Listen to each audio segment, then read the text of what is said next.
Sorry guys, I upload wrong part, sorry for waiting you, this is correct part, so enjoy. Chapter 89. Get out of my way.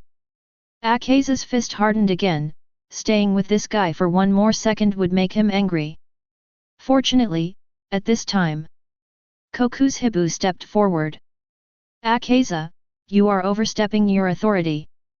Faced with this condescending rebuke, veins popped up on Akaza's forehead, and he looked at Kokuzuhibu with anger in his eyes. I will kill you sooner or later. Kokuzuhibu only responded with a roar to this threat. Then you do your best. The atmosphere fell into a brief silence for a moment. Kyoko was shaking his body, and his numerous arms were dancing with it, and he smiled evilly. I was the first to discover this place. Everyone, follow me. The four ghosts walked in front, and Kaigaku followed closely behind, not daring to make any noise for fear of attracting the attention of the four guys in front. One of them is unhappy. And in the sword-forging village, Ashura Maru in the sword also clearly sensed that there were ghosts approaching, and there were 5 of them at once, and the old acquaintance Akaza was among them. At the same time, there are 2 ghosts who are stronger than it. In an instant, Ashura Maru had guessed it. This is probably because Kokuzuhibu and Doma are here too, and those 2 auras are also upper-rank demons, so they should be Kyoko. As for the other one, he's a bit weak, probably not even as good as Daki. Could it be that Kaigaku guy? The situation was analyzed simply. Faced with such a lineup, Ashura Maru was not at all panicked. With the current configuration, even if Muzan came, he could give it a try. What does a few upper strings count for? But it is still appropriate to remind Tanjirou, there are 5 upper-rank warriors coming from the woods directly in front of you. 5 upper strings. Tanjirou was stunned for a moment and spoke out in shock, which attracted the attention of several people around him, but they were too late to ask anything. In the dark woods in front of us, several figures were already walking towards us. The leader is Kokuzuhibu, who is dressed in samurai attire, has a sword at his waist, has long red hair and 6 eyes. Following closely behind is Doma, who is wearing the leader's costume with colorful eyes and holding a folding fan in his hand, and Akaza is also among them. Kyoko was also behind, but the most infuriating thing was Kaigaku's figure when Zenitsu saw its appearance. Veins popped out on his forehead and the hand holding the knife was shaking. Inashuk beside him was still a little confused. Are you okay? But Zenitsu didn't give an answer, instead he stared at Kaigaku's figure at the back, his eyes bloodshot. If the old man saw it like this, he would probably commit suicide to apologize. And on the opposite side, Kokuzuhibu's 6 eyes looked at Tanjirou at the same time. At this moment, there was no room for anyone else in its eyes. It looked at this young man who might be the reincarnation of Yojiichi or possessed by a ghost. The long silent heart begins to beat again. Your name is Kamado Tanjirou, right? Faced with the inquiry, Tanjirou also responded readily. Yes. This was a complete bummer for everyone present. Kokuzuhibu wanted to continue speaking, but Muzan's urging came to his mind, and when the words came to his lips, he gave up. Then said, let me personally test whether your sun breathing is up to standard. As he spoke, the figure disappeared in a flash. The next moment, he was in front of Tanjirou, Breath of the Moon, Type 1, Dark Moon, Palace of the Night. The sword was swift and powerful, and the blade was unsheathed. The sword energy passed through it, accompanied by bright crescents of various sizes. So fast. Facing this sudden attack, Tanjirou also instantly drew out the Ashura Maru from his waist and held the knife with both hands. The god of fire Kagura, the blazing red mirror. He slashed forward in an arc, and the blazing flames tore through the air, soothing people's hearts. It really is the breathing of the sun.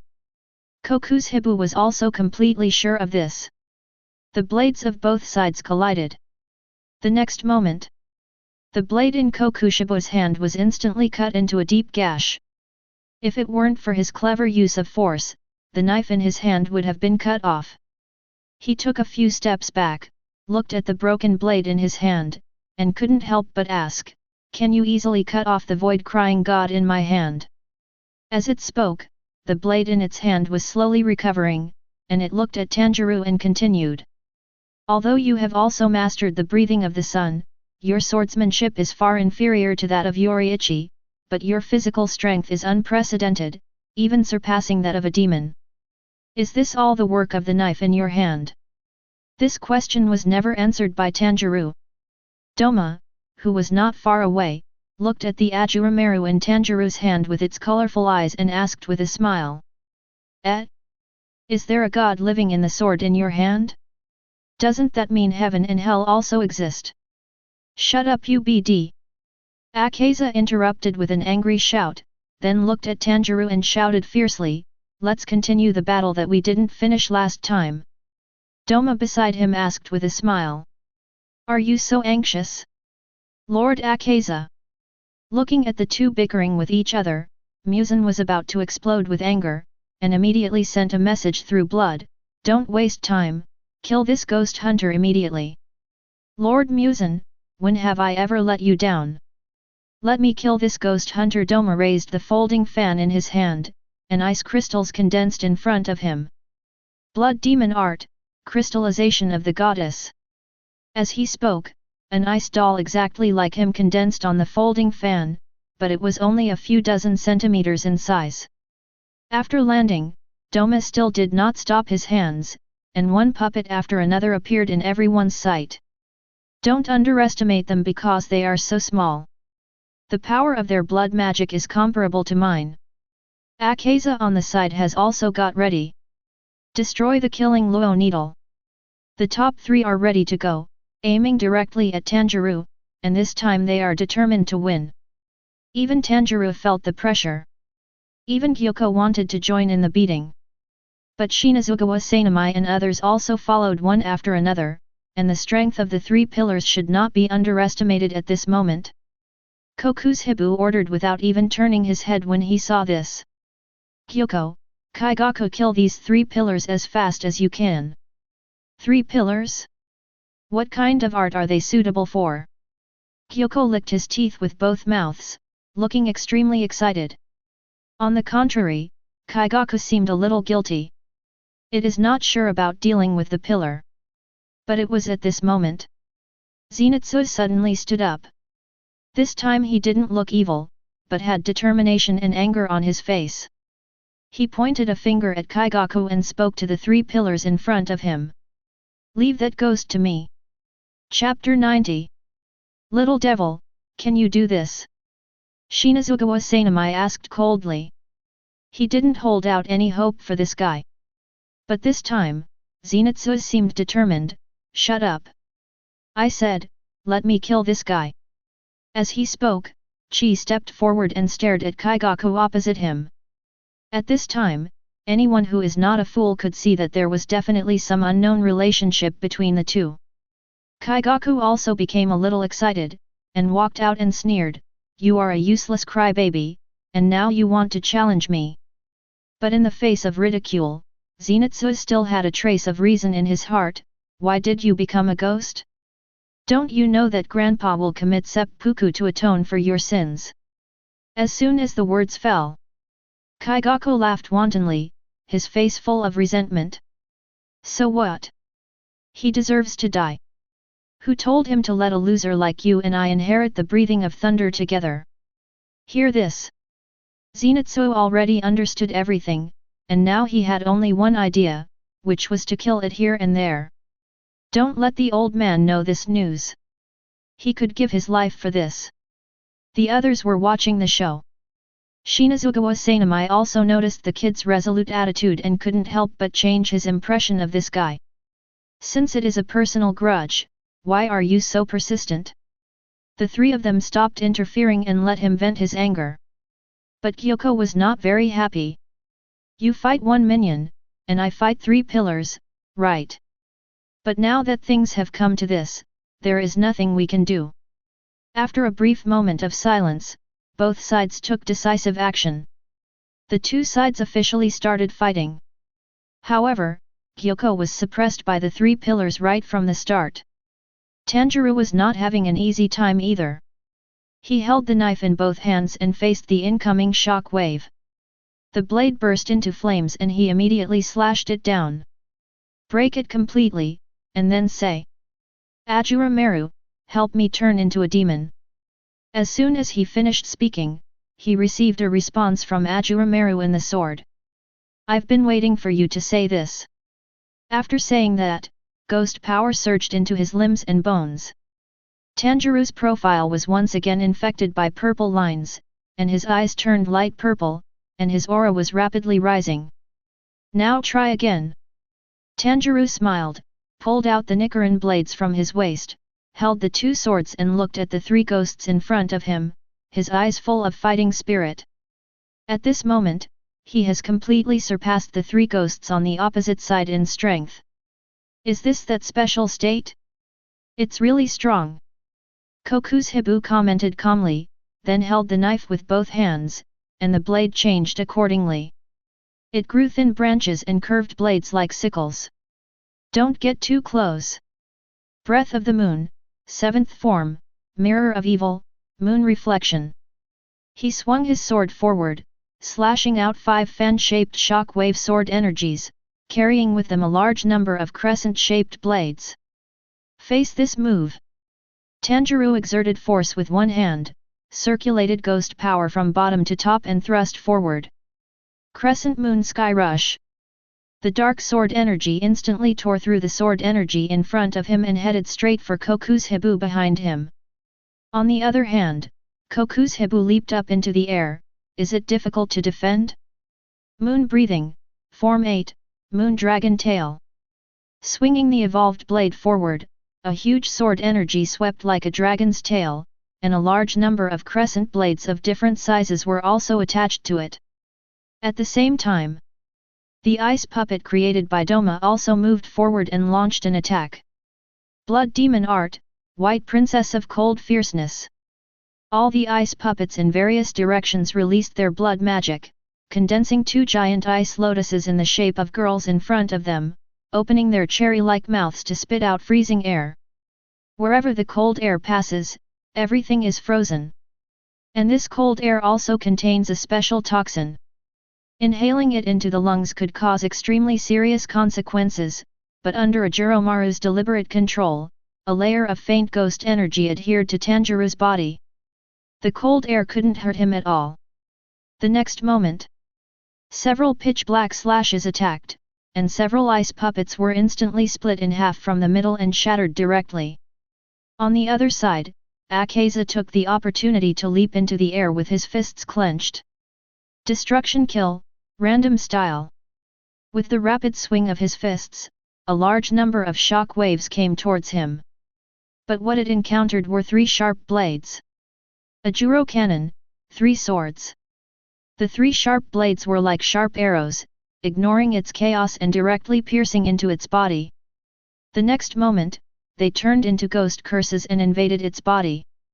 "So fast, and my body." As he spoke, he suddenly spat out a mouthful of blood, then immediately smashed the injured flesh and blood and threw it on the ground to prevent further invasion of the ghost curse. "Mr. Akaza, please be careful. I will be very sad if you die." Doma offered his care as always. "Shut up." Akaza also shouted angrily as usual. Only Koku's Hibu was not affected by the 2 and continued to fight Tanjirou head-on, but with each move, its sword skills became more proficient and mature. But Tanjirou was far from comparable in every aspect. In just a moment, injuries of varying degrees appeared on his body. Breathing of the Moon, Form 14, Fierce Transformation, the sky is full of a slender moon. Hold the knife with both hands and swing with all your strength. It released overlapping vortex-shaped blade winds, carrying crescent-shaped blades of varying sizes, almost blocking all escape routes. Tanjirou saw this and held the knife with both hands. He entered that mysterious state again, the markings on his forehead opened, and his aura surged again, the god of fire Kagura secret skill Rengoku Dragon. The flames on the blade completely erupted, and a ferocious dragon condensed around it with every turn it made. The power and size will increase a bit, until it completely wraps itself up and turns itself into a giant dragon with claws spread. Facing these incoming attacks, he was not afraid at all. Break through numerous obstacles in an instant. He came in front of Koku's Hibu and slashed with both hands. Seeing this, Koku's Hibu also blocked with his knife and dodged quickly. But between the flash of swords and the shadow of sabers, the two men were in different positions. At this moment, Koku's Hibu had completely lost an arm, and there was a hideous knife scar on his abdomen. However, Koku's Hibu appeared extremely calm, and immediately cut off the injured area along with the surrounding flesh and blood, and threw them to the ground. Then he looked at his recovering body and glanced at Tanjirou. Is this a self-created sword form? This move is very powerful. Then, the three ghosts attacked at the same time. They surrounded Tanjirou, not giving him any breathing time, and focused on attacking the Ashura Maru in his hand, trying to knock it away and take it away. Even if it doesn't work, try to delay as much as possible. They had already studied Tanjirou. I guess this state won't last too long. On the other side, Gyoko had been beaten to the point of doubting his life. He had to admit the strength of these three pillars. Among all the pillars it has seen over the years, these are the best ones. Chapter 91. The battle continued without stopping. But unlike the fierce battle here, Zenitsu, who was not far away, had one hand on the hilt of his sword. He did not fall asleep but was awake and looking at the so-called senior brother in front of him. He said in a deep voice, suppressing the anger in his heart. I'll do whatever it takes to chop your head off right here. Hearing this, Kaigaku smiled. The face, which had been somewhat distorted by the demonization, laughed grimly and spoke sarcastically without disguising any intention.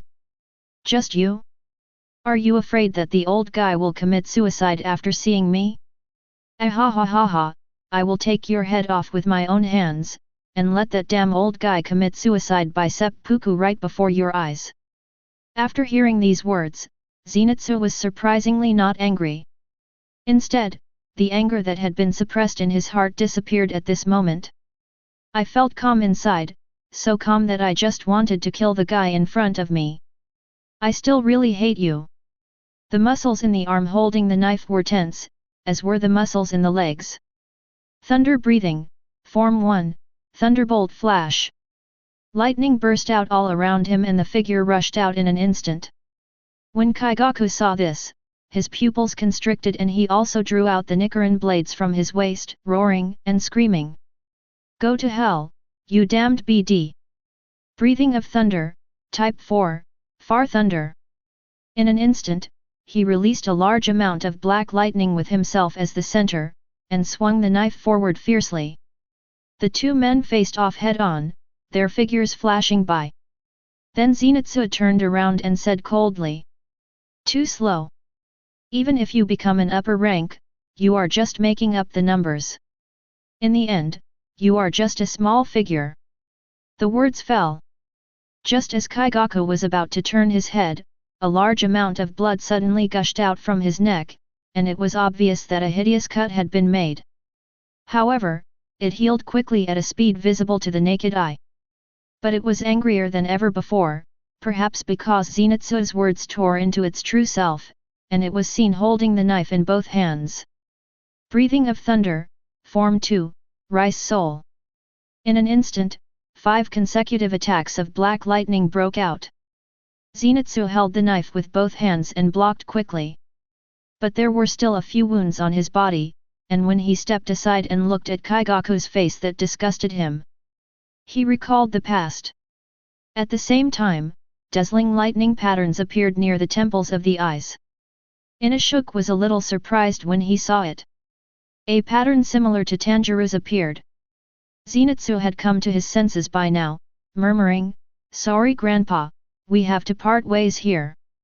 Lean your body down and hold the hilt of the knife with one hand. Thunder breathing, Type 1, Thunderbolt Flash. On the other hand, Kaigaku was laughing wildly, as if victory was just around the corner, still playing tricks. You are nothing but a crying clown, let me send you to hell. Breath of Thunder, 6th form, Thunder and Lightning. He slashed out a large amount of pitch-black lightning, blocking the retreat in all directions. But only 2 words came out of Zenitsu's mouth. Fast. In an instant, the golden thunder tore the earth apart, wrapped itself, and drew the sword. The figure has disappeared. What followed was a slash of sword. Kaigaku's pupils dilated and he didn't even realize that his head had been chopped off. So fast. I can't see clearly. Is this also the first type? Why can't I learn the Ichi no Kata? Damn it! With an unwilling roar, Kaigaku completely turned into ashes. Zenitsu simply turned around, sheathed the Nichiren blades, and said with relief, "We are done with each other, Kaigaku. Turn around and look at the battle on the other side." However, he found that Tanjirou's side was obviously not something he could get involved in, so he simply turned his attention to Kyoko's side. Inashuk and others were also beating up Kyoko.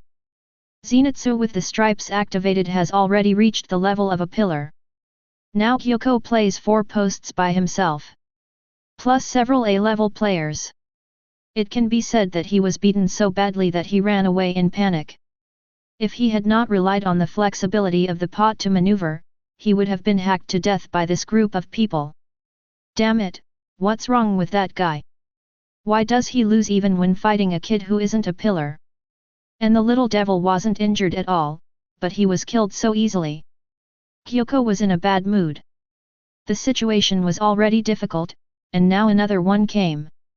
This may be the worst case scenario. The other side. Koku's and others were also frantically delaying time, trying to drag out Tanjirou's condition until the end, but during this time they saw the situation on the other side. It is still a decisive command. Akaza, go help Kyoko and kill those ghost hunters. Hearing this, even though Akaza was very reluctant, he had to go and help. After all, Tanjirou was really restrained, and Kibutsuji Muzan was also urging him. If Kyoko died in battle, then the plan to eliminate Tanjirou this time will basically be impossible to achieve. Before leaving, Doma expressed his concern. "Mr. Akaza, please be careful." Hearing this, Akaza almost turned around and wanted to beat Doma to death first, but fortunately he held back. "Come to Kyoko's side. Akaza, this is the first time I'm looking forward to your coming. That new upper moon, that guy is so weak and pitiful. Stop talking nonsense and kill them. Leave the wind pillar and the flame pillar to me." Akaza aimed at the target and rushed straight towards Shinazugawa Sanamai and Rengoku Kyujura, wanting to end the unfinished battle from last time. Finally, here comes a guy worth killing. You got away last time, let's see where you can escape to this time. Shinazugawa Sanamai smiled ferociously, and the scars on his face floated up, and the blade in his hand was wrapped in a hurricane. There was not much nonsense between the two sides. The fight started head-on, and this time both sides were finally evenly matched. Over time, the duration of the battle is also being infinitely extended. The two ghosts, Koku's and Doma, were also delaying Tanjirou from leading him deeper into the forest until 2 hours later. The ghost transformation time has also reached its limit. Ashura Maru and the sword looked at Tanjirou's already grown demon horns and the pair of light purple eyes. I couldn't help but remind him. You can't go on like this. You've reached the limit of your transformation into a ghost. If you continue, you will abandon your human identity and completely turn into a ghost. Having said that, he forcibly ended his ghost transformation. Koku's and the other man on the opposite side also saw Tanjirou, who had returned to normal, and they both knew it at this moment. This guy's special state has reached its limit. Chapter 92.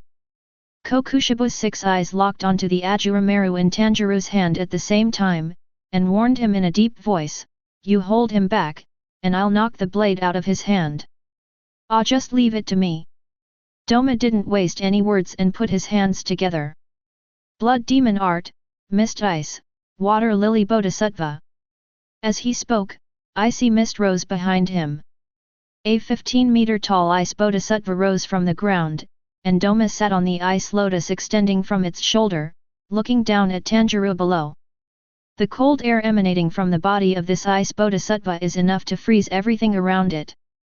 Doma controls this huge creature. There was no strange blood magic, just a knife-like blow coming down. In a hurry, Tanjirou dodged. The ground where they were just standing had been directly hit by the ice bodhisattva's hand knife, causing the ground to cave in and crack. Doma couldn't help but praise upon seeing this. Oh my, he dodged it. Even if he doesn't enter that state, his strength should not be underestimated. After dodging the knife, Koku's followed with full firepower, breathing of the moon, land type, long night lonely moon, Mujian. The intricate slashing attacks came at a very high density.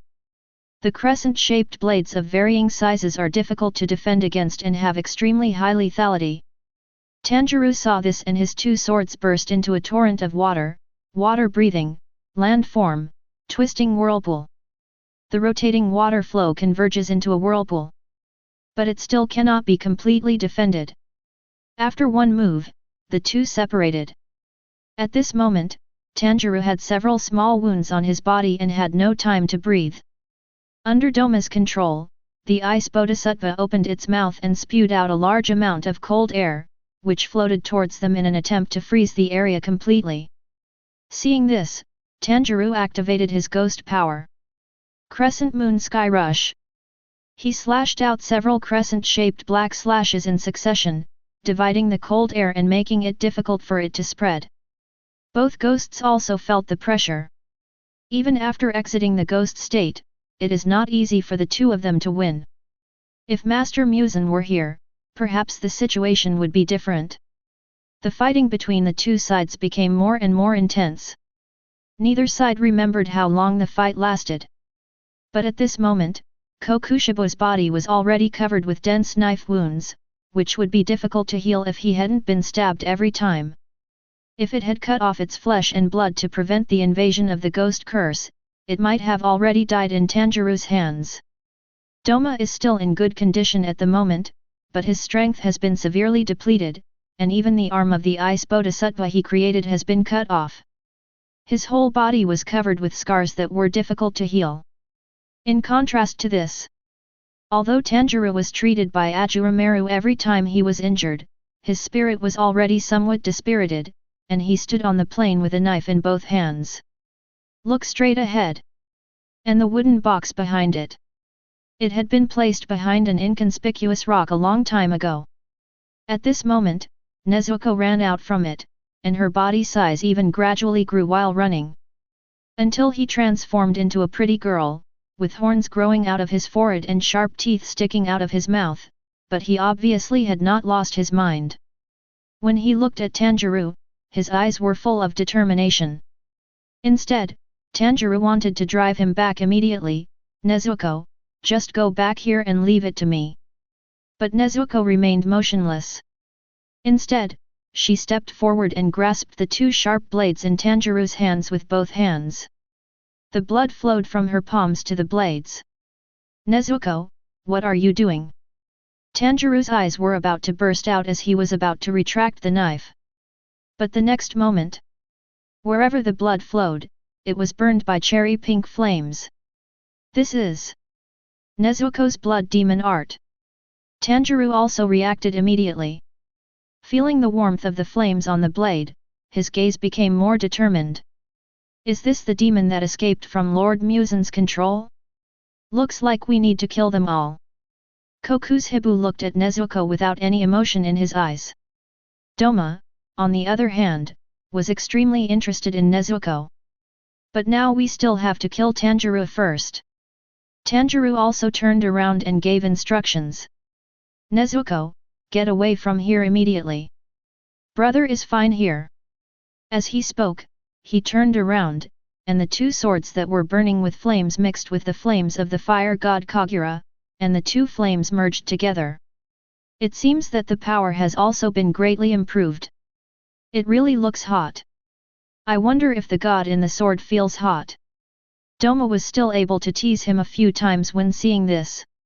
On the other hand, Kokushibo's pupils shrank imperceptibly, and the blade turned red. That's the Hideo. Mastered the stripes and the red sword. If he could master the transparent world, maybe this guy would really have a chance to become Yunyi. It must be killed here. Hold him up, this guy is already very exhausted, he probably won't be able to hold on for much longer. Kokushibo leaned back and used his sword to perform a wide range of slashes to deplete Tanjirou's strength. As for Doma, he was more straightforward. He released the ice puppet while controlling the ice bodhisattva to smash it with his hand knife. You come and I go. The battle continued for several more hours. It was already 4 o'clock in the morning, and there was still an hour before the sun rose. But Tanjirou's spirit has reached its limit. Kokushibo found the opportunity. Breathing of the Moon, Type 1, Dark Moon, Palace of the Night. A knife slashed out, and Tanjirou raised his knife to block. But he was still knocked away, and then the ice bodhisattva slapped him. The whole person flew backwards instantly. Even Ashura Maru flew out of his hand, but the blade turned freely in midair and flew straight in the direction of Tanjirou. Kokushibo had also noticed this. Step forward and block it immediately. On the other hand, Doma controlled the ice bodhisattva and wanted to take the opportunity to kill Tanjirou. But unfortunately, Nezuko rushed out from the darkness, picked up Tanjirou and ran away, running wildly on the plain. At this moment, Ashura Maru in the sword was really angry. He wanted to let Tanjirou open the transparent world but failed and was almost tricked, but it was also part of the plan. After all, there is still a lot of residual ghost power in Tanjirou's body, and he can control this ghost power to attack or defend at any time.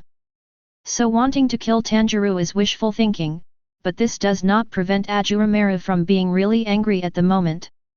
Immediately, black mist spread out from the blade. The incarnation of ghost power emerged, holding a knife in one hand and looking at Kokushibo in front of him. His red eyes were full of murderous intent, and his delicate lips said coldly, "You succeeded in irritating me. Has the real monster appeared?" Kokushibo murmured, and could only place his hopes on Doma. All he could do was to hold the monster back as long as possible. Chidori Sharp Spear. Chapter 93. Ashura Maru didn't waste any words and raised his left hand.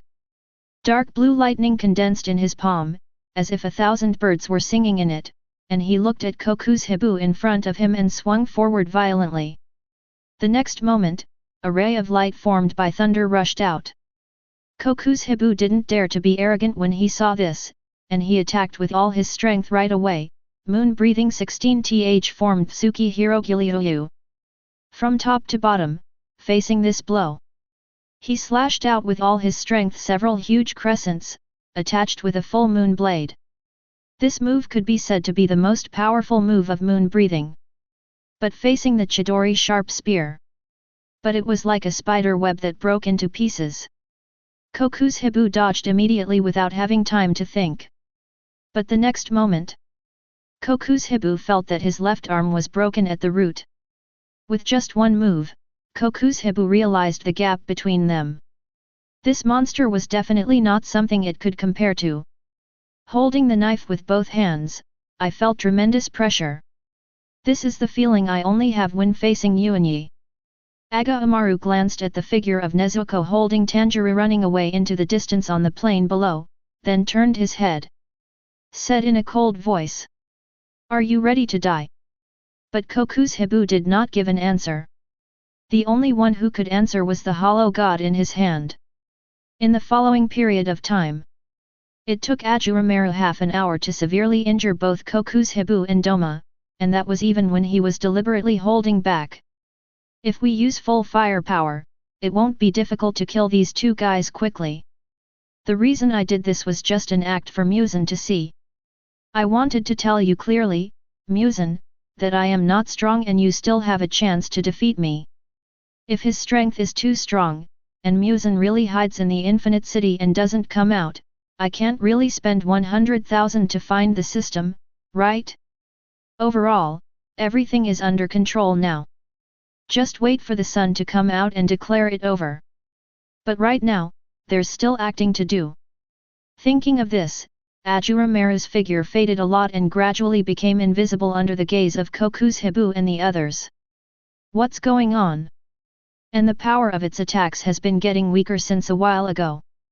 Could it be that this monster has some kind of limitation? Koku's thought to himself, trying to find the answer. Doma patted his bloody chest with a look of relief and said, "It's so scary, but it seems we are saved." Muzan also saw this scene.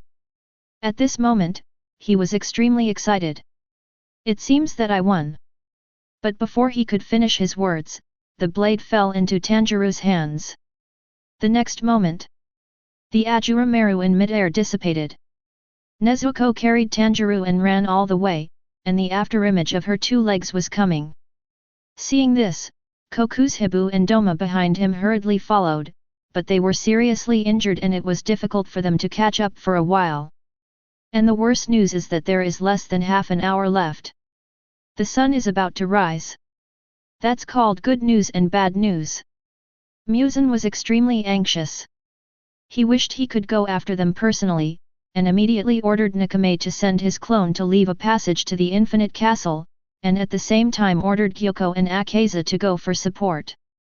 The 2 ghosts who were trying desperately to delay, after receiving the order, immediately withdrew and headed straight for the plain.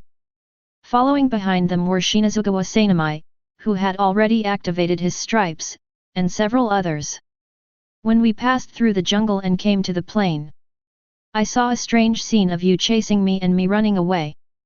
Koku's swung his blade from behind, using his sword skills like crazy. Doma also released his own blood demon magic. But due to injuries, its power is greatly reduced. Akaza and Gyoko were also seriously injured. It can be said that everyone present was at the end of their strength, but this did not prevent them from joining the pursuit team. Shinazugawa Sanamai and others also joined in upon seeing this.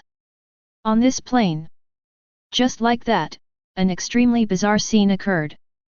Nezuko was running in front holding Tanjirou, Koku's and Doma were chasing behind, and behind them were Gyoko and Akaza. Then came Shinazugawa and his group. You chase me and I chase you. Muzan had lived for thousands of years and this was the first time he had seen such a thing. Not to mention this old antique, even Ashura Maru who was pretending to be dead in the sword could not hold back. In the last time, the sun was about to rise before that.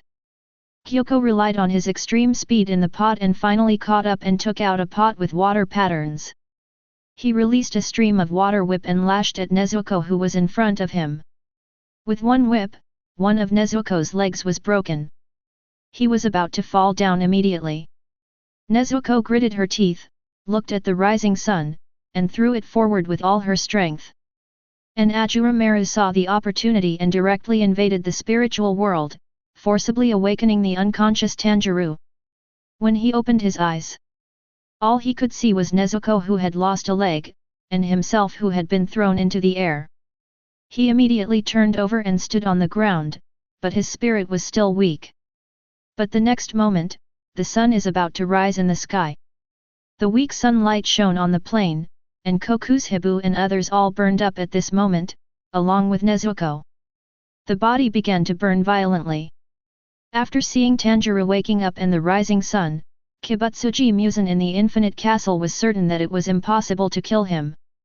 But it still refuses to give up such a good opportunity. Koku's and others also desperately continued to pursue. But what can be seen is the Amaru burning with flames in Tanjirou's hand. Seeing this, Muzan could only give orders. Everyone retreat, the entrance to Infinite City is on your right. It seemed to have made up its mind that from today on, it would no longer be an enemy of Tanjirou and would wait in the Infinite City until he died of old age. And these upper ranks cannot all die here, after all, they are still needed to find the blue spider lily. He immediately ordered Nakame to open the nearby Infinite Castle entrance.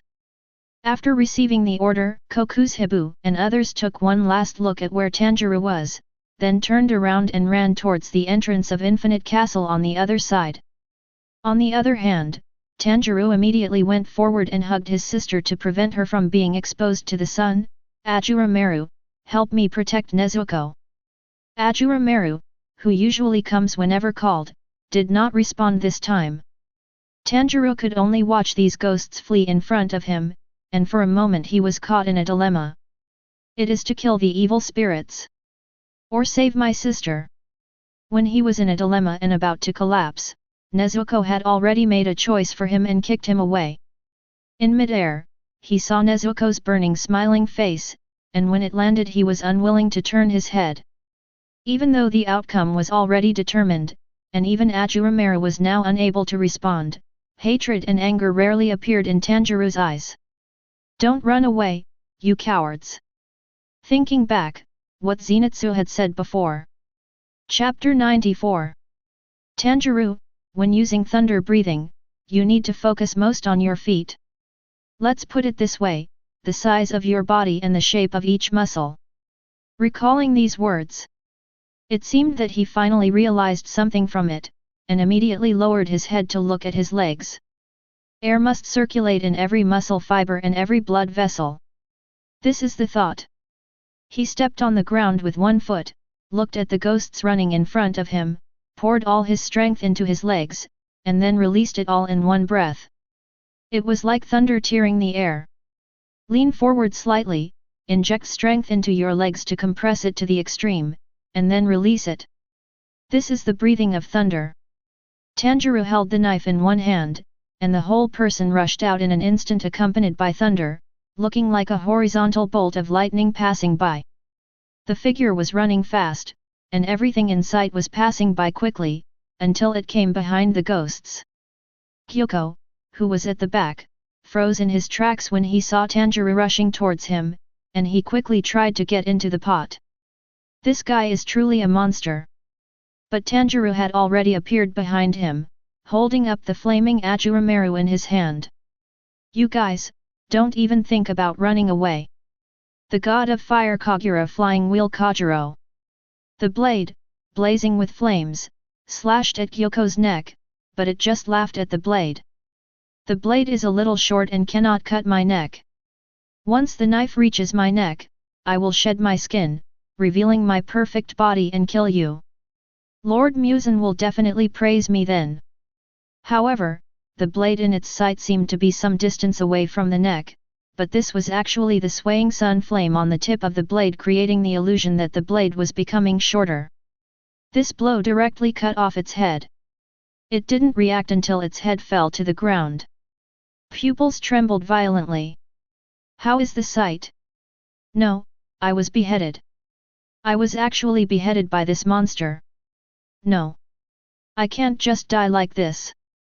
Normally, its strong obsession might allow it to break through its limitations, but this is under the sun, and only death is waiting for it.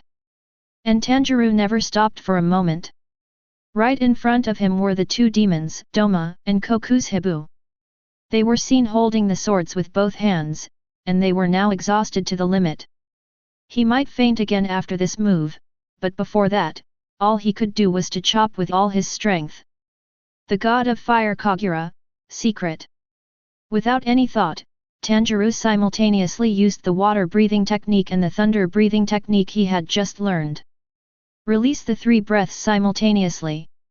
The giant flaming dragon that was coiling around itself had waves of water suddenly stirring on its surface, and golden thunder also burst out from the flames above it. Rengoku no Ryukai.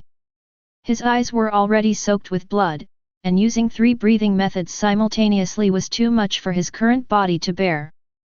Blood began to appear in the nasal cavity and ear canals, and the hands holding the knife began to crack and bleed because they could not bear it. Kokuzuhibu and Doma also realized the horror of Tanjirou's powerful sword attack behind them. Hey, hey, hey! If I get hit by this knife, I will die, right? Doma pretended to be a little scared, but he actually couldn't feel anything called fear. Even though it could die at any moment. And Kokushiba's 6 eyes all narrowed, Although the guy in front of him is not as powerful as Yoshika's son breathing, he can actually combine the 3 types of breathing. The power of this move should not be underestimated. We are very close to the entrance of Infinite City. Speed up. After a reminder, Kokuzuhibu held the knife in one hand and ran forward quickly. The one running in the front is Akaza. It is in the best condition and runs the fastest. Rear. Tanjirou gritted his teeth, blood seeped out of his mouth, and Ashura Maru and Nezuko's smiling face appeared in his mind. Ah! Roaring, venting his anger. The giant dragon tore the earth apart in an instant, leaving a ditch on the ground, and in an instant it was behind the 2 demons of Kokuzuhibu. What speed! Kokuzuhibu's pupils contracted, and he immediately fought back with the knife in both hands. Moon breathing, 9 types, falling moon, Lianman. He turned around and slashed out several sword energies in the air. But in just a blink of an eye, the blade shattered in the dragon's mouth. This move is as effective as ever. Kokuzuhibu was about to be beheaded, but fortunately Doma stepped forward. Blood Demon Technique, Scattering Lotus. Waving the folding fan in his hand, a large number of shattered ice petals were scattered, and each petal was as sharp as a blade. He continuously struck the blade of the Ashura Maru in Tanjirou's hand, causing it to drift slightly. The sword did not cut off the neck, but cut Kokuzuhibu in half directly from the left shoulder, but it was just a byproduct of the attack. Its upper body was blasted away directly, and Akaza, who was running in front, also received the order and immediately turned around and jumped to catch its upper body. He turned around and jumped into the Infinite City from the entrance in front of him. But Doma was not so lucky. It could only watch the gorgeous dragon rushing towards it, and see itself being devoured by it. Tanjirou, who was in the dragon's mouth, also exerted his strength to the extreme. Just die with the crimes you have committed. Ah, it's really beautiful. I really want to know if Lord Muzan can beat you. Doma's colorful eyes sparkled. Just like that, under Tanjirou's dozens of consecutive slashes, the body was completely split apart and fell to the ground one after another. Only the head was relatively intact. Tanjirou held the knife in one hand, stuck it into the ground to support his body, looked at the entrance in front of him that was closing, and roared. Kibutsuji Muzan. Remember this. Even if I have to go to the ends of the earth or the entrance to hell, I will chop off your head with my own hands. As soon as the words fell, the entrance to Infinite City is closed. Tanjirou tried to hold on to her fainting body and turned her head away, but her vision was already blurred by tears. Nezuko. I don't have a sister anymore. Even though he was being strong, he couldn't help but burst into tears at this moment. Now even this last relative has been taken away by Muzan. His anger towards Muzan has reached its peak.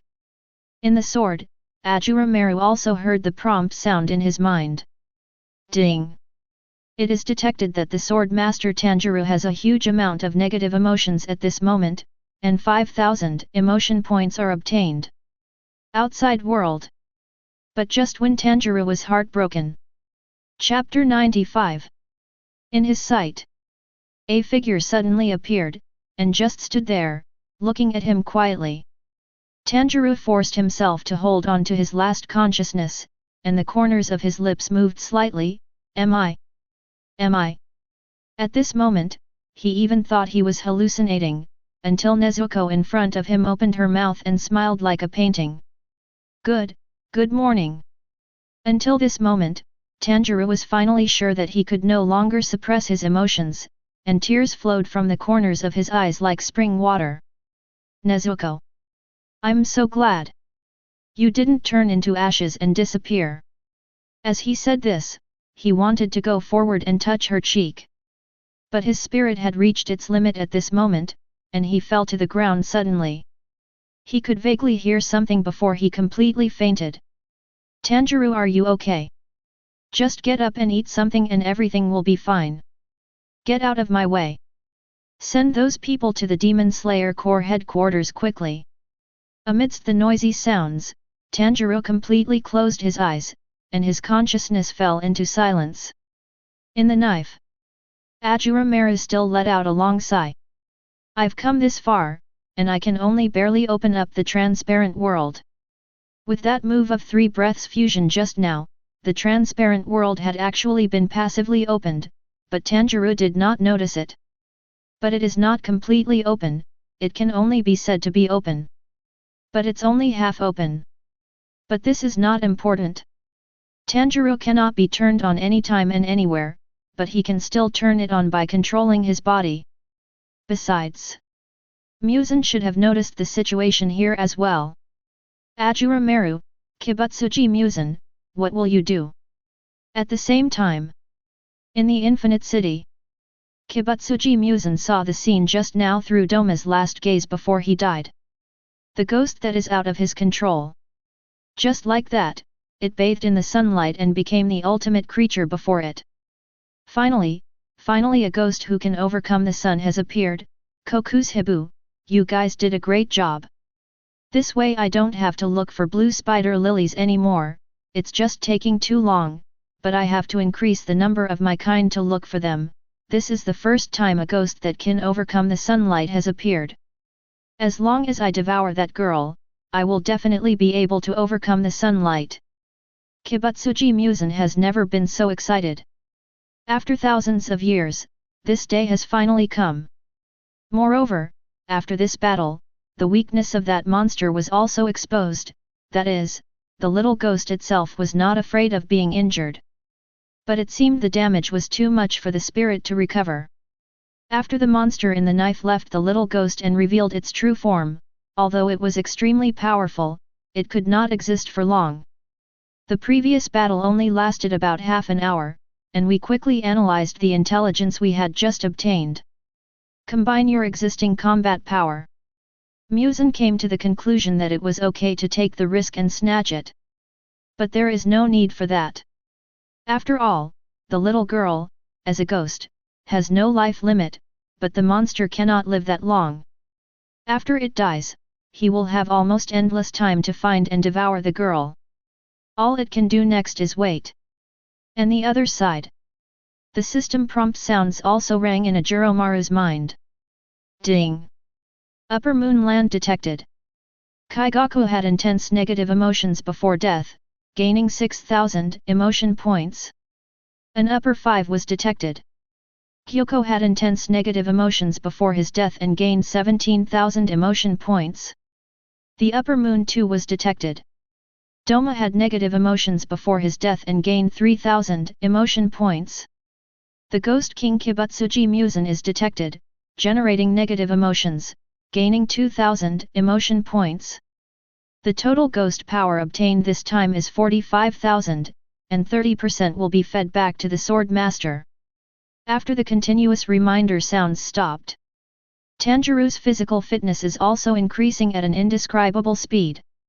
However, he was unconscious and did not know this until he was carried back to the headquarters by Shinazugawa Sanamai and sent to the butterfly house.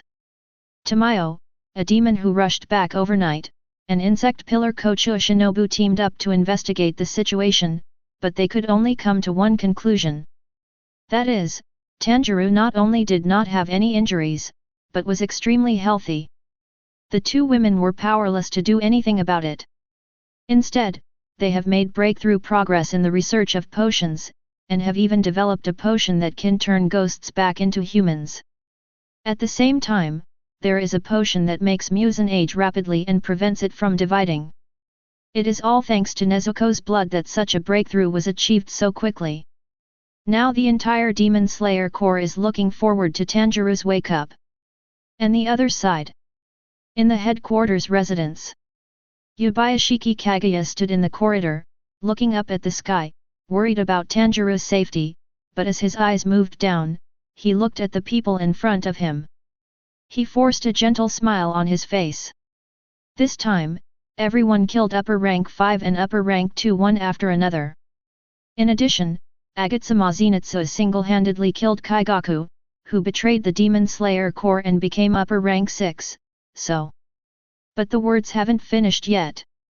Zenitsu, who was kneeling on one knee below, raised his head and interrupted, "My lord, may I ask you to conceal the fact that Kaigaku turned into a ghost?"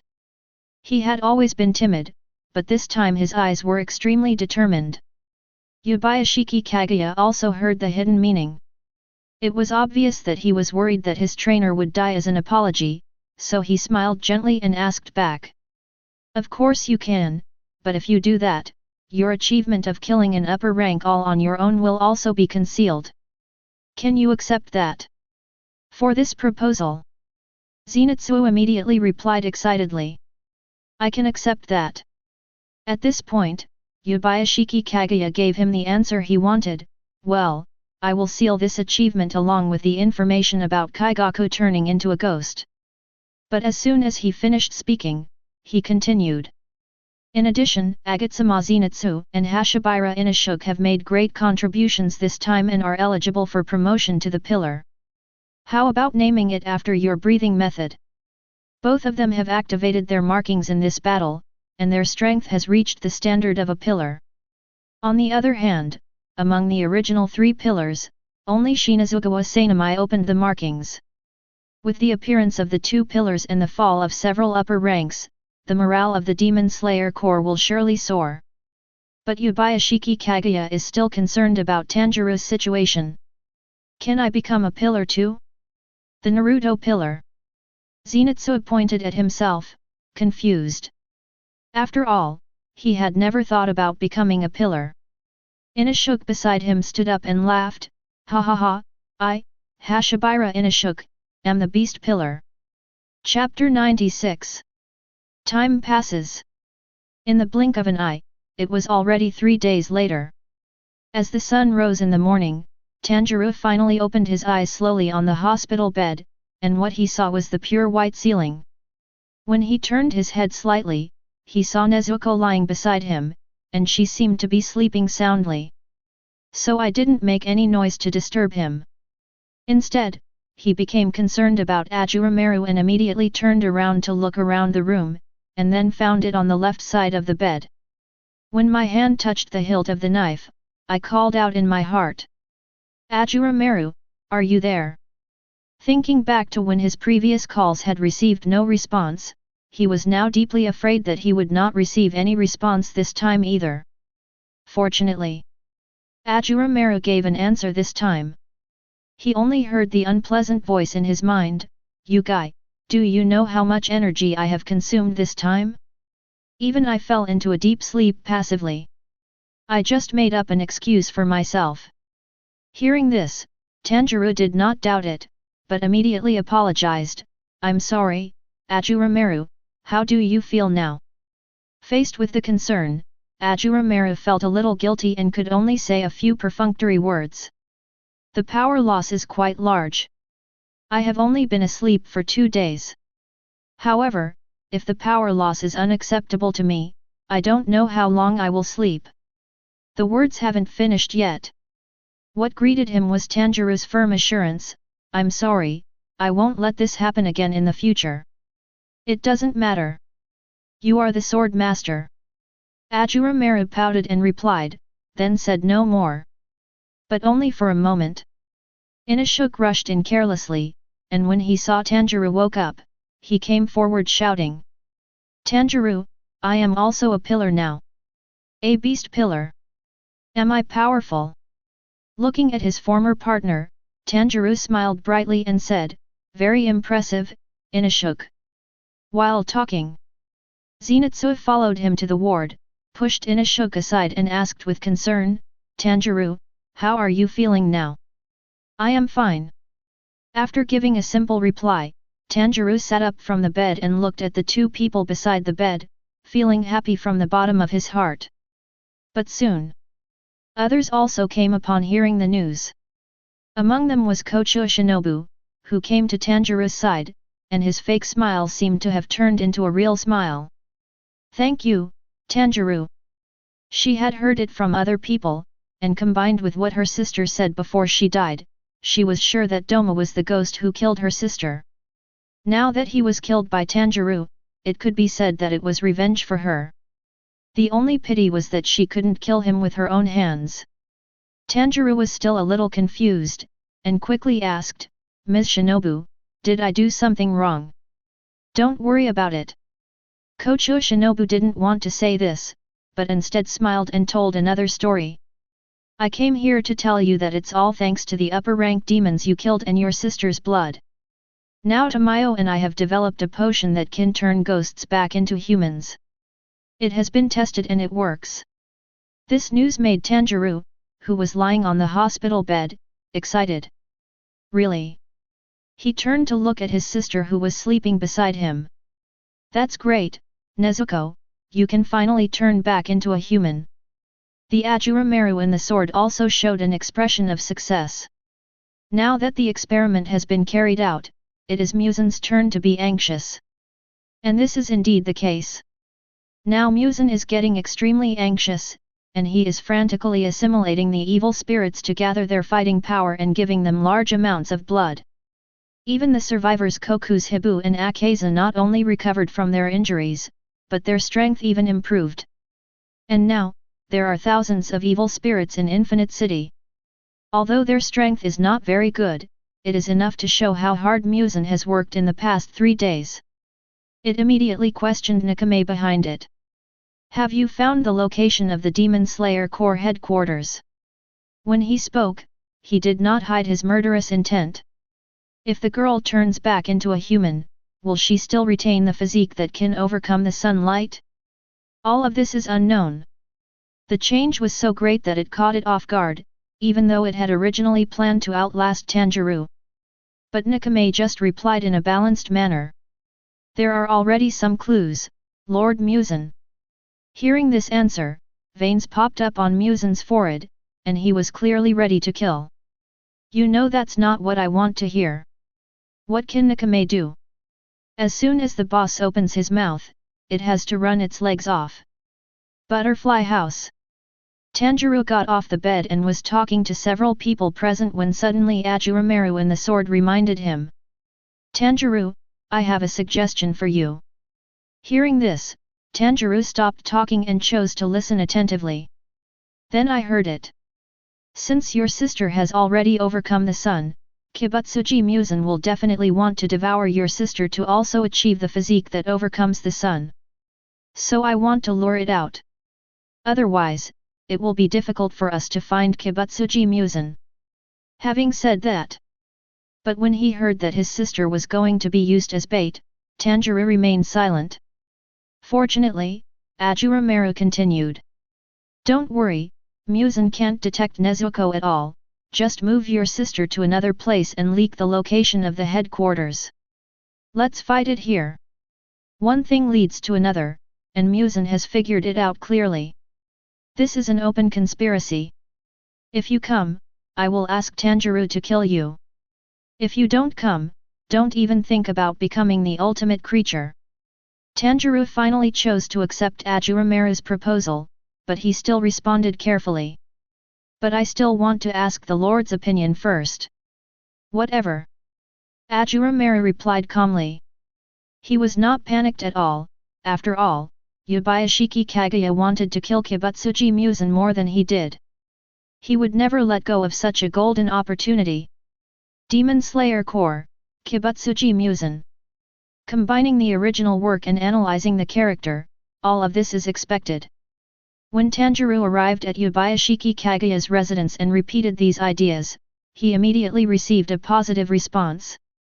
Let's do this. If we are still hidden by Kibutsuji Muzan, we won't be able to pose any threat to it even if we are powerful enough. After all, it is better at hiding than us. Over the millennia, there have been only a handful of attempts to discover Kibutsuji Muzan, but now there is enough power to destroy it, and the leverage to lure it out. Yabayashiki Kaguya will naturally not give up this great opportunity. Chapter 97. Leave it to me to spread the news and lure Kibutsuji Muzan out. From now on, I'll leave it to you, Tanjirou. Yabayashiki Kaguya can't hide her excitement. Tanjirou, on the other hand, was equally determined. He glanced at the Ashura Maru on his waist and immediately said, I will definitely kill Muzan. The two reached an agreement.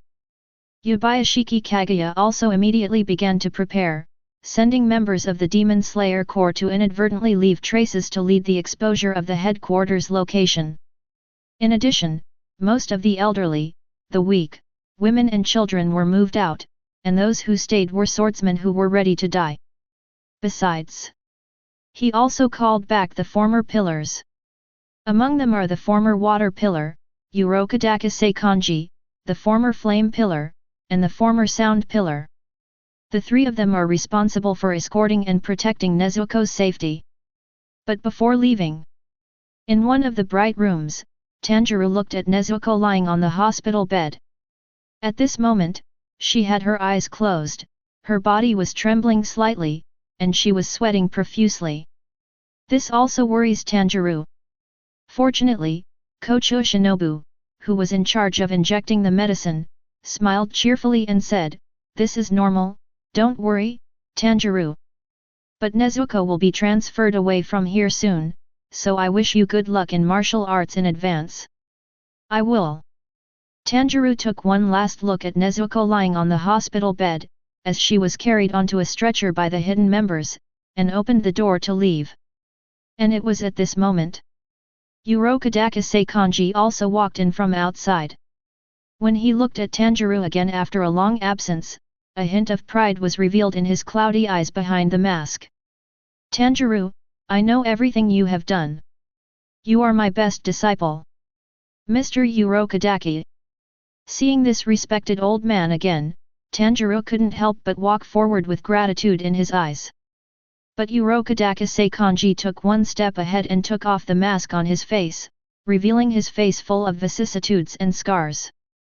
Said in a deep voice, "Just do it, Tanjirou. Your sister Nezuko is left to us. Just as I believed in you at the beginning, please trust us and we will protect Nezuko on your behalf. Don't be confused or have any worries, just go for it. You and Jiu are both my pride." Tanjirou could tell that these words came from the bottom of his heart. At this moment, he also completely strengthened his belief and no longer considered or worried about how many people would die in this battle. Now he only holds one belief. That is to kill Kibutsuji Muzan and put an end to it all. Be firm in your consciousness and carry it through to the end. There was no more confusion in Tanjirou's eyes. "I understand, Master Urokotaki." "That's good." Urokadakase Kanji smiled, put the mask back on, and left with everyone else under Tanjirou's gaze. Within the entire Demon Slayer Corps, the building is empty. Even Yubayashiki Kaguya temporarily left and went to another location to borrow Yoshiro's ability to command the battle. Everything is ready. Tanjirou stood alone in the corridor in front of the butterfly house, looking at the slowly setting sun in front of him, and couldn't help but speak.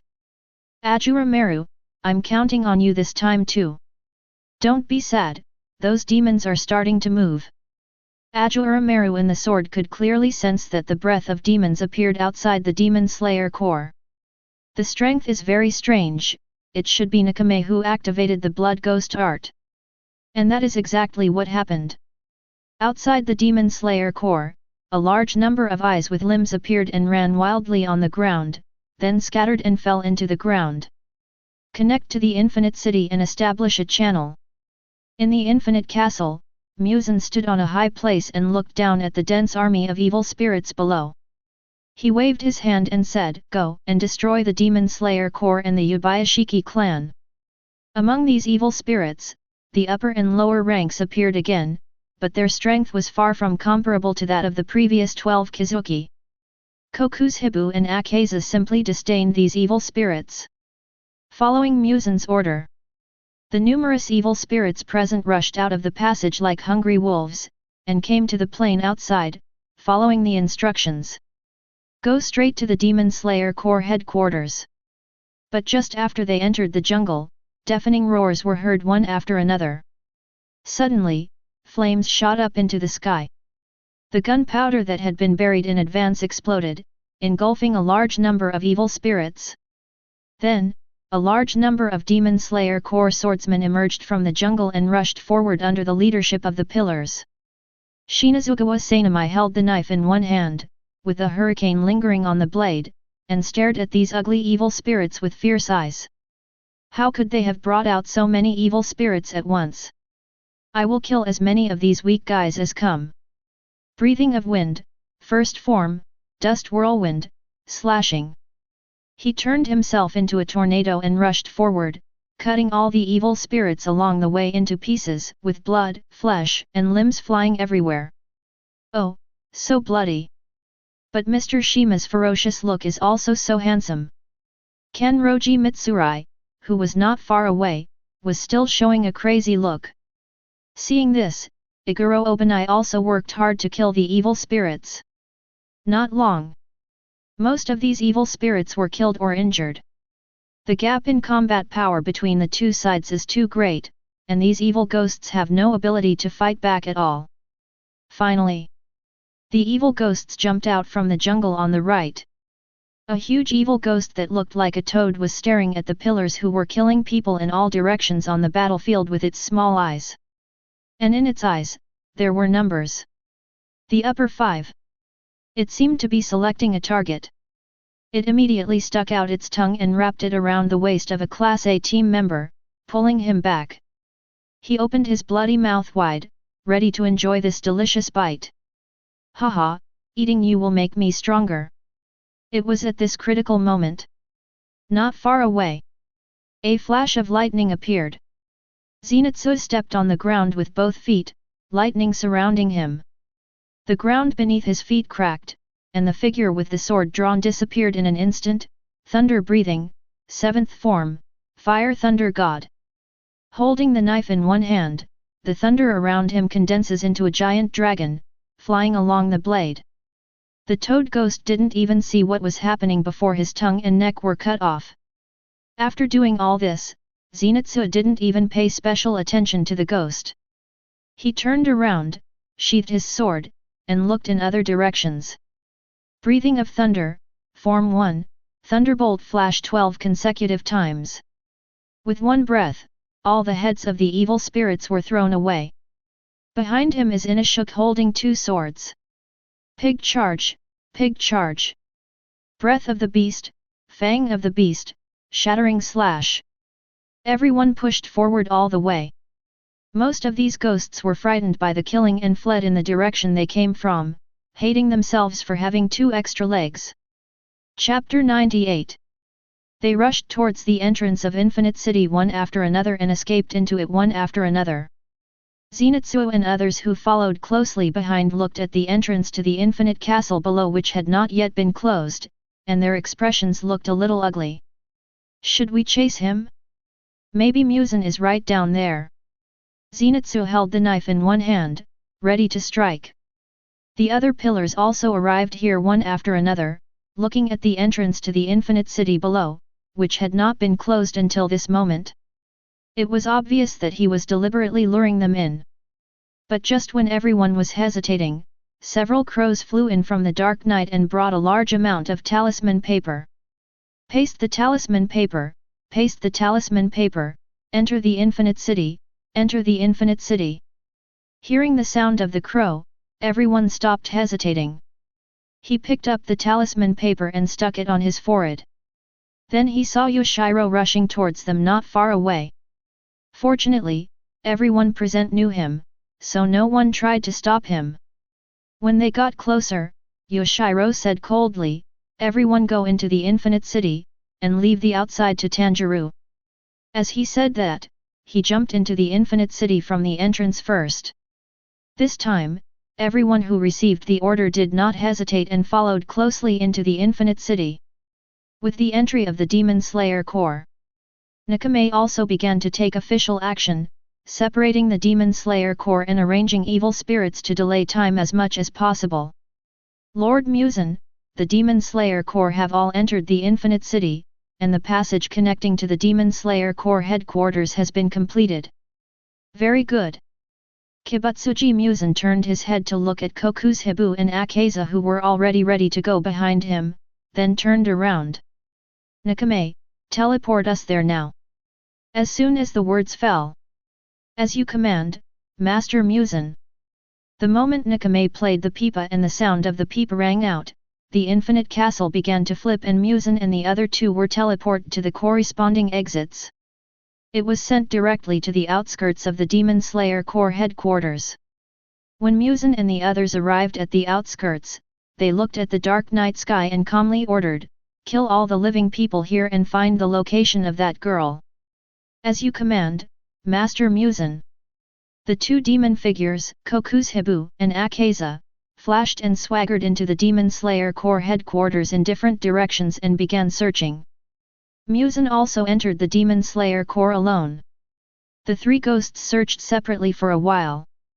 But he found that the Demon Slayer Corps was already empty. Only Akaza arrived at the butterfly house first, but just as he entered the courtyard, he saw Tanjirou standing in the corridor. But for some reason, it didn't feel any fighting spirit, or it was very weak. Just like when it faced Kokuzuhibu. Has he reached the highest level? A moment. Akaza felt the tremendous pressure, and even had cold sweat on his back, and he put his hands in a stance. Destruction Kill Luozhen. A snowflake-shaped formation appeared under his feet. Tanjirou had also noticed Akaza, and looking at the ghost who had come here, he placed his hand on the hilt of Ashura Maru at his waist and said coldly, "I'm Yangzhou Kamatu Tanjirou, and I'm going to chop off your head right here and now." As he spoke, he slowly walked down the corridor. Standing in the courtyard, the markings on his forehead also quietly opened, but he did not immediately enter the ghost state. However, even so, Akaza could still feel the absolute suppression. "You monster!" He roared and stomped his feet to the ground. Destruction killing random style.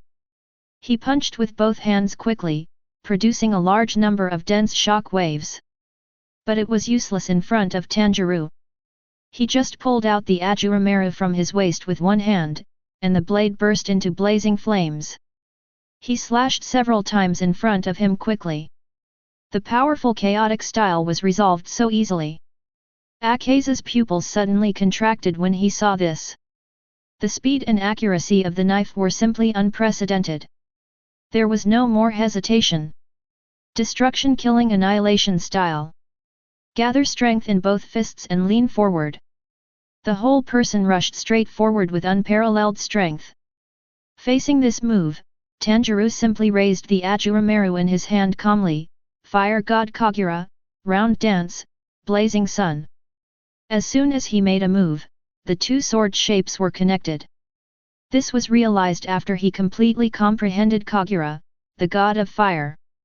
That is the sword type of the fire god Kagura, which can actually be used together, or it was originally designed in this way.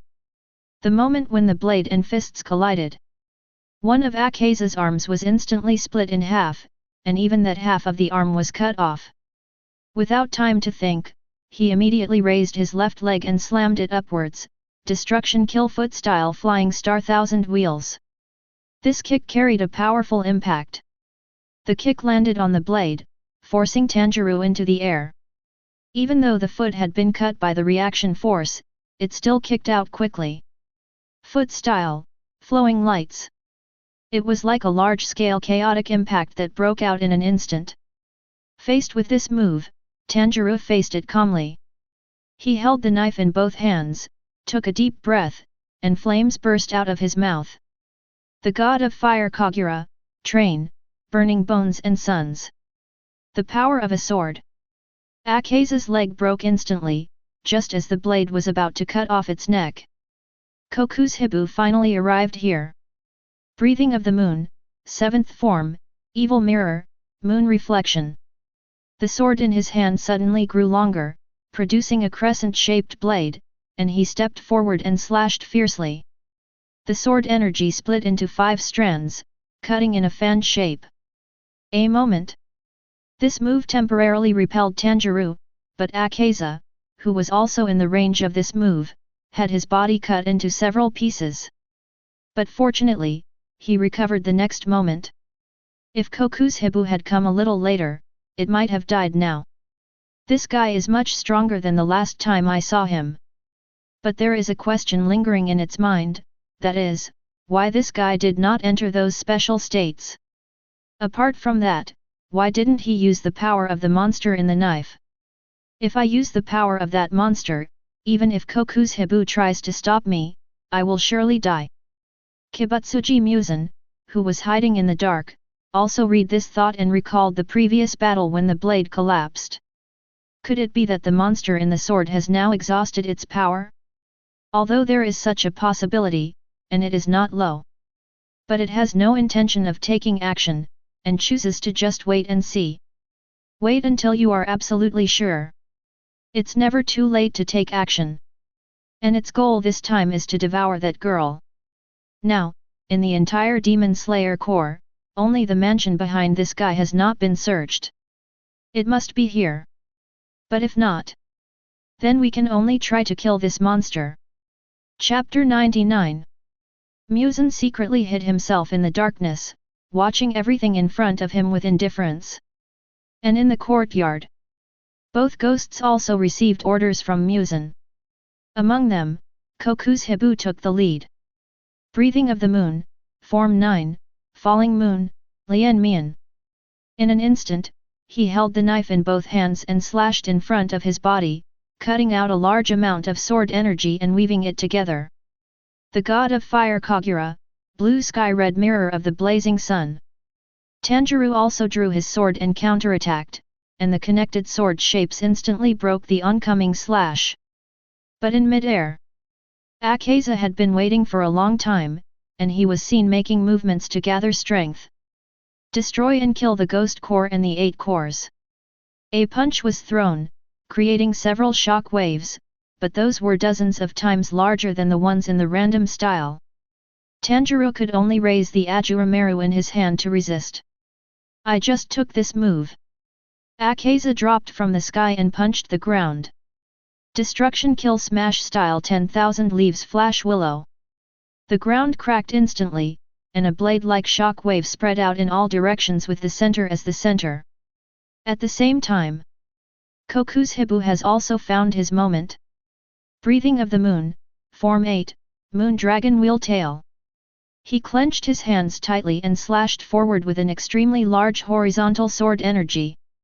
The two of them, one above and one below, attacked at the same time. Tanjirou finally chose to defend against the sword energy, and immediately drew his sword in front of him to block the incoming sword energy. But the shock wave that followed from below hit his left leg. His legs are going to break. Akaza was very confident about the power of his move, and this way he could also confirm the knife in this guy's hand. Is it possible to use the power? Clang! The next moment, a crisp sound of metal collision was heard. The shock wave that Akaza had high hopes for merely broke through the clothes on his calves, leaving the flesh underneath. It was just a minor skin scrape. How is this possible? Akaza's eyes widened, unable to hide his shock. You monster! This physical defense is so strong that it is terrifying. That move just now would have cut even steel, but this guy only suffered some skin breakage. Even Koku's was slightly surprised. He is many times stronger now than the last time we met. If they could repair their bodies and enter that state again, then there is no doubt that both of them would die here today. But under the gaze of the two, the wound, which was not too serious, did not heal. Instead, Tanjirou just looked at the two of them with a knife in hand. If you want to touch my sister Nezuko, then step over my dead body. This expression, this state. Not to mention Koku's and the others, even Muzan felt that this didn't seem like acting. But the three ghosts didn't know. The Ashura Maru and the sword had already started plotting against the three of them, and would give Muzan a ruthless blow as soon as he showed his head. When the two Koku's ghosts saw this, they hesitated for a moment. Still chose to continue taking action. Breathing in the moon, pick up form, face-piercing slash, Luo Yu. He stepped forward quickly, holding the knife in one hand and slashing out a swirling sword energy. Akaza followed closely behind. The god of fire Kagura's secret art, Rengoku Dragon.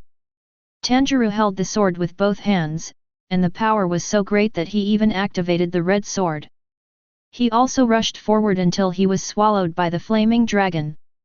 It spun along with the whirling sword energy, and finally lifted up its dragon head from above, dashed down and swallowed Koku's Hibu directly, and fell to the ground together. Boom! After a loud roar, smoke and dust rose up, blocking the vision of everyone present.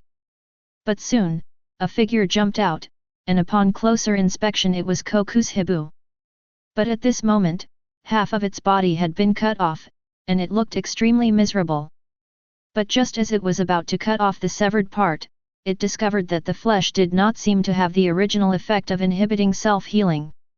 Although it also had a suppressive effect, it was obviously caused by the red sword, and was nothing compared to the power of the sword.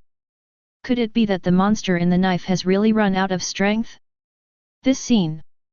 It also caught the attention of Muzan and Akaza. The three ghosts present all doubted whether the strange knife could still use its power. But even to this extent, Muzan still refused to come out, and gave an order from the dark, force this guy out of this mansion. Inflict as much damage as possible on him and drain his energy. Since he doesn't have the power of that sword, no matter how strong he is just a human being. But humans have their limits after all. After receiving the order, the two demons Koku's Hibu worked even harder, trying to lure it out. However, Tanjirou remained motionless and had no intention of leaving, which made Muzan even more certain that the girl was among them. Muzan has even begun to fantasize now. Should I kill this monster first, or eat that girl first to become the ultimate creature? Over time, the battle situation became increasingly intense. Tanjirou fought 1 against 2 and overwhelmed the two ghosts. But without the assistance of Ashura Maru, relying on his own strength, he finally couldn't bear such high intensity and continuous fighting. Becoming out of breath. There were also wounds of varying sizes on his body. Can be contrasted with it. Koku's Hibu and Akaza are in even worse condition, and are now severely injured. If they continue like this, they will probably be killed soon.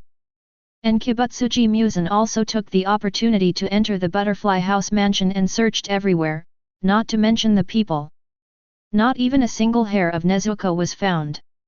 No matter how stupid it is, it knows that it is being fooled. Standing in the ward, Muzan could hardly suppress the anger in his heart, but he seemed to have made some kind of decision. Since I can't eat your sister, then I'll eat you, Tanjirou. You and your sister have similar blood, so you can also overcome the sunlight. And that terrifying body will surely make me stronger. The most crucial point. It seems that the knife has no power now. And Tanjirou is not in good condition now. It's a good time to harvest it. This is the thought. Muzan quickly left the mansion and came to a dark corner at the edge of the courtyard, waiting for an opportunity to launch a surprise attack. At the same time, the order was passed. Koku's Hibu, give me a chance and kill with 1 strike. The two received the order. Despite his seriously injured body, Akaza took the first step. Destruction Kill Final Style Blue and Silver Chaotic Residual Light. The figure leaned forward, exerted force with his feet and shot out. He raised his fists and instantly launched 100 super-fast combos at Tanjirou. This move is almost impossible to defend against. Even Tanjirou at this moment couldn't help but feel greatly shocked. And Koku's Hibu also appears from the side. Breath of the Moon, Type 6, Long Night of Lonely Moon, Endless.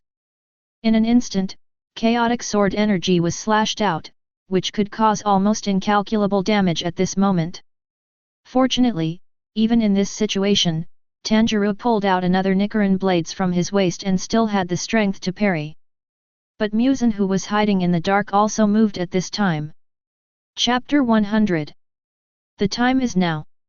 Muzan, who was in the darkness behind Tanjirou, rushed out and raised his right arm to transform it into a long whip of flesh and blood, then swung it forward and split it in 2 in mid-air. The attack range and speed have reached the extreme. As if the next moment, Tanjirou will be chopped into several pieces under this long whip. Finally he came out. Tanjirou also sensed the murderous intent behind him, and saw him holding a knife in both hands, with dark smoke rising up from his body. He forced Kokuzuhibu and Akaza in front of him to retreat.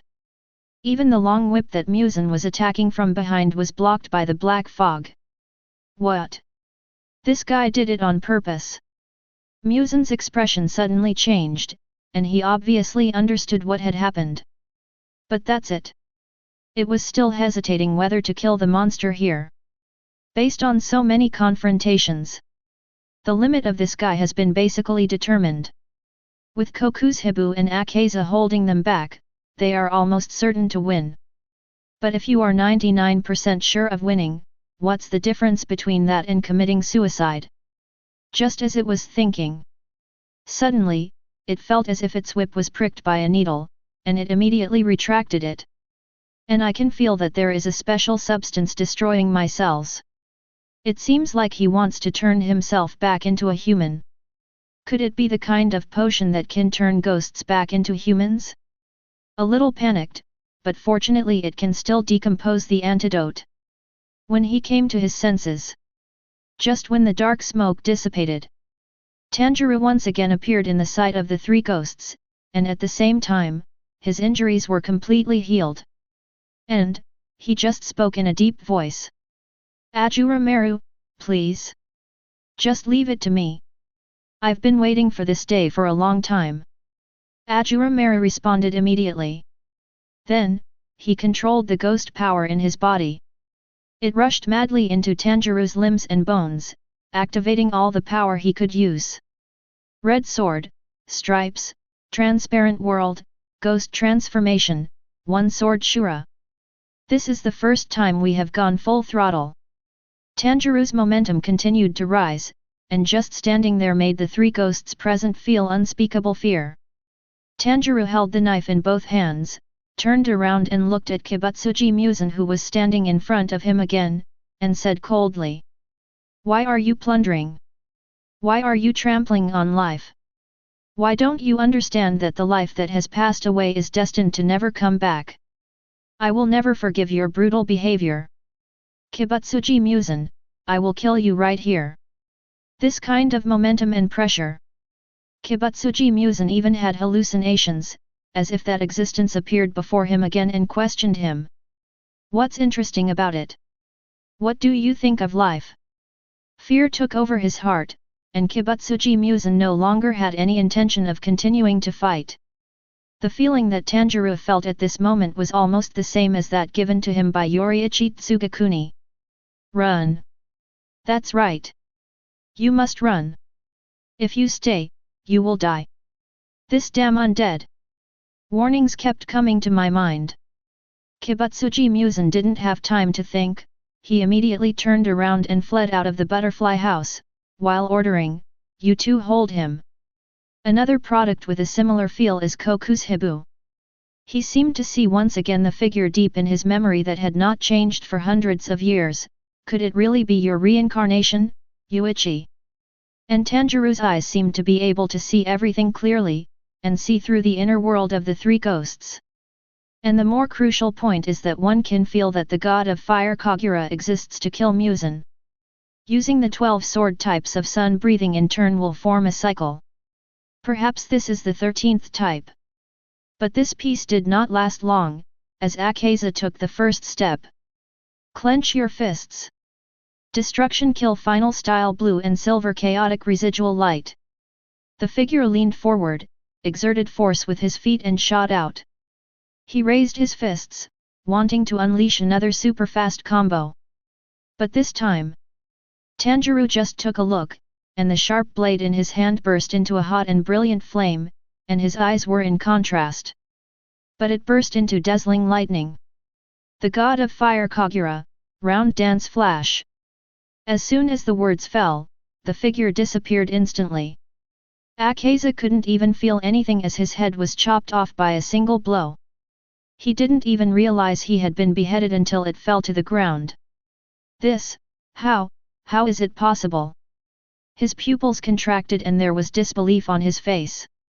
Its consciousness also became blurred, and its fighting spirit had disappeared at this moment. That kind of monster is no longer something it can touch. It lost. And vaguely, it seemed as if a pair of hands were gently caressing his face. That's enough, Komagianii. When the gentle voice sounded, Akaza looked forward in disbelief. It saw a figure that it could not let go of. After a brief silence, it suddenly threw itself into the girl's arms, crying and venting all its emotions. And the opposite of it. Its body was gradually disintegrating until it turned into ashes and disappeared between heaven and earth. Not far away, Koku's Hibu could not hide his shock. Killed Akaza with just one sword. But Koku's Hibu was not afraid at all. He still raised the hollow crying god in his hand resolutely. Breathing of the moon form 14 ferocious change. The sky is full of a slender moon. The large-scale, criss-crossing slashes were enough to flatten everything in front of them. Face this blow. Tanjirou held the knife in both hands and rushed forward quickly, God of Fire Kagura, Yang Hui to Flywheel Enyo.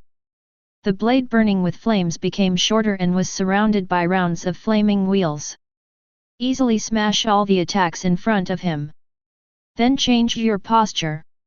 The God of Fire Kagura, the Dragon of the Sun, Flame Dance. The flames wrapped around the blades transformed into two giant dragons, instantly engulfing Koku's Hibu, with his body being torn apart by the dragons. He was chopped into pieces and his body was completely split apart. Even the head had been chopped into several pieces. However, the strong desire prevented its body from collapsing immediately. But it only lasted for a moment before it completely gave up. After living for hundreds of years, did it become a ghost because it was afraid of death or to become stronger? It clearly just wanted to become you. Yuichi Tsugakoku. This battle also made it understand that there has never been a shortage of monsters in this world, and no matter how hard it struggles, it is just a speck of dust. Until the body completely disintegrated.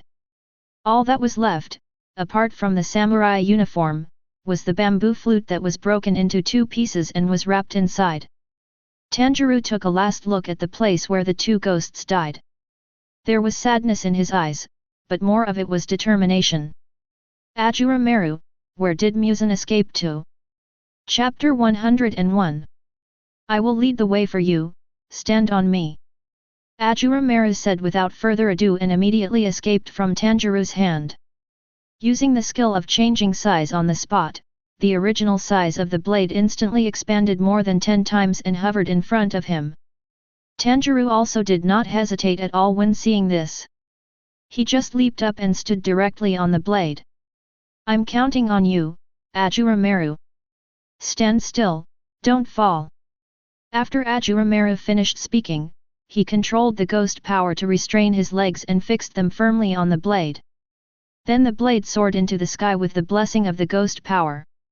Flying in the dark night sky. Follow your perception.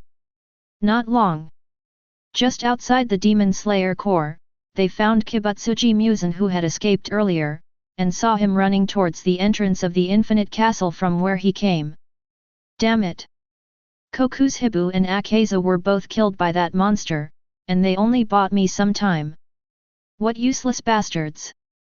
However, seeing the entrance approaching, Muzan hurriedly communicated with Nakame in the Infinite City through blood. Hurry up and open the entrance to Infinite City and let me in. But anyway. There was no response from Nakame. When Muzan used Blood Ghost technique and looked at Nakame, he found that it seemed to have been controlled by other ghosts. Damn it, none of these damn guys are reliable. Muzan cursed and began to fight for control with all his strength. But it was at this moment. There was a sound of breaking air behind him. Muzan immediately gave up trying to seize control and instead focused on controlling his body to dodge to an open space on the side. Just see. A dark crescent slash passed through the previous position, leaving a ditch on the ground and cutting through the wall at the end. He caught up so quickly. Muzan, you can't escape. Tanjirou shouted coldly from behind. He held the knife in both hands and was ready. The God of Fire Kagura, secret technique, Rengoku's dragon, Kai. All three breathing methods are activated. A ferocious and fierce flaming dragon completely swallowed itself up, and the power it exuded was terrifying. At such a close distance, Muzan could feel even more that this guy might still have some gap with Yoriichi Tsugakuni, but this gap was already very small. Now that we can no longer go back to Infinite City, the only way to have a chance of survival is to delay time as much as possible. This is the thought. 9 bone whips suddenly rose from Muzan's back, with bone knives like sharp blades growing at the ends. Under its control, these bone whips were swung like arms and swung in front of its body at the same time, and both of its arms turned into flesh and blood tentacles. Each arm splits into 2 tentacles, obviously ready for the impact. The next moment, Tanjirou exerted force on his feet, blood spurted out of his nose, and cracks appeared on his hands due to the huge pressure. On the other hand, the giant flaming dragon that was coiling around itself had waves of water suddenly surging on its surface, and golden thunder was also bursting out from the flames above it. As Tanjirou sprinted, the ground cracked. A winding flaming dragon rushed towards us, cutting through the earth. Face this move! Kibutsuji Muzan controlled the bone whip behind him and swung it forward at the same time. When he swung it with all his strength, one could even hear the sound of it breaking through the air. When touching the dragon, without exception, all the bone whips were bounced away. The next moment, Tanjirou had come close, and the giant dragon opened its ferocious bloody mouth and swallowed Kibutsuji Muzan in front of it completely. Tanjirou, who was in the dragon's head, also swung the 2 sharp blades in his hands. Go to death, Kibutsuji Muzan! Even though he had been devoured and was forced to endure the scorching flames all the time, Kibutsuji Muzan still refused to give up. It raised its arms and split into 4 flesh and blood tentacles, which forcibly grabbed the 2 blades. The bloody mouth on its tentacles also opened its sharp teeth, generating a huge suction force to force people into chew. This move also successfully caused Tanjirou's knife-wielding hand to deviate. But he still cut off all of Muzan's tentacles.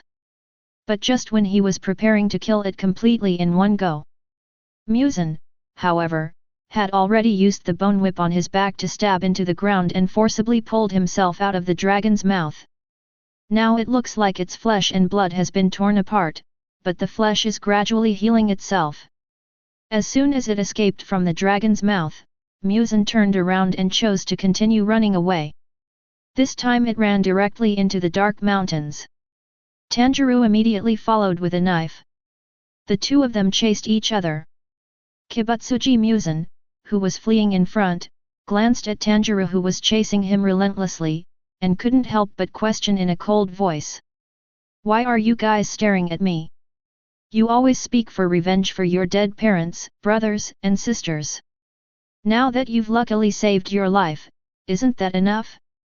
Wouldn't it be fine if you just regarded being killed by me as a natural disaster? These words successfully angered Tanjirou.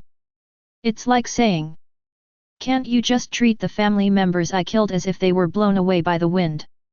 Even though Ashura Maru and the sword knew what kind of person Muzan was, he still didn't expect him to be so despicable. Tanjirou also had a new understanding of Muzan.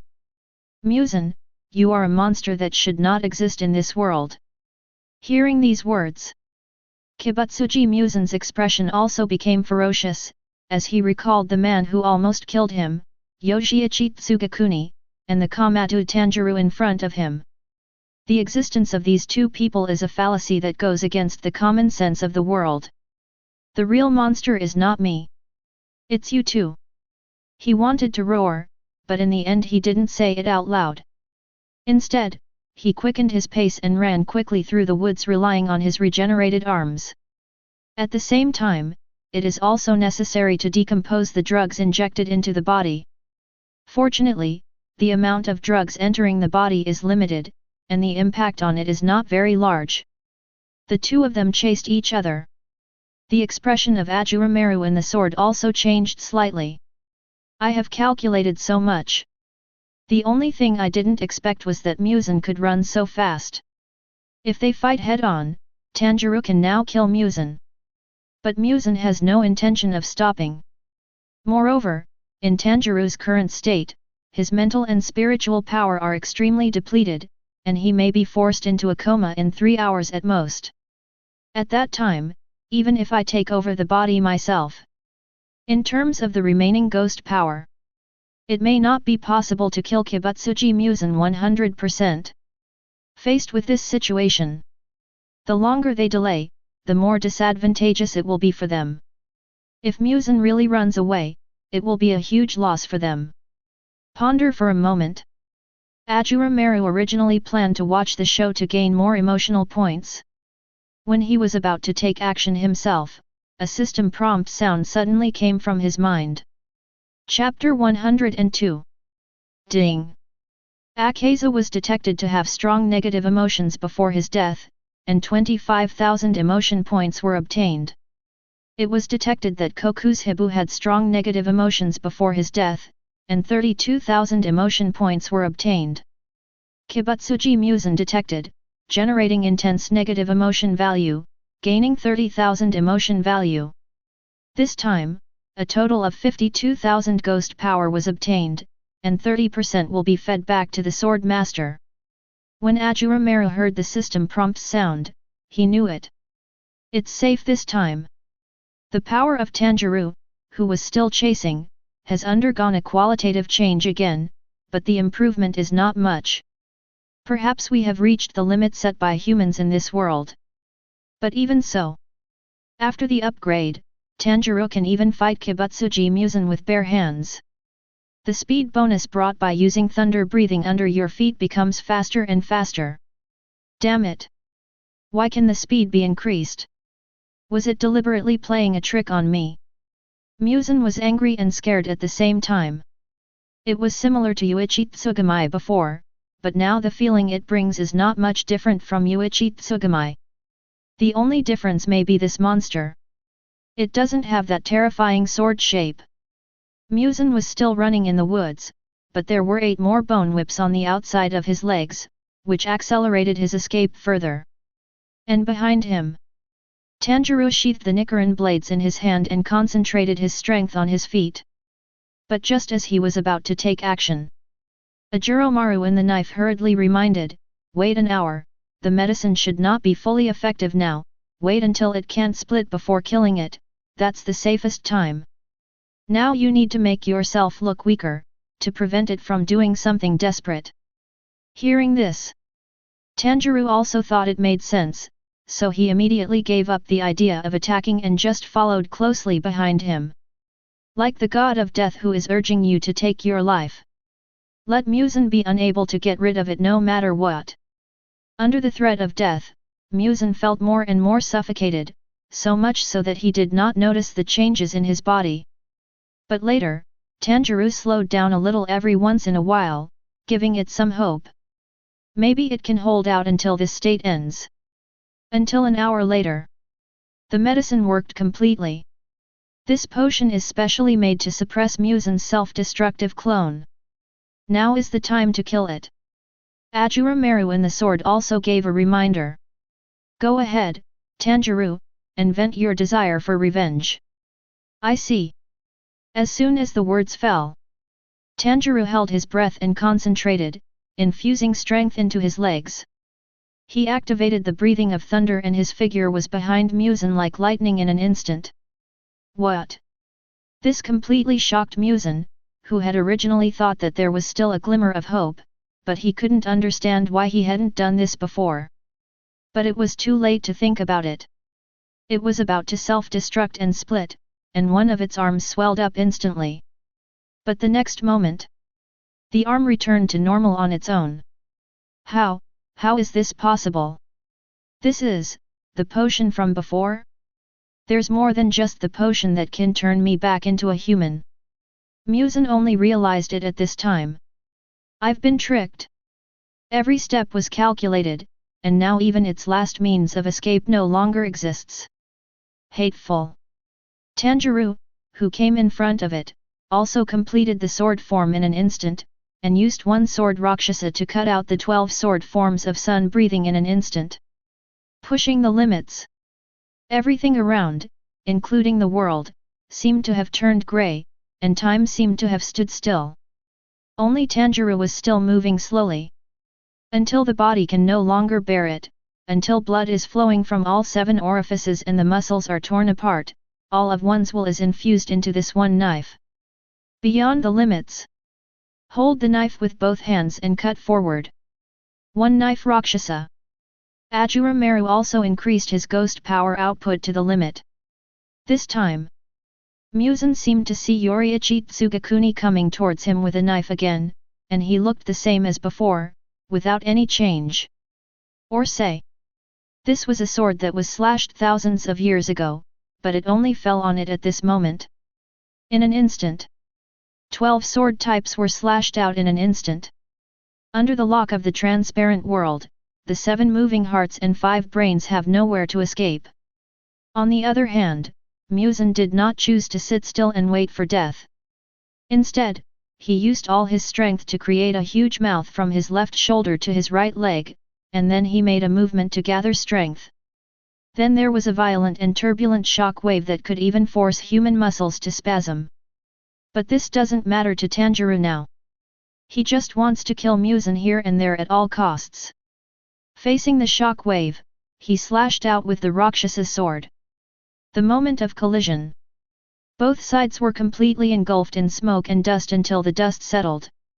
Only then can you see it. At this moment, Tanjirou's muscles were broken and his clothes were soaked with blood. In front of him was Kibutsuji Muzan, who had been chopped into several pieces. The brain and heart were chopped into pieces. But even so, Kibutsuji Muzan still did not die immediately. Instead, he held up his head with his broken arm and looked at Tanjirou, who was standing in front of him. Perhaps it is life that is about to come to an end, or perhaps it is unwillingness that is at work, recalling the words of a certain demon slayer core lord.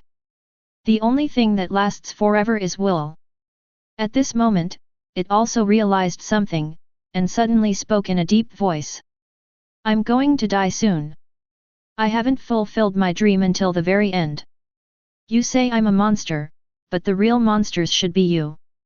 My body is about to perish, but you are different. You are a monster who inherited the breath of the sun and has the sword as a helper. But even so, you still cannot break through the limit of your lifespan. Become a ghost. I will give you everything I have. You will help me fulfill my dream. After all, you and Nezuko share the same blood. Only you can become the strongest ultimate creature and become a god. This is indeed true. After all, there is no one more suitable for Muzan blood than the Tanjirou family. However, when faced with these temptations, Tanjirou simply sheathed his knife, leaned over to look at Muzan, who was about to die in front of him, and decisively refused. I won't become a ghost. All I want is to peacefully reach the end of my life with my family and friends. That's enough for me. After receiving this answer, Muzan really couldn't understand it and could only shout excitedly. No, you will regret it later. Accept my blood and become the strongest being, Kamatu Tanjirou, you are the one chosen by God. But no matter how it shouted and tempted, Tanjirou remained unmoved, and all he could do was murmur softly with relief. Mom, Hanako, Takeo, Shigeru, Rokuta, I have avenged you. Chapter 103. As he spoke, his eyes fell on Muzan in front of him, and he saw that his body was gradually turning into ashes and slowly dissipating. Until this moment, it could no longer maintain its dignity, and its eyes were filled with pleading when it looked at Tanjirou. Wait a minute. I beg you. Inherit my will and become the strongest god. You are the only one in the world who can do it. Don't you understand? Only you. Only you can become the perfect ultimate creature. Faced with the temptation of eternal life, Tanjirou just smiled gently with relief and said, Sorry, I refuse. No. You can't refuse. Kibutsuji Muzan roared with all his last strength, but Tanjirou remained indifferent, as if immortality meant nothing to him. It's not worth mentioning at all. Looking back on my life, I have been struggling on the brink of death since I was born, and everything I have done is just to simply survive. But why can't such a simple wish come true? In pain, the body turned to ashes and lost all perception. The consciousness fell into darkness, and what awaited it was only the raging fire of sin burning in hell, which would devour it completely. Atone for the crimes you have committed. Tanjirou watched Kibutsuji Muzan, who had killed his entire family, turn into ashes and die, but he did not feel any joy of revenge. Instead, he looked at the Ashura Maru in his hand with a sincere gaze, and at this moment his eyes showed relief and gratitude. Ashura Maru, thank you so much for helping me get revenge. The contract between us. The words haven't finished yet. Ashura Maru's voice rang in his mind, you showed me a pretty good revenge, so I'm going to give you a compliment. As for the contract, it still stands. Remember, if your steadfast heart wavers even a little, I will take your body away. Having said that, he said no more. But Tanjirou already knew what Ashura Maru was thinking, and immediately smiled gently and said, then please give me your guidance in the future. He sheathed his sword, turned around and walked towards the dark woods. At the same time, the system prompt sound rang in the mind of Ashura Maru in the sword. Ding! Kibutsuji Muzan was detected to have intense negative emotions before his death, and a total of 150,000 emotion points were obtained. Gaining 100,000 ghost power, should 30% be returned to the sword master? Ashura Maru quickly responded to the system's thoughtful reminder. Wait, I won't return it this time. Ding! No ghost power will be returned this time. The world's judgment begins. Template Ashura Maru, Sword Master Komatu Tanjirou. A total of 56 battles. Win all 56. Total number of evil spirits killed, 600. Number of upper rank kills, 5. Number of lower level kills, 6. Slash away Kibutsuji Muzan. Obtained the title, Ruthless Devil Killing Machine. Complete the mission to kill Kibutsuji Muzan and get 100,000 emotion points as a reward. Do you want to start traveling through time immediately? This time, Ashura Maru did not answer immediately. Instead, after a moment's silence, he suddenly asked, what would happen if I don't start the journey immediately? Ding! After completing the task, you can travel through time at any time, but you need to inform the system 7 days in advance of the next travel. Other than that, there are no other restrictions. After hearing this answer, Ashura Maru already had a plan in mind, which was not to travel through time for the time being. After all, even the horn is not unlocked. It is obviously unwise to rush to the next world. It is better to stay in this world for the time being and save up the golden horn before leaving. It's always better to be cautious. System, open my personal panel. Host, Lin Fan. Template Ashura Maru. Demonic power, 250,000. Extraction ability, eternal buff is indestructible. Chidori flow, 1 sword Shura, platinum level ability perception, silver level ability sharpness, a perfect match. Template abilities, weeping blood, devouring, healing, feeding back, ghost transformation. Unlocked, golden horn, blowing the horn can activate the seraph form of the end, codenamed Salt King. Unlocking requires 500,000 emotional points. Emotional value, 430,000. Looking at the emotion value, I am still about 70,000 away from 500,000. It shouldn't take long to save it up. It is better to unlock the template completely and steadily. Outside world. Tanjirou had unknowingly arrived at the original plane. Seeing the people who had also finished the battle and walked out of the infinite city, it seemed that their number was obviously smaller at a glance. Needless to say, Tanjirou also understood. Those people have stayed in infinite city forever. Even though they have seen life and death, they still find it hard to accept. But on the contrary, when Shinazugawa Sanamai and others saw Tanjirou coming, their expressions were extremely surprised. Among them, Zenitsu ran forward quickly and asked the question that everyone was concerned about, Tanjirou, did you defeat Kibutsuji Muzan? As soon as the words fell, everyone present was tense. Facing everyone's gaze and feeling their expectant eyes, Tanjirou also relaxed a little, smiled gently and spoke slowly. Kibutsuji Muzan is dead. We won? I really won. Zenitsu almost started to act weird again, his expression was as excited as it could be, but he didn't forget to speak in his spare time. Oh, Tanjirou, you must ask Ashura Maru to heal me later. I have also activated my markings, and I don't want to die so early. Don't worry, Zenitsu. Tanjirou can still guarantee this. Thinking back to Ashura Maru's past, it would be better if I didn't ask. And me, Tanjirou, I also have spotted patterns. Inashuk also ran forward, pointing at his face under the wild boar mask, and shouted loudly. Except for two of them. The rest of the people felt relieved and fell into excitement. Is Kibutsuji Muzan dead? Well done, Tanjirou. Shinazugawa Sanami followed closely and walked forward, not sparing her praise. That's great, but will the Demon Slayer Corps disband? I haven't found a marriage partner yet. Kenroji Mitsurai stood in the crowd, also feeling genuinely happy, but at the same time she felt a little worried. Inaguro Obanai was watching quietly behind her. Boy! I knew you could do it.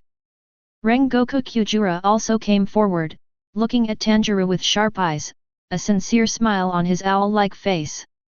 Almost everyone is thanking Tanjirou. Thank him for killing Muzan and ending this source of countless sorrow and pain.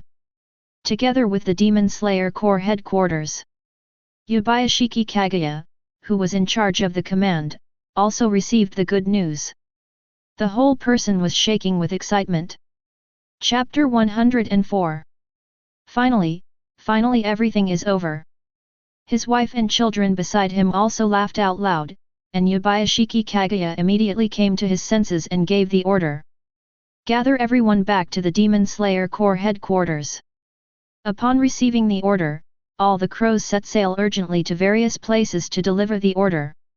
Until the next day, everyone returned to the Demon Slayer Corps headquarters again, but this time everyone came to the courtyard where Yubayashiki Kaguya was.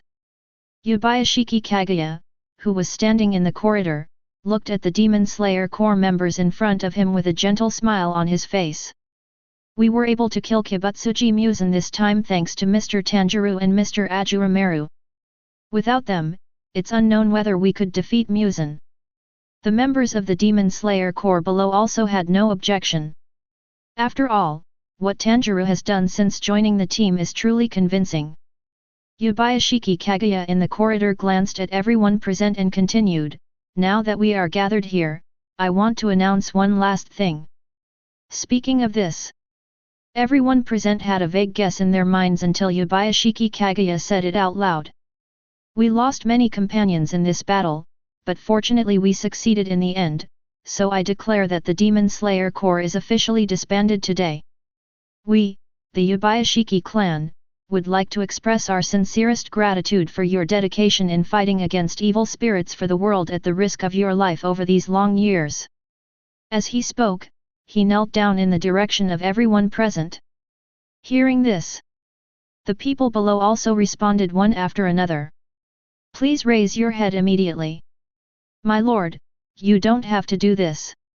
As for contributions, it's obviously the Yubayashiki clan who have contributed the most. Amid the people's concerns, Yubayashiki Kaguya stood up and continued softly, then the Demon Slayer Corps will be disbanded, and you can find something you like, or stay here. In addition, the Yubayashiki family will continue to provide you with living security, and we sincerely thank you all. The final meeting is over. Tanjirou also found Nezuko in the crowd, only to see that she had completely transformed back into a human being, standing with Uroka Dakase Kanji and Tomioka Jiyu. When Tanjirou approached, several people cried for joy. Just like a family, laughing happily. A few days later, everyone presented flowers to the fallen team members, then went their separate ways, choosing their own paths. Tanjirou's choice was also very simple, which was to return to his house in the mountains and live a peaceful and harmonious life. Inashuk, who had no relatives, chose the same path, but Zenitsu was caught in a dilemma and ultimately chose his master. He came in front of him, tapped his head slowly from behind and said, "Do you want to abandon your master? If not, take me with you." "Grandfather." Zenitsu's eyes sparkled with tears. Not far away, Nezuko was also genuinely happy for him. Before leaving, Tanjirou also requested Ashura Maru to treat all the people in the Demon Slayer Corps who had their markings activated, and also checked on the Yabayashiki Kaguya clan. After making sure there were no problems, the group set out on their journey home. A few days later, the group finally returned to the familiar mountains. After saying hello to the old man in the wooden house on the way, they finally returned to their former home. Looking at the vacant land in front of his home where he buried his relatives, a sea of flowers has grown. "Mom, we are back." Tanjirou knelt in front of the grave and paid his respects sincerely. Everything was going in a good direction, and Ashura Maru was placed in Tanjirou's home and worshipped as before. Time flies. As spring went and autumn came, the Ashura Maru and the sword stayed here for countless days and nights. Even he himself could not remember how long he had stayed there. Until Zenitsu's grandfather died. Zenitsu confessed his love to Nezuko. Tanjirou and Inashuk also found their own lovers and had their own families, but they still live here. Spent countless wonderful days and nights. Among them, the one that Ashura Maru cares about the most is Tanjirou. He has never slacked off since returning here. "I practice my skills hard every day. Until he no longer needs his own support and can be comparable to Yuichiro Tsugakoku. But I have never been able to break through this limit." Ashura Maru had already noticed it, but it was not until this time that he was able to confirm that it was the world that was deliberately trying to stop him. In this world, the strongest power has its limits, but it is unknown what will happen when this limit is exceeded. The only thing we can know is that Tanjirou has reached the limit of what this world can bear, and has become the undisputed strongest. Ashura Maru watched them get married and have children, and spend every day and night happily, and watched Tanjirou pass on the fire god Kagura to his children. Time flies. Tanjirou and the others had grown old and passed away one after another, but Aga Amaru remained the same. Until Tanjirou came to the end of his life, he did not care about the concern of his children, but resolutely picked up the Ashura Maru in his hand. In the dark night, the former god of fire, Kagura, was provoked, and that day the blade burst into blazing flames, lighting up the dark night sky. The old Tanjirou said in his weathered voice, "Ashura Maru, it is my life's fortune to have met you. You're almost getting old and dying, so you should take more care of yourself." Upon hearing this, Ashura Maru and the sword retorted unhappily. But Tanjirou is no longer the boy he once was. He just smiled gently and said, "You always care about everyone like this." After a moment of silence, he continued with some sadness, "But I can feel that I don't have much time left. I'm going to die. From now on, you'll be alone again. I'm sorry. You can't even close your mouth even though you're almost dead." Ashura Maru said again in annoyance. Tanjirou smiled helplessly. But the next moment, suddenly, the voice of Ashura Maru sounded in my mind. "I should be the one thanking you. Thank you for sharing my memories with me and letting me see a good revenge." Hearing this, tears welled up in Tanjirou's eyes. No words were spoken that night. The next morning, Tanjirou was lying on a hospital bed at home, with his children looking at him with concern. All he could do was hold the knife tightly in his hand. But the next moment, the blade emitted a jet of black smoke, and Aga Amaru appeared in everyone's sight. These children had only heard of it, and this was the first time they saw it with their own eyes. Right under their gaze, Ashura Maru slowly placed his hand on Tanjirou's forehead. Tanjirou's mouth also showed a gentle smile, and he wanted to say something weakly, Ashura Maru. But he was immediately scolded by Ashura Maru in a bad mood. Just shut up, don't you think you're not dying fast enough? As he spoke, a large amount of ghost power poured into his mind, bringing it back into his spiritual world. A large amount of ghost power created those beautiful moments in an instant. Parents, lovers, friends, children. Everything he cherished appeared here one by one, until Ashura Maru appeared at the end, and he spoke with that arrogant look. Bye now. Tanjirou also waved, goodbye. As soon as the words fell, the world fell silent, and Ashura Maru in the outside world withdrew his hand. Chapter 105. Tanjirou's life is gone, but his gentle smile still remains. Ashura Maru stood there for a long time without saying a word. To be honest, I watched Tanjirou grow up, step by step to this day, and seeing him die happily, I couldn't help but feel sad. He used his ghost power with both hands to drag Tanjirou's body, brought it to the sea of flowers in the open space outside the door, and buried it in the grave that had been dug long ago. Buried here with Zenitsuo and others. After doing all this, Ashura Maru stabbed his body into the ground, and then completely disintegrated into black mist and returned to the blade. The young men and women in the room behind him also showed expressions of disbelief after witnessing all this. But no one came forward to disturb them. In the knife. Ashura Maru was silent for a moment before speaking. System, travel through time. As soon as the words fell, the system prompt sounded in my mind. Ding! The system has reported that the time travel will take place in 7 days. You have to report the time travel 7 days in advance. I really can't do anything with Ashura Maru, but it doesn't matter. I took a look at my personal dashboard. The astonishing 700,000 emotional points at the bottom were finally able to ease my heavy mood, and I chose to unlock the ability without hesitation. System, unlock the golden horn for me. Ding! 500,000 emotion points have been consumed. Golden horn, blowing it can activate the seraph form of the end, codenamed Salt King. Note, the use of the sword requires the owner's body to reach a certain strength, otherwise he will suffer a fatal backlash. The transformation time is determined by the body's strength. Unlocked. All abilities of this template have been unlocked. For a moment, Ashura Maru looked at the world in his sword, at the boundary between the sky and the sea. The golden horn also released its own light, and holy light appeared right above it, in which the figure of an angel could be seen hovering. Is this the power of the horn?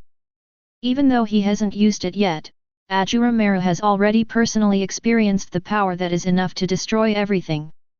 It's like some kind of rule that can turn everything into pillars of salt. It doesn't make any sense at all. If Muzan were alive, he could turn it into a lifeless pile of salt with a wave of his hand. With this power, the next world shouldn't be a problem as long as it's not too outrageous, and there are still a full 200,000 emotion points. That should be enough. And there is nothing left in this world worth lingering on. The blade stood in front of the grave for 7 days. Finally, the voice of the system in my mind sounded again, ding. The 7 days are up, please prepare yourself, the journey will begin. Is it finally here?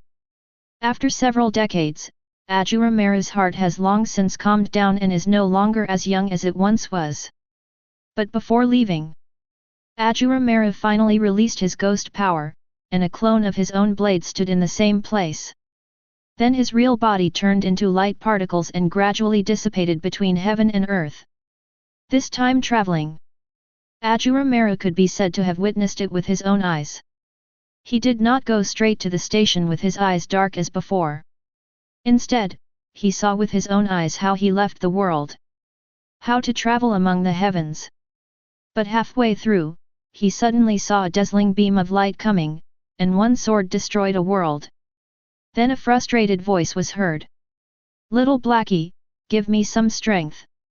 Ashura Maru was puzzled when he heard this, but he quickly passed by this place and arrived at the destination of this trip. Perhaps with permission, he walked straight in, and then Ashura Maru felt a darkness in front of his eyes. Complete loss of all senses. I don't know how much time passed.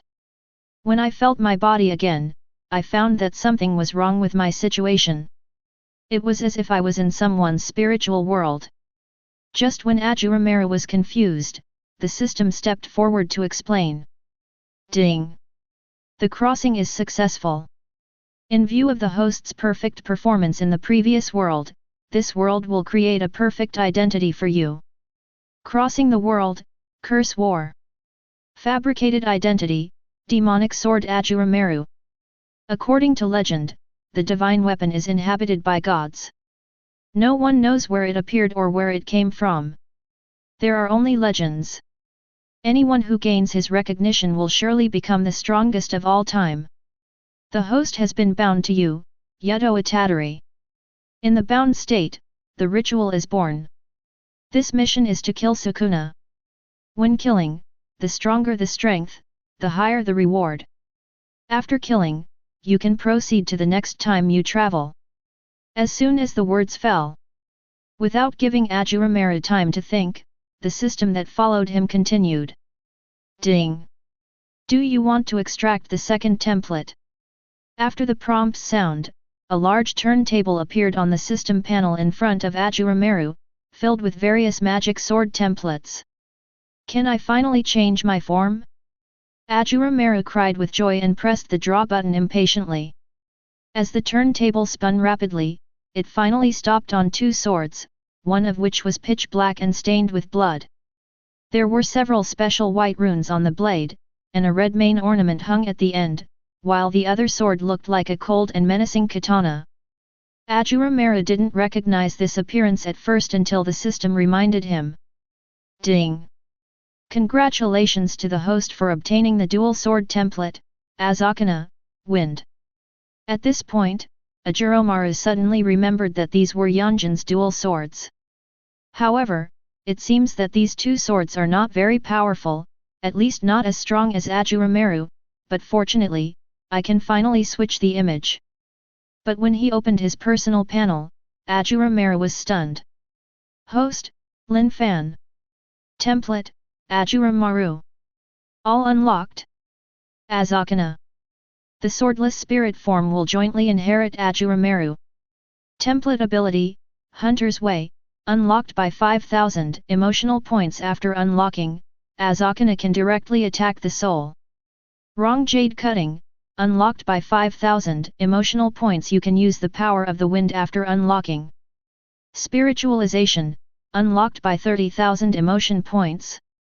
After unlocking, part of the soul can be separated from the body and spiritualization combat can begin. Sealing, unlocked by 50,000 emotion points. After unlocking, you can seal the killed strongman into the mask and summon him again. Sealing the dust, slashing the thoughts. Special editions. Domain expansion, Ajuro Guanyin, unlocked at 150,000. After unlocking, you can open the domain and domain effect. It can perfectly reproduce all the previous sword masters and the souls killed by the sword, and can teleport at will in this area, and is immortal. The blade formed in the field has a guaranteed hit effect. After seeing these abilities, Ashura Maru felt that these two swords did not seem weak. At least they were a natural nemesis against cursed spirits. Then I thought that this world is a Jujutsu Kaisen. I immediately chose to unlock the territory expansion and the Hunter's Way. The main feature is a special attack. Chapter 106. As for the remaining emotion points of less than 50,000, Ashura Maru had no plans to use them all for the time being, but would leave them for later use depending on the situation. But then again, Ashura Maru came back to his senses, and after briefly adjusting to the current situation, he was finally able to observe the outside world. I saw that I was in the body of a young man. The young man was wearing casual clothes and had special pink hair, which gave him a youthful look. Yuji Itadori. The memories in Ashura Maru's mind resurfaced, and he recalled the world of Jujutsu Kaisen, and thought of the jokes he had told in the past. I didn't expect it to become a reality now. Now it's really my turn to fight Sukuna. But looking at the situation, Yuji Itadori was standing in front of the nurse's station of the hospital, holding a document in his hand and talking to a nurse. Thank you so much. Are you really okay? The nurse looked worried. In response, Yuji Itadori suppressed his grief and said, this is the first time for me, so I don't have any real feelings, but if I always look sad, Grandpa will be angry. So I will burn him to ashes with a smile on my face. What a filial speech! In the knife, Ashura Maru curled his lips. There was no sense of urgency this time. After all, killing Sukuna was not a difficult task for me now. And it seems like the story is just beginning. Let's just observe and see first. Outside world. It was at this moment. Not far away, where the lights couldn't reach, someone suddenly spoke up. You are Yuji Itadori, right? I'm Fushijiro from the Jujutsu High School, and I have something to say to you now. From the darkness, a young man in a dark school uniform and with black hair walked out with a stern face. Hey! Yuji Itadori found the person coming look a little strange, but he still walked over. Follow him to a dark corner. Immediately. The black-haired young man turned around, looked directly at Yuji Itadori in front of him, and said solemnly, I am Megami Fushijiro from the Jujutsu High School. I have something extremely important to tell you now. As he spoke, he took out his phone and opened a photo of a box and said jealously, the cursed item in your hand is very dangerous. Please give it to me immediately. It's the one in my phone. After seeing the box on the mobile phone, Yuji Itadori leaned slightly against the wall behind him and asked with some confusion. This one? I found it, but why is it dangerous? Faced with the inquiry, Fushijiro Megami explained patiently with a calm face. More than 10,000 people go missing in Sakura country every year, and most of them are caused by curses. Human negative emotions are the source of curses, and the one you got is one of them. It is of the highest danger level, special grade. Hand it over to me before anyone dies. Seeing that the man in front of him didn't seem to be lying, the half-believing Yuji Itadori still took out the box and handed it directly to him, then reminded him. Is it so dangerous?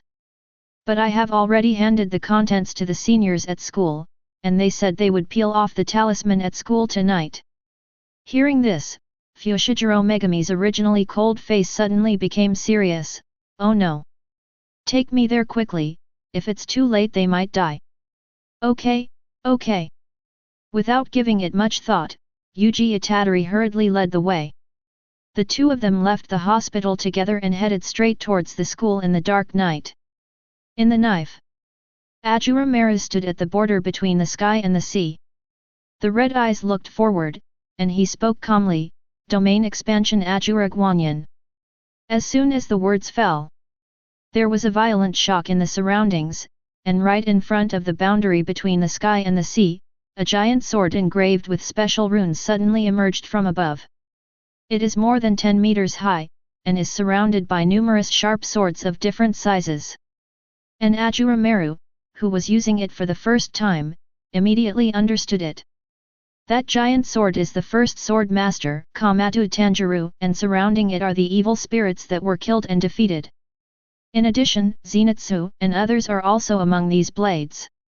As long as you want, you can release the ghost power to summon it out. Without much hesitation, he released his enormous ghost power, and in response to it, runes surrounded the giant sword, and a figure walked out of it.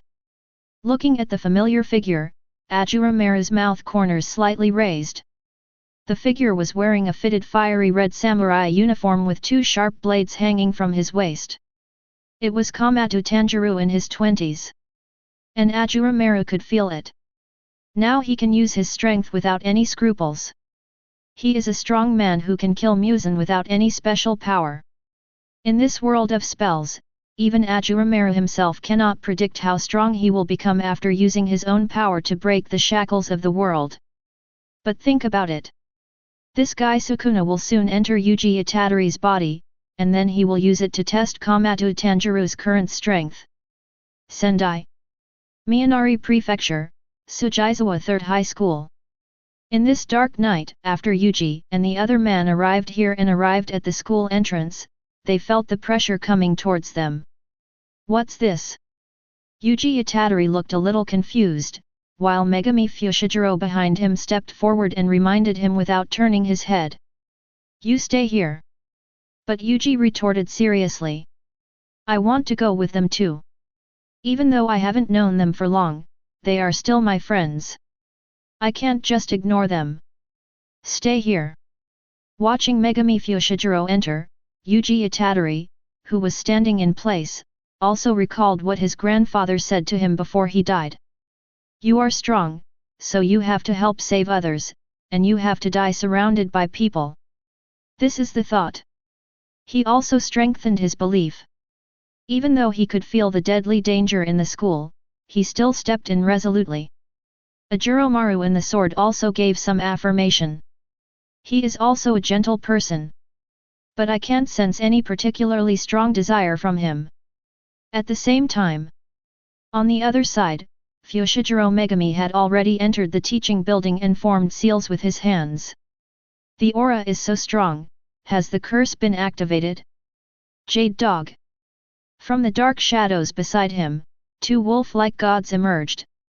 One black and one white, on either side of him. In front of him were some strange-looking curses, the main one being ugliness and weirdness. However, it was quickly devoured by the 2 jade dogs, but soon encountered a tricky situation at the corner. Chapter 107. All I saw was a huge, hideous, and bloated mass of flesh, as if it was formed by a large number of curses, with strange heads everywhere, and numerous eyes and arms. And there are 2 humans on this cursed body. One of them had half of her body swallowed, and the other girl was also manipulated from top to bottom and pulled into the body. Want to devour both humans and cursed creatures? It's too late. Fushiguro Megami's eyes widened, and the jade dog beside him was about to take action. The next moment, the figure of Yuji Itadori appeared outside the window. He broke into the room through the window and landed directly on the body of the curse. He saved the 2 people who were about to be swallowed one by one with one hand. He jumped aside, and the jade dog rushed forward at this time, tearing the curse apart completely. Yuji Itadori jumped to the side and put the 2 rescued people on the ground, holding the rescued Sukuna's finger in his hand. But Megami Fushiguro noticed other problems. You can see it, right?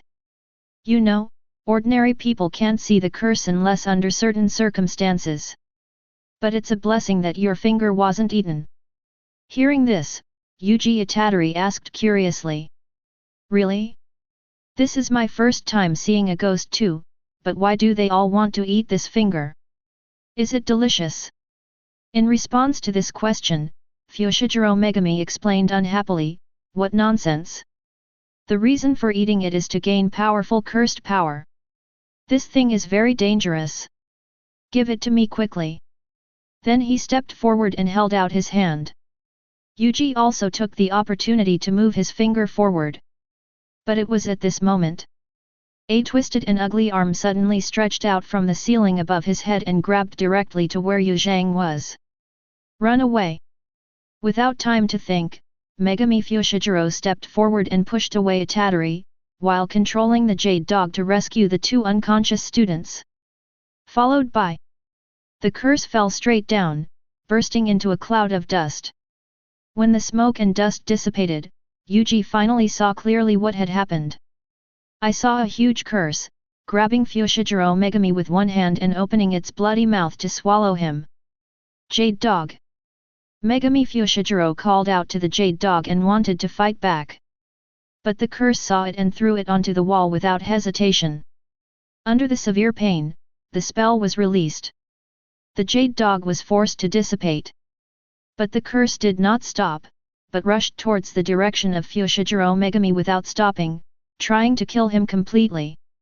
The next moment, the wall shattered with a loud bang, and Fushiguro Megami fell onto the rooftop below along with the rebel. After rolling several times, his head was bleeding.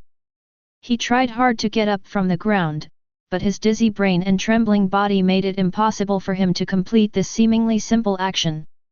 At this moment, he could only watch the curse rushing towards him. Damn it! I can't move. Just before the curse was about to approach, Yuji Itadori leaped up and gave the cursed head an elbow, then immediately dodged to the side and tried to attract its attention and deal with it. And the curse turned around and started attacking Yuji. But this also made the injured Fushiguro Megami grit his teeth and scold, "Yuji, you should have taken them and ran away just now. The curse can only be exorcised with a curse, you can't defeat it. But aren't you in danger too? If I leave, I'll have a guilty conscience forever." While dodging, Yuji did not forget to answer. But this also gave the curse an opportunity, and with one punch, it knocked Sukuna into the air, and Sukuna's fingers flew out of its hand. Following closely was a huge hand that held it in its palm, and Yuji also caught Sukuna's fingers with his mouth. Seeing this, Curse wanted to put the tiger twig and his fingers into his mouth without hesitation. Yuji had no choice but to put his legs on the teeth to prevent his body from being eaten, while at the same time he could hear Fukuro's cries. "Are you stupid? Throw your finger at me, or you'll be eaten." These words also woke up Yuji. Since these so-called cursed spirits can gain powerful strength by eating fingers, why can't they eat them themselves? Thinking of this, he immediately opened his mouth and swallowed the finger of Sukuna that he was biting directly into his stomach.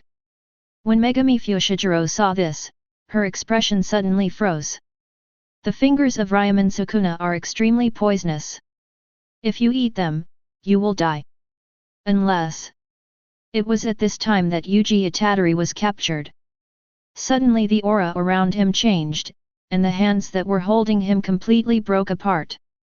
He stepped on the cursed man's head and jumped onto the ground behind him.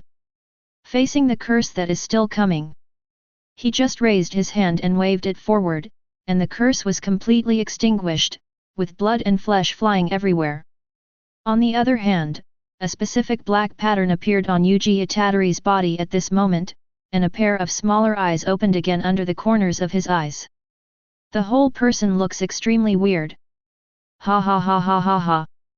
It's really more exciting to feel the moonlight in person. But the flesh of the cursed spirit is too boring.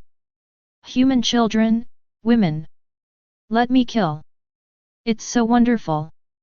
After an excited speech, he just stood there in a daze, completely motionless. Fushiguro Megami, who originally thought that everything was over, was at a loss for a moment. What's going on? What on earth happened to him? Where it cannot be seen. Yuji Itadori's spiritual world can also be called the realm of life. This is the boundary between sky and sea. Yuji Itadori just stood here, looking up at everything around him and couldn't help but say, "What a beautiful place, where is this? Didn't I just..." As he was speaking, he suddenly saw another person beside him. Why is there another me? But after taking a closer look, he discovered something different. This guy had a special black tattoo on his body and 4 eyes. "Who are you?" Yuji wanted to ask something more. But what he was met with was Sukuna's slash, an invisible slash that came quickly, trying to split Yuji's head in two. Only, just as the slash was about to hit, a dark mist completely obliterated the slash. Sukuna also showed a cautious expression for the first time.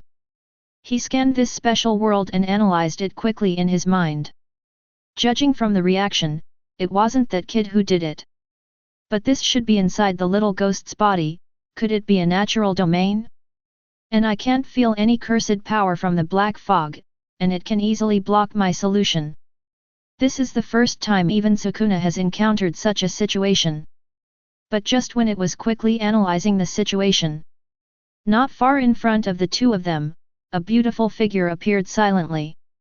Chapter 108. The person who came was none other than Ashura Maru. Half of his face was covered by his long hair, but his red eyes seemed to be able to see through the two people in front of him. Sukuna's expression changed slightly. At such a close distance, it didn't even notice the other party. Compared to the cautious Sukuna, Yuji didn't feel any sense of crisis at all. Instead, he looked at Ashura Maru in front of him and couldn't help but ask. Did you bring me here? Who are you? Where is this place? But instead of getting answers to these questions, Ashura Maru angrily scolded them, you ask too many questions.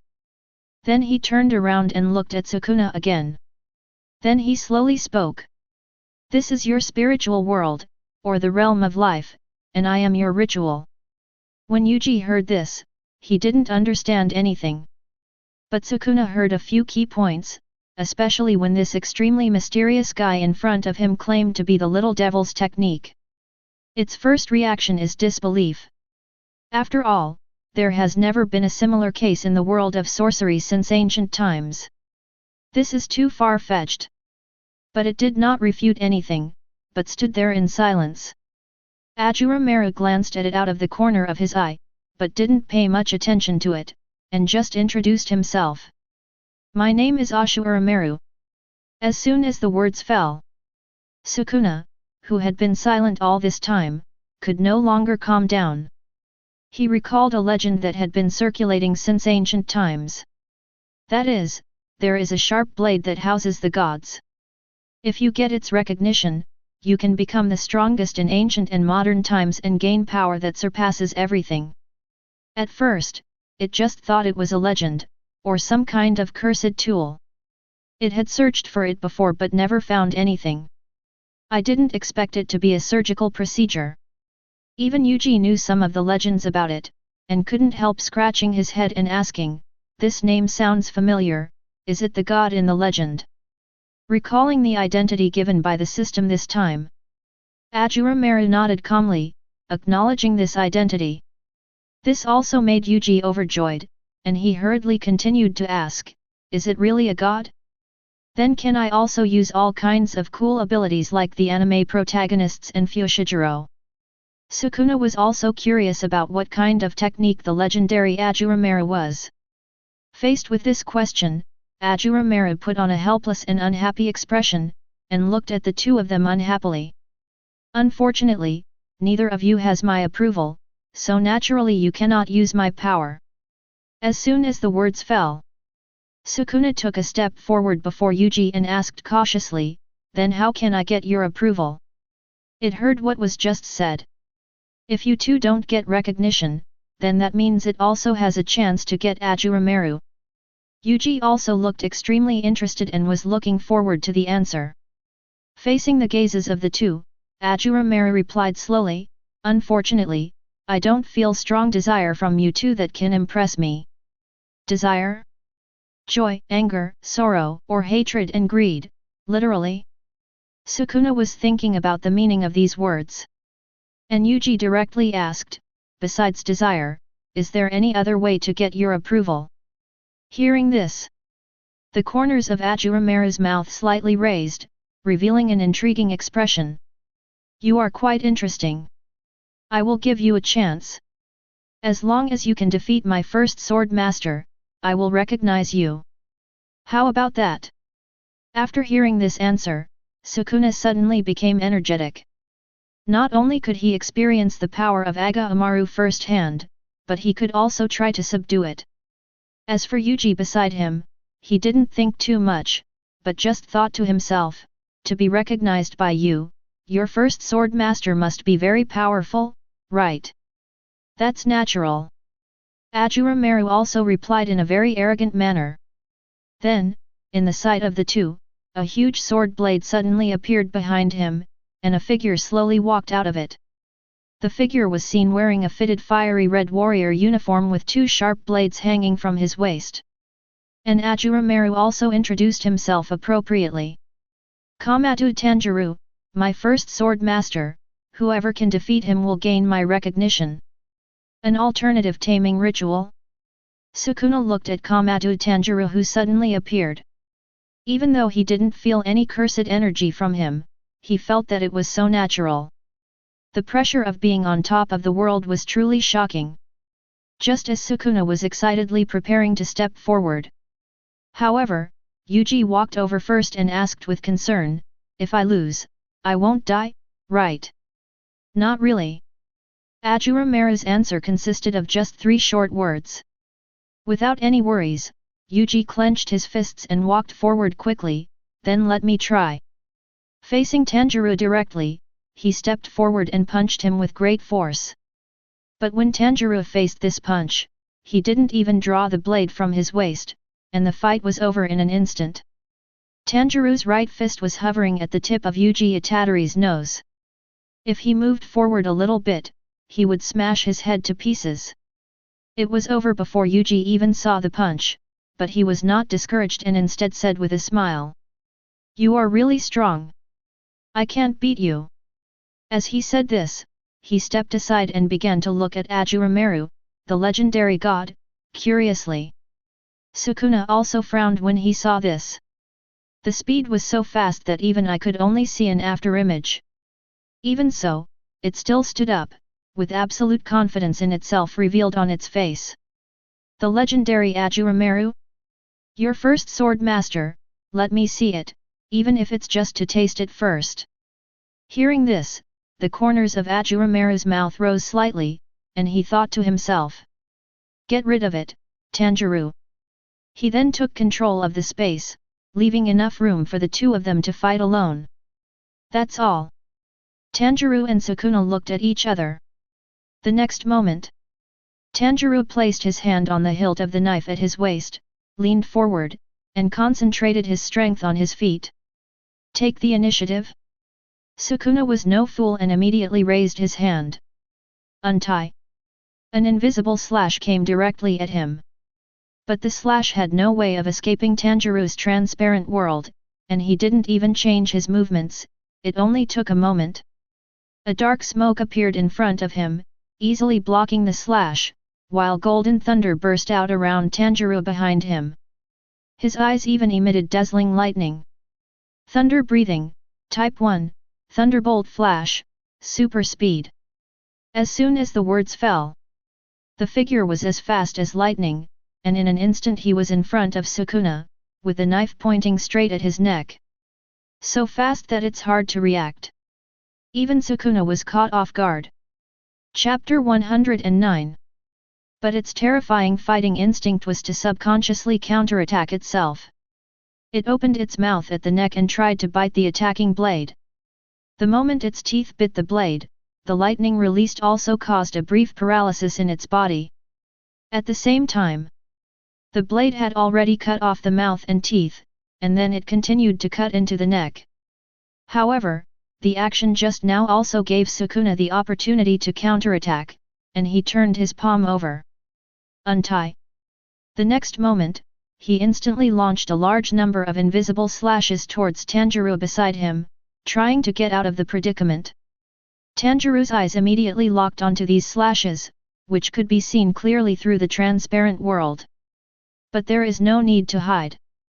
He just exerted force with both hands, and the blade that was originally releasing lightning instantly burst into hot and gorgeous flames. The god of fire Kagura, round dance. The knife easily cut across Sukuna's neck and chopped off his head directly into the air. At this moment, Sukuna's pupils suddenly contracted. In sight, his own slash had already hit Tanjirou's body below, easily severing his samurai uniform. But when it cut the flesh, it only left a slight blood mark, and then it healed itself the next moment, and there was not even a trace left.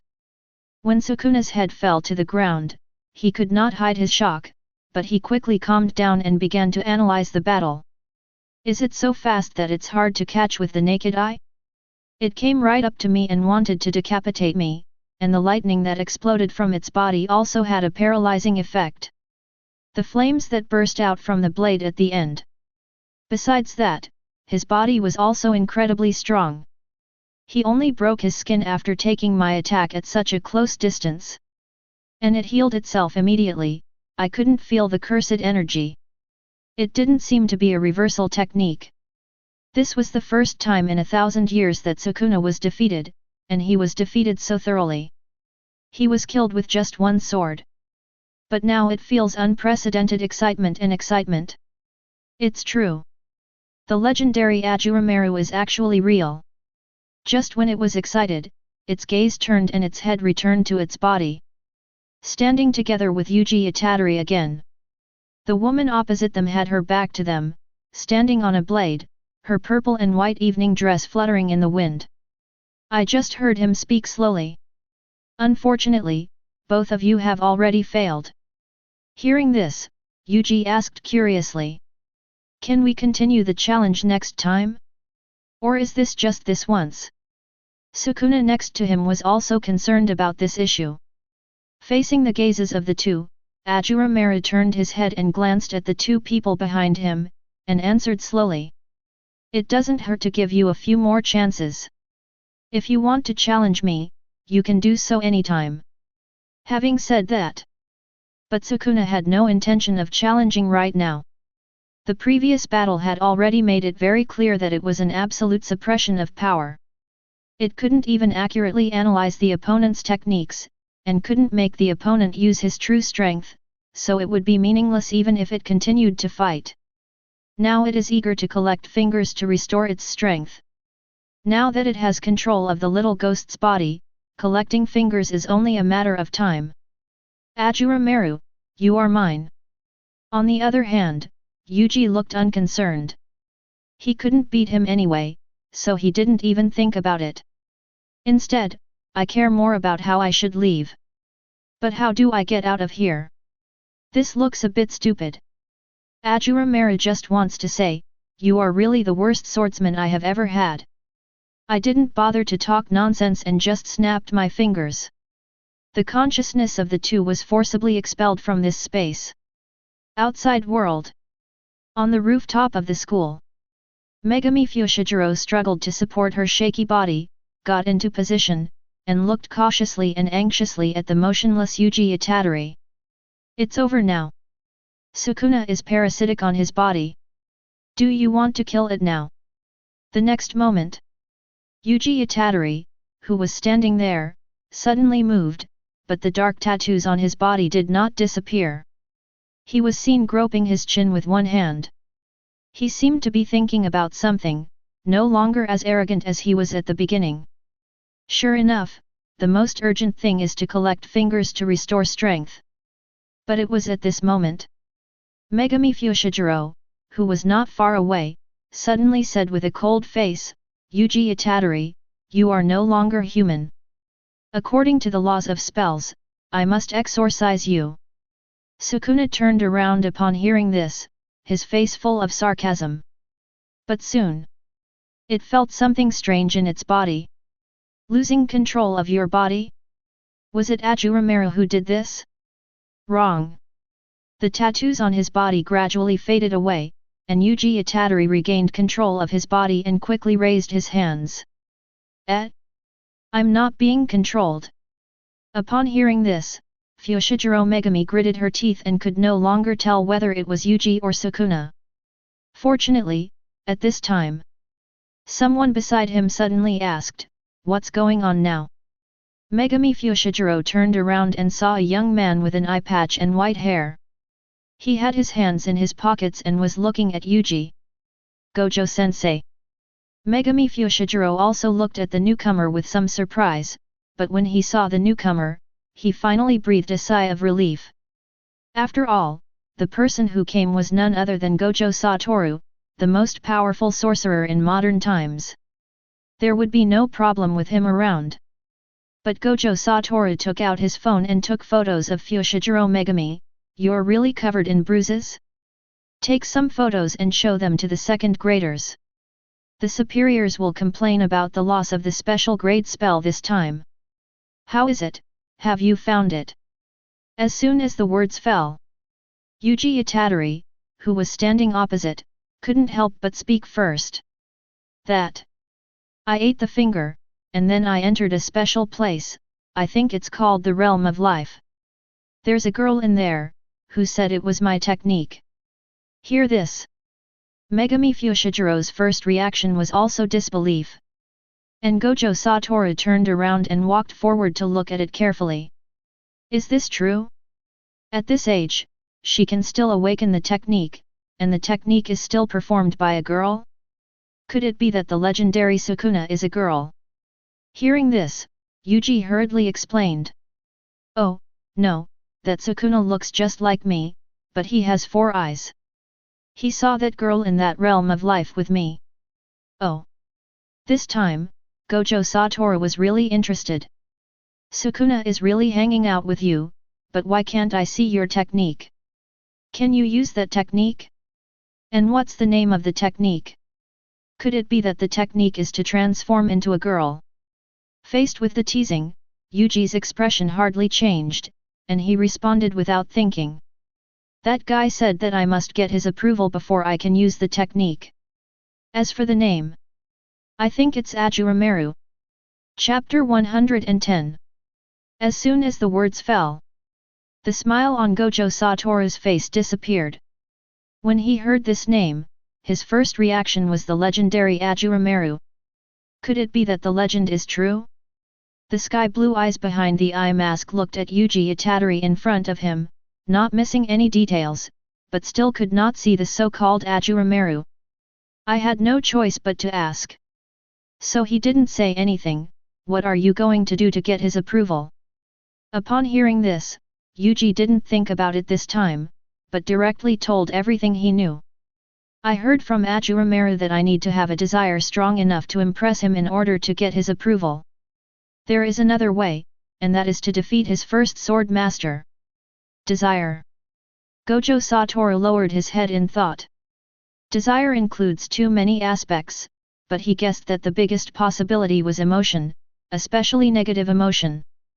After all, cursed energy is essentially generated by negative emotions, so does that mean you need to have enough cursed energy to be recognized? That suits Yuta very well. But these are just guesses. Gojo Satoru is more concerned about the following conditions. Have you tried to challenge the sword master? Speaking of this, Yuji Itadori couldn't help but describe it vividly.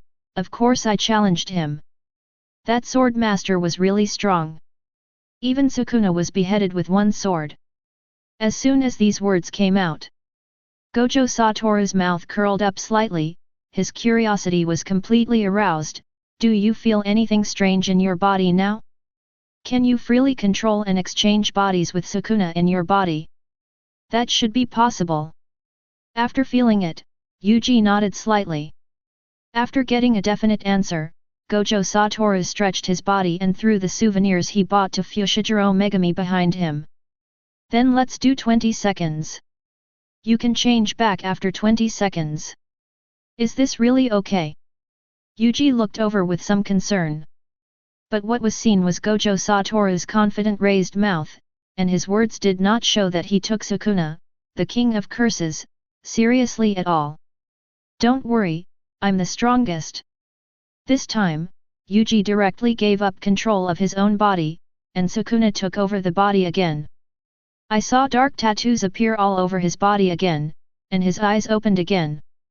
He leaped up and rushed towards me. A cloud of smoke and dust suddenly rose from the rooftop. And one could vaguely hear Gojo Satoru talking to himself. This is the dessert I want to eat when I go back. Kikufuku is different. The whipped cream and edamame in it are a perfect match. Wait until the smoke clears.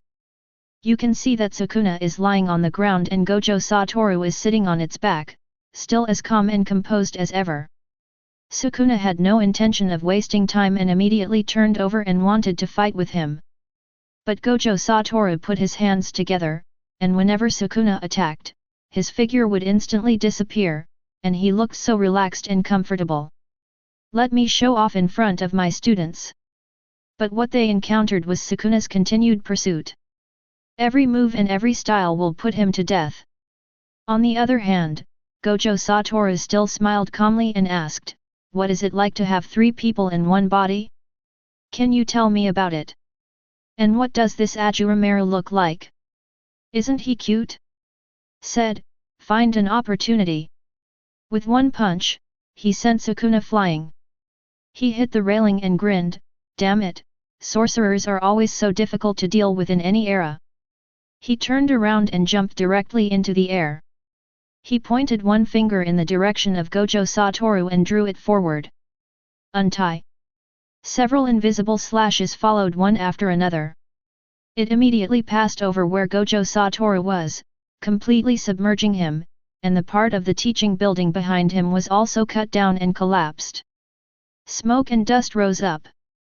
Sukuna looked at his masterpiece, the corners of his mouth slightly raised and said, "Is it just like this?" As soon as the words fell. When the smoke and dust cleared, Gojo Satoru and his companion were seen inside, intact. He was not hurt at all, and even his clothes were spotless. He waved his hands as if to fan the dust around him and said, "You don't want to say anything? Are you so cold? But the time is almost up." The words fell. Yuji once again fought for control of the body, and Sukuna, who was originally in control of the body, seemed to be kicked out directly. This time Sukuna can also be confirmed. This wasn't done by Ashura Maru, but by this kid named Chidori. This guy is too mysterious.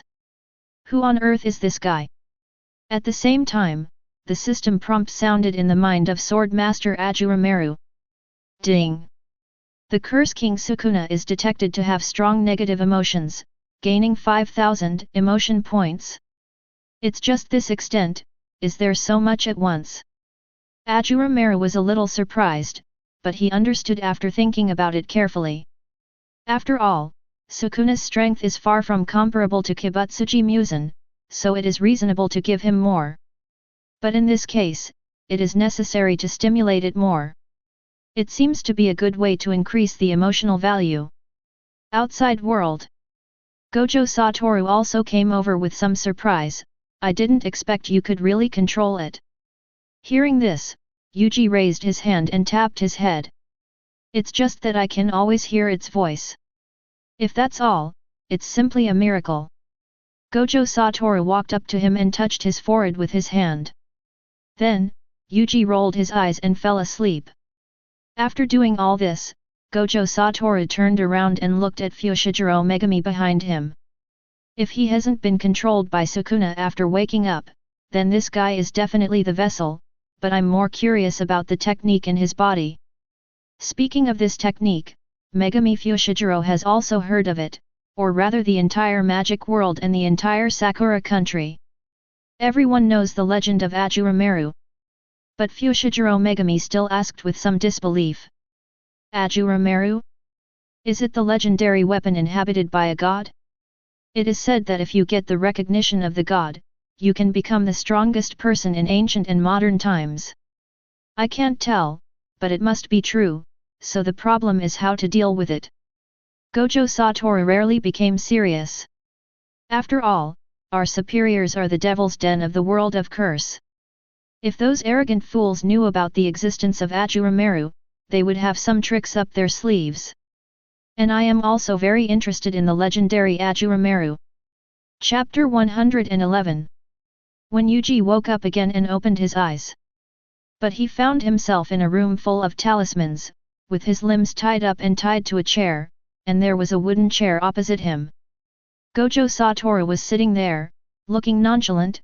"Well, you were going to be sentenced to death, but now it's been suspended." Suspended sentence? Does that mean I don't have to die now? Yuji looked extremely depressed. On the other hand, Gojo Satoru took out another Sukuna finger from his pocket and said, "Let me explain to you, the one in my hand is Sukuna's finger. There are 20 of them in total, and we only have 6 of them." As he spoke, he raised his hand and an invisible force knocked his fingers away, causing them to fall directly onto the wall covered with talismans, creating a concave hole. As you can see, it cannot be destroyed, but the legendary Ashura Maru in your body may be able to do something about it. Besides that, if you die, the Sukuna in your body will die with you. But the old men here are very cowardly and want to kill you, so do you want to die now, or swallow the whole finger and die later? Hearing these two options, Yuji couldn't help but ask, "Then can't we try using Ashura Maru?" Hearing this, Gojo Satoru restrained his unruly appearance and suddenly asked, "Let's not talk about whether it can be achieved, can you really get his approval?" In this regard, Yuji did not comment.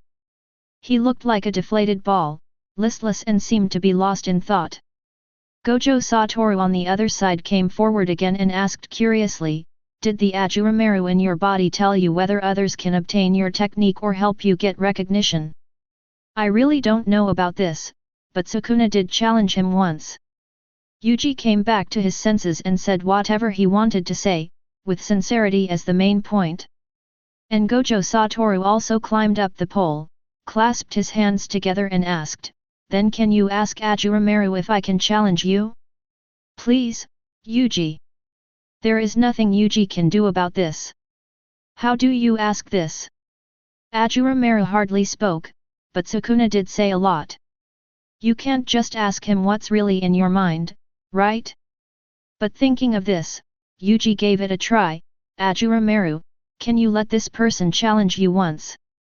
After not getting a response for a long time, he was ready to give up. But in the next moment, Ashura Maru's pleasant voice suddenly rang in my mind. "Can." Hearing this affirmative answer, Yuji was stunned for a moment, then looked at Gojo Satoru in front of him and hurriedly reminded him. He said yes. "Really?" Gojo Satoru looked very happy, with a smile written all over his face. "But how do we fight?" It was at this moment. A dark smoke suddenly spread out from Yuji Itadori's body and spread towards Gojo Satoru. "Is this the power of Ashura Maru?" "It's not cursed power." Gojo Satoru carefully observed the black smoke and automatically identified it without any limit. He blocked it outside, but when he realized there was no threat, Gojo Satoru let it in again. When smoke comes into contact with it, consciousness is also brought into the spiritual world. It is still the boundary between the sky and the sea. But this time Sukuna left and Gojo Satoru came. And the next moment, alone in the realm of life, sitting on a shrine made of piled bones, Sukuna was trembling with anger. "Why didn't you take me with you?" Ding! The Curse King Sukuna is detected, causing violent emotional fluctuations, and gaining 6,000 emotional points. Hearing the prompt sound of the system in his mind, Ashura Maru's mouth curled up slightly, and he thought to himself, "The new boss has appeared. Is this the area where Ashura Maru was born? It's quite beautiful." After glancing around, Gojo Satoru smiled and gave his own evaluation of this place. Then his gaze shifted. "Then I saw the girl standing on the hilt of the sword. I knew without thinking that this was the so-called Ashura Maru." Gojo Satoru looked carefully, but could not see anything at all, as if his eyes of blue sky were just a decoration. "I can't tell anything. Just as I guessed, this guy's power is not cursed power at all." And when Ashura Maru turned around, Gojo Satoru recalled his earlier teasing remarks. He didn't expect that it really looked so cute, and had elf-like ears. But it's also quite a contrast. After all, who would have thought that the god residing in the most powerful divine weapon would actually be a little lowly? This is really unexpected. So we have to fight here. You want to challenge me? Ashura Maru looked at Gojo Satoru and had to say that he could feel the powerful force hidden in that body. It would be difficult to defeat him if he didn't break through the limit. But if there are fields, it's different. That's right, but I have a question. If I win, can I get your approval and use your technique? Gojo Satoru stood there, asking his own questions like a curious baby. In addition, he was also very curious about how powerful the first sword master, the so-called strongest man in ancient and modern times, was. In response to this question, Ashura Maru hesitated for a moment and responded, "If you can win, it's not impossible. Then let's get started." Gojo Satoru became very motivated when he heard this. Behind Ashura Maru, the figure of Tanjirou slowly walked out from a giant sword and just stood there. It gives people a strong sense of oppression. That's the feeling of standing on the top. Gojo Satoru understood this feeling very well and immediately got ready. Before the battle, Yuji on the side couldn't help but ask, "Can you win?" And the answer he got was still Gojo Satoru's confident smile. We will win.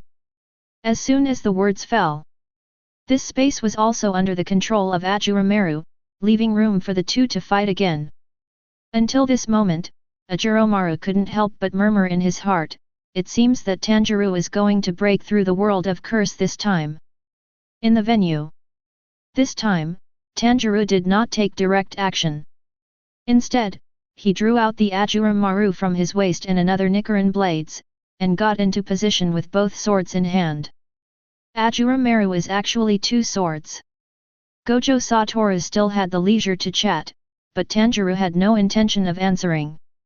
All he had now was the fighting instinct. The god of fire Kagura, secret technique, the dragon of Rengoku.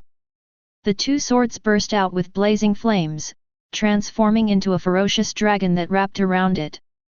This time there were no restrictions. The dragon's head was even 10 meters high, and a huge heat wave swept over, burning like the sun. At the same time, his legs burst out with absolute power, launching the breathing of thunder. It has both the speed of thunder and the power of fire. Like a long dragon, it arrived in front of Gojo Satoru in an instant. Chapter 112. Oh, that's a cool ability. Gojo Satoru crossed his hands, his figure disappeared in an instant, and then appeared not far to the right, and began to speak confidently. But your ability should make it difficult to turn, right? But the next moment, the giant flaming dragon, however, changed direction in an extremely unreasonable manner and attacked the careful Gojo Satoru again. Is this true? Can we change direction like this? Gojo Satoru said as he teleported again to avoid the knife. But Tanjirou and the dragon can still change direction, and every time it changes direction, the dragon's power, speed, and size will increase. The two chased each other in the air. Tanjirou turned 12 times in a row, and finally caught Gojo Satoru's opening, with a strike of indescribable power. Cut down fiercely. The giant dragon opened its bloody mouth and completely swallowed Gojo Satoru, and then fell to the ground together, erupting with blazing flames that shot up into the sky, forming a fire tornado. Among them, Gojo Satoru was still as confident and relaxed as ever. Simply because of his unbridled determination he was able to isolate himself from all the flames and slashes around him. Looking closely at this so-called strongest man of ancient and modern times, Gojo Satoru smiled confidently. Then he raised his hand. Immediately afterwards, Tanjirou's body flew backwards uncontrollably, while Gojo Satoru immediately teleported to his side. A punch from bottom to top, carrying the power of the technique King and Cursed Force, slammed into Tanjirou's abdomen, knocking him directly into the air. With this feeling, is the body also this strong? Gojo Satoru looked upwards with satisfaction. He was sure of it. The punch just now did not cause any effective damage to him. He raised his head and raised his hands. What about this, King? King sucked in everything around him like a whirlwind and destroyed it. 8 Kangs surrounded Tanjirou and kept tearing his body apart. Even after such an attack, Tanjirou's face remained calm. Ashura Maru. Mobilizing ghost power, a large amount of pitch-black smoke was released from the blade, surrounding itself and those Kangs, and completely annihilated them. Looking at the dark smoke above, Gojo Satoru also showed an interested look on his face. Is this the power of Ashura Maru? As soon as the words fell, in that pitch-black smoke, countless dark slashes were launched one after another. Crescent Moon Sky Rush. But facing these attacks, Gojo Satoru did not dodge. When the Infinity Sword was struck down on him, the direction shifted and it started to cut down everything around it. Not far away. Yuji Itadori's eyes lit up, but he didn't understand anything, so he could only say 3 words. Amazing. On the contrary, Ashura Maru on the side was also observing the battle in the field. After the battle just now, he already understood. Do not expand the domain to neutralize Gojo Satoru's infinity. There was no way of touching him. And Gojo Satoru seemed to have the same idea. In the midst of the intensive attacks, he took off the eye mask on his face with one hand, revealing a pair of deep blue eyes. Elegantly combine the index and middle fingers. The field expands into infinite space. In an instant, the surrounding space with him as the center and Tanjirou was completely enveloped within Gojo Satoru's domain. This place seems to be the depths of the universe, and at the end is the space constructed by Gojo Satoru's huge blue eyes, the moment when he looks into their eyes. A large amount of useless information was forced into Tanjirou's mind, and Gojo Satoru also explained leisurely at this time. This is the inner side without limits. The transmission of perception will be forced countless times for the act of living. I am given everything, but I can do nothing. That's my field. But this move did not have much effect on Tanjirou. Now it had no consciousness and was just a puppet with all the characteristics of the original. At the same time, Tanjirou, also under the control of Ashura Maru, clenched the double swords in his hands again and pointed them at Gojo Satoru in front of him. Even Gojo Satoru was a little surprised by this. My domain isn't working. Tanjirou did not give him time to think, and said in a deep voice. Field expansion Ajuro Guanyin. As soon as the words fell, with it as the center, endless black smoke gushed out from the blade of Ashura Maru, and the demon power also transformed into majestic cursed power. The huge sword along with the rest of the blades also appeared behind Tanjirou. A thought came to mind. Countless Ashura Maru condensed from the thin black fog around them and attacked Gojo Satoru at the same time. This time, the field being expanded is also open. Outside Gojo Satoru's territory, dense blades also appeared and pierced directly into the outer shell of his territory. Just a moment. The domain was shattered, and Gojo Satoru was also affected by the Ashura Maru domain. All the sharp swords in the air disappeared, and then suddenly pierced through Gojo Satoru's body. Then it turned into ghost power and invaded his body. It was not until this moment that a heavy expression appeared on Gojo Satoru's face. There is no domain shell, and the range is extremely large. Did it directly shatter my domain shell? Also, after these blades pierce my body, they seem to carry some special power, and my reversal technique is less efficient. No, it's that the cursed energy needed to heal my body has increased, and the output of spells is decreasing. Are these blades eroding my body? The domain has been broken and the spell is now broken. Unable to fight back, he could only passively take on these blades and quickly escape from the area. This is the thought. Gojo Satoru immediately turned around and ran away, but Tanjirou just stood there without moving. When Gojo Satoru came to the edge of the field suddenly flipped upwards, and the outer shell of the field changed from an open field to a closed field. You can actually switch freely? The domain compatibility between you and me is too poor. This was something Gojo Satoru had never expected. When he was forced to turn around, he was faced with overwhelming sword blades that pierced his body one after another. But he did not give up and crossed his arms. Nuyen-style simple field. A simple field of extremely small range burst out from under his feet to neutralize the guaranteed effect of Ashura Maru's field, giving him time to catch his breath. But Tanjirou followed closely and fought him in close combat with two swords. Various sword styles made Gojo Satoru suffer terribly. After all, Tanjirou had reached the limit of the world on this road. After just a few exchanges, Gojo Satoru was nearly beheaded. Fortunately, he dodged the attack and at the same time used a reversal technique to heal his injuries with difficulty. At this moment, he was no longer as relaxed as before. Chapter 113. Fortunately, the reversal technique had been used to repair the brain's technique fuse. He took a few steps back and made gestures again. The field expands into infinite space. Only this time, he expanded his domain to the greatest extent possible, wanting to completely cover Ashura Maru's domain. Avoid being breached from the outside again. However, their compatibility is too bad, and the field has almost no effect on Tanjirou, so he can only avoid the guaranteed effect of his field. But this also brings up a new problem, that is, the strongest melee ability in ancient and modern times is so strong that it is terrifying. Tanjirou also stopped his continuous attacks and stood still with the knife in both hands. At the same time, a rush of water was stirred on the blade, forming whirlpools that surrounded the body. Water breathing, 11th form, water melody. The figure rushed out in an instant. The whole body surrounded by water was like a ferocious water dragon, and in an instant it arrived in front of Gojo Satoru. Gojo Satoru didn't have time to think about it, and immediately raised his hand. Reversal of technique, het.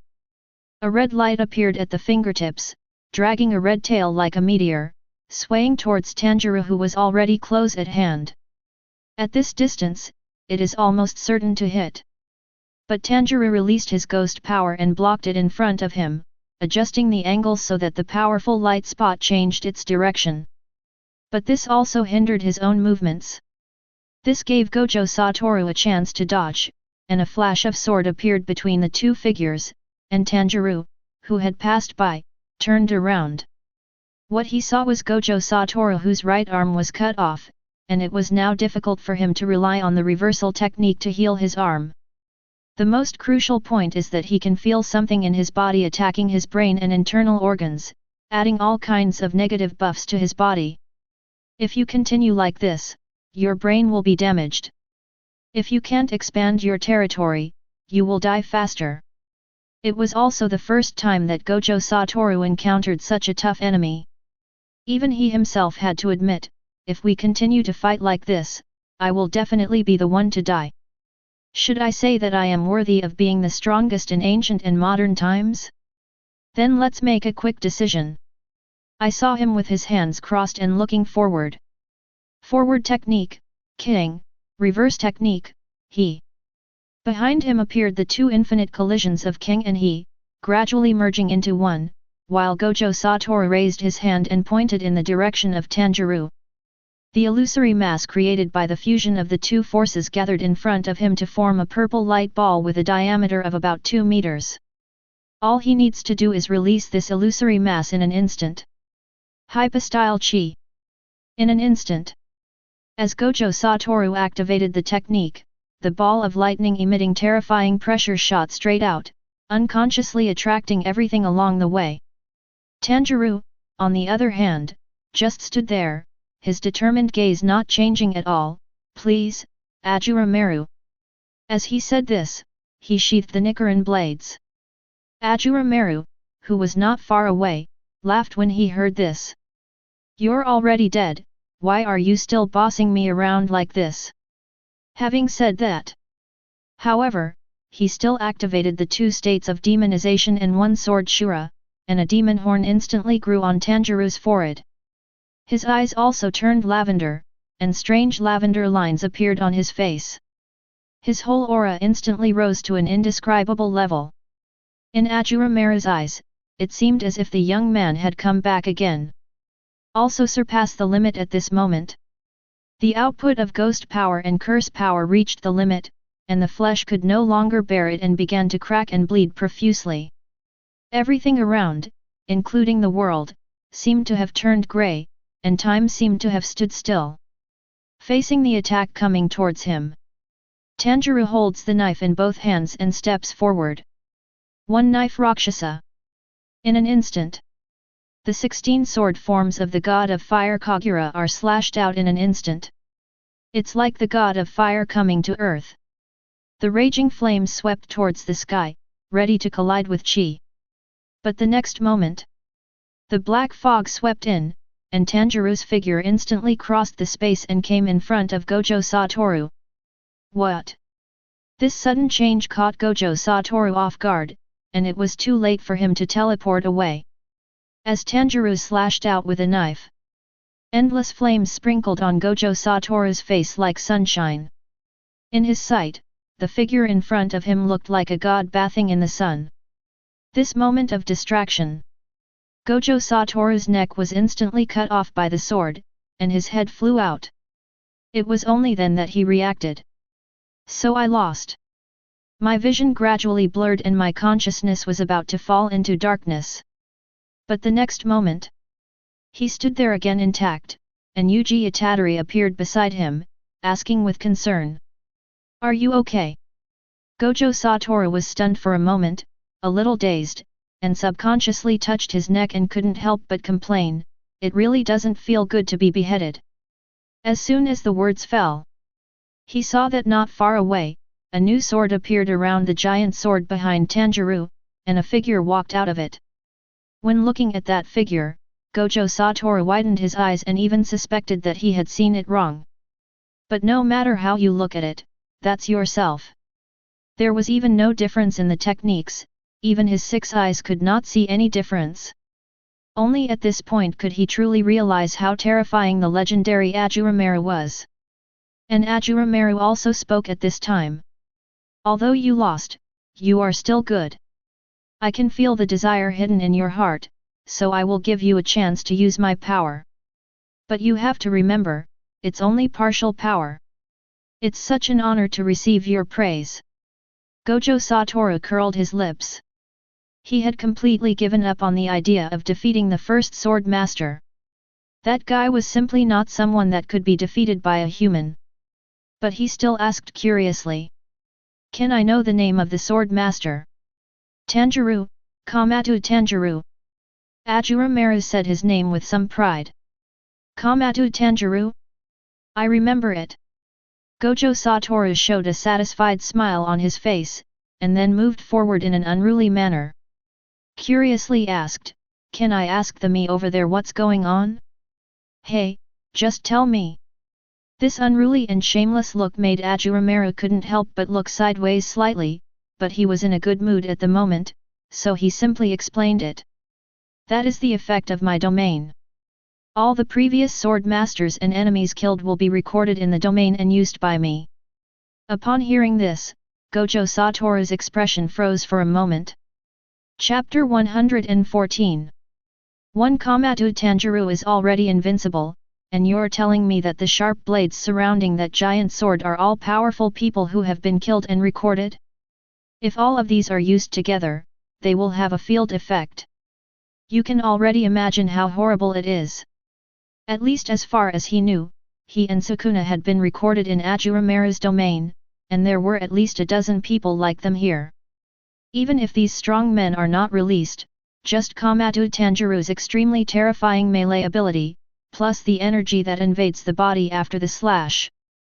There is no way to solve it.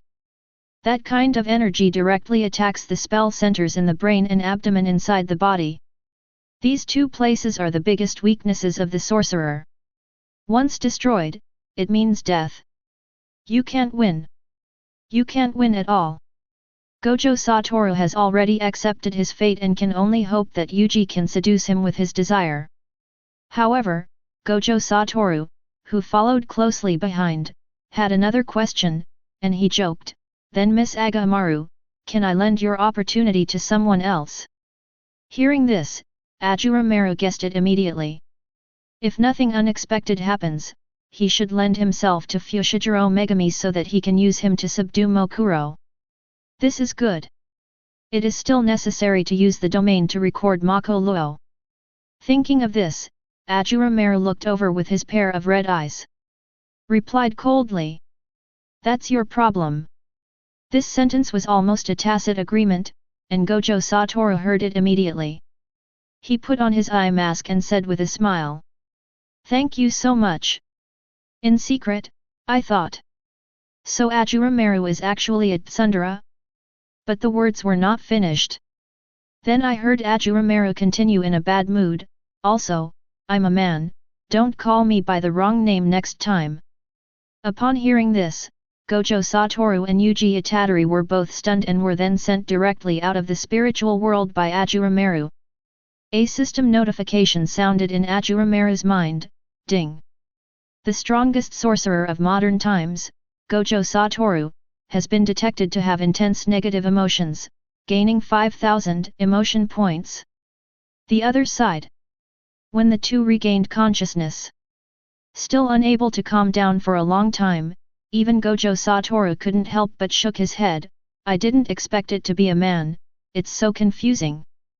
But I'm really curious about Hui, that hypocritical guy, how he would react when he found out about this after calling her miss.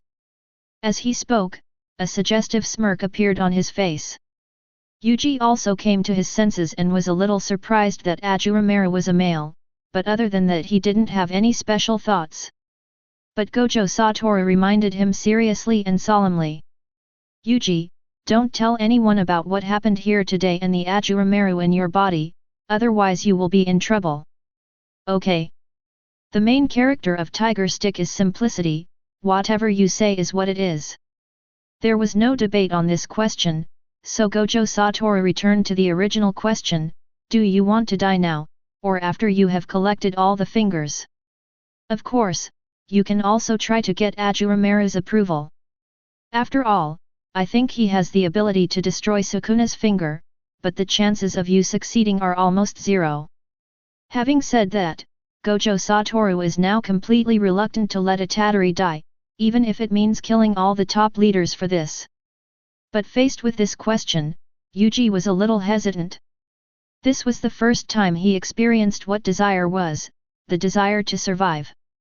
But there are more important things at the moment, can I leave here now?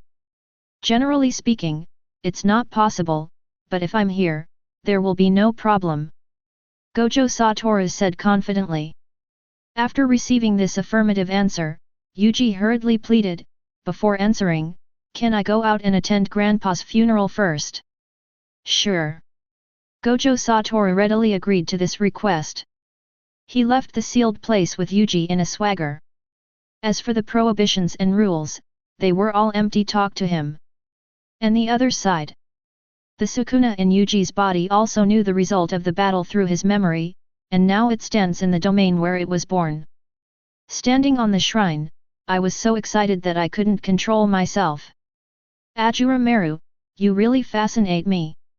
That battle also allowed it to analyze some useful information, such as the terrifying domain effect, and the ability to record all the previous sword masters and kill enemies. As long as you get it, you can use any spell you like in the future. They can all be obtained easily. Apart from that, his powerful strength has not been fully displayed. No one knows what other terrifying power he has hidden. However, Sukuna still felt that he could fight against it. The reason why Gojo Satoru was defeated so quickly was mainly because his domain compatibility was too poor and he was perfectly restrained by the opponent. Don't think that Gojo Satoru is weak. When dealing with normal people, his domain can almost guarantee a sure kill. Even Sukuna himself might not be able to defeat him. But his domain is not weak to Ashura Maru. Plus, Ashura Maru limits his own power and will only summon one sword master to fight, so Sukuna is able to fight against him. He was extremely excited at the thought of getting the legendary Ashura Maru. At the same time, Sendai, Gongcheng County, Shanzhua Hospital. Yuji came to the third floor and visited the two seniors he rescued that day, especially when he saw the senior lying on the hospital bed and still unconscious. He also felt the pain in his heart. If he had not given his finger to his seniors, they would not have been involved. After explaining the situation to the person he was talking to, Itadori left the ward without looking back, and went to the crematorium downstairs next door with Gojo Satoru who was outside the door. Smoke rose above the crematorium. People who didn't know might think they were having a picnic, but Yuji and the other man were sitting on the bench outside, and Gojo Satoru couldn't help but ask. Well, have you thought about it? Hearing this, Yuji asked back. Are there many people who have been harmed by this curse? The situation this time is rather special. Normally, if you encounter a curse, even if you are torn to pieces, being able to find your body is already considered good. If you are looking for Sukuna, this will definitely happen very often, so choose the hell you want. Gojo Satoru told Yuji Itadori the bloody side of the world of curse jutsu in a light and casual manner. Access to the cremation chamber. Thinking back to the seniors who were crying bitterly, and looking at my grandfather who had been burned to ashes, I couldn't help but recall his usual instructions. You are strong, go save others. As long as Sukuna disappears, the number of people who die from the curse will decrease, right? At this moment, he has already made his own decision in his heart. Certainly. Gojo Satoru also gave an affirmative answer. Happy 520 everyone. To be honest, I didn't notice it until you mentioned it. After all, I'm single. In addition, special thanks to Smile and Happiness have nothing to do with healthcare, and Kingbo Lingwen for the explosive update and flowers. Chapter 115. Upon hearing this, Yuji collected his grandfather's ashes on the stage into the jar, then turned around and made up his mind. Do you still have that finger? As he spoke, he walked forward, and Gojo Satoru handed over the Sukuna finger he had prepared, then silently took 2 steps back. After taking the finger, Yuji took it in his hand and examined it for a while, and couldn't help but complain, looking closely, this thing is really disgusting. But he still swallowed it. The Sukuna in his body immediately counterattacked, trying to take control of this body. But it was all in vain. After a moment, everything returned to calm. Tiger Stick stuck out his tongue and said with a little retching, it tastes so bad that I can hardly swallow it. After confirming there is no problem. The corners of Gojo Satoru's mouth also slightly raised. It's not just his physical endurance, but also his ability to easily maintain his self-control when facing Sukuna. He is a genius that only appears once in 1,000 years. No. If he could get Ashura Maru's affirmation, then Yuji Itadori would be able to successfully surpass himself and become the strongest. With this thought, Gojo Satoru has completely put Itadori Yuji first. Then can I assume that you are ready? When asked, Yuji looked at his grandfather's portrait not far away, looked at the smiling face, and recalled his grandfather's instructions. Finally, he replied firmly. Not at all, I wonder why I should be sentenced to death, but I will not let the curse go unchecked. I will eat all of Sukuna's fingers, and what happens next has nothing to do with me. I am destined to die anyway, right? As soon as the words fell, consciousness was suddenly drawn into the spiritual world. The junction of sky and sea. The person he was facing was Ashura Maru, who was looking at him with a slightly admiring gaze when he was still a little confused. Ashura Maru had already spoken first, it seems that you have already had a good desire. Hearing this, Yuji came back to his senses and asked back with some surprise. So you have recognized me? Just when he thought he would get a positive answer. But what he received was a ruthless rejection from Ashura Maru. Your desire is just something that interests me a little bit. If you want to get my approval, this level of desire is far from enough. After receiving this clear answer, Yuji Itadori scratched his head and asked back with a look of naive confusion. Eh? Then why did you call me here? Hearing this, Ashura Maru was about to give up his cool image. You are such an infuriating guy. After he couldn't help but complain, he said seriously, but your desire is not bad, so I will reluctantly lend you some power. Really? Yuji looked over excitedly, his face full of curiosity. Is it that kind of ability, the same cool swordsmanship as the previous sword master Tanjirou? Faced with these questions, Ashura Maru smiled helplessly. But I need to remind you that to use my power you need to be firm in your heart. If you waver even a little bit, I will take your body away. After saying that, he simply snapped his fingers and sent it out, then spoke softly. How should we categorize and name Yuji Itadori's desire? Sukuna on the tip of the tongue? Or Tokyo Foodie? At the same time, after regaining consciousness, Yuji stood there in a daze, with some memories that didn't exist in his mind. It was as if it was forced in. I was dazed for a moment, my brain was forcing itself to read and understand these memories. Meanwhile, Gojo Satoru on the side was still smiling to himself and said, very good, I don't hate people like you, welcome to choose the hell you like, pack your luggage today. The words haven't finished yet. Gojo Satoru noticed something strange and hurried forward to observe Yuji Itadori's current condition from close range. But nothing abnormal was found.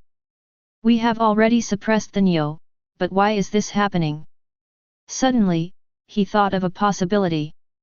Could it be that Ashura Maru did it? What Yuji showed just now can also be considered a kind of desire. Could it be that he has been recognized by accident? The more Gojo Satoru thought about it, the more likely it seemed. And Yuji quickly digested the memories in his mind, which included the abilities of the dual swords, as well as the breathing method and sword style of the fire god Kagura. However, this part of the memory was specially isolated and sealed by Ashura Maru, so Sukuna had no idea what had just happened. And when Yuji came to his senses, Gojo Satoru, who was observing from the side, noticed it and asked curiously, "What happened? What happened just now? Could it be that Ashura Maru has recognized you?"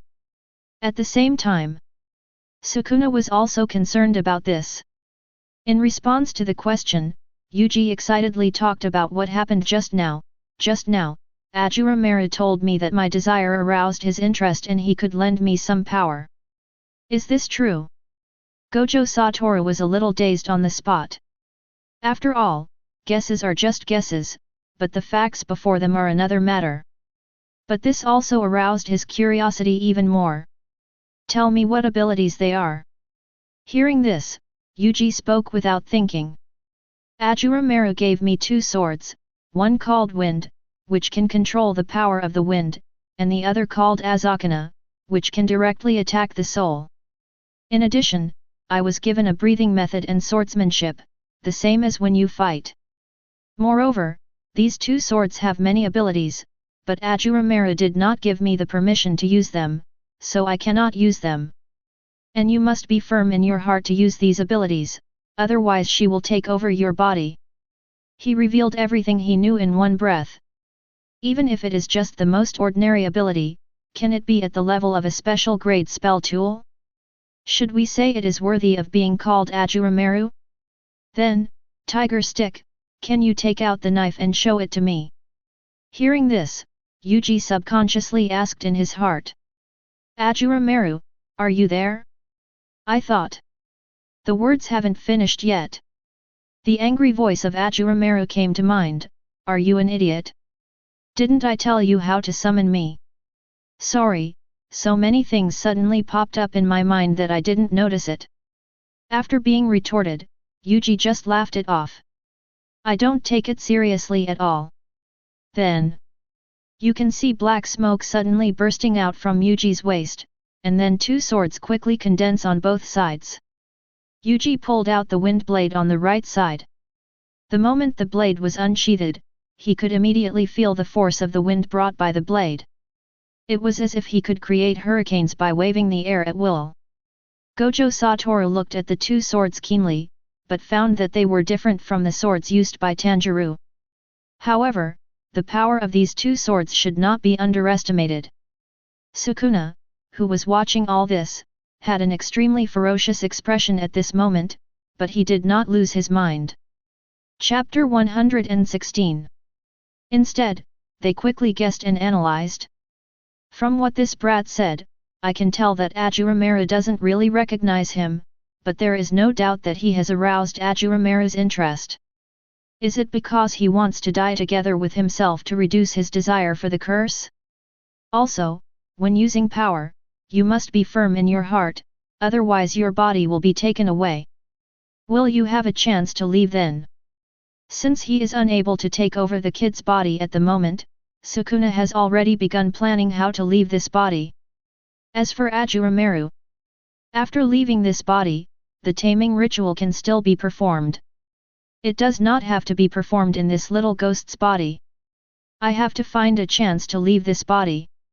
Although it thought so, it still felt extremely angry. Why? That Gojo Satoru is fine, but what right does this brat have? A system prompt sounded in Ashura Maru's mind, ding. The Curse King Sukuna was detected, and he had strong negative emotions, gaining 10,000 emotion points. At the same time, outside world. Gojo Satoru took the blade handed to him by Chidori, and after experiencing it personally, the corners of his mouth slightly raised. Take it back, Yuji. Congratulations on mastering the technique and becoming a sorcerer, but don't tell anyone else about the existence of Ashura Maru. Then let's pack our bags. Oh, okay, but where are we going? As Yuji's mind moved, the blade disintegrated into black mist and merged into his body.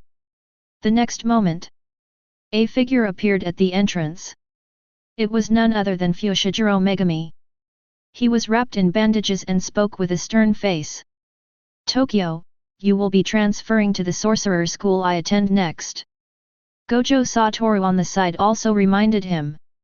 Tokyo Metropolitan Technical College of Jutsu. By the way, there are 3 first-year students including you. Why are there only these few people?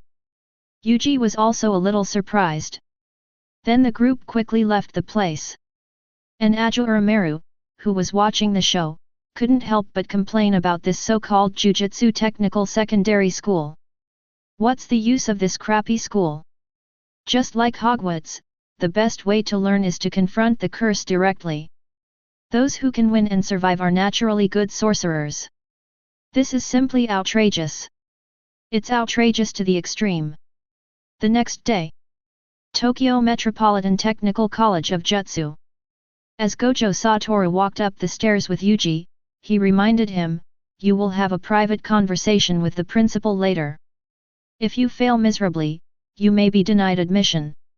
You have to work harder.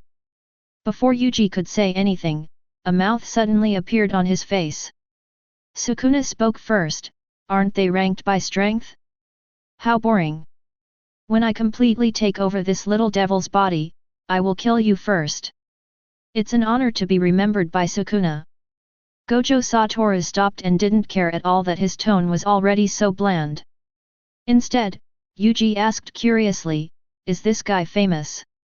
Faced with the question, Gojo Satoru walked in front and slowly explained it. Ryuman Sukuna is a fictional demon with 4 hands and 2 faces, but he is a real human being. During the heyday of sorcery, he defeated all the sorcerers who came to attack him and was called the King of Curses. Of course, compared to the Ashura Maru in your body, that guy is nothing. After all, the Ashura Maru in your body is a true god. While talking, the two of them have reached the finish line. I came to a shrine and saw the so-called Principal Yegagendeo, who looked like a middle-aged man with a strong build and wearing sunglasses, and was fiddling with a doll in his hand. Get straight to the point right away. The test started directly, and then admission was achieved at the speed of light. The group headed to Morioka train station and picked up the last first-year member, Nobara Kujisaki, who was also wearing a school uniform and had neat light brown short hair that reached her neck. Looking at the 2 people opposite who were introducing themselves, I couldn't help but complain in my heart. A country bumpkin and a self-righteous guy. I've got a real mess. Looking at their faces, I couldn't help but sigh. At the same time, Ashura Maru was also sighing and complaining. Hey, I feel like they're not as good as the Tanjirou trio. What are these 3 people from Yuji? A Pokemon trainer, a gym student, and a carpenter. I have lived for hundreds of years, and I have never come to the world of spells to complain for 3 days. Why are you sighing in someone else's face? Yuji's originally happy expression also fell. On the contrary, Fushiguro Megami, who had been keeping a cold face beside him, did not change at all. Instead, he looked at Gojo Satoru on the side and asked, where to go next? It's rare that all 3 first-year students are here, so of course we're going to go sightseeing in Tokyo. As soon as Gojo Satoru said this, both Nobara Kujisaki and Chidori became excited until Gojo Satoru said the destination was Roppongi.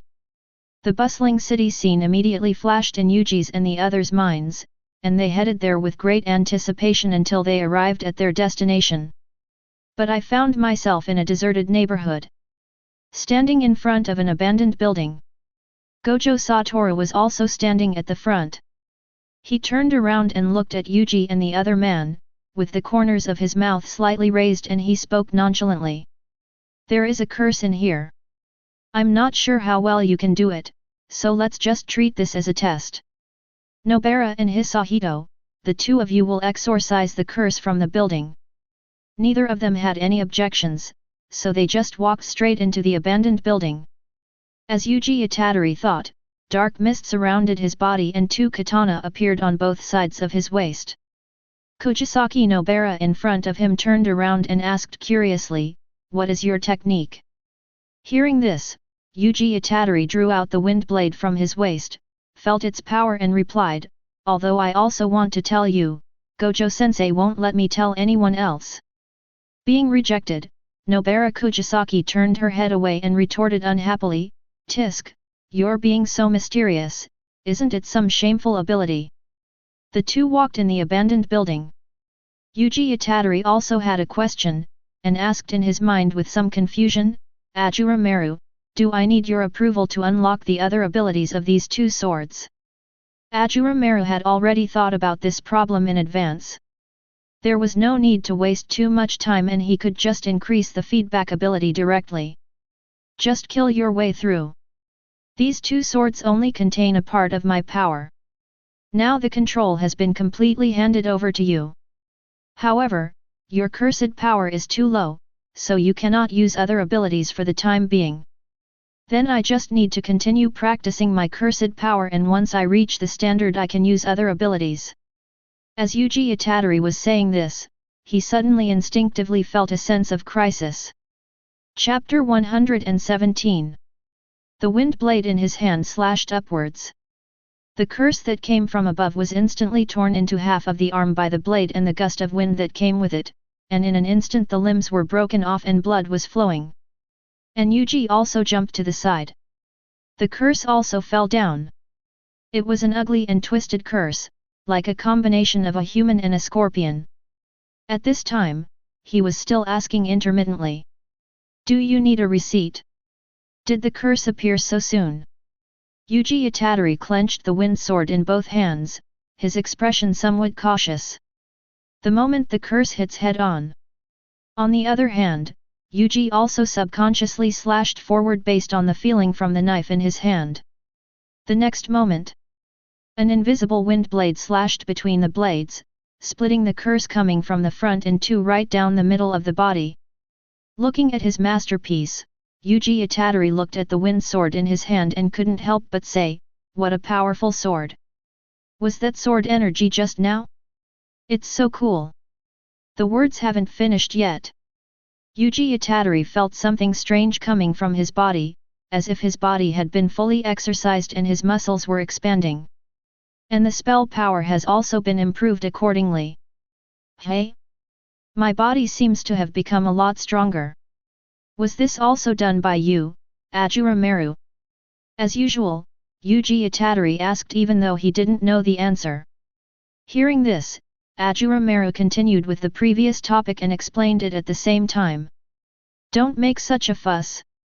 This is one of my abilities. The power gained from hunting curses can be fed back, so as long as you kill enough, you can quickly become stronger." Amazing!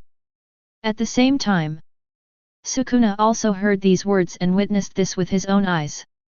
Now he has become more and more obsessed with Ashura Maru. This is even more exciting and thrilling than seeing that field copying others.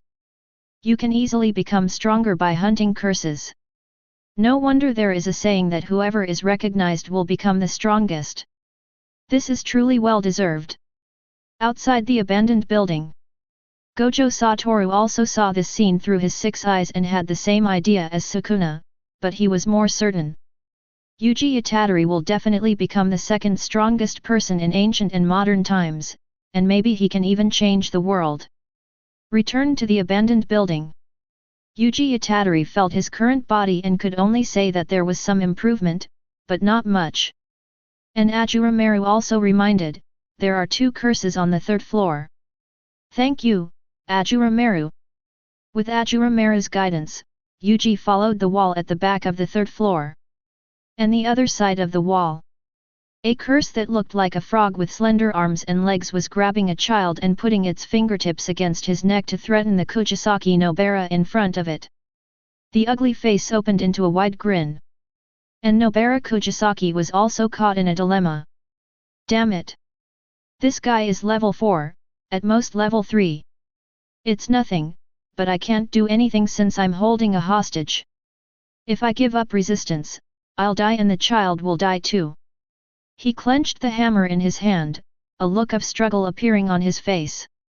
Fortunately, it's on the other side of the wall. Ashura Maru warned bluntly. The curse is just across the wall, go ahead. Okay. Yuji held the knife in both hands and stabbed forward suddenly. The knife brought with it a gust of wind and instantly tore through the wall, piercing through the curse behind him. The gust of wind carried by the blade instantly dismembered the cursed creature, and flesh and blood flew everywhere. And Yuji Itadori once again experienced the feeling of becoming stronger quickly, a double enhancement of his physical body and cursed power. I couldn't help but laugh comfortably, thinking, this feeling of becoming stronger is so great. Nobara Kujisaki, who had just breathed a sigh of relief, had her good mood instantly ruined after seeing Yuji's smiling face. Why are you laughing so disgustingly? But thank you anyway. Yuji Itadori also blushed slightly. Then the three of them left the abandoned building together with the child. Meet up with Gojo Satoru and the other person who are waiting outside. Seeing the two return safely, Gojo Satoru also joked, congratulations on exorcising the cursed spirits and returning with prizes. Teacher Gojo, stop joking. I just... As usual, Yuji Itadori was about to blurt out what had just happened to him. But Gojo Satoru suddenly stopped smiling and said seriously, Yujin, I already knew what you said just now, so you don't need to say it anymore. This also aroused the curiosity of Megami Fushiguro and Nobara Kujisaki. But before they asked, Gojo Satoru interrupted again with a smile. Okay, let's happily send this little friend home. The four of them turned their attention to the little boy. Yuji Itadori squatted down, smiled gently, and then asked, do you remember where your home is? Remember? The child had just escaped death and was still a little scared. His voice was trembling when he spoke. But he still followed and showed the way for the four people. Until dusk. After sending the child home, on the way back, Gojo Satoru suddenly suggested with a smile, how about we go eat now? It's my treat. Really? I want to eat steak. Yuji Itadori immediately suggested. And Nobara Kujisaki beside him followed closely behind. How about a salad? Only Fushiguro Megami was there, quickly screening through his mobile phone. Gojo Satoru just took a glance and immediately turned his head away. Don't worry about Huey, let's go. A group of people walked on the street facing the sunset, reviewing the day's experiences and playing and joking along the way. Ashura Maru in the sword was looking at the panel, thinking about what ability to unlock. If nothing unexpected happened, the special grade cursed spirit would appear next. After thinking for a while, Ashura Maru finally said, System, unlock the seal for me. Ding! Consume 50,000 emotion points, the template ability seal has been unlocked. You can seal the killed strongman into the mask and summon him again. After hearing the sound of unlocking the ability, Ashura Maru couldn't hold it anymore. The last world was thrilling, but in this world I felt like I was here for a trip, and I could also grab some special products from the cursed spirits. Outside world. After Yuji and his group finished their dinner, they returned to the Jujutsu Technical School and began a short period of theoretical study. Time flies. After an unknown amount of time, the three students from Jujutsu Technical School finally ended their boring theoretical studies and were sent to the Nishi Tokyoja Ijuku Juvenile Detention Center. Hear about this mission. Ashura Maru knew that the plot had begun. The top management wanted to take advantage of Gojo Satoru's absence to kill someone with a borrowed knife. After all, there are special grade cursed spirits in the Juvenile Detention Center. Sending 3 first-year students there would be tantamount to seeking death. Ashura Maru couldn't help but murmur. Sure enough, they are disgusting guys. It's better to kill them all. Chapter 118. In a flash. Everyone has arrived near the outskirts of the destination of this mission. Nishi Tokyo Jiiji Juvenile Yard. At this time, a hazy drizzle began to fall from the sky, and all street entrances nearby had been closed by the police. At the entrance to the Juvenile Detention Center, Assistant Supervisor Ijishi, who was wearing a black suit, had a thin figure, neat black short hair, and a pair of black-framed glasses, was introducing Yuji and others. Our window confirmed the presence of the cursed fetus about 3 hours ago. We have now sealed off the facility based on on-site assessment, and all residents within a 500-meter radius have been evacuated. There are 5 staff members inside with the cursed fetus. If they stay there, the cursed fetus will become a special grade cursed spirit if it becomes completely abnormal. Hear the result.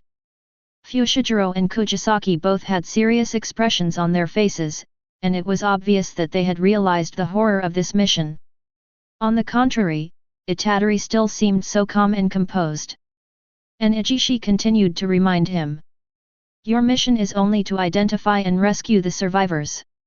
If you encounter a special grade cursed spirit, all you need to do is run away immediately. Don't have any illusions. We understand. Yuji replied with a slightly heavy expression, and then the 3 of them came to the entrance of the Juvenile Detention Center.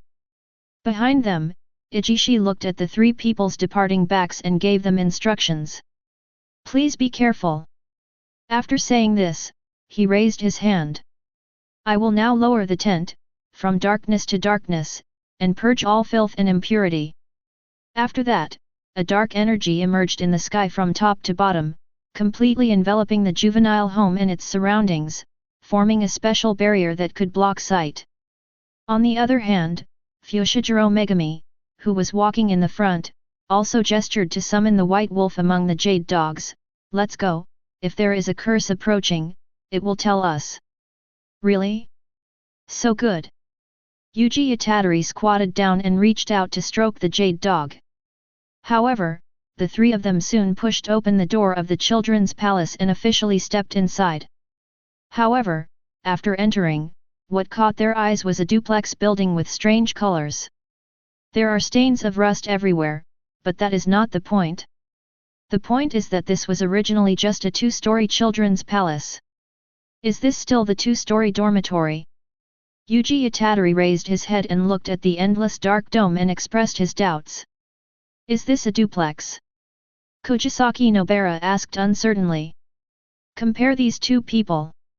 Fushiguro Megami seemed much calmer, but still not optimistic. This is a biological domain created by cursed power, but this is the first time I've seen one this big. When he turned around, he found that the entrance he came from no longer existed. The door is gone. Yuji Itadori had a face full of confusion. He knew nothing about the situation and had no idea what was going on.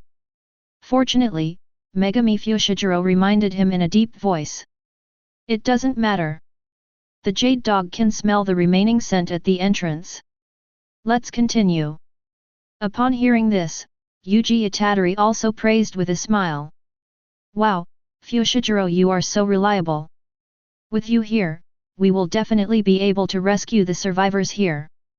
But after he finished speaking, he suddenly realized something and hurriedly asked in his mind, Ashura Maru, do you know what the situation is here now?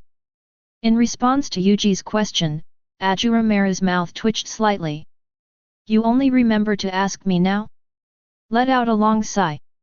The system gave me the sword master, what can I do? I had no choice but to remind him in a bad mood. Everyone here is dead, and that cursed spirit is about to transform and reach the special level. In addition, there are still many cursed spirits here. If you don't leave here, you will die too. Having said that, F#YF+. But Ashura Maru did not tell all the information, because within his perception, he could sense that there was someone whose strength far exceeded that of this special grade cursed spirit watching here. Could it be that guy named Nayahualuajuo?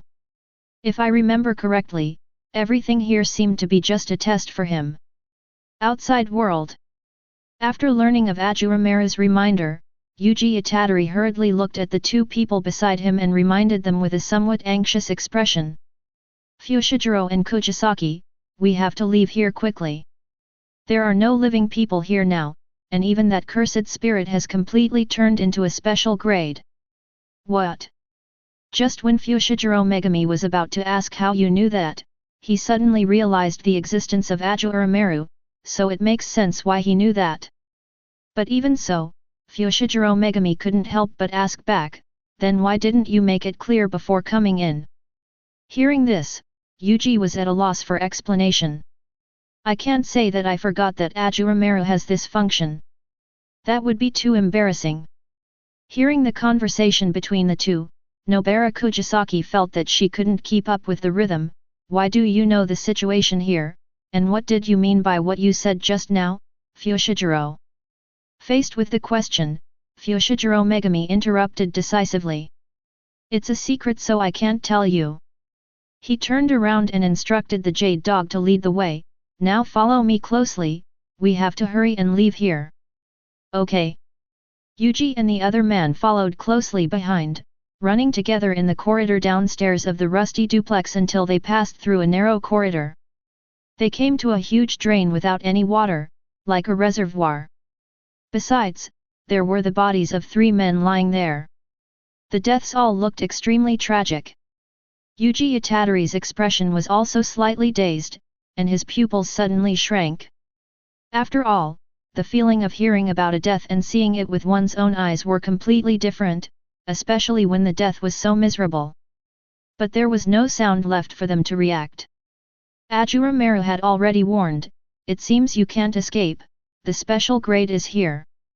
As soon as the words fell, Yuji Itadori immediately came to his senses, looking around and reminding the two people beside him, the special grade is here. Hearing this, Fushiguro and the other two also frowned, feeling tremendous pressure. Until the 3 of them turned around. Then he saw the jade dog, which was completely dead. Even its head had been taken off and thrown on the ground. Jade dog. Megami Fushigiro's expression froze, and he didn't even notice when the jade dog died. There was no doubt that the cursed spirits here had definitely reached the special grade. Run away! But just as he said that, a humanoid curse spirit with 4 eyes, blue-gray skin, and big white teeth appeared between the 2 of them. However, it seems that it has not completely transformed at this moment. The legs are still in the shape of a cursed fetus, an irregular ellipse. The pressure it exuded made it difficult for the 3 people present to even breathe. Chapter 119. After a brief silence, Yuji Itadori gritted his teeth and endured the tremendous pressure.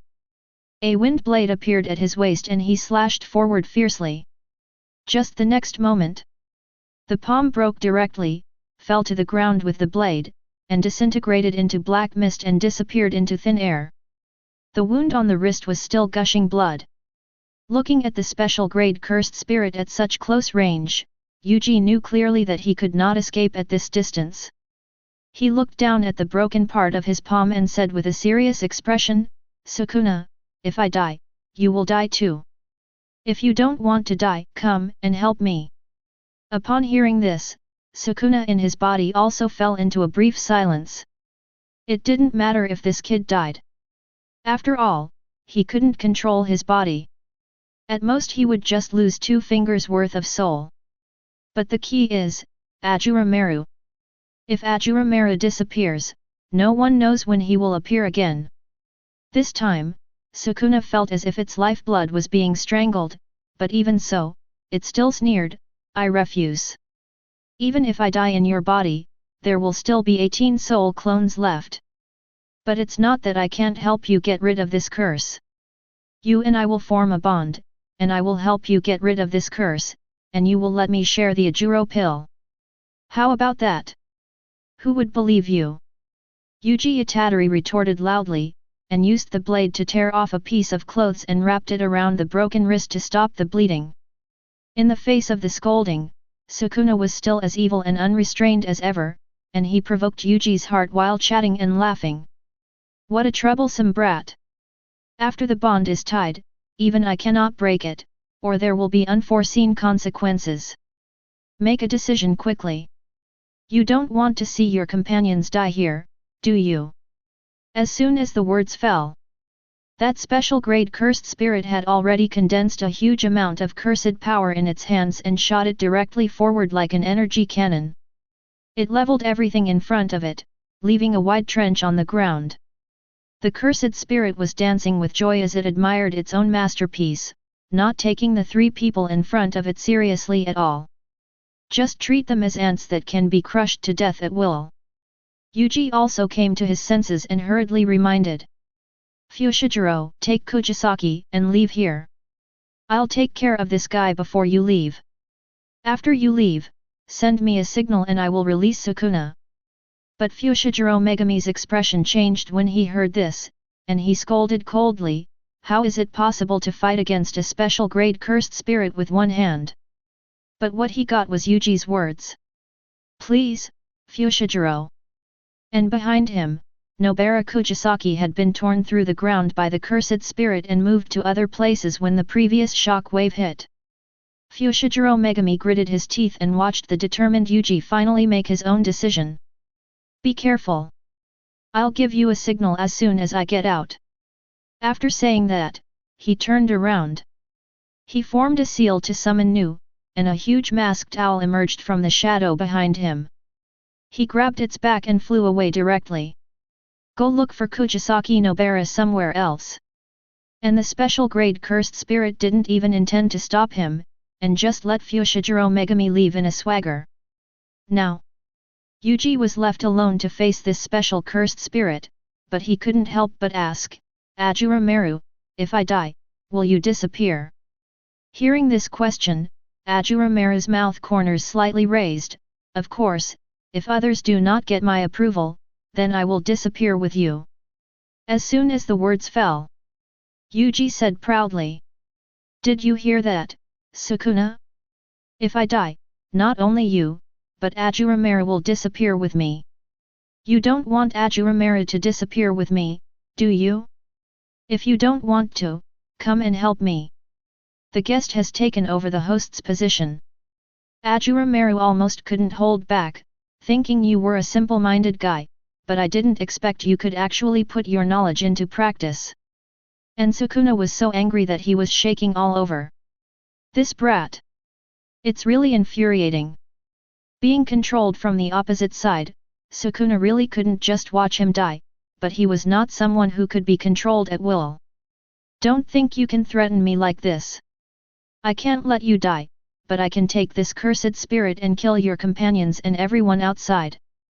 This time it is Yuji Itadori's turn to be in a dilemma, should he choose to die or agree to Sukuna's conditions. And Ashura Maru also watched with great interest. What a reversal, one after another, all kinds of threats to each other. I really underestimated you, Yuji Itadori. The two of them were pulling each other back and forth, and they couldn't deal with the special grade cursed spirit on the opposite side. It just so happened that their bodies had completely completed the transformation. I saw him use both hands to tear open the lower body structure, revealing a pair of strong thighs inside. The loincloth in the middle is particularly eye-catching. It seemed that he could no longer suppress his desire to kill.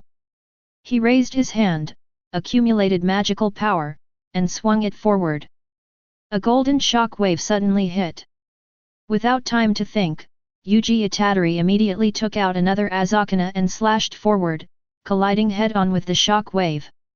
The next moment, the shock wave was easily torn apart by the blade and fell uncontrollably to the ground, causing a cloud of dust.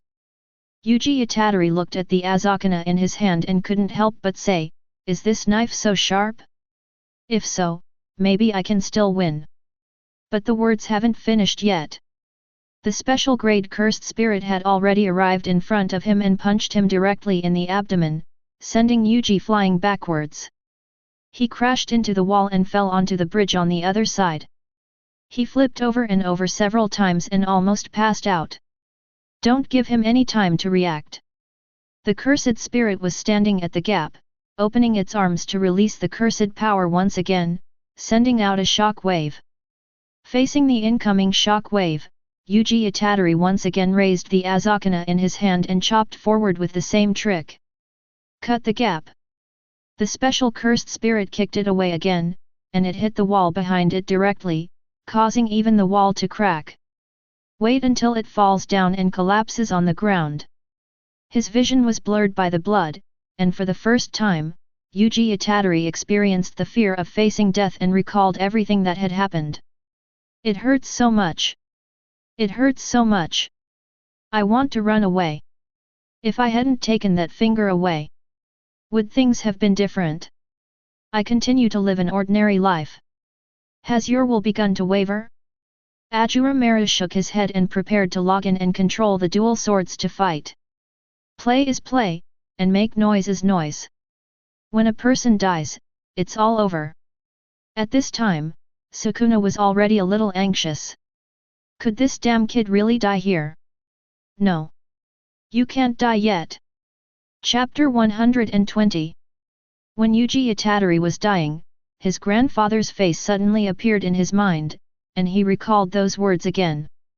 If I die here, will it be considered a proper death? But I am too weak. I thought I was strong, and I became complacent after receiving the reluctant recognition from Ashura Maru. I thought I was strong enough to choose my own death. But no. I was too weak.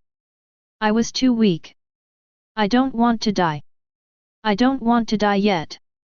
But, what awaits me is only certain death. Even so, I have to formally die. As soon as the words fell, Ashura Maru's voice echoed in my mind. Then release your desires. Destroy everything. Give me your body as well, and sink into perdition forever.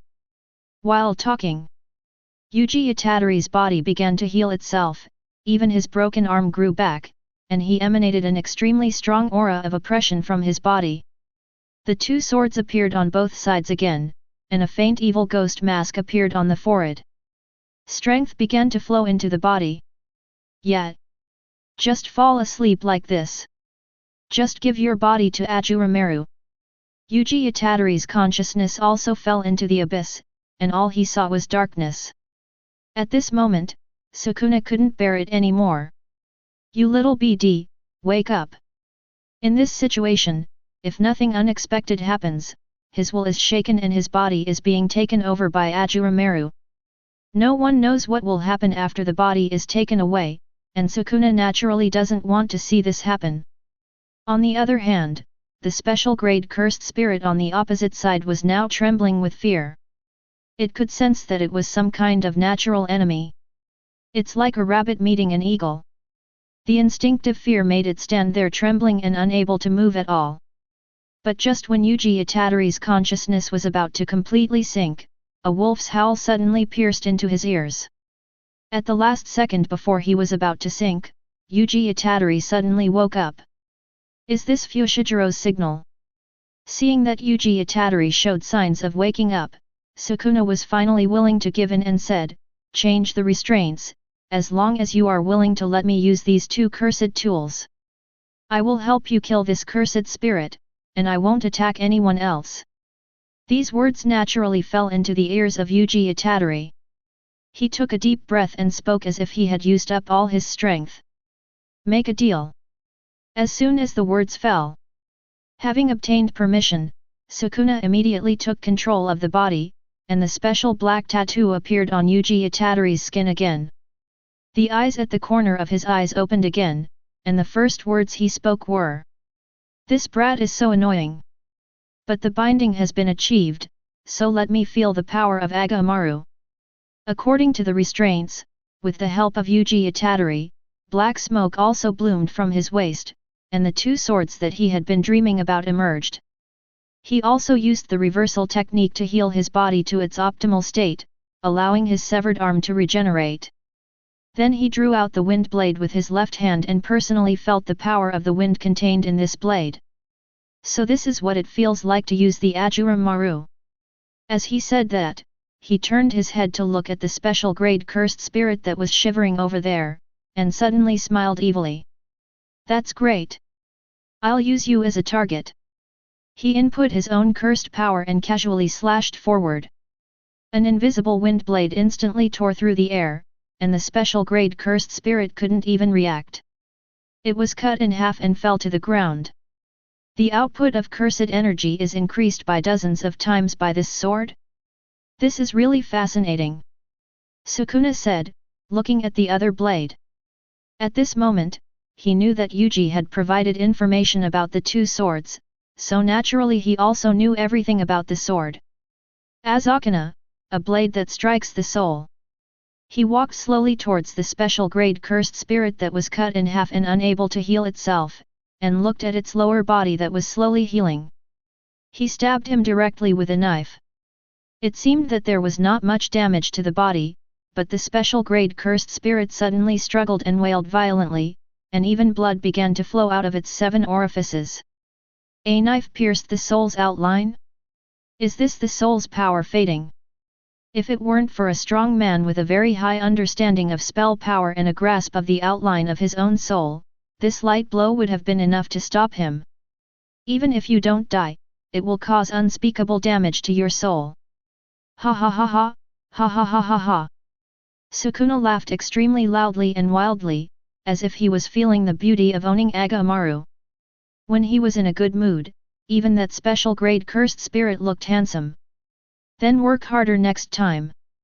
You'd better try not to die so early. Sukuna picked up 2 knives and started slashing around to test his experience. It's a rare opportunity to use dual swords, so I must familiarize myself with them. Ashura Maru was also watching this scene.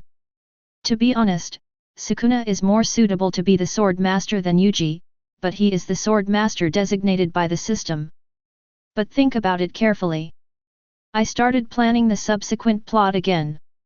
The volcano head leakage pot must not be killed, as I will have to rely on it to collect fingers for me in the later stage. It is better to keep these natural disaster curse spirits to increase your mood points. As for the real person's words, everything is good, the only drawback is that I'm still alive. I'll find a chance to kill it later. Just as I thought of this, the system prompt sound suddenly rang in my mind. Ding! Negative emotions detected in the noose, 1000 emotion points obtained. Ding! Negative emotions detected in the clepsydra, 1000 emotion points obtained. After hearing the system's prompt, Ashura Maru became more certain of his guess, and his identity had probably been discovered by Noso and the others. What happens next? Are they all here to fight for me? This doesn't seem to be a bad idea, just treat it as something fun to watch on boring days. Outside world. Sukuna has also completely adapted to the 2 sharp blades. Great! These 2 swords are simply tailor-made for me. We are a perfect match. That's all Ashura Maru could say. That's an illusion. Whoever gets me will feel the same. But Sukuna didn't know that. When he looked at the special grade cursed spirit that was about to be chopped into pieces, there was still an evil smile on his face. You've held out for so long, so I'll give you a compliment. But I'll need your cooperation from now on. That special grade cursed spirit is now unable to live or die. Sukuna squatted down, grabbed the top of the special grade cursed spirit's head with one hand, and raised Azakana to hold the head against it with the other hand. Stab it directly in. The next moment, a tremendous force entered his body, completely shattering it, but the fragments were quickly absorbed by Azakana. In the end, it formed a mask that was extremely similar to the face of this special grade cursed spirit. Chapter 121. At the same time, the system prompt sound also rang in Ashura Maru's mind. Ding! A special cursed spirit is detected, which produces intense negative emotions before death, and gains 10,000 emotion points. After obtaining 8,000 ghost power, 30% will be fed back to the sword master Yuji Itadori. As soon as the words fell, Sukuna, who was controlling Yuji Itadori's body, felt the special power flowing into every part of this body, constantly strengthening this body. Both physical strength and spell power have been greatly improved, far beyond what could be achieved last time. Sukuna also drew a conclusion from this. The stronger the cursed spirit I kill, the greater the improvement it brings to my body. This feeling is really good. The words fell. Turning around and picking up the mask, Sukuna looked at it carefully. The role and function of this thing also emerged in his mind, but Sukuna still planned to try it out himself. After all, opportunities are rare. Immediately, a trace of magical power was infused into the mask. Immediately, the mask shattered, and countless fragments gathered in front of him and transformed into a special grade cursed spirit again. Just different from before. At this moment, the four eyes of the special grade cursed spirits were all dull. They knelt on one knee towards where Sukuna was, making a gesture of submission. "You'll submit to me?" Sukuna smiled evilly. He slashed out with a knife directly, and the special grade cursed spirit in front of him didn't even try to dodge, and just knelt there and waited to be killed. A knife pierced his chest, and the strong wind carried by the knife completely shattered his body. Even a cursed spirit could not heal this kind of injury. Under Sukuna's gaze, the special grade cursed spirit with its body broken into pieces again turned into scattered fragments and transformed into a blue-gray mask around its waist. As expected, death will not completely disappear, but it will not be possible to summon again in a short period of time. Sukuna smiled evilly, bent down, and picked up one of his fingers that had fallen off the ground after the special grade cursed spirit died. After swallowing it, he spoke. "It's over, kid, now you can switch back." After saying this, there was no response. "Stop making me angry." Sukuna scolded in an unpleasant mood, but even so, Yuji Itadori still showed no sign of waking up. At this moment, Sukuna also realized something. But he still didn't make any unnecessary moves. After all, he had already been restrained and couldn't leave here to kill anyone. However, while Yuji was away, Sukuna also imitated him and asked in his heart, "Ashura Maru, can you answer a question for me?" Face the inquiry. Ashura Maru roughly guessed what he was going to ask and responded immediately. "It's interesting. Go ahead and ask." Seeing that his question was responded to, Sukuna did not hesitate and immediately tentatively expressed his doubts. "You said before that if this kid dies, you will disappear as well until someone gets your approval. So can I assume that everyone outside of this body has a chance to get your approval?" After hearing this question, Ashura Maru knew that his guess was correct. It seemed that Sukuna had already started planning to change his body. "But I'm here, where can you go?" He started to deceive people immediately. To be precise, except for the owner of this body, everyone else can only gain my approval by defeating my first sword master. After receiving my approval, I will transfer it to the body of the approved person as a ritual. After getting this answer, Sukuna was convinced of his guess. That's because the little kid who awakened Ashura Maru has a natural advantage that others don't have, which is that he can rely on desire to gain its recognition. And these people need to defeat the strongest person of the previous generation in order to gain his recognition. Although this is almost impossible to do, it is indeed good news. At least he still has a chance to truly obtain Ashura Maru after leaving this body. In addition, Sukuna has an extremely important question: what will happen if I get your approval? Hearing this, the corners of Ashura Maru's mouth slightly raised. Took the bait. I will naturally respect you, and this body will naturally be used by you. I will follow your instructions and imprison or destroy Yuji Itadori's consciousness. Even with this affirmative answer, Sukuna still hasn't given up the idea of leaving this body. After all, even if he leaves this little ghost's body, he can still tame it. But how to leave the little ghost's body has become a problem. After all, finding a container that can withstand him is not an easy task. Thinking of this, it's abrupt. For some reason, Sukuna suddenly thought of Megami Fushiguro. But it only flashed by. The next moment, Yuji Itadori regained consciousness and took back control of his body in an instant. His eyes closed and the dark tattoo gradually faded away. The originally arrogant eyes turned back into the innocent look of Yuji Itadori. I survived. Until now he still feels that it is a little unreal. Looking at the dilapidated dormitory buildings around him, the original duplex structure has been restored to its original appearance. Apart from that, what he felt most was his own body, that surging power. It feels like, if that special grade person is killed by Sukuna, will I be the one who becomes stronger? Yuji Itadori asked with some confusion. You are using the same body, so use your brain more. Ashura Maru retorted unhappily. After gaining a little understanding, Yuji Itadori replied with a smile, anyway, thank you very much, Ashura Maru. This also made Sukuna in his body extremely unhappy. This brat. Without staying here for too long, Yuji Itadori came to his senses and hurried outside until he left the children's palace. This is the entrance to the outer area. Megami Fushiguro was seen again. Fushiguro, I'm here. He trotted forward, waving his arms and calling out. After seeing that Itadori was safe and sound, Fushiguro Megami finally breathed a sigh of relief, although he was feeling relieved and happy in his heart. But he didn't show it. He still had that cold face, but there was still a smile at the corner of his mouth. How do you feel now? Hearing this, Yuji Itadori also smiled and raised his arms to show his muscles, saying, I feel pretty good. Where's Kujisaki? Why can't I see her? She was slightly injured and has been taken to a nearby hospital by Mr. Ijishi. Don't worry. Chapter 122.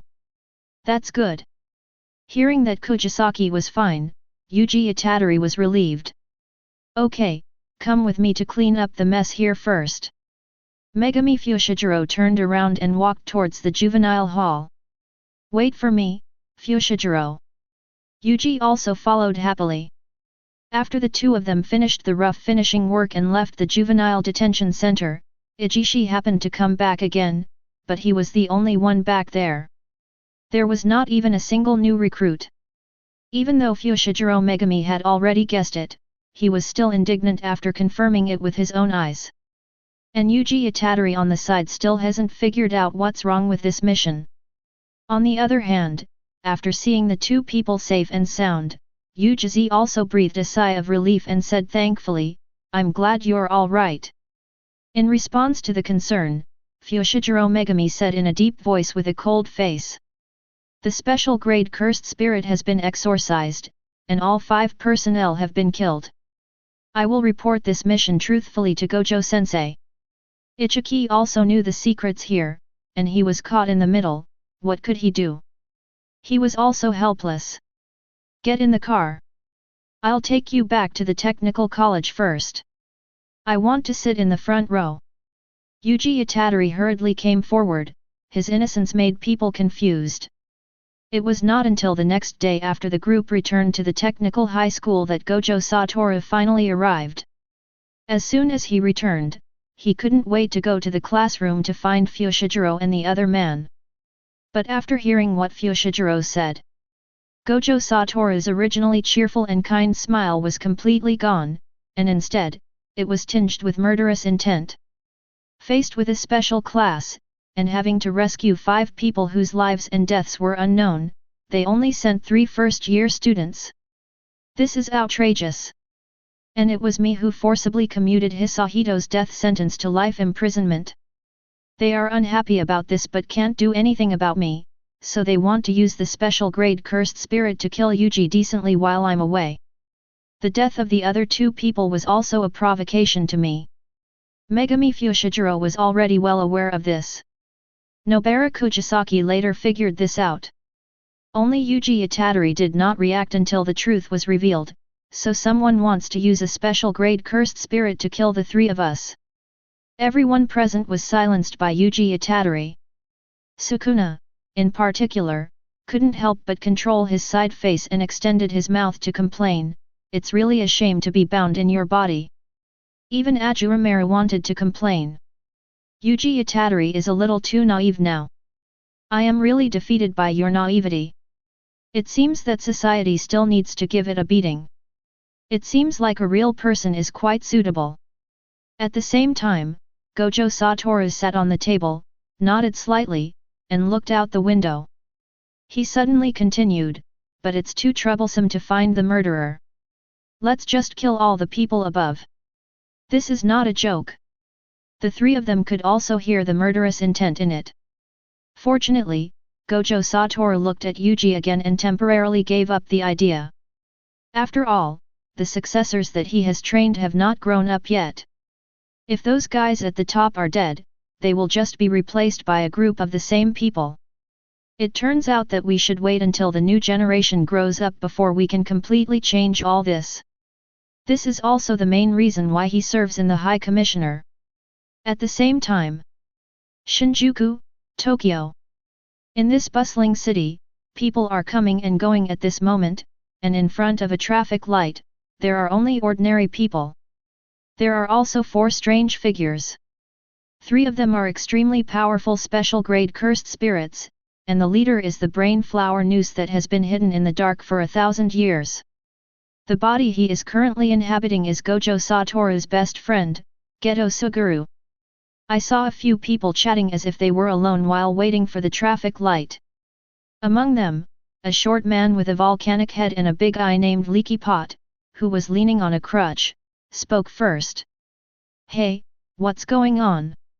The blade in that brat's hand is not Sukuna's technique, and that Ashura Maru, could it be?" The words haven't finished yet. The lasso standing in front of him also looked back and smiled. "I guess you have heard of that legend? The most powerful legend in ancient and modern times." A huge red cuttlefish at the back also trembled its tentacles and said, "Do-do-do-do." Huayu, who had only one arm by his side and the other wrapped in white cloth, followed closely behind with his face replaced by 2 tree branches pointing upwards instead of eyes. But neither of them can speak human language. The Leaky Pot was so angry that the Mount Fuji above his head almost erupted. "Stop talking, both of you. I can't understand a word you say. It still enters my mind. It's so annoying." Just at this moment, the green light has arrived. Several people walked together on the zebra crossing, chatting as they walked. The Leaking Pot then continued. "Is it the legendary blade that houses a god? That god is called Ashura Maru, and it is said that whoever obtains it will become the strongest person in history." "Yes, but no one has ever seen what Ashura Maru actually looks like, and no one knows even the power of his technique, so we are ultimately just guessing." Having said that, the nose is actually basically confirmed. After all, even the Curse King Ryuman Sukuna showed that kind of excitement. And the ability of that blade, which is just the tip of the iceberg, can basically prove that it is Ashura Maru. What he is curious about now is whether Ashura Maru has recognized Yuji Itadori or Ryuman Sukuna. He has no personal preference for recognition. Besides this, he is now even more curious about what kind of technique the legendary Ashura Maru has. Even the plan that had been prepared for 1,000 years had been temporarily put aside by him. He was doing all this just for fun anyway. But now it is obvious that Ashura Maru is more interesting. And Leaky Pot was not a fool, he also had his own judgment in his mind, but both sides were tacitly aware of it. "Let's not talk about this anymore. Our goal is simple. How can we defeat the sorcerer? 2 conditions need to be met before the war can begin." Nozomi raised 2 fingers with a slight smile on his face. "One is to seal Gojo Satoru, and the other is to recruit Yuji Itadori to join the group." "Gojo Satoru, can't we kill him even if we work together?" Luo had doubts about this. But Sujuo replied firmly. "He can easily escape, and may even exorcise you all. We can only find a way to seal him with the prison gate. That treasure is actually in your hands. Luhu suddenly became excited, "Give Yumenjiang to me for my collection, and I will kill Gojo Satoru myself." The main point is self-confidence. Upon hearing this, Suzuo just smiled and said nothing. Chapter 123. But in the end, I still kindly reminded you, you will die, Leaky Pot. But Leaky Pot just smiled contemptuously and didn't take it to heart at all. Humans are just a bunch of fake and hypocritical guys, only the pure us are the real human beings. I will kill Gojo Satoru tonight and use his life to announce my arrival. And the other side. Gojo Satoru took Yuji Itadori to an underground secret room and began training him to teach him how to master cursed power. As long as you can master it thoroughly, then the next step will be easy, you just need to hunt down the curses in large numbers. Yuji Itadori also lay on his side on the sofa, watching the movie and began his own practice, his cursed power emanating unconsciously. Until nightfall. At this moment, I have almost mastered the cursed power. Just as he was concentrating on watching the movie on the screen, and Gojo Satoru suddenly appeared behind him and said abruptly, "Follow me, Yorin. I'm going to give you a surprise." "Hey!" Yuji Itadori turned around, his face full of confusion. But Ashura Maru knew. By now the leaking pot may have been beaten half to death. When Gojo Satoru placed his hand on Yuji Itadori's shoulder, they activated teleportation and the two of them disappeared instantly in just a few breaths. "We have arrived at a lake." The person who appeared opposite was the one who had been talking nonsense, but now he was covered with scars and had a serious expression. The look he gave Yuji Itadori was also slightly deep, and he thought to himself. Is this Sukuna's container, the kid who might possess Ashura Maru? For future plans, Yuji Itadori cannot die yet. Did you bring me here to subdue me with that sword? I thought this in my heart, but my mouth remained stubborn. You brought a burden with you? How stupid! But Gojo Satoru raised the corners of his mouth slightly, looking nonchalant. It's okay, because you are really weak.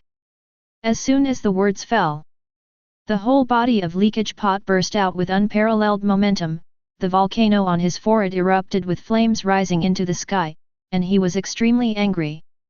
Don't underestimate me, UBD.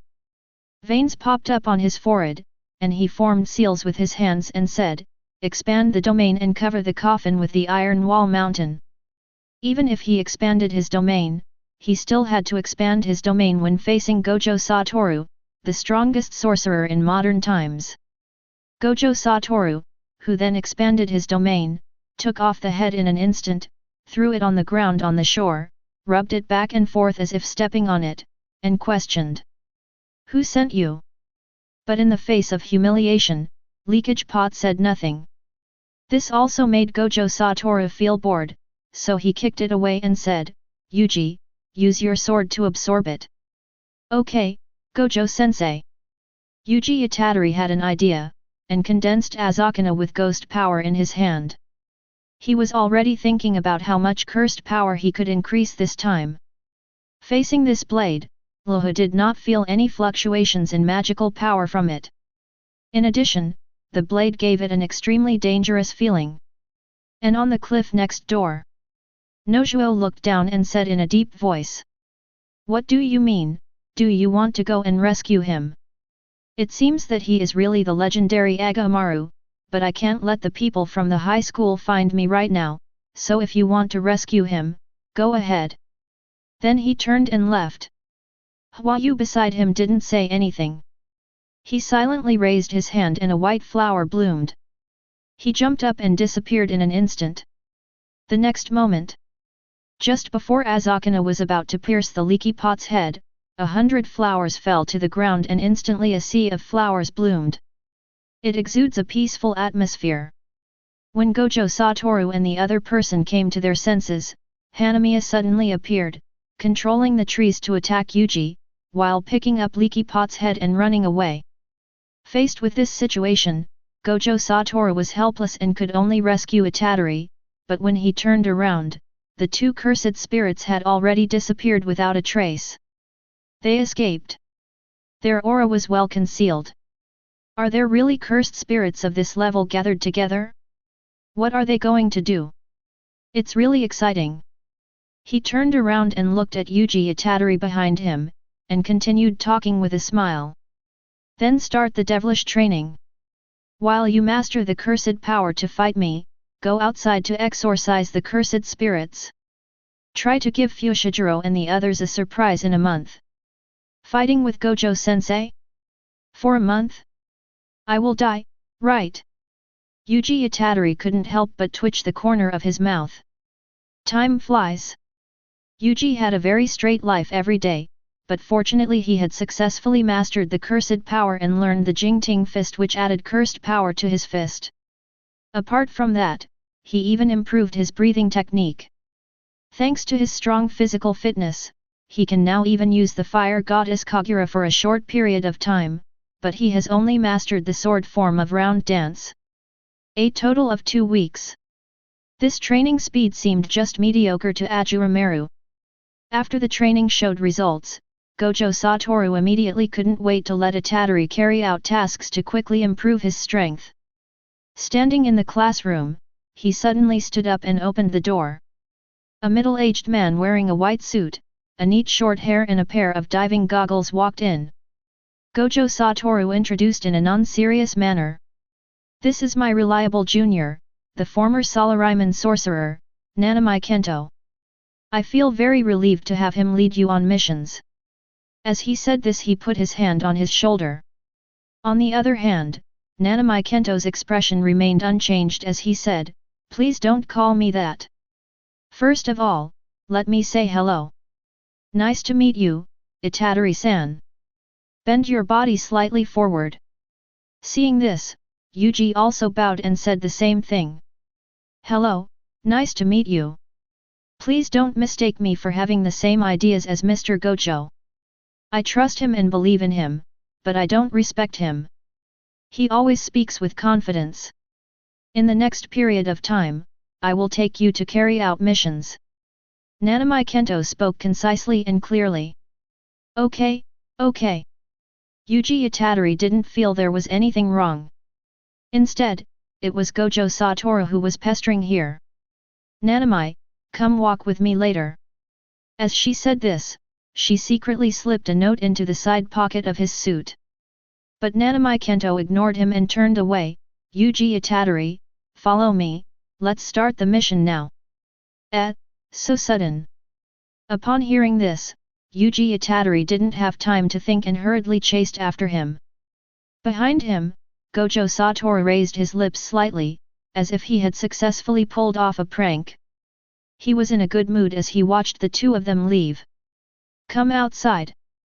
At this moment, Ijishi had been waiting at the exit for a long time, waiting for Yuji and the other man to get in the car. Nanami Kento then spoke. "This is a murder case in a movie theater. We suspect there is a powerful cursed spirit lingering nearby. Our mission is to investigate and exorcise the cursed spirit." Chapter 124. Kawasaki City, Kanagawa Prefecture. On the street, there is a movie theater. The sky was gloomy at this moment and there was a drizzle. Yuji Itadori and Kento Nanami were standing outside the cinema with umbrellas. The scene is very tragic. "Are you ready, Yuji-san?" This time, Yuji Itadori finally used his brain and asked hurriedly, "Ashura Maru, is there a cursed spirit in here?" Hearing this, Ashura Maru followed suit and replied, "There is no cursed spirit, but there are 2 interesting things on the rooftop of this place." After getting the accurate answer, Yuji Itadori quickly replied, "Thank you for your help, Ashura Maru." Then he turned around and chased after Nanami Kento in front of him. "Nanami, Mr. Nanami, wait for me. Wait until the 2 of them arrived inside the cinema. When we came near the seat where the attack occurred, we saw the blood-stained chair. The dead people here had already been taken back to the college for autopsy." Nanami Kento looked at the blood-stained chair, suddenly turned his head and pointed towards a passage, and spoke in a deep voice. "Can you see it?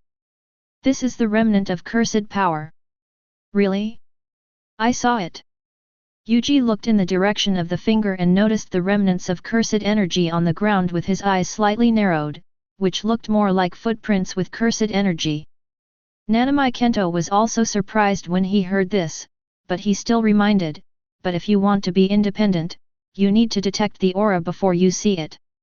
Can't you give me a few more compliments and some encouragement? Yuji Itadori immediately looked deflated. I will neither praise nor belittle. This is who I am. I once mistakenly believed that society was also like this. Let's not talk about this for now.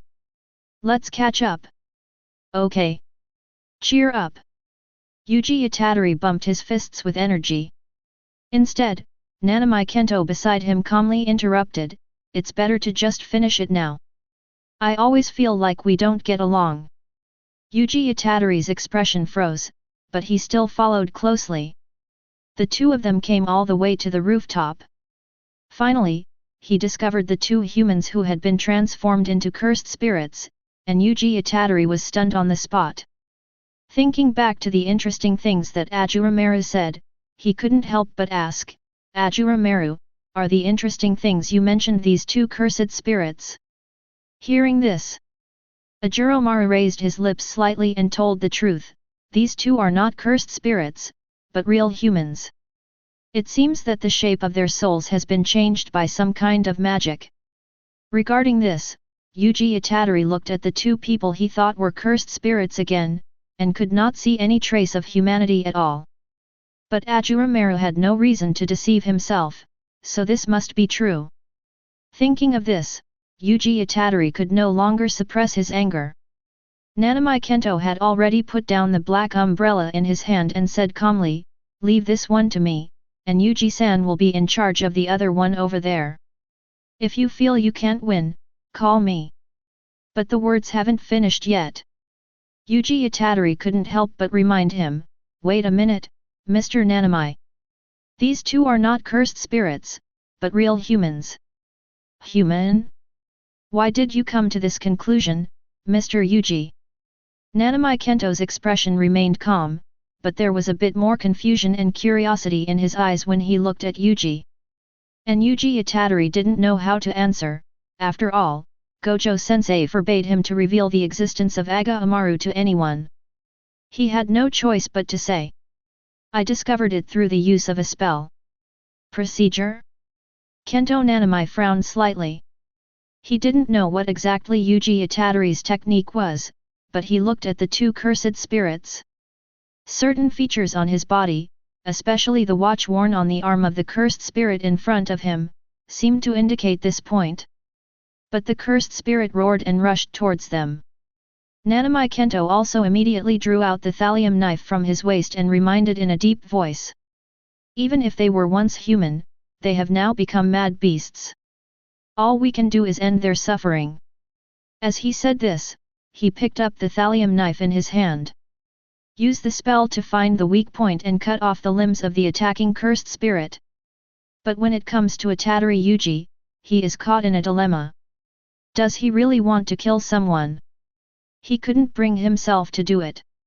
He was then knocked back by a punch from the attacking cursed spirit, but even so he just half knelt on the ground and wiped the blood from his nose with his arm. I asked anxiously in my heart. Ashura Maru, is there any way to save them? Facing Yuji Itadori's questioning, Ashura Maru just calmly replied, this is because the soul's appearance has been changed. It may be caused by some kind of technique. It's very tricky. Of course, it is not impossible to save them. What's the solution? Hearing that there was still hope, Yuji Itadori couldn't wait to ask.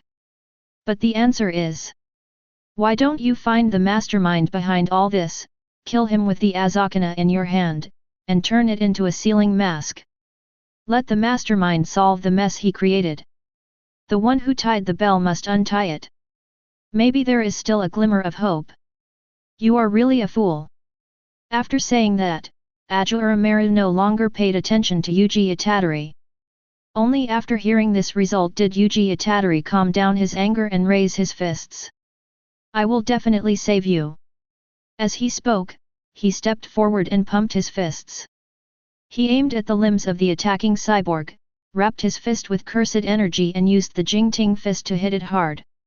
The next moment, his limbs were broken one after another and he collapsed to the ground powerlessly. Kento Nanami just watched quietly on the side. Although he didn't know what Yuji Itadori was deliberately hiding, he had no intention of asking. He just took out his cell phone and took a photo of the cyborg on his side, and then he saw the cyborg in the photo clearly. Kento Nanami has completely believed that this is the reality of human beings, but he does not regret seriously injuring the cyborg. Instead, he spoke calmly. It seems that the opponent we are fighting is very likely to be a human being, just as you said. However, we need Miss Glass from the technical high school to perform an autopsy to get a definite answer. We need to send these two cursed spirits back to the technical high school right now. Dissection? But they are human. Yuji Itadori was still thinking about what to say. But the words haven't finished yet. Nanami Kento beside him interrupted calmly, "Be rational, Yuji-san. Only by finding out why they became like this can we save more people." Chapter 125. Yuji Itadori was silent. Not to mention whether the mastermind behind the scenes can be caught, even if he is caught and subdued, it is not certain that these humans can be saved. At this moment, he once again felt the anger and pain, until he finally looked at the two humans helplessly, as if he had used up all the strength in his body. "I understand, Nanami-senpai." Seeing this, Nanami Kento said nothing more, took out his cell phone and made a call. "Ijishi. Please send the two cyborgs on the rooftop of the theater back to the high school and hand them over to Miss Glass." There was a response from the other end of the phone. "I see." After putting away the phone, Nanami Kento looked at the lost Itadori Yuji and said in a deep voice, "Today's mission is over. Now, get off work." The two left together. Until night fell, the two sat in a nearby hotel. At this time, Kento Nanami's cell phone also rang. The person who called was none other than Iiri Shoko, who was in charge of the autopsy. Nanami turned on the speakerphone and placed it on the table in front of her. The voice of Iiri Nozomi was also heard from inside. These two are undoubtedly human beings, or rather, they were originally human beings, but were forcibly transformed into this state by some kind of spell, and even their brains and brain stems were tampered with. I'm afraid the cursed energy in my body and the confusion in my brain are all caused by this. As for how to treat it, unfortunately, the reversal technique is ineffective. We can only find out by finding the caster. Both of them fell into silence. On the phone, Iiri Shoko's voice did not stop but continued, "By the way, is Yuji listening? I am here." It was not until this time that Yuji Itadori came to his senses, and what he heard next was the comfort of Nozomi Iiri. To put it simply, the cause of their death was shock caused by the transformation. It has nothing to do with you. You didn't kill them. After saying that, he hung up the phone. In the blink of an eye, it was afternoon. In a secret room, Nanami Kento pointed to a map on the wall and said, "The people who have disappeared and died mysteriously recently have been compiled into a report by the window, so that we can locate the criminal's base. So are we going to rush over now?" Yuji Itadori stood up, looking impatient. But upon hearing this, Nanami Kento immediately stopped him and said, "That's true to a certain extent. I will investigate alone from now on, and I will leave other tasks to Yuji-san." As he spoke, he turned on the surveillance video playback on one side. A melancholy boy with half of his face covered by shoulder-length hair suddenly appeared inside, the boy who survived in the cinema at that time, Yoshino Junpei. He was in the same high school as the victim, but judging by his words and actions, he is not a curse caster. I will leave the follow-up to Ichiki. Please investigate Yoshino Junpei. The plan is set. Yuji and the other man couldn't wait to walk out of the room. But it only took a moment. Ijishi turned back and couldn't help asking, "Do you know where that guy is hiding?" Hearing this, Nanami Kento nodded slightly. Deliberately leaving behind the remnants is to lure us. I chose to go alone or take the risk with Yuji. After all, he is still a child. Exactly. Yuji Itadori also turned back, but did not hear these words. Instead, he smiled and asked, Teacher Nanami, you have to be careful.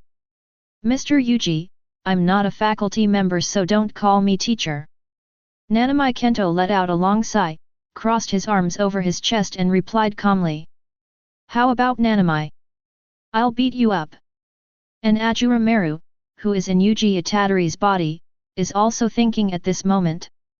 Judging from the character of that guy Nozomi, he is obviously interested in me now, so the next step will definitely not follow the original plot. According to the original plot, there was only one special grade cursed spirit, Genrin, but there may be more than one coming this time. What will this guy Nozomi do? I'm kind of looking forward to it. As for saying that he is not worried about Yuji Itadori being beaten to death, that is completely empty talk. After all, he has the horn as a trump card, and the main thing is confidence. If you can run away, I lose. The next day, early morning. Ijishi drove with Yuji Itadori, and the two of them slowly followed Junpei Yoshino who was walking on the street. Looking at the target ahead, Udazi specifically reminded, when we get to a place where there are no people, let this tiny cursed spirit that is less than level 4 attack him. If you can't see, please exorcise the cursed spirit.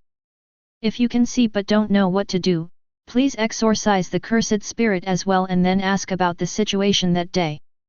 The result of his bad behavior is that he took action to solve the problem, so please arrest him immediately. Okay, I understand. Yuji Itadori got out of the car, took the flyhead cursed spirit in the cage in his hand from the passenger seat, and followed closely behind Junpei Yoshino. Follow all the way. Until we arrived at a street. Junpei Yoshino then stopped and started talking to a fat and greasy uncle at the door of his house. Seeing this, Yuji Itadori let go of the flyhead in his hand, and perhaps following instinct, the flyhead flew straight towards where Junpei Yoshino was. Just as the fly was about to fly over his head, Yu Zhang hurried forward. Wait a moment. Catch the cursed spirit at the last second. When Junpei Kiyono turned around, his eyes immediately fell on the cursed spirit. He could see that it was time to consider the second option. After pondering for a moment, Yuji Itadori stepped forward and asked. I have something to ask you, please follow me. Where did you come from, little brat? I'm the one. The greasy uncle was about to scold him, but what he was greeted with was Yuji's decisive hands. He just pulled down his pants and ran away. Wait, what are you doing? The greasy uncle hurriedly chased after him. Ashura Maru couldn't help but complain. Really put what you learn into practice. If Gojo Satoru dares to teach, you dare to learn, right?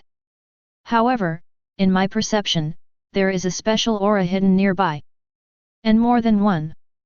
But 3. You don't have to guess to know that Nozomi and the others have come. What are they going to do? To kidnap Yuji Itadori? Interesting. And the outside world? Yuji had already run around the block, leaving the man behind, and returned to the starting point and appeared behind Yoshino Junpei. Let's go. There's no need to do this on purpose, right? Yoshino Junpei asked with some confusion. But what he got was an answer that touched Yuji Itadori's heart, but don't you hate that guy? You don't want the person you hate to stay at your doorstep all the time, do you? This was also the first time that Yoshino Junpei felt the gentle treatment of others. Immediately followed behind him. The two of them came to the steps beside the nearby river and sat down. Chapter 126. Until dusk. Only then did Yuji ask boldly. I said, someone died in the movie theater you went to before. Did you see anything, like what I have in my hand? Hearing this, Yoshino Junpei replied calmly without changing his expression, I didn't see anything that day. I only saw this kind of thing recently. Then there's nothing to ask. Yuji Itadori also sat down. So fast. Even Yoshino Junpei didn't expect it to end so easily. After finishing the task, Yuji Itadori couldn't help but chat. What did you watch in the cinema that day? Earthworm. The two of them just sat on the stairs and chatted. On the bridge not far away, the hooded nose was looking at Yuji Itadori below with curiosity and whispered. Ashura Maru? If nothing goes wrong, I'll be able to learn your technique tonight. I'm really looking forward to it, you legendary god. As for Ashura Maru, he had also noticed the person coming and his lips curled up slightly. Look below. It was a rare occasion that Yuji and the other man had a good chat, which made Yoshino Junpei feel like friends for the first time in a long time, and he was a little at a loss for a moment. But it was at this moment. On the road above the stairs, Yoshino Junpei's mother happened to pass by. When she saw the two people below, she greeted them with some surprise. It's really rare to see you here. Are you your friend? But Yoshino Junpei insisted. We just met. However, Yuji Itadori replied without caring at all, although we just met, we should become friends. Oh, is that so? Mrs. Yoshino walked down the stairs and asked with a smile, would you like to come to our house for dinner tonight? Don't bother me. Junpei Jino wanted to stop him, so he retorted. But it sounded extremely harsh to Mrs. Yoshino, and she immediately asked unkindly, do you think the food I cook is troublesome? As soon as the words fell, Yuji Itadori, who was standing by, was already growling with hunger. When the two of them were staring at him, he blushed and spoke in a low voice. Feel sorry. At the same time, in a sewer pipe on the other side, a hooded noose appeared from the ruins and spoke calmly. Still alive. After saying that, a creature similar to an earthworm crawled out of the ruins, and after crawling out of the ruins, it gradually turned into a handsome young man with long blue hair. It was just the stitches on his body and his heterochromatic pupils that were extremely eye-catching. He just smiled and said, that magician really taught me a lot. Even if the body is crushed, as long as the soul is in shape, it will not die. And there won't be any problem with how I transform my soul. I should be bolder next time. But Sujuo reminded with a smile on his face. It's almost time, master. If you go too late, the leaking pot will be angry. Faced with the urging, the real person's mouth corners raised strangely with an expression of an innocent big boy. Now, is the Ashura Maru on that little brat Yuji Itadori really worth all the trouble? After all, it's just a legend. There was no sign of taking Ashura Maru seriously in his words. The lasso didn't say anything. Legends are just legends after all, only what you see with your own eyes is real. And he can reveal the true identity of Ashura Maru today. Just thinking about it makes him so excited that he wants to laugh out loud. The sun sets. As night falls, the pitch-black darkness covers everything. At this moment, Yuji Itadori was eating and chatting with Yoshino mother and son at the dining table in the living room, but most of the time, it was all because Yuji and Mrs. Yoshino were chatting enthusiastically. Yoshino Junpei sat on one side of the dining table and couldn't help but complain about his mother. Damn, this drunkard. Oh my, Hisahito-kun is so interesting. But it was at this quiet moment. Ashura Maru, who had been observing his surroundings through perception, suddenly felt 4 special auras entering his perception range. You really dare to come? With the corners of his mouth slightly raised, he reminded Yuji Itadori, you are now surrounded by cursed spirits. What? Upon hearing this, Yuji Itadori immediately stood up and was about to say something. The lights in the room began to flicker violently, and at some point, 4 figures suddenly appeared in the room. The people who came were none other than Xiuozhuo and his entourage. The real one took direct action, tying Yoshino mother and son to the ground and blocking their mouths, with a weird smile on his face. The mask covering his face was still there, and he reminded slowly, Master, be gentle when you do it, we need to trouble this mother and son next. Hey, I know. The real person also laughed evilly. Facing 4 special grade swords at the same time, Yuji Itadori also felt great pressure. With a thought, he condensed 2 katana in his hands. Why are you here? He cautiously drew out the blade and threw the mask at his waist to the ground, releasing the special curse spirit inside it. And he spoke at the same time.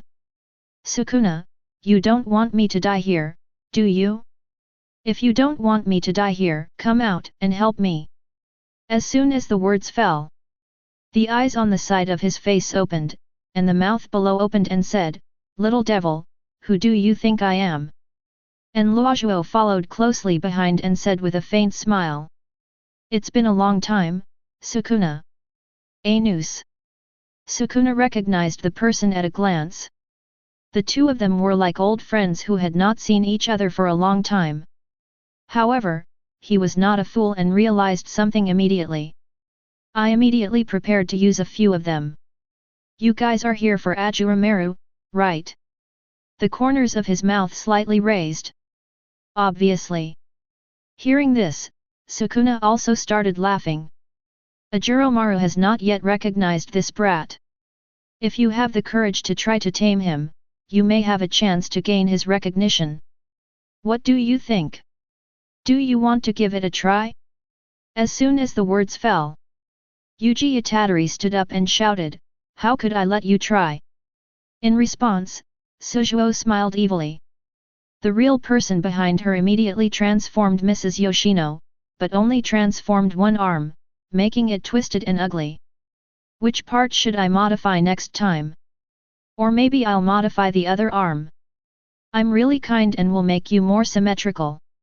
Seeing his mother's appearance, Yoshino Junpei struggled frantically but to no avail. When he looked at the real person who guided him, his eyes were full of hatred and resentment. Seeing this, Kaso said slowly, Make your choice, Yuji Itadori. Do you want us to watch this mother and child die tragically, or do you want us to go in?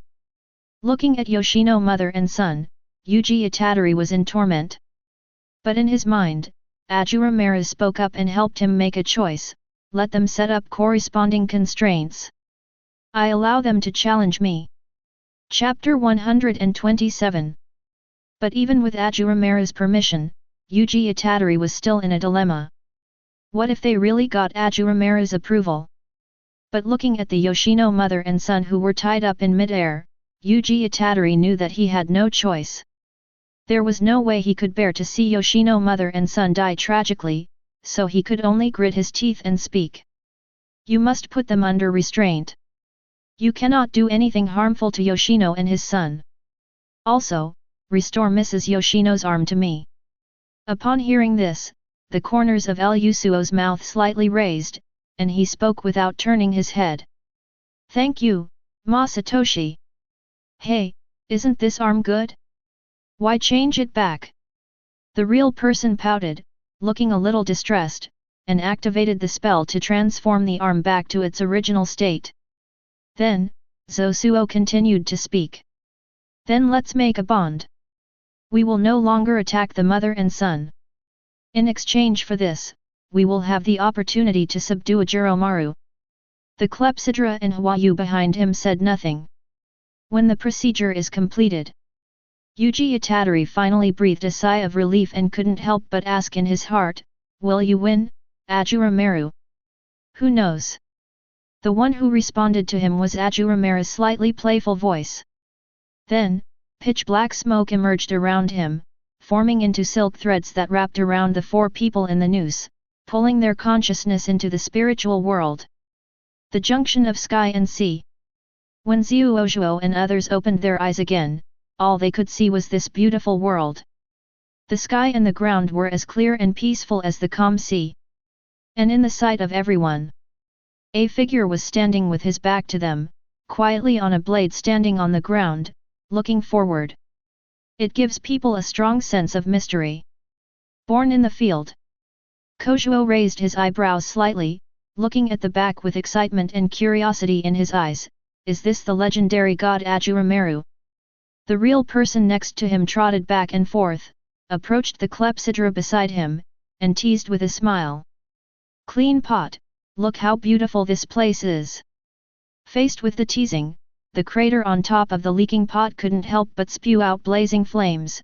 "Get the situation straight, this is not the time to play around, real people." The current leaky pot no longer has the domineering look it had in the past. It has learned its lesson after being beaten half to death by Gojo Satoru last time.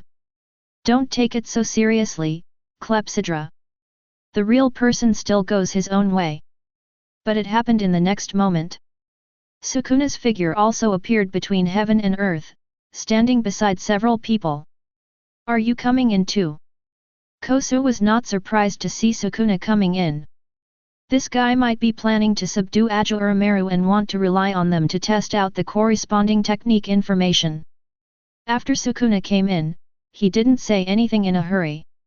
He just looked at Ashura Maru's back, feeling obsessed. Until Ashura Maru turned around. The elf-like graceful figure appeared in front of everyone, and Yuji Itadori stood beside her, glaring at them. Ashura Maru's red eyes swept across everyone present, and then he began to explain slowly. "This is the realm of life, so even if you die here, it will not affect you. You only need to defeat my first sword master to gain my recognition. And I will also transfer the technique into the body of the recognized person and use it for him. Of course, you can choose to fight alone or together. However, the strength of the sword master you need to face will also be different. The one who defeats the first sword master will become the new sword master." Very clear explanation. But Leaky Pot no longer has any confidence. It is no match for Gojo Satoru, the strongest modern warrior, let alone the strongest swordsman of ancient and modern times. Hearing this, Lusuo glanced at everyone and asked, "I'm quitting, who among you wants to try?" At this moment, Luojuo was ready to watch from the sidelines, curious about this so-called first and strongest person of ancient and modern times. "Let me try." Genren jumped out immediately, and then came between Luohu and Huayu, and suggested with a smile, "Luohu and Huayu, you two should come too, you won't die anyway." Snort. Leakage Pot snorted coldly, which was considered as his agreement. And Huayu also said some incomprehensible voice messages, but they were automatically translated in everyone's minds. "Then let's go together." Seeing that neither of them had any objections, the real person shifted his gaze to Sukuna, the corners of his mouth raised and even his stitches were weirdly twisted. Then "Sukuna, do you want to join in?" But what he received was Sukuna's ruthless scolding. "Who allowed you to talk to me like that? If it weren't here, it would have already launched its attack and chopped this ignorant guy into pieces. For Ashura Maru's sake, I'll let you go this time, and it won't happen again." This indescribable feeling of oppression made the original smiling and unconcerned Genren suddenly stop smiling. Analyzed in my mind. Although the curse power is not as strong as that of the clepsydra, the incomparable sense of oppression is definitely not comparable to that of the clepsydra. Is this the curse king? If it is this strong, how strong would the strongest sword master in ancient and modern times be? When he turned around, the challenger already understood at this moment, and Ashura Maru also raised his right hand and snapped his fingers. As the sound fell, this space also began to change rapidly. The center of heaven and earth gathered and sank to form an exclusive battlefield, which looked like the ancient Roman Colosseum.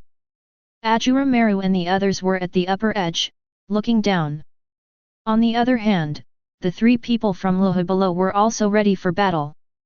The next moment, a figure appeared in front of them. It was none other than Kamado Tanjirou. "I can't sense any cursed energy, and he doesn't have any aura. He looks like an ordinary person." The real person looked at Tanjirou and said without hesitation. But in fact, it was observing in secret. From its sight it couldn't even see the outline of this guy's soul, and this guy seemed to be unconscious. Puppet? When Luohu saw the person coming, he subconsciously clenched his fists. The lesson Gojo Satoru had taught it previously was too profound. When facing Tanjirou, even though it could not sense any cursed power or aura, it still did not dare to underestimate him. He even took a stance and gave a reminder. You too, be careful. Let me test it first. I saw dozens of curled-up beetles ejected from the crater above their heads, and they automatically spread their wings behind them and flapped their wings to fly in mid-air. Chapter 128. Fire Worm. These beetles with human faces rushed towards Tanjirou like bullets. Facing these terrifyingly fast bugs, Tanjirou held the Ashura Maru at his waist with one hand and drew his sword from its sheath. Water breathing, Form 3, Ryuryu. Water was surging on the blade, passing through the swarm of insects like a winding stream. In just a blink of an eye, all the insects behind him had their heads chopped off and exploded on the spot, with flames shooting up into the sky in an instant. Tanjirou didn't even turn his head, staring at the three natural disaster curse spirits in front of him. The real person was still there, smiling and talking. How interesting! There is actually water flowing on the blade. It looks very interesting. Is that also a technique? I don't know why. Tanjirou looked more in the direction of the real person, as if it was instinct or a memory engraved in his soul. Can feel the sin of it. That's a sin beyond Kibutsuji Muzan. He drew out the two swords from his waist and asked coldly, "What's so fun about this? What's so interesting about this? What do you think of your life is?" While talking, marks appeared on the forehead, and a transparent world opened up. The body, which had been extremely restrained, suddenly burst out with a suffocating pressure. Tanjirou was seen holding the knife in both hands, with turbulent water flowing on the blade, forming whirlpools surrounding his body. Facing Tanjirou in this state, the corners of Genren's mouth slightly restrained. And when the water flow accelerated, Tanjirou moved, water breathing, 12 forms, water melody. The figure rushed out in an instant. The water flow surrounded his whole body and turned into a ferocious dragon. In just an instant, it arrived in front of the real person. Under the shocked gazes of the three people, figures intertwined. The real person's head flew out in an instant, and was chopped off effortlessly with just one move. After seeing this scene, the guard watching from above couldn't help but ask, "How confident are you that you can tame this monster?" Sukuna beside him also sat on the edge, holding his chin with one hand and looking at the side, and replied in a deep voice. "If I gather the strength of all 20 fingers and use my full strength, I might have a chance to win." After getting this answer, Sujuo was not surprised. After all, the monster below was the strongest in ancient and modern times. However, Kaso suddenly smiled evilly and suggested, "How about this? I will help you gather all the fingers and help you get the approval of Ashura Maru, and you tell me the complete technique and then help me complete the plan, how about that?" Hearing this, Sukuna turned his head and looked at the noose beside him. After hesitating for a moment, he also gave his own answer, "Then let's set the bondage." While the two were talking, the head of the real person below had also fallen to the ground, but it was still smiling. Its head grew legs and trotted back to its body, then combined together again. He said with an evil smile, "It was a really powerful blow, I didn't even have time to react, but unfortunately it didn't work. Your attacks are ineffective against me. After all, the body will change with the soul, and you cannot touch my soul." But Tanjirou turned around silently, put the Nichiren blades in his hand back into the scabbard, and then dissipated into black smoke.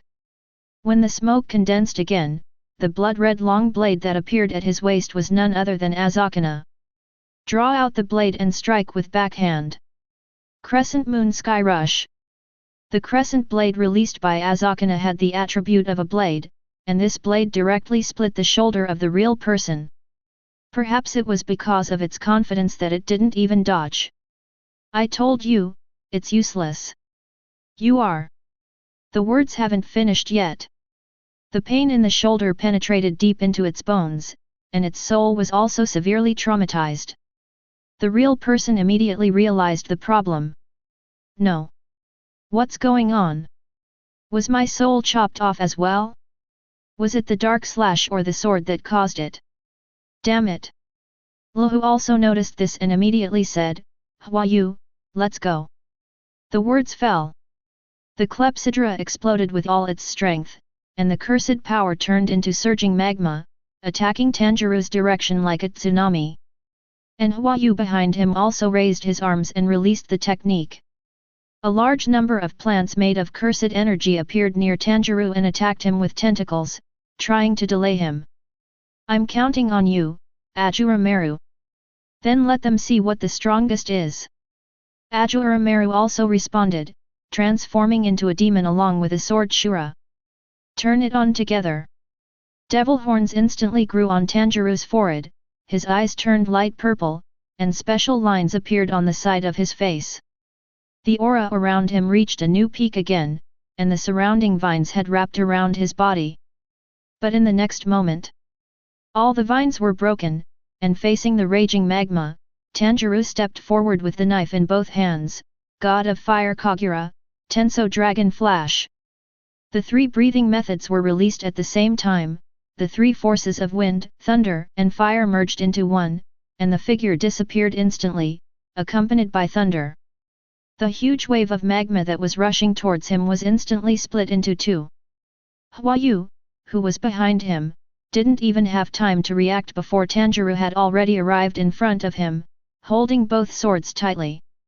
In an instant, he chopped its body into several pieces, and raging flames burned on the remains. This scene also stunned everyone present. When Tanjirou turned around, what he was facing was the huge waves that were split apart, and the two giant magma hands that were transformed from them slapped towards him. But Tanjirou simply raised his Ashura Maru upon seeing this, and violent lightning burst out from the blade. Chidori sharp spear. The next moment, a ray of lightning gushed out from the tip of the knife, like 1,000 birds singing, following the whereabouts of the blade. The giant magma hand also collapsed. After seeing this scene, Leakage Pot understood. This is a monster that surpasses Gojo Satoru. We are no longer in the same dimension as them. But even so, it still made a final struggle, crossing its arms, expand the domain, cover the coffin and surround the Iron Mountain. A dark curtain enveloped everything. But what Tanjirou faces inside is a world like the inside of a volcano. Before being enveloped, Tanjirou also raised the sharp blade in his hand, field expansion, a Juroguanyan. The moment before being surrounded. The open field has already covered the field of the clepsydra. The next moment, countless sharp blades attacked the outer shell of the clepsydra, and the outer shell was shattered in an instant. The clepsydra that had entered the ritual of melting fell to the ground panting, raised its head with difficulty, and was within its sight. Tanjirou was standing opposite. Behind him was a giant sword surrounded by numerous sharp blades, and two figures emerged from the two much smaller blades on his side. Chapter 129. The eyes that had been opened with difficulty suddenly widened. The pupils suddenly contracted. This is impossible. Even the nose, who was gaining points, couldn't remain calm. Excitement and curiosity had already filled its brain. Ashura Maru, what exactly is your technique? But Sukuna beside him laughed. Show me more and let me fall in love with you, Ashura Maru. I saw two figures appear below. Surprisingly, they are Sukuna and Gojo Satoru, the two strongest ones. Under the gaze of the clepsydra, Sukuna raised his hand and instantly launched several slashing attacks. The clepsydra that was melted by the magic technique was completely unable to resist, and the body was cut in half instantly, but this was not the end yet. Gojo Satoru was seen with his hands crossed and looking forward. Forward technique, King, reverse technique, he. Two infinite collisions of King and he appeared behind him and gradually merged into one. Point your finger in the direction of the clepsydra. Hypa style. With full power output, Qi completely devoured and annihilated the figure of the clepsydra in an instant. Do all this. The figures of the two also disintegrated and returned to the sword blade. Tanjirou, on the other hand, slowly walked towards the real person, holding two swords, thunder breathing, seventh form, fire thunder god. The real person who turned around and ran away was about to transform his soul and change his body when he was cut into several pieces by the knife. In the end, the real person could only barely use his broken arm to support his broken head, and looked at the newcomer with horror in his eyes. On the other hand, Tanjirou didn't know why. He didn't take action to finish it off, but walked slowly forward and asked the question again in a cold voice. Why are you plundering? Why are you trampling on life? Why don't you understand that the life that has passed away is destined to never come back? What do you think of life right now? What real people face and experience? It was an incomparable terror. Now, the image of Tanjirou had been imprinted in its mind. At this moment, it was completely overwhelmed by fear. But the closer he got to death, the more he realized the truth. It was at this time that it realized the pinnacle of the technique, but when facing Tanjirou, it no longer even had the courage to deploy its domain.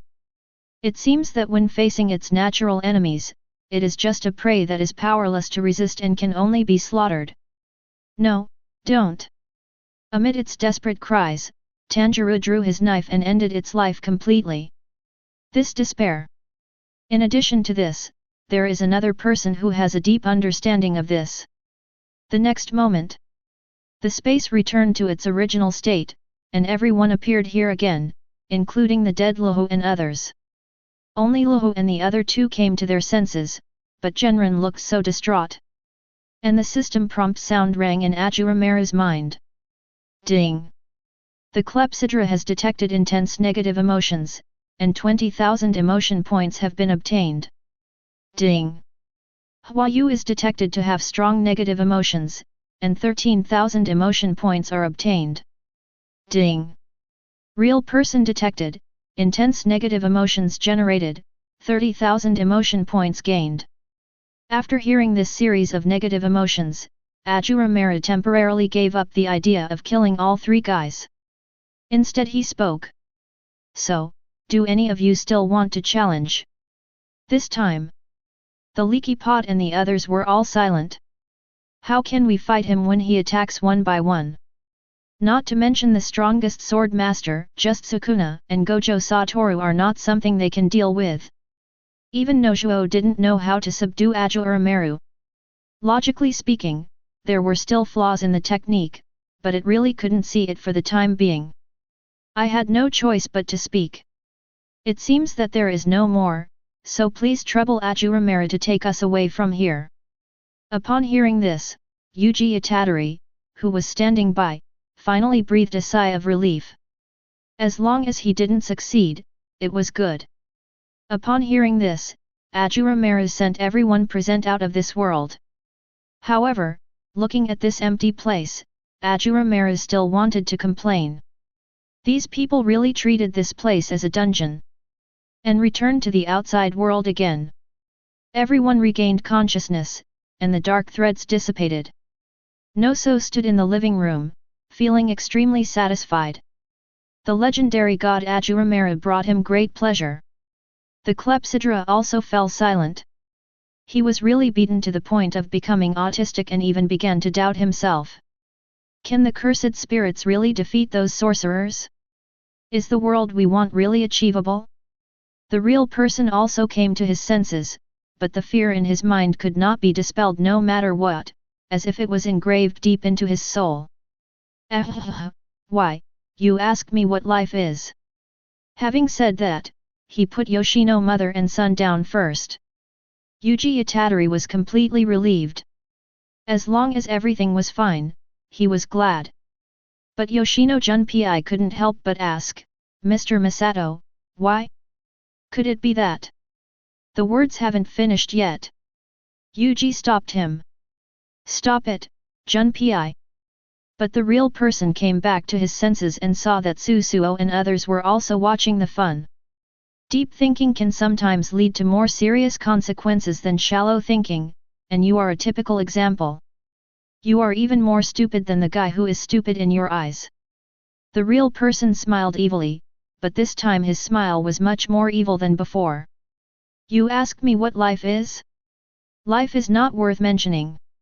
Since I can't kill Yoshino mother and son, I will kill everyone on this street. Ha ha ha ha. Upon hearing this, Yuji Itadori's eyes suddenly widened. Haven't you already? Before he finished speaking, he realized something. Ashura Maru also heard the system prompt sound in his mind, ding. The sword master Yuji Itadori has been detected to have strong negative emotions, and has gained 2000 emotion points. Ashura Maru didn't know what to say about this. Neither of the two sword masters was willing to use their brains. Especially Tiger Stick, he's even dumber.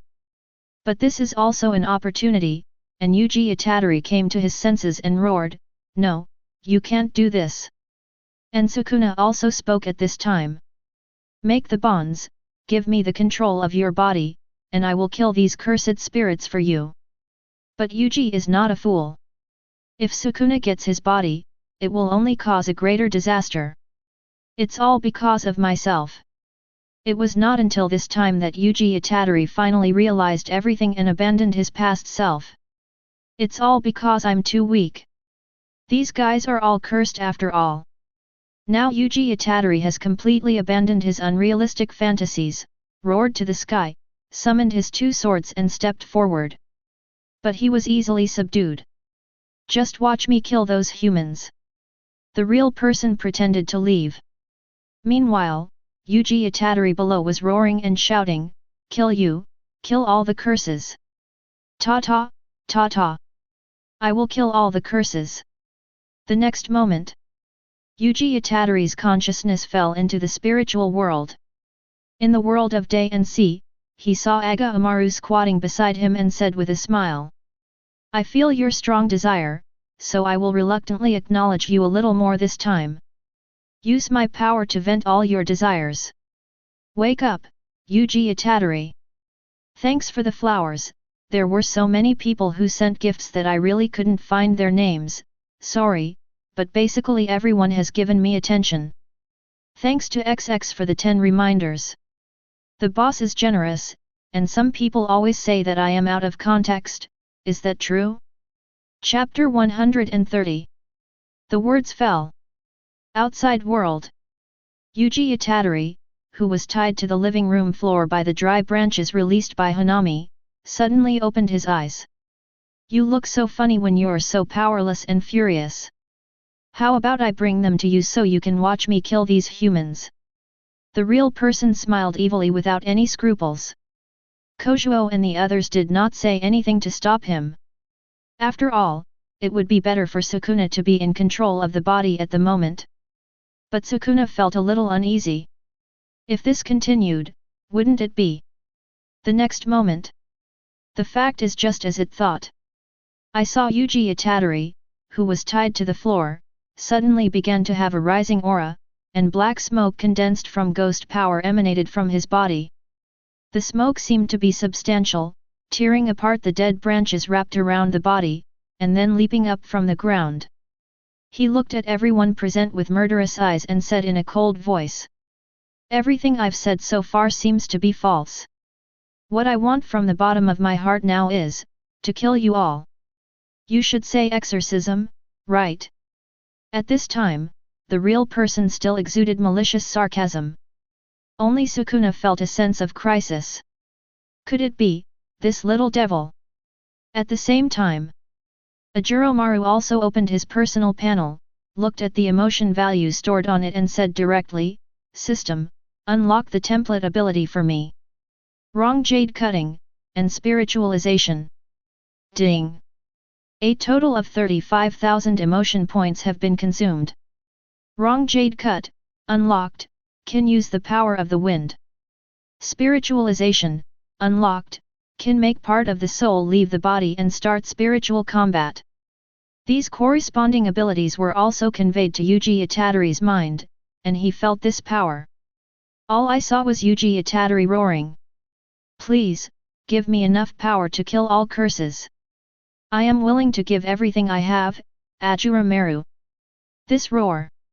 It also caused the expressions of everyone present to change. Especially Nozomi, the corners of his mouth couldn't help but start to rise. Could it be that this guy got the recognition of Ashura Maru? And the opposite of it. Sukuna now wishes he could cut the real person into pieces. And in Yuji Itadori's mind, the pleasant voice of Ashura Maru once again rang out, "Interesting, let me help you."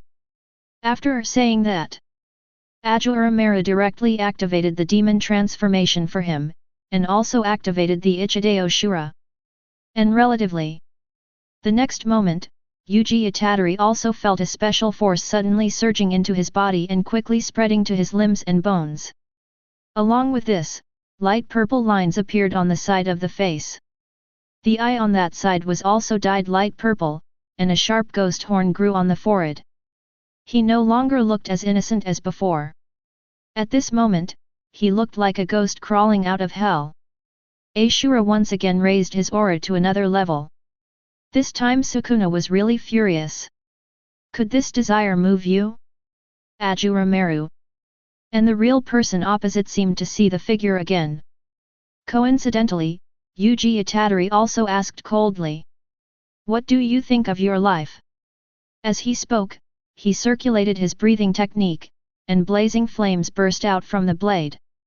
The ghost power in the body can be used at will. He exerted force on his feet and rushed towards the real person in front of him, holding two swords. Wrong jade cut. The blade was as fast as lightning and the wind was roaring around him. The knife instantly pierced into the dazed Genren's abdomen. Stop him! Leakage Pot moved forward quickly, his hands ablaze with flames. But before he got close, ghost power burst out from the side of Yuji Itadori and blocked him. Hwayu on the side followed closely behind. In an instant, the two natural disaster curse spirits attacked from both sides, and the real person had come to his senses, but the fear in his eyes could not be concealed. It immediately changed the shape of its soul and separated its body from the blade, but the blade had already caused damage to its soul. Even though the body healed, it still couldn't avoid spitting out blood. The battle broke out instantly. Hanami Kaze controlled the vines growing from under the floor, wrapped them around Yuji Itadori's shoulders, and threw him away. In an instant, it smashed the wall and flew into the air.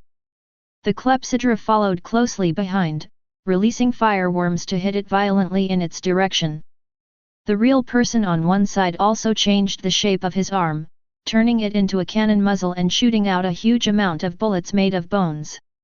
In mid-air, Yuji Itadori stared at the incoming attack and swung out with both blades quickly.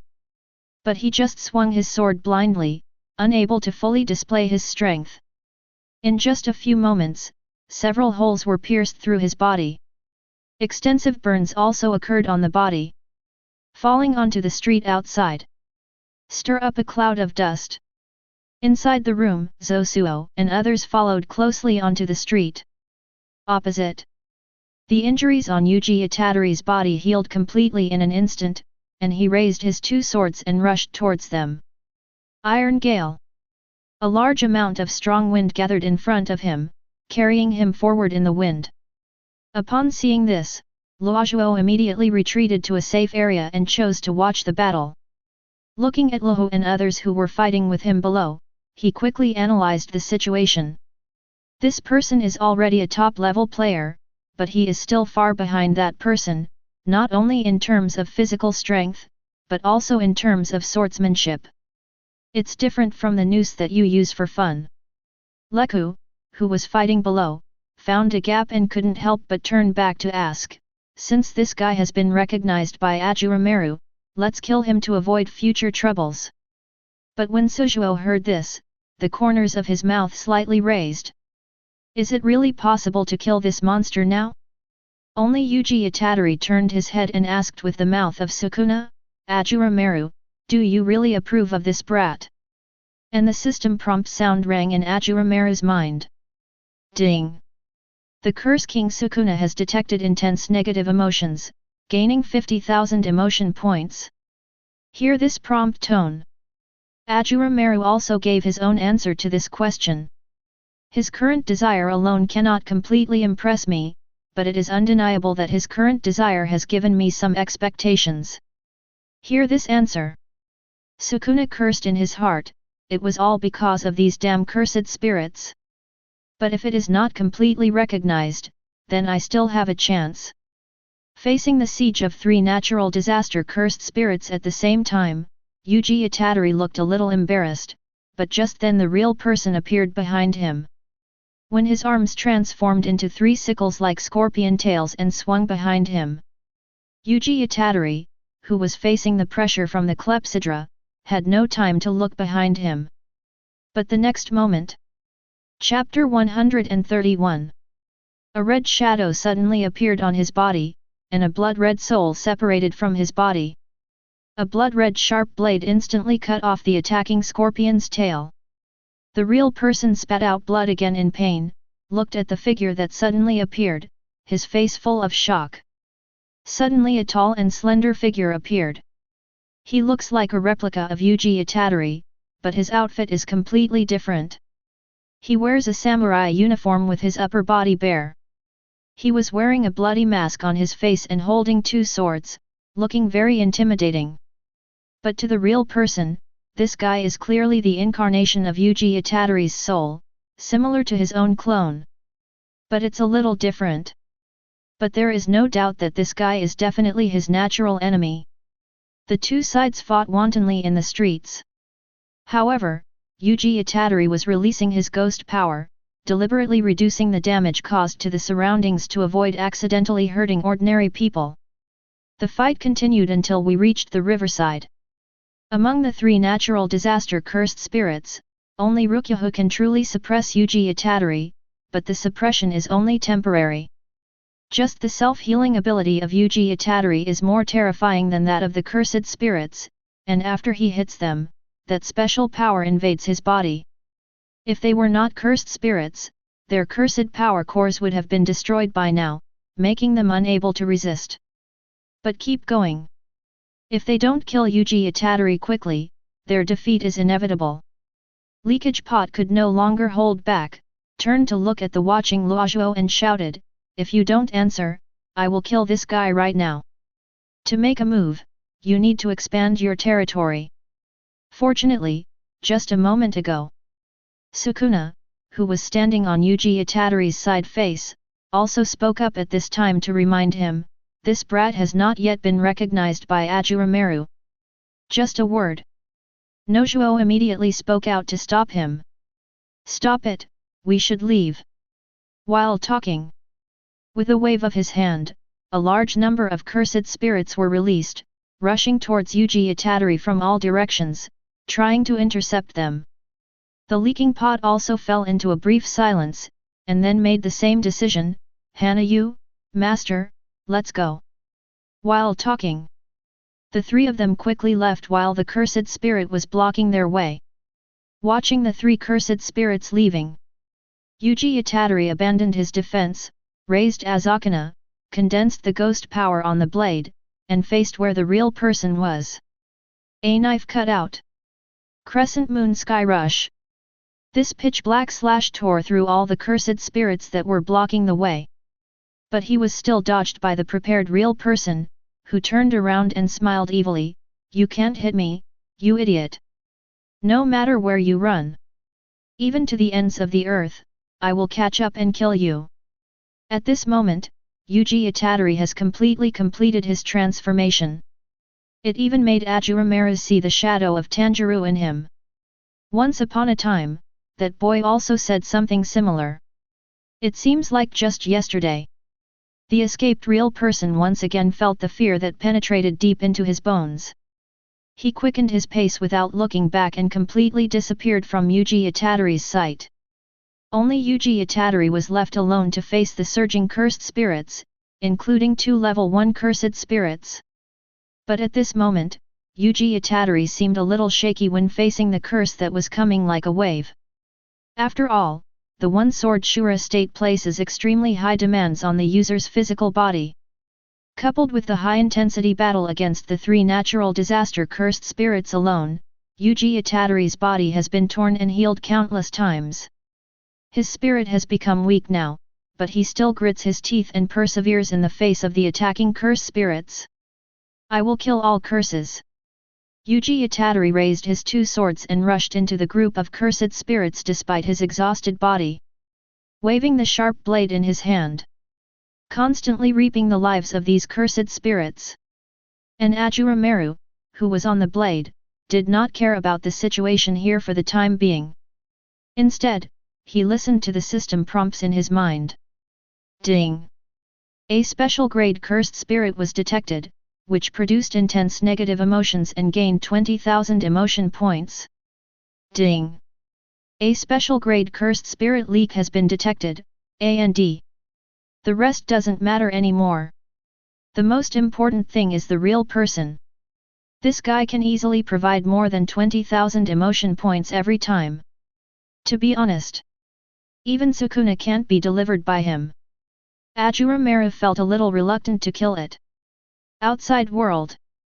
I don't know how much time passed. The cursed spirits in front of Yuji Itadori have almost been killed, and now his body has reached a new level in the process of feedback. There were only 2 level 1 cursed spirits left on the opposite side.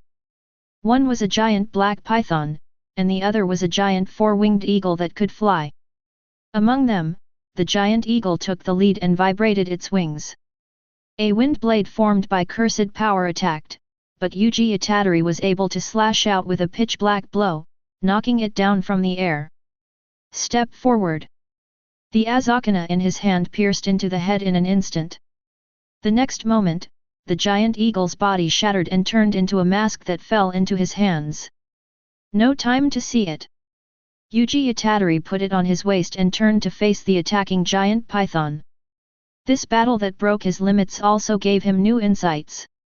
The blade in his hand burst into a blazing flame, and his mind recalled Tanjirou's every move. The god of fire Kagura, round dance. He advanced, dodged sideways at the moment of collision, and then slashed out a beautiful arc of flames with his sword, splitting the python's head in two in an instant. It then transformed into a mask and fell into his hands. The ghost power also flowed back into his body, but Yuji Itadori was no longer paying attention to it at the moment. Now his spirit has reached its limit. He didn't even have time to sheath his sword before he fell backwards to the ground.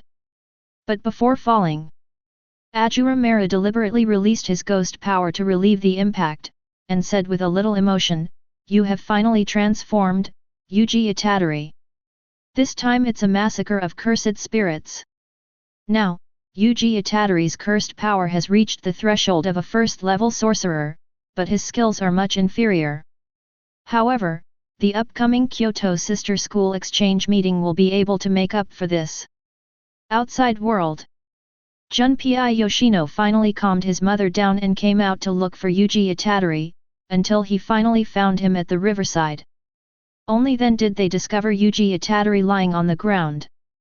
Without time to think, he hurried forward and asked with concern, "Yoran, can you hear me?" Seeing that Yuji Itadori did not respond, but his body was intact and his breathing was smooth, he seemed to be asleep. Only then did he feel relieved, picked up Yuji Itadori on his back and walked towards home, taking care of him at home. When Yuji Itadori opened his eyes again and woke up, he found himself back in his bed in the high school dormitory. Gojo Satoru and Nanami Kento are also in the room at this moment. Chapter 132. When I saw Yuji wake up, Gojo Satoru could not wait to step forward and said jokingly with a smile, "Good morning, Yoriji, you have slept for 4 consecutive days, how do you feel now? Do you have back pain?" At present, Yuji Itadori is still a little dazed, and his mind is still immersed in the killing that day, but fortunately he soon came to his senses. He asked anxiously, "How are the Yoshino mother and son, and the nearby residents?" Hearing this, in an attempt to liven up the atmosphere, Gojo Satoru raised his lips slightly and said truthfully, "Thanks to you, everyone is safe and sound." After hearing the news, Yuji Itadori finally let go of his worry. That's good. At this time, Nanami Kento, who was not far away, also stood up, looked over with a serious expression, and asked in a deep voice. Yuji-san, although it may be offensive, please tell us in detail what happened that day. Although his expression was serious, Yuji Itadori could also feel Kento Nanami's worry. But given the situation that day, Yuji Itadori didn't know how to start the conversation, so he had to turn and look at Gojo Satoru beside him, hoping to get his response. Nanami Kento also turned his head and couldn't help frowning, but he didn't ask. However, Gojo Satoru turned serious when facing the two people's gazes. Has your technique been exposed, Hisahito? We are the only 4 people who know about it. He muttered to himself, as if he was guessing something. But the next moment, he returned to his nonchalant look and said with a nonchalant smile, it's because of Hisahito's technique, the legendary Ashura Maru. Is this true?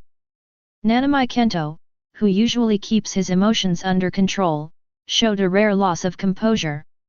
This news was simply too shocking. He always thought it was a legend, but he didn't expect it to be true. Then it's up to Yuji next. Gojo Satoru pointed at Yuji Itadori lying on the hospital bed with both hands, looking full of energy. And after getting a positive answer, Yuji Itadori then began to recount what happened that day. This is what happened. I was having dinner at Yoshino's house that night, and suddenly 3 cursed spirits and a human appeared. Briefly describe what happened that day.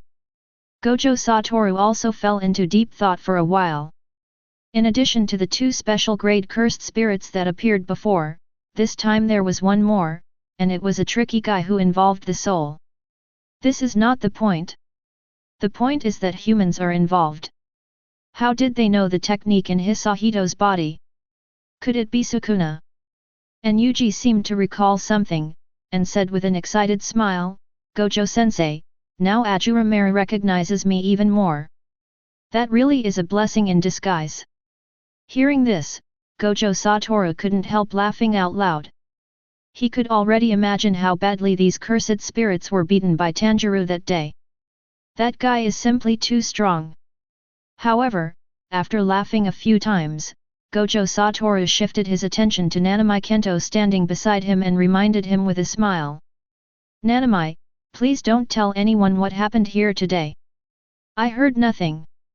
Nanami Kento answered promptly and clearly. Gojo Satoru was not surprised to get this answer. He didn't even need to set up any restrictions. He completely trusted Nanami Kento. But other than that, Gojo Satoru was even more curious. This time, Yuji Itadori was recognized and what abilities he gained. He asked without thinking. So, Hisahito, what abilities did you gain this time? Hearing this, Yuji Itadori thought for a moment and then said. I can now borrow the power of Ashura Maru, and I can also enter the demonic state. If those 3 cursed spirits don't open their domains, I should be able to deal with them. To deal with 3 natural disaster curse spirits at the same time, even without opening the domain, it is already a top level. And this so-called ghost state should be the transformation used by Tanjirou, right? That move can indeed increase the strength by a large margin. Overall, Yuji Itadori has now reached the level of a top-grade sorcerer. Thinking of the future exchange meeting, Gojo Satoru smiled with gloating. I'll leave the future sister exchange meeting to you, Hisahito. But Nanami Kento interrupted. Communication would expose the fact that he is still alive. Is that really a good thing? It's okay. The current tiger stick is very strong. Gojo Satoru smiled confidently. At the same time, on the other side, near a hot spring hidden deep in the mountains, Lahu sat on the edge of the hot spring, smoking the pipe in his hand, looking at the listless Genrin in the hot spring, and asked. You're okay with consuming so much? My soul has been consumed by 50%, but it can be recovered slowly. But that blade is my natural enemy. It's really a headache.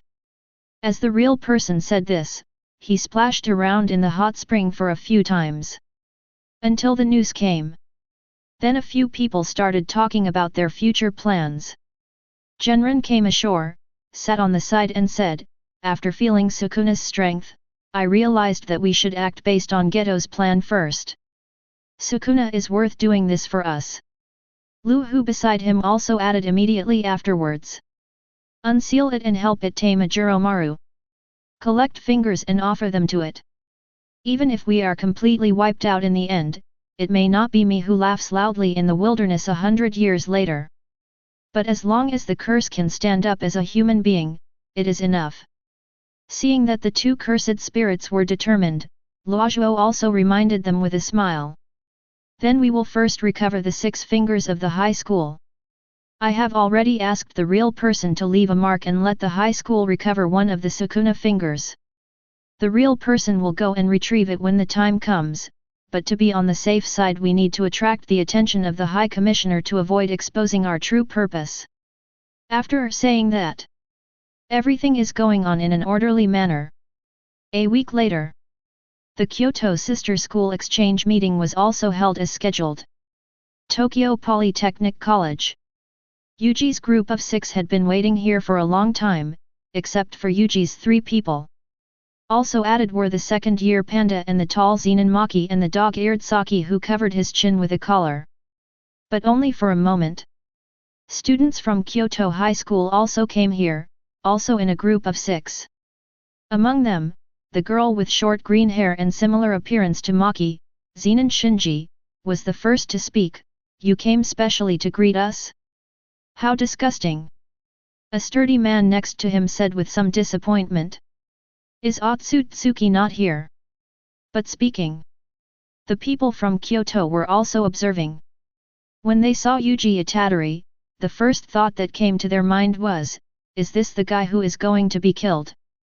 Chapter 133. And Kujisaki Nobara looked at the people opposite and said unhappily, stop talking nonsense and hand over the gift quickly. And Gojunji on the side followed closely behind. Samaen.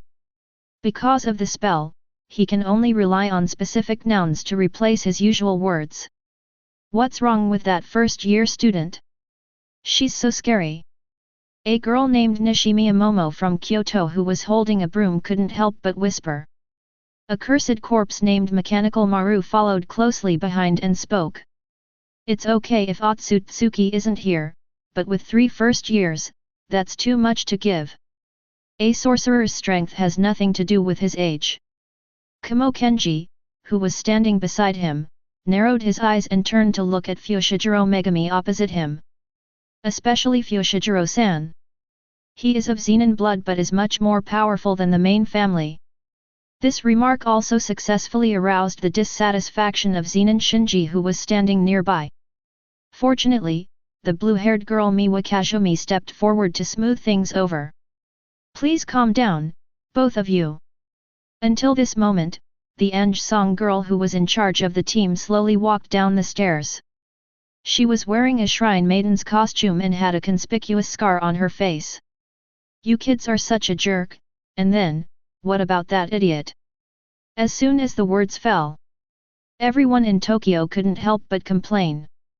Zenin Maki put her hands on her hips and was the first to complain. How could that idiot be on time? Didn't anyone say that the idiot refers to Gojo-sensei? Megami Fushiguro followed closely and started to finish off the enemy. Listening to the endless complaints from the people around him, Yuji Itadori didn't know what to say for a moment. Fortunately, Gojo Satoru quickly trotted over, came in front of the Kyoto student with a smile, and took the souvenir he had prepared in advance. Everyone is here. I was on a business trip overseas, so I'm going to give everyone some souvenirs. This is a talisman from a certain tribe. As she spoke, she distributed the pink humanoid dolls to everyone in Kyoto one by one, and reminded them with a smile, there are no songs for the songstresses. I don't want to. The singer couldn't help but stepped forward and scolded. Faced with the scolding, Gojo Satoru just smiled and didn't care. Instead, he looked at the 2 principals on the other side, especially his eyes fell on an old man. Principal of Lian Temple, you should stop running around at your age. What will we do if you suddenly pass away? You stinky brat! On Li Yunxi's wrinkled face, a pair of turbid eyes revealed anger. But these are just minor episodes. The principal of Tokyo High School, Masamichi Yaga, announced the rules to everyone. The first day is a team battle. The team that exorcises the second-level cursed spirits in the designated area first will be the winner. There are also many third-level cursed spirits in the area. If the winner is not decided before dark, the team that exorcises more will win. It is also allowed to hinder the opponent during the game, but remember not to kill the opponent or seriously injure the opponent. Then the competition will start at noon, and we will disband now. After saying that, both teams retreated. Yuji Itadori also followed everyone to a lounge in the high school and listened attentively to their plans. Time flies. In the blink of an eye, it was almost time for the competition, and everyone was standing at one of the exits leading to the forest. Kujisaki Nobara walked slowly outside, raised her hands and said with a smile, "Let's have an overwhelming victory and beat them to pieces, even if it's just for Maki sister." Mentaiko. Inujuanji in the back also spoke the pronoun, and the panda beside him also spoke in a deep voice. "Yes, even if it's for Maki." Looking at everyone so energetic, Yuji Itadori finally relaxed for a rare time, but this did not change his determination to kill all the cursed people. I saw that he finally smiled again and trotted after him.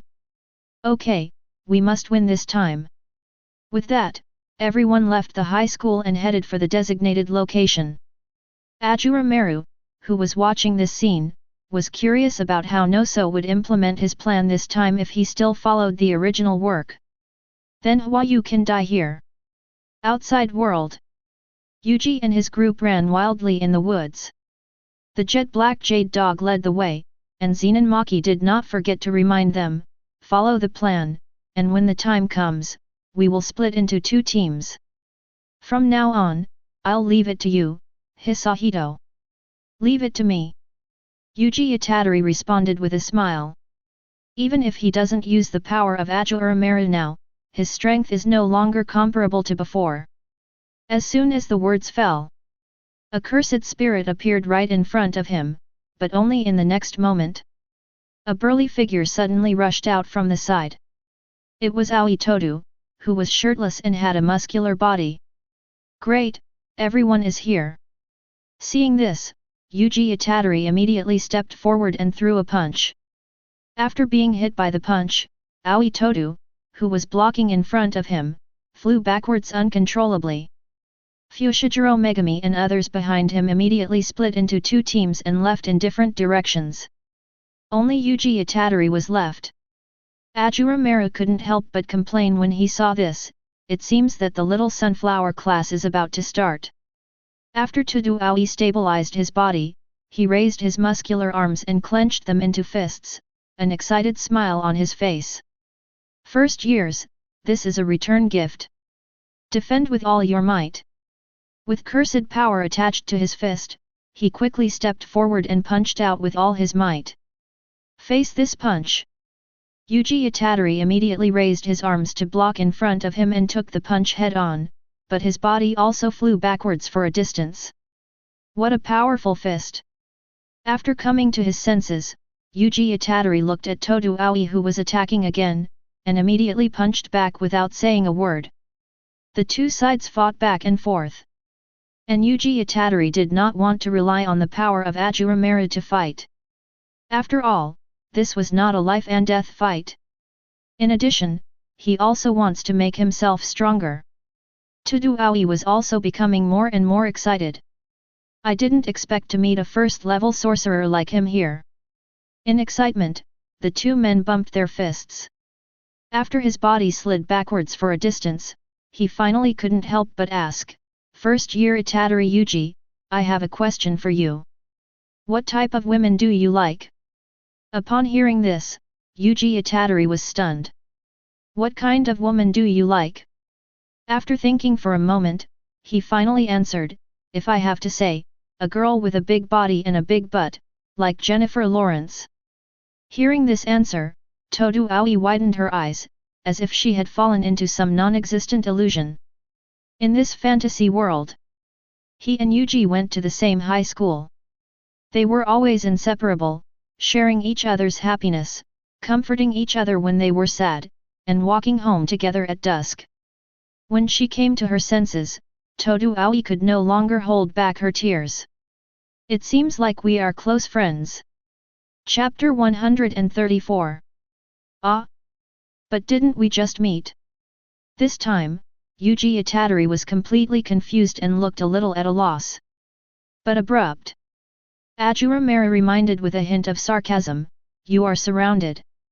It seems that these people want to kill you here. Kill me? Because of Sukuna? But haven't I been temporarily pardoned from the death penalty?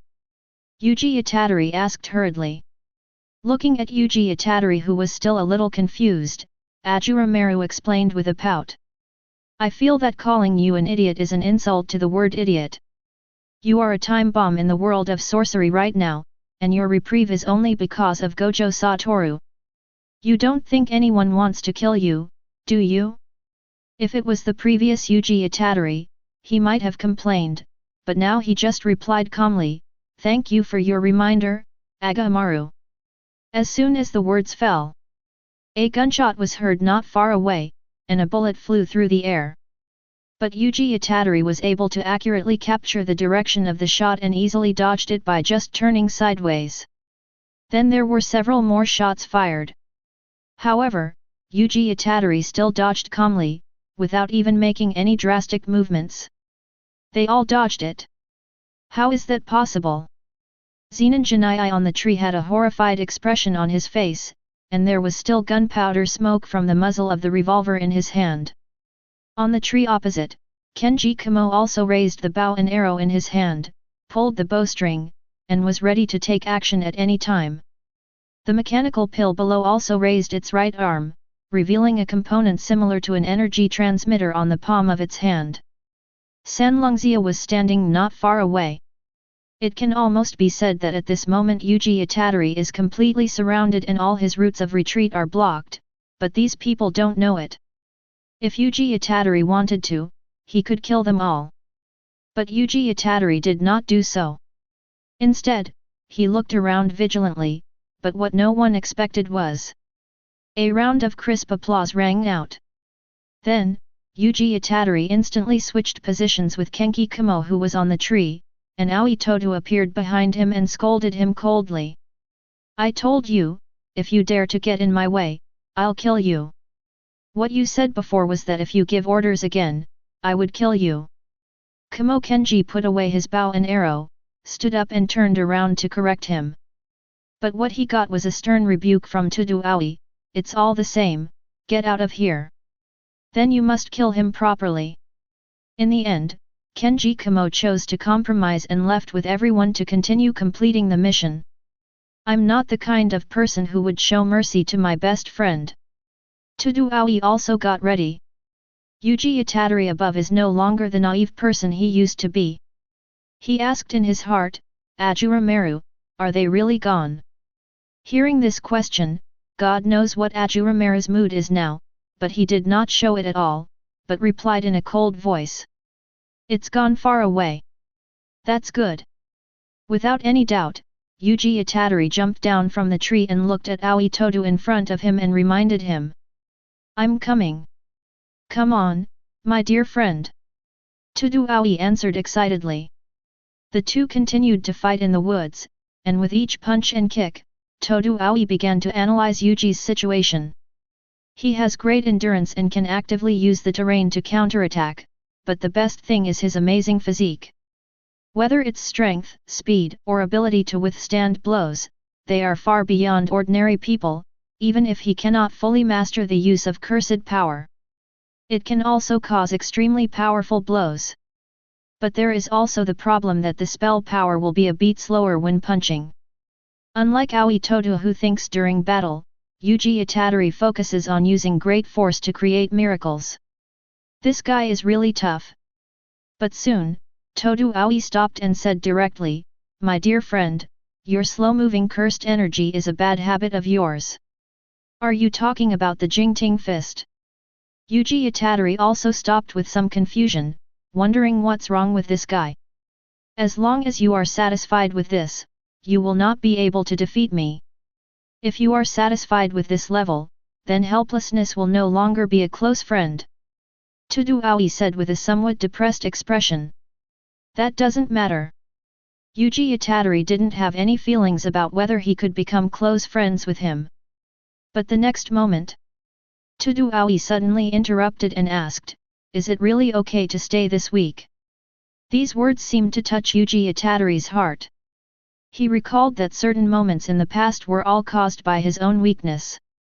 At this moment, Yuji Itadori, who had already made up his mind, immediately raised his fists, added cursed power to his fists, and then spoke with a serious expression. "Of course not. That's right, my dear friend." Todo Aoi became more and more excited. This was the best friend he had always dreamed of. The two sides continued to fight. Ashura Maru just watched calmly and had nothing much to say about the fight between the two. After all, this world did not value fighting skills very much. The main thing is the power of spells. After getting used to watching Tanjirou's fights, watching these two fights seemed too immature. Fortunately, Yuji is making rapid progress by feeding on Aoi Todo. But Todo Aoi stopped him again, pointed out the problem to him, and guided him out of this misunderstanding. "Your Pathfinder fist is formed by using your physical fitness that is different from that of ordinary people, which delays the cursed energy that normally would not be delayed. Although it is very powerful and can confuse ordinary warlocks, this trick is useless against special level warlocks. The reason for this is that you have allowed the cursed energy to flow. Generally speaking, the magical energy generated by negative emotions will flow throughout the body with the magical energy center at the navel as the starting point. It is correct to let the magical energy flow throughout the body, but you cannot be limited by this thinking. Listen carefully, Yuji, we exist in this world with our bodies and minds, and we take it for granted so much that everyone forgets it." Hearing such teachings, it was as if Yuji Itadori felt for the first time that he was between heaven and earth, and he had a new understanding, which was an improvement in his control. "I think I understand." While talking, the whole body was covered with cursed energy, reaching a new height, and the two sides continued to fight. Yuji Itadori's strength also began to increase rapidly. And Todo Aoi also gave guidance generously, and even taught Black Flash as well.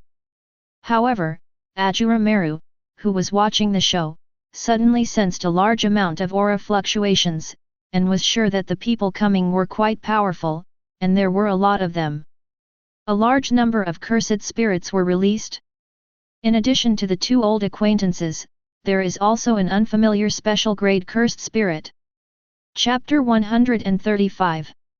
Regarding the action of Noose this time. This was also within Ashura Maru's expectations. After all, the 6 fingers stored in the Jujutsu High School had to be retrieved. Just an accidental configuration. After all, there were 3 special grades coming at once, so could the extra one be Tuogen? In addition, there should be a real person who went to the treasury to steal Sukuna's finger, which means that there are 4 special grade cursed spirits coming this time. And the Clepsydra and Huayu among them are obviously coming here. The goal is clear, and it won't take long to get here. Thought about it. Looking at Yuji Itadori, who had already learned the Black Flash, Amaru hesitated for a moment before reminding him, "Yuji Itadori, there is a cursed spirit coming towards you, and it's an old acquaintance." Upon hearing this, Yuji Itadori's expression changed instantly. Are they those special grade cursed spirits from last time? Why are they here? Without time to think, he quickly reminded Todo Aoi beside him, "Get out of here quickly, Todo Aoi." When seeing Yuji Itadori's anxious expression, Aoi Todo immediately noticed something was wrong and thought quickly with his brain, which he claimed to have an IQ of 530,000.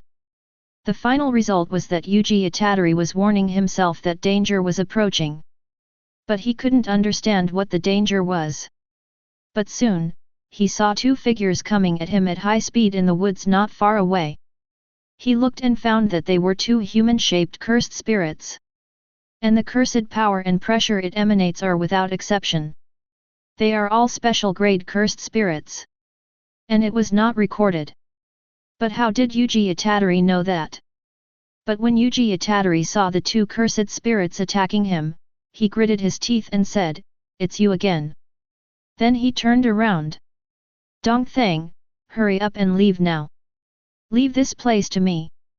Although she didn't know what Yuji Itadori was hiding, Aoi Toto could feel his confidence, but she didn't choose to leave. Instead, prepare to stay and fight together. How could I abandon my best friend and choose to go alone? Let us fight side by side, my best friend. Although it is well-intentioned, in this situation. This was a real problem for Yuji Itadori, but he only hesitated for a moment before making a decisive decision and said in his heart. "Please, Ashura Maru. Stop talking so much." Ashura Maru retorted unhappily, and then activated the two state bonuses of demonization and one sword Shura for it. The next moment, that surging power surged into the body again, and ghost horns grew on the forehead, the fangs became sharp and protruding, and the eyes and profile turned light purple. The aura rose again and reached the special level, but this time it was stronger than last time. But Yuji Itadori's first reaction was to turn around and remind him. "Dong Tang, be careful." But after seeing Yuji Itadori's posture and the terrifying power emanating from him, Aoi Toto fell into deep thought. Is this Sukuna's power? But this is obviously not cursed energy, so what kind of energy is this? Doubts fill my mind, but there is no doubt about it. Facing these two special grade cursed spirits, they are capable of fighting. Don't worry, my dear friend. Tudu Aoi made a detour from the side and followed closely behind. Luhu and Hanami, who were attacking from the opposite side, also recalled the reminder from Nozomi before. Now Yuji Itadori's strength has reached the special level. Anyone who comes from one of the four natural disasters will be killed by them. Therefore, only Luhu and Hwayu can come together. They just need to delay the time as much as possible and expand the field when necessary. As long as it's not fatal, it's fine. And when the real person successfully steals the finger, his noose will then send out a reminder and help them escape from here. In addition, there are curse masters interfering on the periphery. There were few problems with the plan. Little devil! Luhu roared, his hands burning with flames as he rushed over, and the fire gravel worms beside him also attacked forward like bullets. I will definitely exorcise you this time. Yuji Itadori also roared and drew the two swords from his waist. Crescent Moon Sky Rush. After this realization, he was able to release his power more quickly and his efficiency in using ghost power also rose to a higher level. The pitch black slash also annihilated all the fire gravel worms that blocked its way. Faced with this slash, Luhu chose to avoid it. At this time, Hwayu on the side also took action. He raised his hands, and a large number of withered vines rose from the ground, winding forward like snakes. Tudu Aoi analyzed the situation on the side and did not choose to take action directly. What Luhu said just now had already made it realize the problem. The strength of these two special grade cursed spirits might not be as simple as it imagined. Maybe it can be expanded to other fields. If the domain could really be expanded, then it would be almost impossible for the two of them to win. At the same time, the ground near the college was fixed with binding nails to speed up the formation of the tent. All I saw was a bald butcher, and a cursor with a black paint on the area in front of him, holding a sharp axe and embedding the last nail into the ground. Then he formed a seal with one hand. From darkness to darkness, all filth and dirt are exorcised. Above the sky, a tent appeared and began to quickly wrap around it. Completely cover the competition venue. The curse master looked at the tent that was spreading out and said with some longing, Gojo Satoru is about 1.9 meters tall. He really should be made into a coat rack. After Gojo Satoru and others realized something was wrong, they quickly rushed over. But it was still a step too late. The tent had been completely covered, and when Gojo Satoru stepped forward and put his hand on it, it was directly bounced away. But the singer next to her was able to enter freely. Seeing this scene, Gojo Satoru understood, if nothing unexpected happens, this is a barrier that denies Gojo Satoru entry, but everyone else can enter and exit freely. This means that there is a curse master of a very high level here, and he has a certain grasp of our intelligence, although we don't know what the purpose is. But if someone dies, we lose, you two go in first. Gojo Satoru waved his hand, not seeming very anxious. After all, the person inside was Yuji Itadori, a person of extraordinary strength. There shouldn't be any problems in the short term. All he needs to do is to break the account in front of him as quickly as possible. Can be inside the account. A large number of cursed spirits also emerged. Although they were basically below level 2, there were still hundreds of them. The sorcerers who were originally still fighting also united and began to work together to exorcise these large numbers of cursed spirits that suddenly appeared. Chapter 136. Fushiguro formed seals with his hands and summoned a jet-black jade dog, which madly bit the cursed spirit that appeared in front of him. His expression slightly changed. So many cursed spirits suddenly appeared. It looks like we have been invaded. It seems that they have set up an account. We must find other people quickly. Kamo Kenji, who was originally fighting with him, also drew his bow and shot arrows, exorcising the cursed spirit in front of him, and then spoke. We are not sure about the enemy's strength, and the scope of the tent is also uncertain. All we can do now is to gather together and find a way to escape from the tent. While the two were talking, he had already jumped out of the building, and what he was greeted by when he came to the outside world were even more cursed spirits, including some first-level cursed spirits. And then his gaze turned. The figure of Gujuanji not far away also appeared in the sight of the two. At this moment, he had pulled open his collar and spoke to the cursed spirit in front of him with his mouth with special symbols. Blow it away. As soon as the words fell, several third-level cursed spirits in front of him were instantly knocked away by the invisible force. They could not withstand the force in the air and their bodies were shattered. Gojuan-senpai. When Fushiguro Megami saw the person coming, his expression lit up with joy, and he immediately called out to Nu to release lightning to start sweeping away the cursed spirits nearby. The two of them rushed over there to meet up. Besides, vocational college students in other locations also had similar ideas and began to intentionally look for other students. There is an undercurrent at this moment. Everyone started their own actions, including the curse masters. And the real person also successfully found the only passage hidden among thousands of barriers based on the seal he left on Sukuna's finger. On the other hand, let's look at Yuji Itadori. The fighting between the two sides continued with high-intensity frontal combat. Yuji Itadori held two swords in his hands and threw the clepsydra at the ground, causing something similar to a volcanic vent to rise from the ground. He was about to draw his sword and cut it off.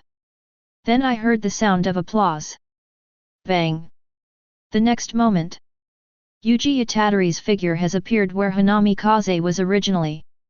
And Hwayu came to the top of the crater, completely engulfed by the gushing flames. Hanamiya. Seeing this, Lu Hu's expression became extremely ugly and he became even more confused. The positions were swapped. Was it Yuji Itadori's technique or was it done by Ashura Maru? Suddenly he recalled the sound of applause. Could it be that guy? Thinking of this, Lu Hu's eyes also locked onto Dongtang Aoi on the side. Facing the gaze that seemed to want to eat him alive, Tudu Aoi just smiled and said, "Have you found it? Curse spirit! Humble human!" The coral roared and released a large number of fire gravel worms to attack. But as long as Tudu Aoi clapped his hands, then the positions of the two people were exchanged, and Luhu was also hit by his own fire gravel worm, but it was taken back into the body the moment it touched the skin. Without waiting for it to react. On one side, Yuji Itadori had already walked forward with two swords in his hands.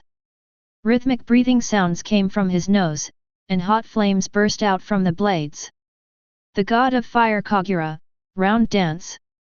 The figure stepped forward and slashed forward with a flaming knife. Realizing this, Lu Hu immediately chose to retreat, but his palm was still cut off by the knife, and his expression was slightly stunned. In such a short time, this kid has become stronger again. As the figure retreated, he directly cut off the arm that had lost its palm to prevent that special force from invading his body again. He then used his cursed power to repair his broken arm and turned back to remind him. "Stay away, Hanamiya." Huayu behind him immediately retreated upon hearing this, obviously knowing what would happen next. Luhu also knew that he had to use all his strength next, otherwise he would never be a match for the little devil in close combat, so he raised his hands. The output of cursed power was maximized, and magma gushed out from his body, turning into a torrent that burned everything in front of it. The raging magma flames are in its hands, and can be changed at will for its use. At this moment, it fully deserves the name of a natural disaster. Faced with the oncoming huge waves, Yuji Itadori's expression changed slightly and he clenched the two swords in his hands. Aoi Tota behind him looked at the situation in front of him and her expression changed greatly. This kind of cursed energy output and range. I'm afraid it will take Gojo Satoru to defeat him. Moreover, these two special grade cursed spirits can definitely expand their domain. But they haven't done so yet? Why is that? Is it Sukuna, or? No time to think about it. Todo Aoi came to his senses and immediately reminded Yuji, who then quickly began clapping his hands, "Pay attention, my best friend." Followed by 2 rounds of applause. The figures of Ruho and Hanamiya once again switched with those of Yuji and the other man. This raging sea of fire once again fell on Huayu, and the scorching flames continued to burn his body. Seeing this, Lu Hu, who was standing by, hurriedly removed the lava off his body. He felt a little sorry but did not show it. Huayu was so angry that he wanted to curse. Lu Hu could only try not to look at it and continue to analyze the information in his mind. There is no doubt that it is a technique that can change positions, but the scope and specific conditions for activation are not yet clear. All long-range means will be firmly restricted by him, and in close combat, that kid Yuji Itadori is too difficult to deal with. This is the thought. Lu Hu faced the 2 men, and finally stopped hesitating. He clenched his hands tightly, expand the domain, cover the coffin and surround the Iron Mountain. The pitch-black cursed power quickly enveloped the surroundings, completely engulfing the figures of Yuji and the other man, and the outer shell of the domain was completed. The interior also turned into a sea of fire, just like a volcano ready to erupt at any time. Is the territory really expanded? Todo Aoi's expression changed, and he formed seals with his hands, New Yin-style simple domain.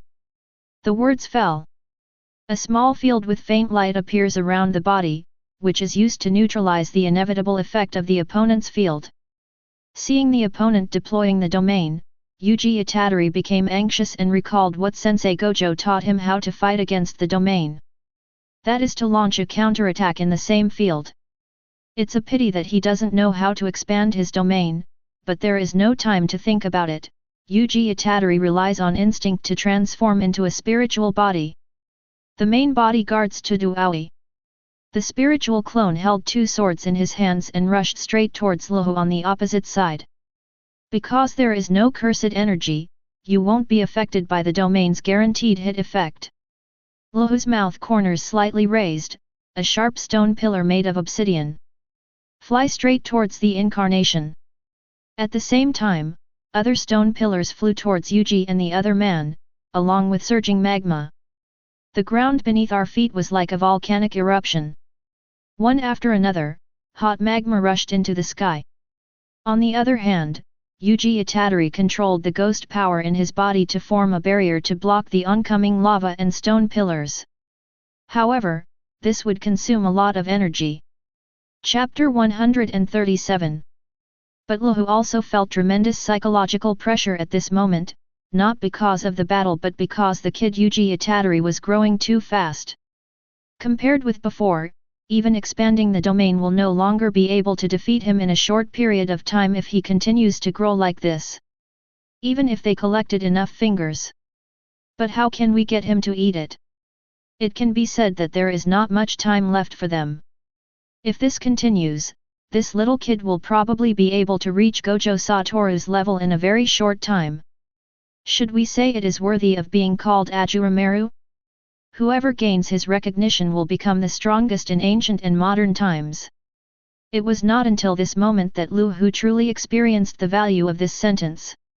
Fortunately, if this plan succeeds, it won't be long before they start taking action. In the field, the two sides remained in a stalemate for several minutes. Yuji Itadori couldn't help but ask in his heart, Ashura Maru, can't you let me open my domain too? Hearing this, Ashura Maru replied unhappily. I haven't completely recognized you yet. You are not qualified to use my domain right now. Also, can't you practice your sword form more? Although the words were a bit harsh, they were indeed the truth. Yuji didn't take it too seriously as he was not the kind of person who would care about trivial matters. Besides, the current situation can still be barely coped with. Time passes quickly. A moment later, Luhu finally unlocked his own territory. According to the time given by Zyuji, the agreed time should be almost here now. Speak of Cao and he will appear. The next moment, a shocking roar was heard within the barrier. After hearing the roar, Lu Hu and the others immediately understood that this was the signal to retreat after success. Let's go, Hanamiya. Hearing this, Huayu spoke in obscure words that were difficult to understand. Tree roots grew out from under his feet, wrapping around him and the coral beside him. How could I let you get away like this? Yuji Itadori gripped the blade tightly with both hands, his eyes revealing absolute murderous intent. And Tudu Aoi beside him grinned and said, My dear friend, let's do our best to exorcise them together. As soon as the words fell. Bang! The sound of applause has already sounded, and Luhu's body has been swapped instantly. Yuji Itadori has been waiting for a long time on the side. The two swords in his hands were burning with flames. Hiro no Kagura, train! He leaped forward, and the two swords spun along with his body like a fire wheel. Fortunately, Lu Hu reacted quickly, leaned down, and retreated immediately, thus narrowly avoiding the blade. But he still couldn't escape the fate of having a hideous wound on his face. Damn it! There is no way to leave here with that guy around. Why hasn't Geto Suguru's plan started yet? He looks at Yuji Itadori who is approaching rapidly. The leaking pot opened its mouth and scolded. You're still pestering us. Soon all your friends will be dead. What's the meaning? Yuji Itadori paused, a little confused. And then, the loud noise coming from the ending gave the answer on behalf of Lu Hu. What happened? Yuji Itadori turned his head and looked in that direction. He could feel the strong aura of curse, although not as strong as that of the leaky pot and the others. But it is definitely of top-notch quality. Lu Hu also gave a sly reply, we have companions over there too. Are you going to continue fighting with us and wait for all your friends to die? Let us leave and you go to rescue people. Yuji Itadori, you don't have much time left. The account still exists. Gojo Satoru was isolated and Yuji Itadori was once again caught in a dilemma, but his first reaction was to ask and seek confirmation in his heart. Ashura Maru, is this really the case? In response to the inquiry, Ashura Maru calmly replied, it's right. There is indeed a special grade cursed spirit over there that can use the domain. Judging from the situation, your friend won't be able to hold on for much longer. Having said that, he also gave a special reminder. It's pretty simple now. Once that special grade cursed spirit opens its territory, a large number of people will die. At the same time, Megami Fushiguro and the others have also discovered the special grade cursed spirit, which looks like a maggot with thick hair floating in the air. The body is curled up in a round sphere, with arms on both sides, and a strong aura of curse emanating from the whole body. This is also the special grade specific disease curse spirit, the herpes god, that Nozomi released specifically to attract attention. Fortunately, its speed is slow. Megami Fushiguro and others were able to escape temporarily. While clearing out the cursed spirits blocking their way, they discussed countermeasures. The special grade cursed spirit that is chasing us is getting closer and closer to us. Kenji Kamo glanced behind him and couldn't help frowning. We can only hold on until Gojo-sensei arrives. The cursed spirit behind us might be able to deploy a domain. We must not fight it. Fushiguro Megami saw it very clearly. The curse aura of that guy was not comparable to the previous counterfeit ones. Boyuhua. Kujuinji also replied immediately afterwards. The three of them ran wildly in front, not daring to stop for a moment, but even so, they were still forced to enter the territory of the herpes god. The next moment. Ah! I saw the herpes god behind me roaring to the sky, and the output of cursed power reached the maximum limit. The cursed power gushed out to form a field, pulling everyone and the nearby cursed spirits into the field. Its territory looked like a mass grave at night, with the hazy moonlight illuminating everything around it. Field expansion. Fushiguro Megami's expression suddenly changed. Oh no! Open the simple area quickly. Kenji Kamo responded immediately. New Yin Flow Simple Field. 3 people simultaneously release a simple field to neutralize the must-hit effect. But then, among the 3 people, a coffin appeared above the head of Fushiguro Megami and smashed towards him. Fortunately, Megami Fushiguro reacted quickly and dodged immediately, so he was not hit by the coffin. This also made everyone look even more nervous. After all, they couldn't hold out for long in the simple domain. Now they could only try their best to break the domain of this special grade cursed spirit. Otherwise, all 3 of them will end up dying here. The 3 of them looked at each other, and Kamo Kenji took the lead in crushing the blood bag in his hand and clasped his hands together. 100 collections, piercing blood. A stream of blood shot out from the fingertips like a laser.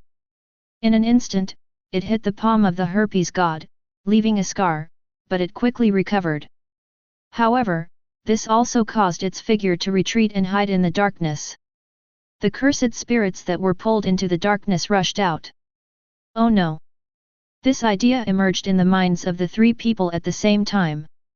If there was still hope of winning before, now that hope is being infinitely distanced. Chapter 138. At the same time, faced with Luhu and the other man who were preparing to escape, Yuji Itadori was once again caught in a dilemma. Should we save people or kill them here? Hesitated for a moment. He had already made up his mind. He pulled off the 3 masks around his waist and released the cursed spirits bound in them. Hold them as long as you can. As soon as he finished speaking, the special grade cursed spirit and the giant python with the strength of level 1 rushed towards the direction of Lu Hu and the other person at the same time. And Yuji stepped onto the giant eagle's back, came to Toduaoi and called out. Tao Tang, let's go. Witnessing all this, Toduaoi raised the corner of his mouth, and jumped directly onto the back of the giant eagle without any excessive questions. As a close friend, what you need most is understanding. The 2 of them sat on a giant eagle and soared into the sky. Yuji Itadori was still asking in his heart, Ashura Maru, please guide me. Ashura Maru did not refuse this request. Fly forward. And when the 2 of them had just walked away for a moment, Lu Hu stepped forward and easily burned the special grade cursed spirit and the giant python into charcoal in an instant. Then he came to Huayu and said, let's go. The 2 charred corpses also broke into pieces and returned to Yuji Itadori's waist, which was not surprising to him. After all, Luhu's strength is still there even now. He was also the strongest cursed spirit he had ever seen, but there was nothing he could do. After all, his companions were much more important. And the system prompt sound rang in Ashura Maru's mind. Ding! The volcanic disaster coral has been detected to have strong negative emotions, and 10,000 emotion points have been obtained. Ding! A natural disaster in the forest has been detected. Huayu has developed intense negative emotions and gained 13,000 emotion points. After two prompt tones sounded in succession, Ashura Maru continued to lead the way. Now go right. And the other side. Luhu and Huayu also left the tent and came to the gathering place. Xiuozhuo and Zhenren had been waiting there for a long time. When I saw the two of them appear, Su Suo was still in the mood to greet him. Thank you for your hard work. After saying that, he continued to look at the picture projected from the eye of the cursed spirit in front of him. It was exactly the picture of Megami Fushiguro and the others fighting against the herpes god. Is this a battle on the other side? Yuji Itadori has already rushed over to provide support. Lu Hu also walked forward and watched together. Suyu, this cursed spirit realm is quite interesting. The real person next to him was watching it very seriously, and he laughed like a pervert. However, Lu Hu, who was approaching, couldn't help but remind him, we don't have much time left. Yuji Itadori is growing too fast. Even if I open my domain now, it will be difficult for me to defeat him quickly. Hearing this, Sujuo was not surprised at all, and his expression still looked calm. Has it grown to this extent? But it doesn't matter. We can start planning in a month at most. Look, they can't hold on any longer. The way they struggle to death is so funny. The real person suddenly pointed at the screen and laughed so hard that tears came out. When everyone looked over, just see the picture. Fushiguro Megami and the other two were completely unable to maintain the simple domain, and Fushiguro Megami was even directly tied up and put into a coffin. The next moment, the boulder emerged and the coffin sank into the ground. The herpes god also counted down to 3 again, and if he didn't come out at the end of the countdown, then you will get sick and die. Fortunately, when the time came, Yuquanhun and Gujuanji desperately rescued him, but even so, Megami Fushiguro is still infected with the disease. If it happens again, any one of the 3 of them could be hit. They are all going to die. Thinking of this, Fushiguro Megami had already made up his mind, and immediately reminded, Gojimaki-senpai, you must stay as far away from me as possible from now on. Inyajuanji also seemed to realize something. Saman. Kamo Kenji, who was standing by, also noticed Fushiguro Megami's idea. Are you going to start a multiplayer battle here? That's right. Megami Fushiguro is ready to die together with his friends. It is better to die alone than to die 3 people together. His 10 shadow spells can subdue a total of 10 Shikigami, but subduing Shikigami can also be done by multiple people, but it is different from a single person. Even if multiple people are tamed, it is possible to defeat the Shikigami. Ultimately, the Shikigami could not be subdued, but the ritual seemed useless. But there is another use. That is to drag the enemy into the taming ceremony and perish together with it. And that is what he wants to summon. No magician in history has ever been able to tame this guy. Megami Fushiguro raised his hands, clenched his fists in front of him, and chanted with a serious expression. Furabu, Yura Yura. The words haven't finished yet.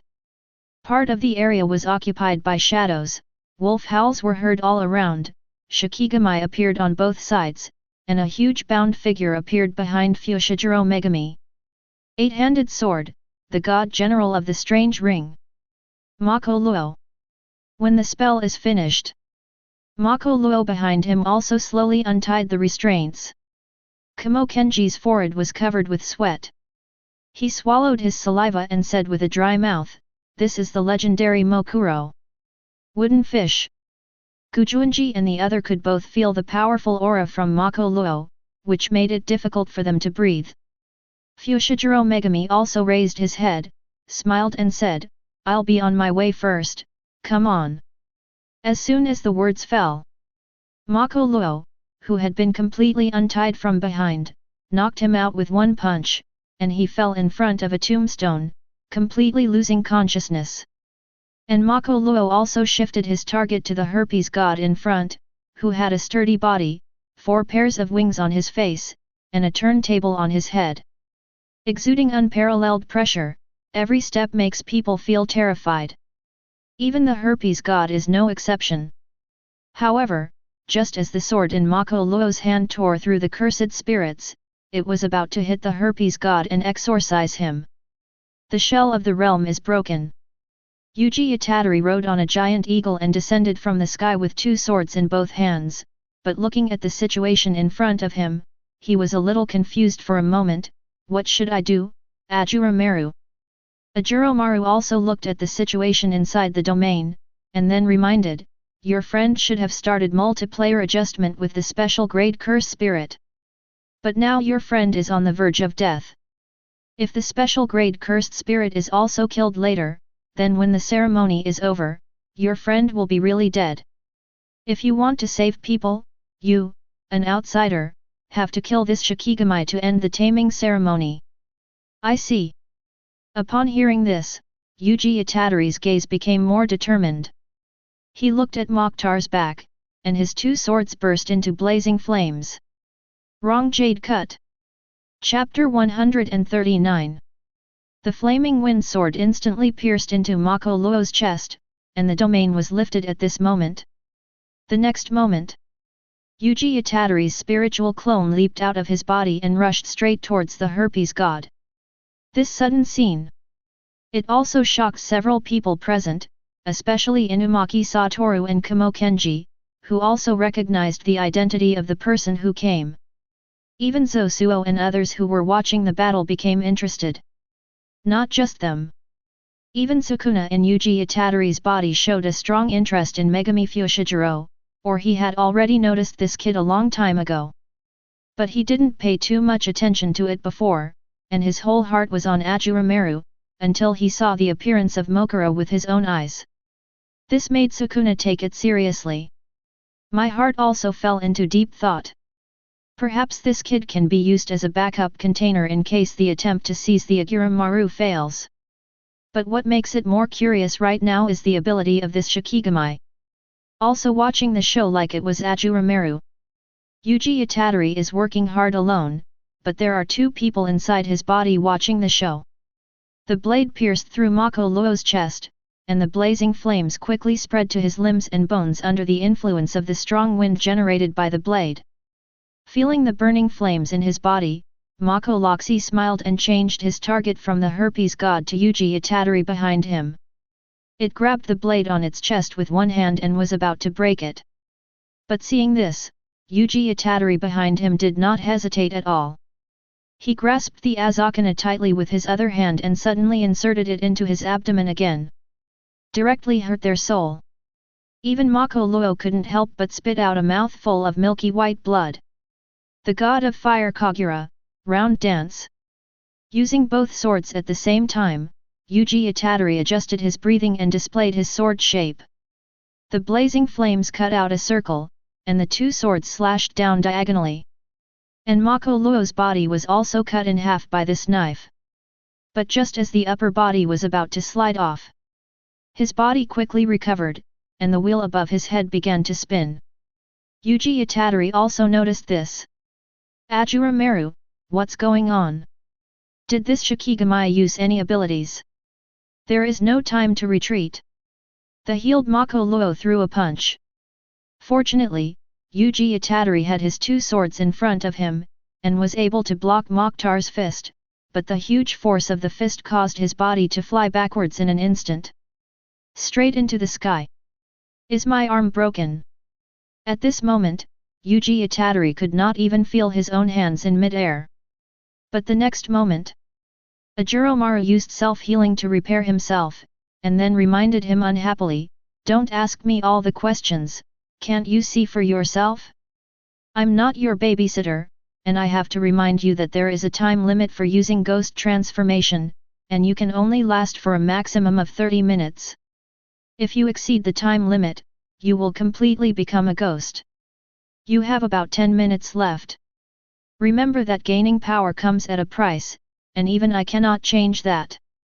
Hearing Ashura Maru's reminder, Yuji Itadori's expression suddenly changed. After all, the previous battle did not last more than 30 minutes, and he really didn't know this. But the point he was concerned about was, what would happen if I turned into a ghost? Not a big deal, I just lost my mind. Ashura Maru didn't have any special emotions and replied calmly. If I lose my mind, will I become a monster? This is the thought. Yuji Itadori recalled a figure, and said with a slight smile on his face, even if I become a monster, if Sensei Gojo is here, he will definitely be able to kill me. Now he has completely forgotten about Sukuna. As he spoke, he looked towards the attacking Mokuro from below. Yuji Itadori could feel that there was no way he could defeat this monster. But now he is no longer that innocent high school student. I want to die meaningfully. To die surrounded by people. Please, Ashura Maru. Hearing this, Ashura Maru seemed to recall Tanjirou's voice in his ears. The two were not so similar, but they happened to have many things in common. It seems like I have experienced that feeling again. I really can't do anything about you. I will increase your ghost power output, but this will also shorten the time it takes you to become a ghost. Is that okay? Thank you very much. Yuji Itadori answered without hesitation. An extremely huge ghost power also emerged in the body, and one could even clearly feel the muscle tearing caused by the body being unable to withstand this force. But now it is stronger than ever before. Facing the Hyra leaping down from below, Yuji Itadori gripped his two swords tightly and injected the ghost power into the blades to the maximum extent. Crescent Moon Sky Rush. Two pitch-black crescent-shaped slashes came from above and landed directly on Mako Luo's body, slashing him into the deep forest below again. It stirred up a large cloud of dust, blocking everyone's view. Yuji Itadori's body was slowly falling in the air, but his gaze never changed from beginning to end, always looking into the smoke and dust. Until Ashura Maru spoke up to remind him. Here it comes. As soon as the words fell, a large number of trees broke through the smoke and dust and flew straight towards where Yuji Itadori was, creating air waves like cannonballs. Facing the attacking trees, Yuji Itadori also recalled the memories in his mind and recalled that figure. It seems like I have entered a special state. Tanjirou stood in front of him, holding the knife in both hands and demonstrating various sword shapes in front of him, then turned around and smiled gently. Those who have exhausted their ways will end up in the same place. There are times when one absolutely cannot retreat. Have you learned it? This was the first time that Yuji Itadori experienced such extreme tenderness. Just looking at that person's smile made him feel like he was in a warm embrace. Ashura Maru also noticed something strange, but didn't know what was going on. Until the trees came closer. Yuji Itadori finally made a move, his two swords burst into blazing flames, and his breathing became noticeably heavier. Full concentration. The foul air that came out of his mouth turned into flames. Thank you. It seemed like he was talking to Ashura Maru, but also seemed like he was talking to Tanjirou. At this moment, his aura suddenly changed. The eyes are bloodshot and stained with blood. With the help of the ghost power released from his feet, his body suddenly rushed towards the direction of the attacking trees in the air, and the two swords in his hands were swung quickly and smoothly. The blazing flames burn everything. The towering trees that attacked were rendered useless by the flaming blade. It only takes one knife to cut it off. After reaching a certain distance, the flames on Yuji Itadori's two swords burst out with even more powerful force, as if he was betting everything on this one sword. Burn! God of Fire Kagura, Dragon of the Halo! Hold the knife with both hands and raise it above your head. The blazing flames transformed into a giant dragon on the blade. Chapter 140. The figures overlap. Ashura Maru's pupils contracted. What made him even more concerned was that Yuji Itadori actually activated his markings at this time. The flaming pattern that burned like the sun appeared above the right side of his forehead, just like it did back then. On the other hand, Sukuna's expression also changed drastically. What happened? Why did this kid's swordsmanship improve so much in an instant? Is it made by Ashura Maru? Doubts filled Sukuna's mind, and he found it difficult to understand the situation for a moment. However, Yuji Itadori felt the care from his senior, and he gripped the blade in his hand tighter, while his body was spinning and moving. Cut down all the attacking trees. Head dance. In an instant, he had arrived in the smoke and dust, and the violent impact dispersed the smoke and dust, revealing Mako Luo inside. He just raised his right hand, and the sword of repelling demons popped out from the bandage, emitting rich positive energy. Anyone who was cursed and touched by it would die. The moment when the blades of both sides collided, figures intertwined. The demon exorcist's sword shattered in an instant, and the flaming blade in Yuji Itadori's hand cut off its head. See here. The originally calm expressions of Zosuo and others who were watching the battle also changed. The first to bear the brunt was Lu Hu, who widened his eyes and said, "Xiaohu, I can't block this knife. Let's move the plan forward as soon as possible, we can't give this brat any more time to grow. And the Shikigami summoned by that little devil, any one of us will die if we face him." This time, Sujuo looked at the screen and surprisingly did not refute. To be honest, he didn't expect to grow so fast.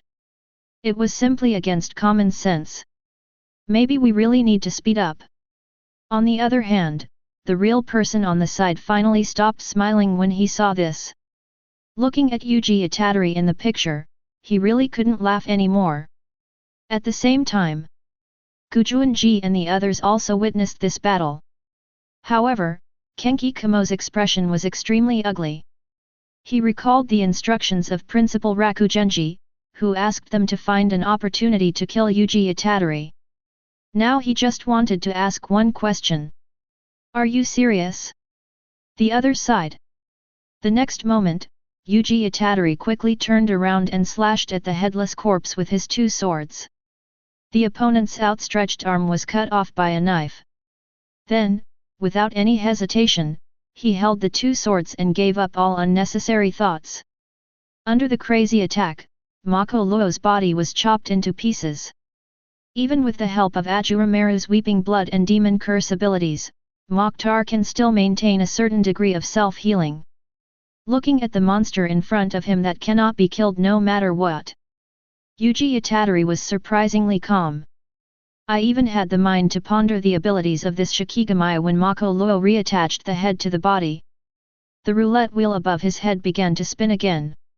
At this moment, Yuji Itadori could clearly feel that the damage his blade could cause to the monster was much weaker. At first I thought it was my own problem.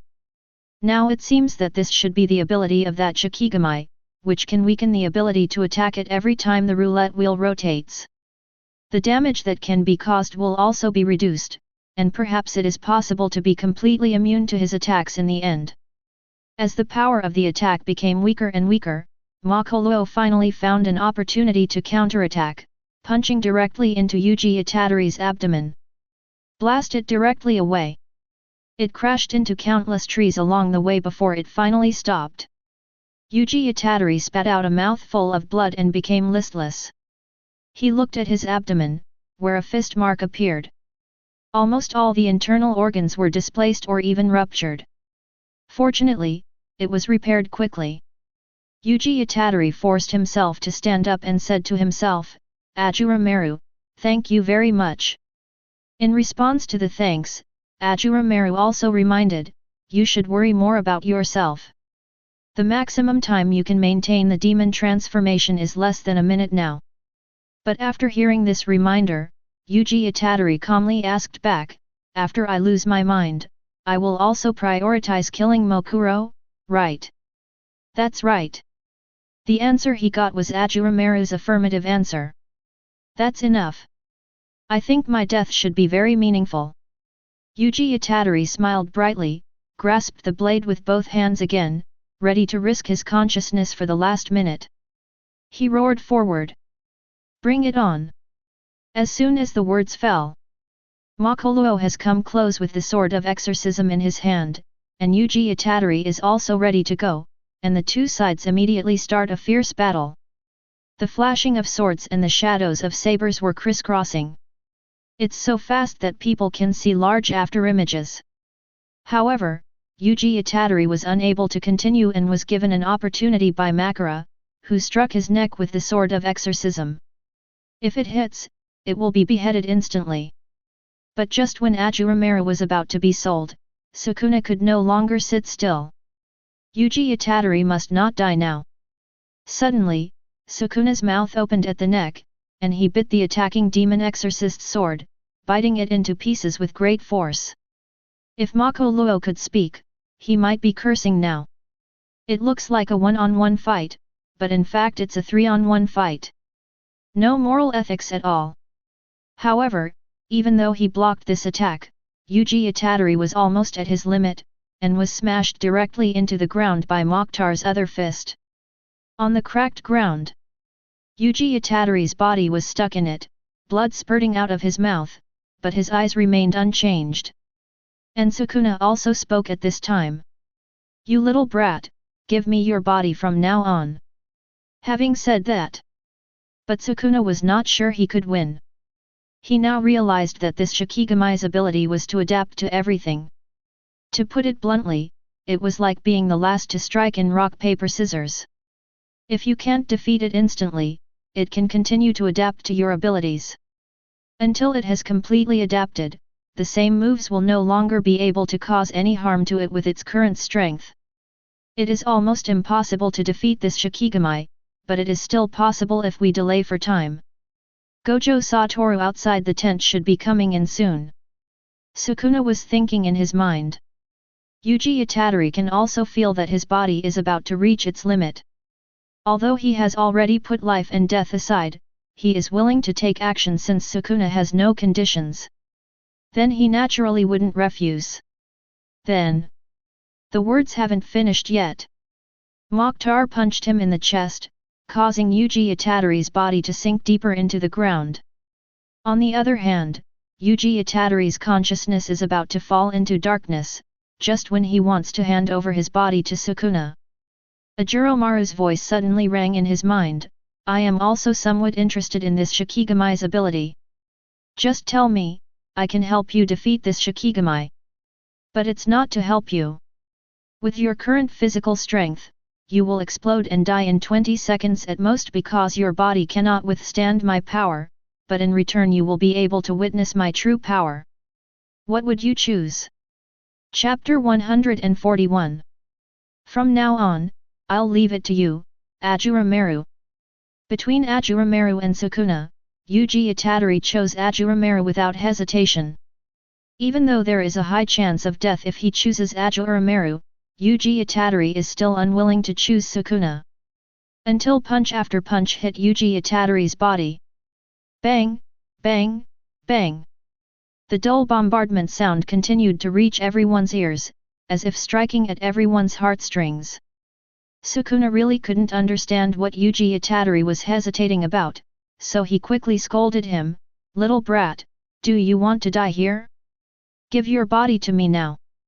Seeing this scene, Tudu Aoi was the first one who couldn't sit still and immediately stepped forward, Wait for me, my dear friend. But before he could make any move, Kamo Kenji beside him hurriedly reminded him, going over now would be suicide. We can only hope that Gojo Satoru can come soon. As soon as the words fell above everyone's heads, the tent that covered everything suddenly shattered, and a figure appeared above the sky, staring at everything below indifferently. The person who came was none other than Gojo Satoru. When his blue eyes looked down at Fushiguro Megami, he had already guessed what had happened. Have you summoned Makoluo? This is not easy to deal with. He did not take Makoluo seriously in his words. But when he saw that Mokhtar was beating Yuji Itadori over there, his expression suddenly changed, and he burst into energy and was about to attack. But before he could make any move, Yuji Itadori, who was beaten into a deep pit, finally took action, and the voice of Ashura Maru sounded in his mind. Then now, it's time to change people. After saying that, the inky black ghost power gushed out instantly, blasting away the Mako Luo in front of him and everything around him. Immediately a cloud of dust was stirred up, and this sudden scene successfully attracted the attention of everyone present, but the smoke and dust blocked their vision. Until a figure slowly walked out from the smoke and dust, and it was Yuji Itadori, but at this moment he had lost his demonic state. The only thing that remained was the Shura sword, but the aura and pressure it gave off was unprecedentedly powerful, incomparable to anything that had happened before. The one occupying Yuji Itadori's body at this moment was actually Ashura Maru. He spoke calmly to Mokulu. "I haven't done it myself in a long time." And the system prompt sound rang in his mind. Ding! Yuji Itadori's body does not have any special organs. In his current physical condition, he can only keep the horn open for 20 seconds at most. If he exceeds the limit, his body and mind will collapse. Please use it with caution. Hearing the system's prompt, Ashura Maru raised the corners of his mouth slightly, and looked at Gojo Satoru in the air with his pair of scarlet, gem-like eyes. Instead of looking each other in the eye, Gojo Satoru also smiled helplessly. Kosuo and others also noticed this situation. With just one glance, he could confirm that the person who was controlling the body was not Sukuna, nor was it Yuji Itadori. But it is the Ashura Maru in his body. Come, let me see the power of the legendary gods. Lu Hu and others also came over curiously. Even Sukuna was attracted by his attention. He was also curious about the true power of Ashura Maru. After all, this was the first time that Ashura Maru leaned over Yuji Itadori's body. This moment, it can be said that it is attracting everyone's attention. At this moment, he looked at Mako Luo who was attacking him. The corners of Ashura Maru's mouth slightly raised. Try the horn first. Let's just open it initially. It's still unknown whether the body can support it if it's fully opened. The power awakens. The next moment, one of Yuji Itadori's eyes turned blood red, and a line of bloody tears slowly flowed out from the corner of his eye and slid down his cheek. An indescribable and terrifying ghost power erupted from his body, swallowing up everything around him like a wave. It roared, and a large amount of ghost power gushed out from its back, spreading outward in a regular pattern like branches or wings that had lost their feathers. The blade in his hand also dissipated. It was replaced by the real body Ashura Maru. At this moment, Ashura Maru could clearly feel his body wailing and howling all the time, as if it was bearing some unspeakable power. He turned to look at the attacking Mako Luo, under the gaze of everyone. Ashura Maru held the sword in one hand and slashed forward. Endless ghost power gushed out from the blade, and the ghost power that gushed out in an instant was like a crescent moon rising into the sky.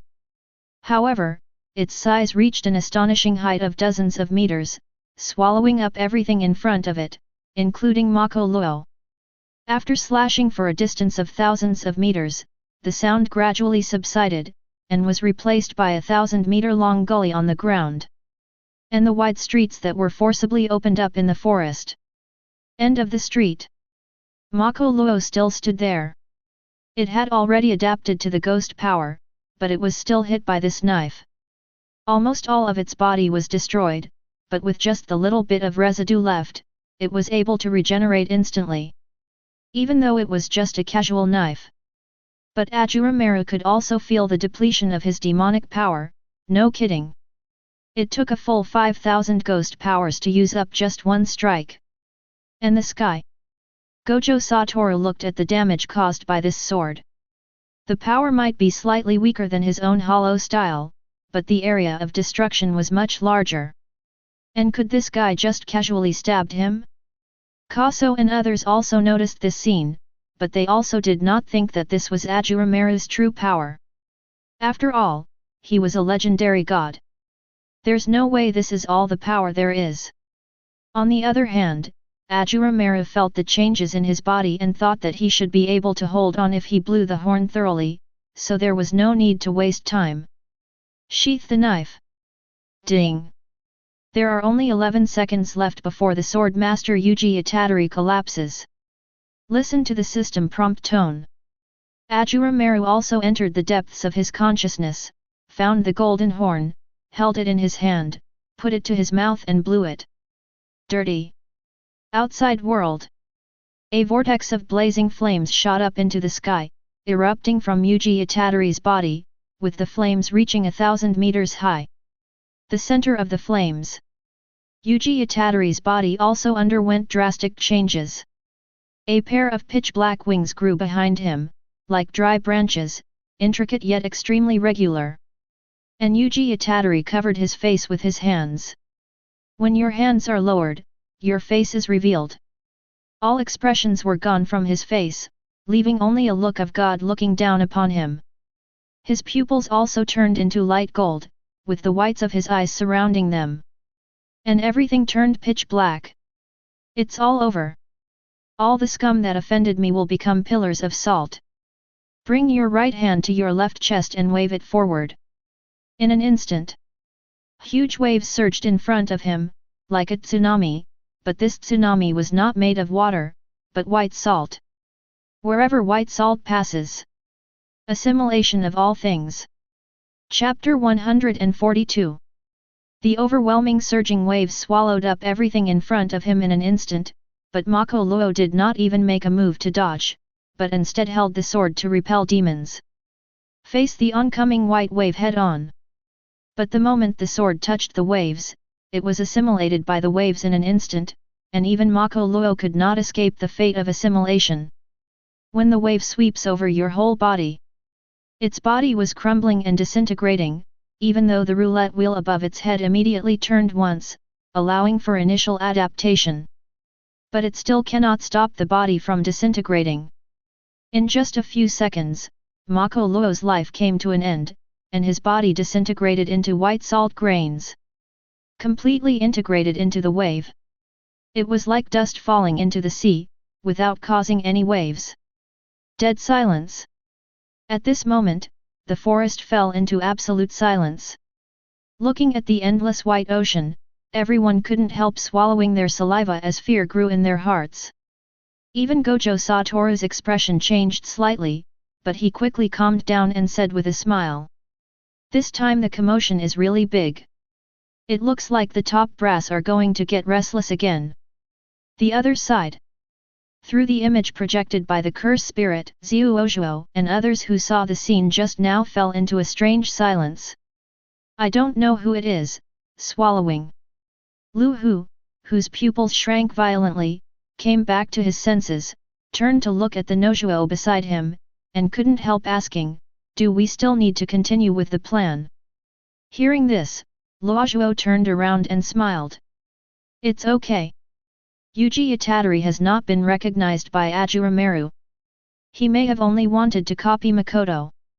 But the plan does need to be accelerated, and the original arrangement will also need to be changed.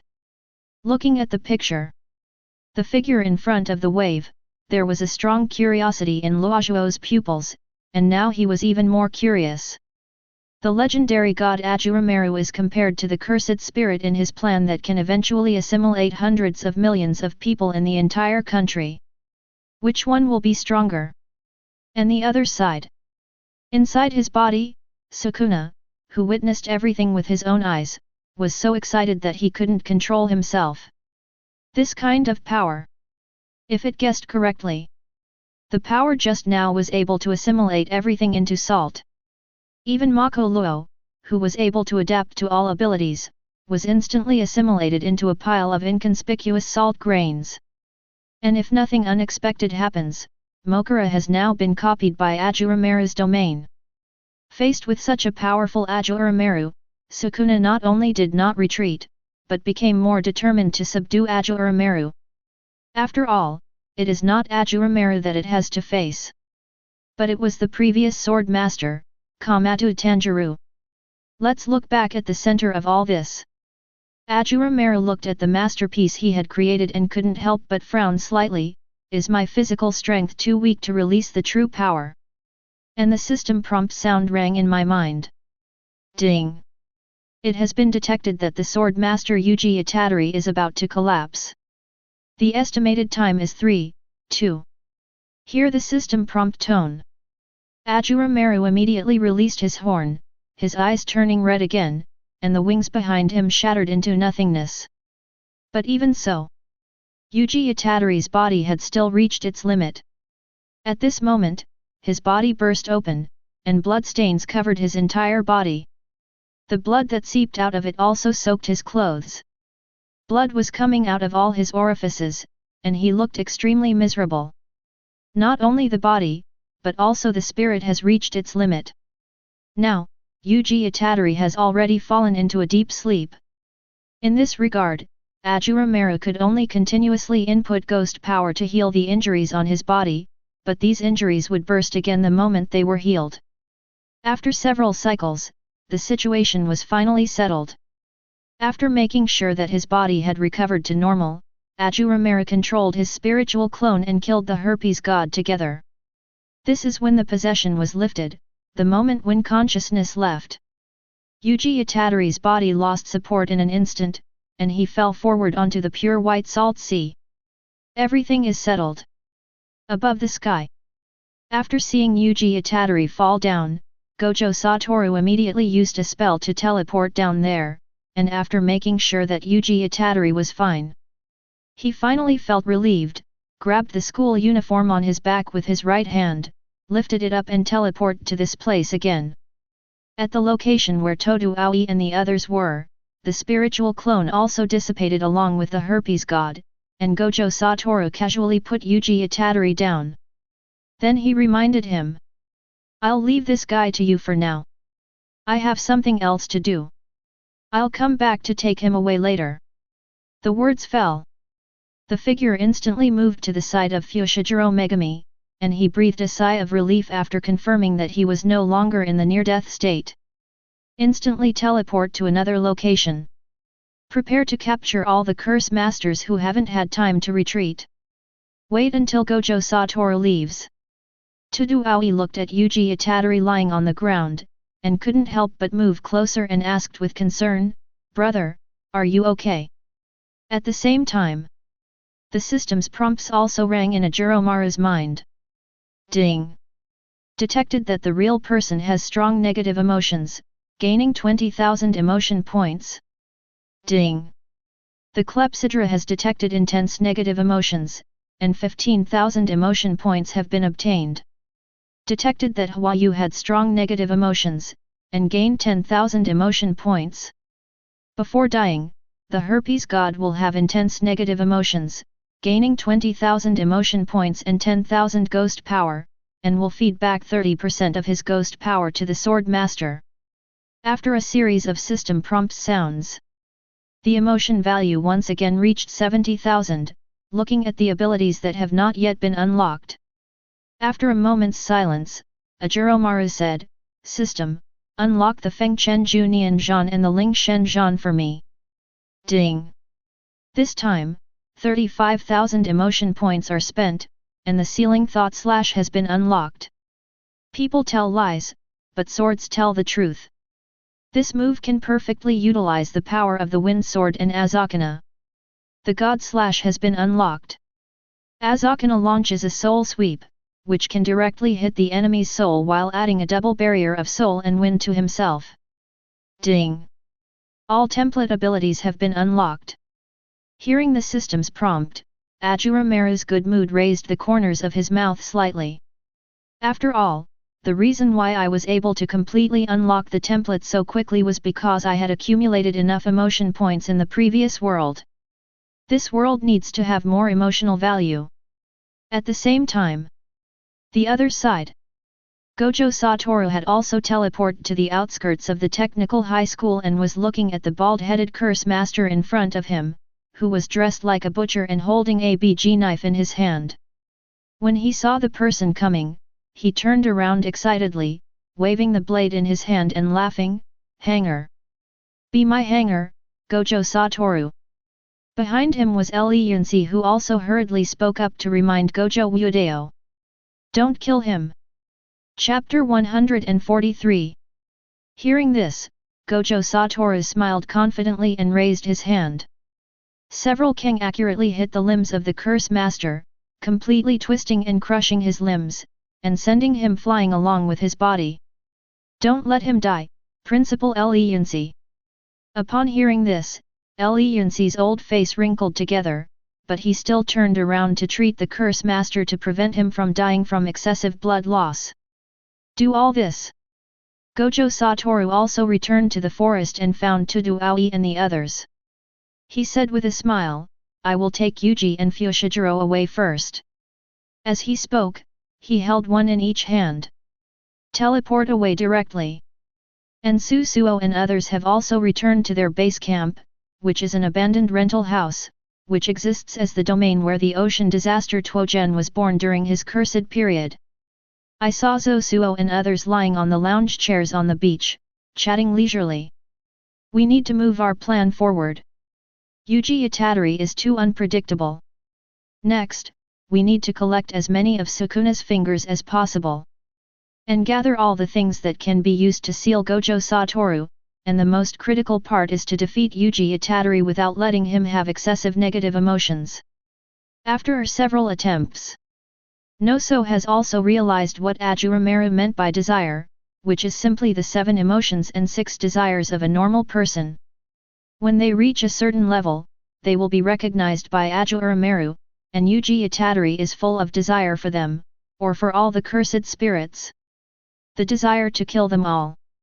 If he were to be stimulated particularly strongly again, no one could guarantee whether his desire would be able to break through to a level that would be recognized by Ashura Maru. This is the thought. Kaso continued, as long as we insert a large number of Sukuna's fingers into Itadori Yuji's body at once, it will be difficult for his body to adapt. This can buy Sukuna time to control his body, and then they can work together to seal Gojo Satoru. Therefore, we need to contain Gojo Satoru while quickly defeating Itadori Yuji. Having said that. But the leaking pot asked coldly. It's easy as you say. Even I can't defeat Yuji Itadori quickly now, and if too many people go there, the fighting force we have here will be gone. Then there will be problems with Gojo Satoru as well. As soon as the words fell, the real person said with a smile. Lahu, is there no way for you to defeat Yuji Itadori quickly now? To the hot-tempered Lahu, these words were nothing short of a provocation, but Lahu still suppressed his anger and asked back. I can't do it, but can you? The real person didn't have any temper this time.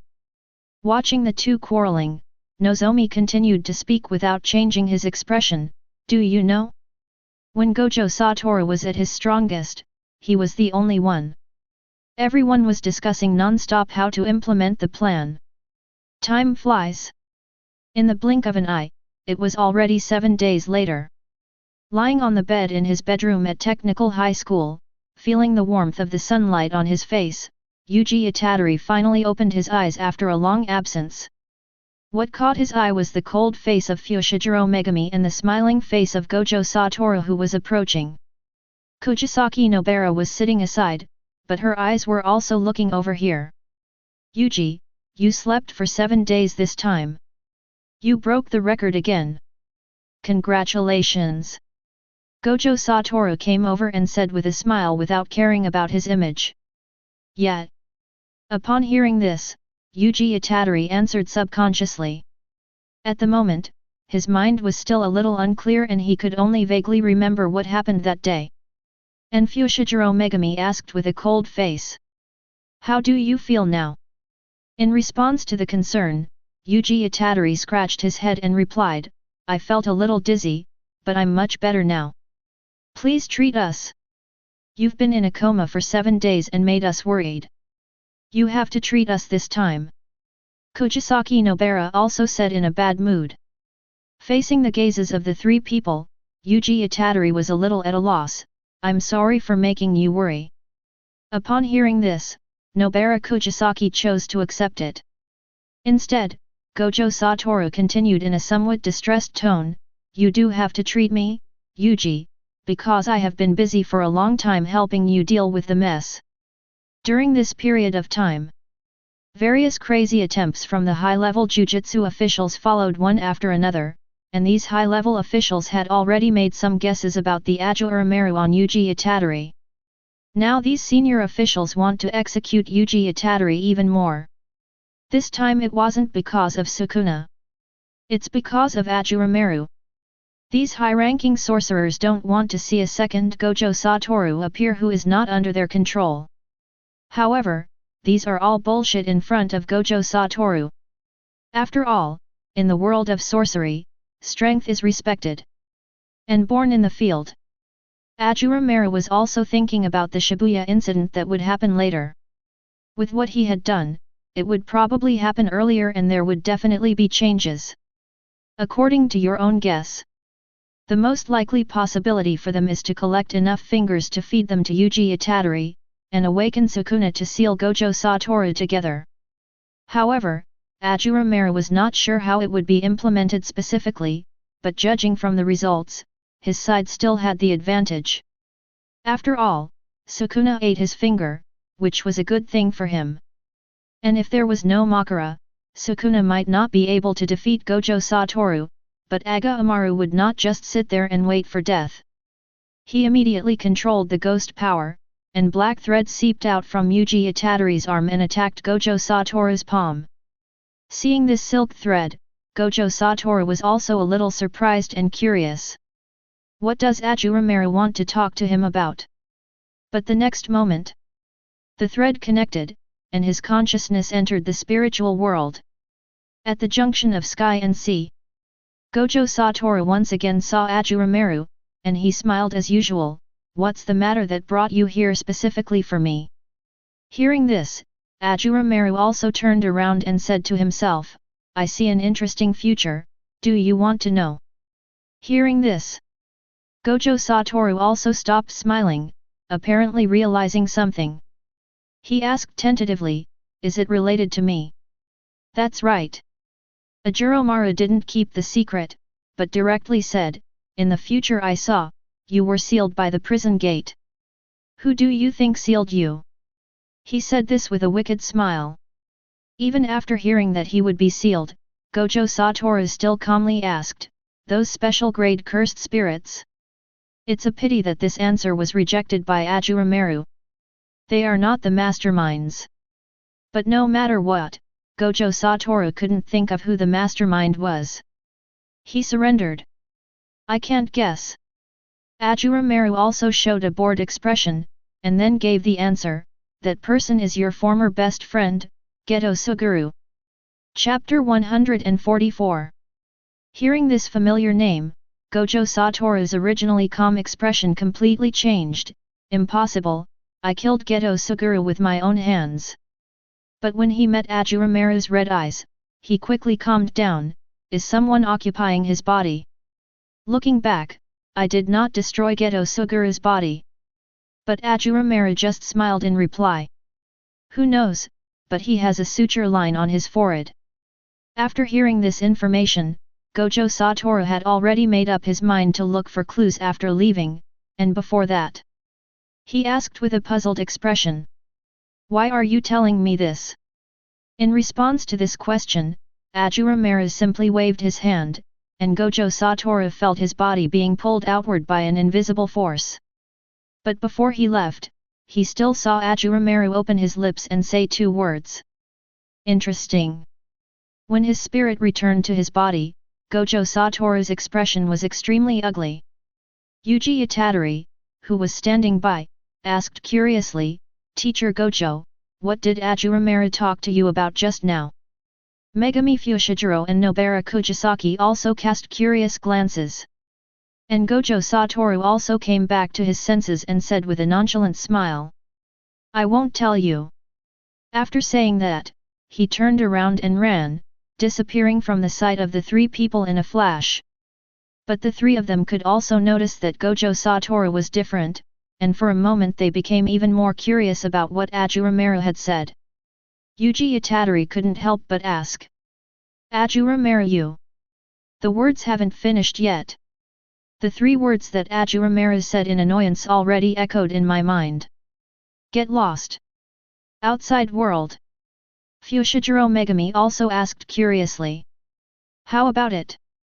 Hurry up and tell me, hurry up and tell me. Nobara Kujisaki beside him followed closely. But what they were greeted with was a helpless expression from Itadori Yuji. Sorry, he told me to get lost. Gojo Satoru, who had left, also began to investigate. After 2 weeks, he finally found the answer.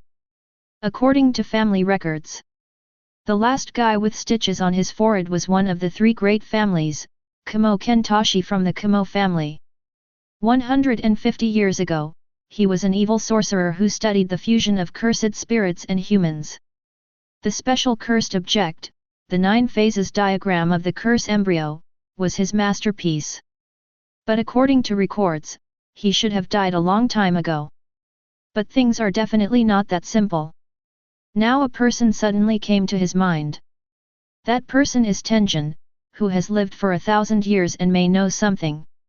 As soon as he thought of this, he immediately went to Hongsing Palace and finally got a clue. News. A magician who has also lived for 1,000 years. No one knows what his purpose is. But Gojo Satoru was not interested in knowing.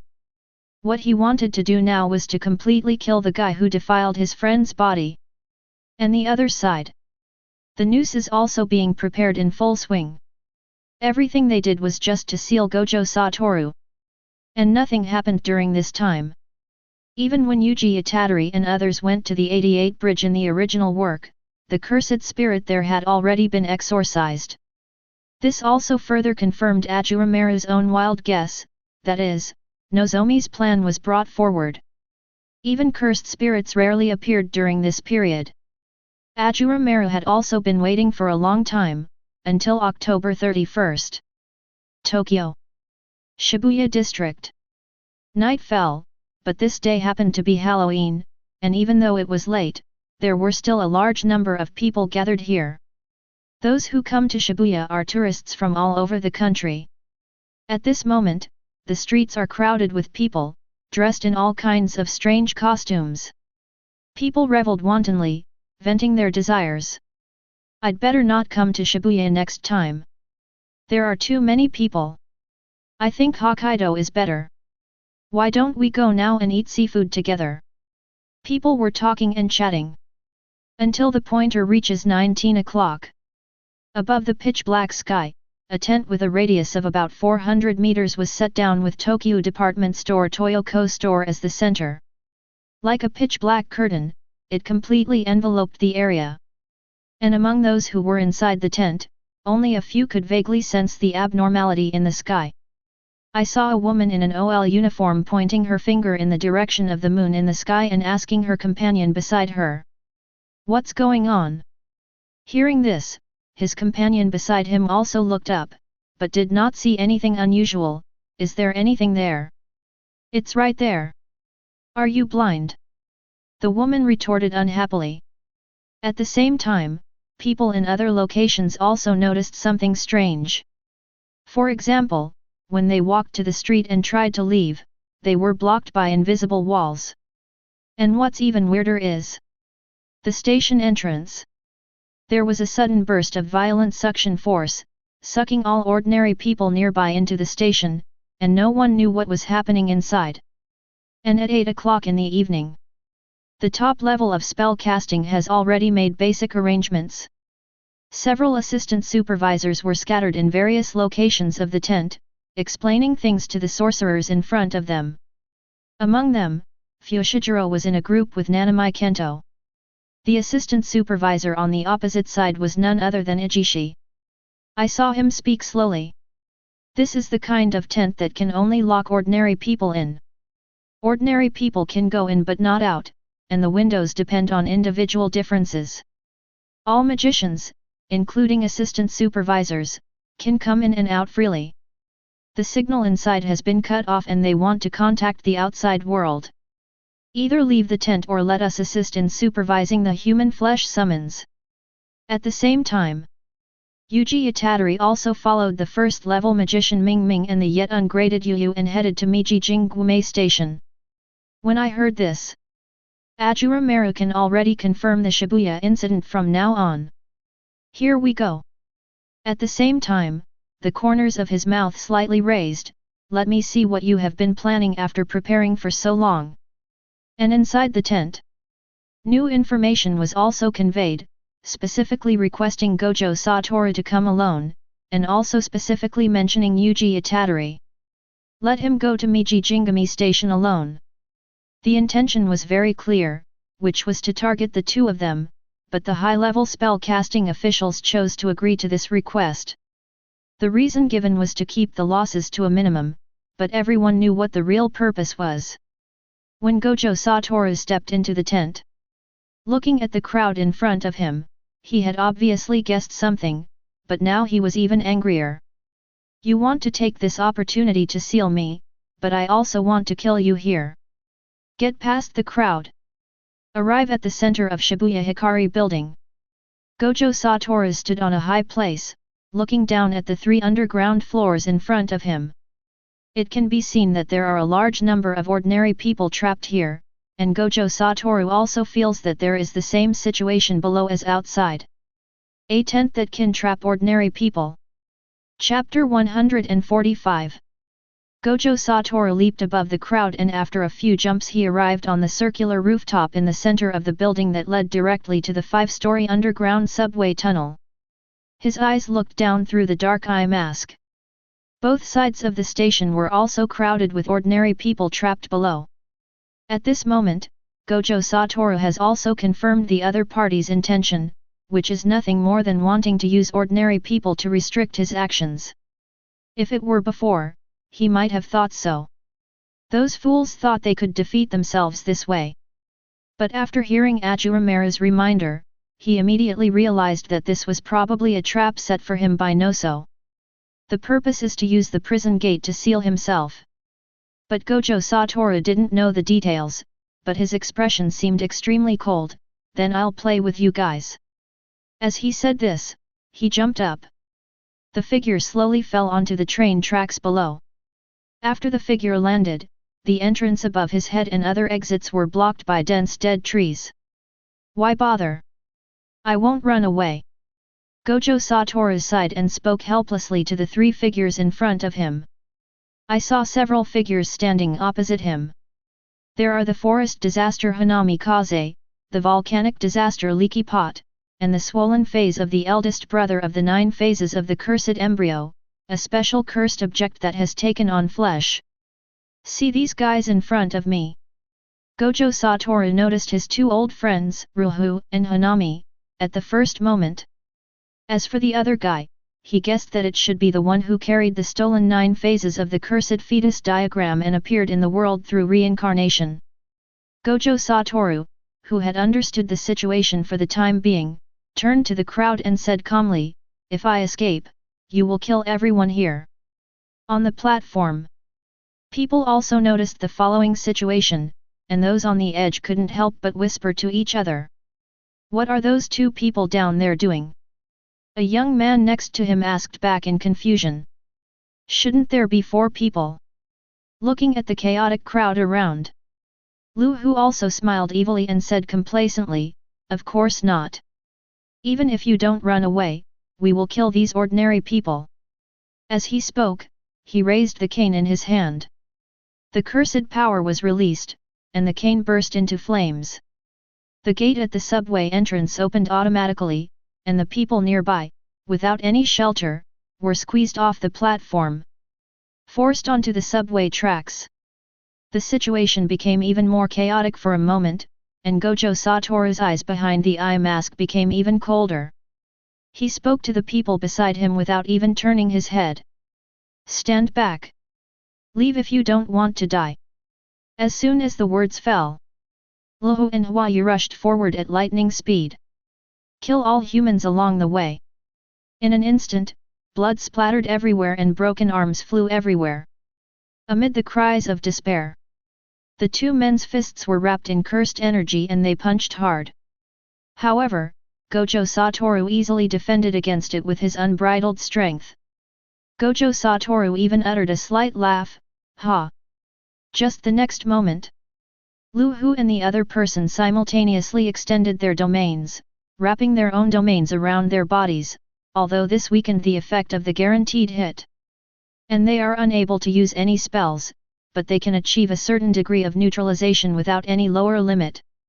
Moreover, in this situation, Gojo Satoru would deliberately avoid using his own techniques in order to avoid killing ordinary people. Even the simplest teleportation could potentially smash ordinary people passing by. At the same time, Gojo Satoru cannot expand his domain here. As long as he expands his domain, the outer shell of the domain will crush all ordinary people. Pulling ordinary people into the field will also be affected by the corresponding effects. Now Gojo Satoru can be said to be a tiger with its claws and fangs pulled out. Only in this situation do they have a chance to delay time. At the same time, Miji Jingami Station on the Tokyo Metro. Yuji Itadori and Ming Ming have also arrived near the exit of Line 2 and are looking at the tent that has been set up.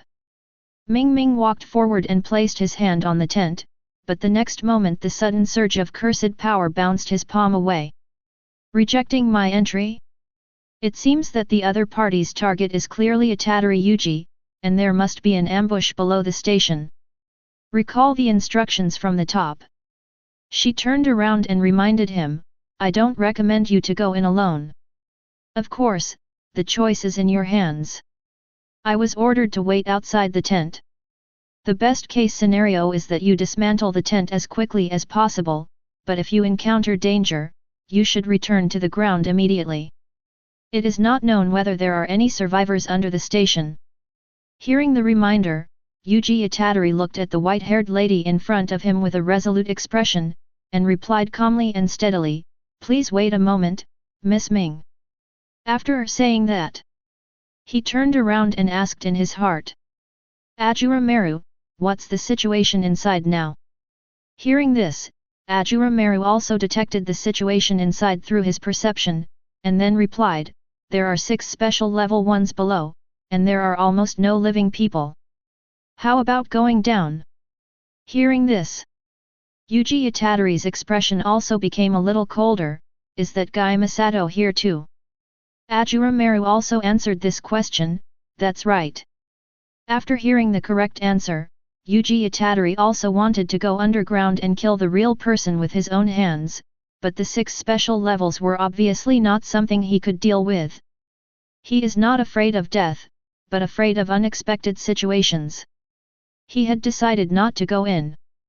But Ashura Maru sensed something and reminded with interest. They're coming for you. As soon as the words fell, a figure jumped up from the entrance. It looked like a giant locust, a combination of human and locust. His forearms are strong and powerful, but what is more concerning is his sharp mouth parts. He was seen standing at one side of the tent, looking at Yuji Itadori outside the tent, and spoke intermittently. What are you looking at? Curse curse curse. Curse curse. Sorcerer, right? You are the sorcerer Yuji Itadori, right? I've seen your photo. I'm very smart. Why don't you come into the station? I've been waiting for you for a long time. However, when he saw this, Yuji Itadori did not respond immediately. Instead, he moved his mind and ghost power emerged, and 2 sharp blades appeared around his waist. Seeing that Yuji Itadori didn't reply, the locust curse spirit continued, I can tell from the first glance that you're not smart, and stupid people die quickly. You can't even tell what kind of curse I am. Hearing this, Yuji Itadori drew out the 2 swords from his waist, and then said in a cold voice, Aren't you the curse of the locust? After saying, the locust curse spirit just stood there in a daze. That's impossible, how would he know? There are big doubts in the little head. When Yuji Itadori saw that the locust curse spirit had no intention of taking action, he immediately turned around and gave a direct reminder. Miss Ming, please leave here immediately. There are 6 special grade cursed spirits in this place. Chapter 146. After hearing Yuji Itadori's reminder, Ming Ming did not doubt it. After all, he had also guessed about Yuji Itadori's technique. I just haven't seen it with my own eyes. Yu, let's go. After calling out to the white-haired boy who was carrying a cursed tool beside him, the two turned around and started running. Yuji Itadori followed closely behind. This also made the locust curse spirit stunned, but it soon rushed out of the tent, and chased after the few people with its wings vibrating behind it, shouting, "Don't run! I'm going to catch you! Wait for me!" Yuji Itadori turned his head and couldn't help but complain, "How can you make someone wait when you want to arrest them?" Hearing this, the locust curse spirit also felt the same way, and immediately changed its words, "I won't catch you, wait for me." This time, even Ashura Maru really didn't know what to say. However, although the locust curse spirit is extremely stupid, its speed is astonishingly fast. Just a moment. He had already chased after Yuji Itadori and came from behind, raising his fist and hitting him hard. Yuji Itadori immediately turned around and swung the wind sword in his hand, slashing backwards. Wrong jade cut. With a gust of wind, the knife cut off the attacking fists in an instant. Seeing this, the locust curse spirit immediately flapped its wings and quickly retreated. Looking at the broken fist, he said with a somewhat aggrieved expression, "What kind of knife is that? It's so sharp. But I'm still smarter." I saw it accumulating curse power in its mouth. A large amount of dark purple blood spurted out and rushed out like a blood arrow. Yuji Itadori dodged sideways, then reminded without turning his head, "Ms. Ming, you guys leave here first. Then I wish you good luck in martial arts." Ming Ming didn't waste any time. Since Yuji Itadori said so, he must have his own ideas, and it might not be a good thing for him to stay. Although she left with Yu, she still activated her own technique. Control the crows to wander nearby. At the same time, he took out his cell phone and called the assistant supervisor to arrange support. The movements are smooth and seamless, done in one go. And behind, the locust curse spirit was still spewing out thick blood from its mouth, which was extremely corrosive. But in the eyes of Yuji Itadori, the blood was coming at a very slow speed, so it was extremely easy to dodge it, and it seemed that there was nothing special about this guy. Yuji Itadori held two swords in his hands and rushed forward the moment he stepped on the ground. Seeing Tiger Stick rushing towards him, the locust curse spirit was suddenly delighted. "I won!" Its locust abdomen, which was originally behind it, immediately swung forward, suddenly stretched and contracted, and rushed out from under its crotch. The tip tears through the air like a sharp blade. But Yuji Itadori was also well prepared. The wind sword in his hand burst out with the power of strong wind, and he rode the wind and waves in front of him. Iron Gale. The strong and fierce wind was like a sharp blade in front of me. Facing the attacking tail and abdomen, it instantly split it in two. What, how is this possible? The locust curse spirit looked at its cut tail and abdomen, its expression suddenly froze. No matter how smart it was, it finally realized that the enemy before it was definitely not one it could defeat. But at this moment it had no room to retreat, and all it could face was death. Yuji Itadori stepped forward and instantly cut off its head with the scarlet Azakana in his hand, ending its life. And its body also disintegrated and turned into a locust mask that fell into his hands. A system prompt sounded in Ashura Maru's mind, ding. Detected that the special grade cursed locust curse produced intense negative emotions before death, gaining 10,000 emotion points. This time, I will give back 30% of the 9,000 ghost power I gained to the sword master. However, Ashura Maru sensed that the cursed spirits had already arrived, and he immediately reminded them, "They are here." As soon as the words fell, just as Yuji Itadori was about to leave, he paused as he also felt the fluctuation of cursed energy behind him. He turned around immediately. But what they welcomed was a red humanoid octopus.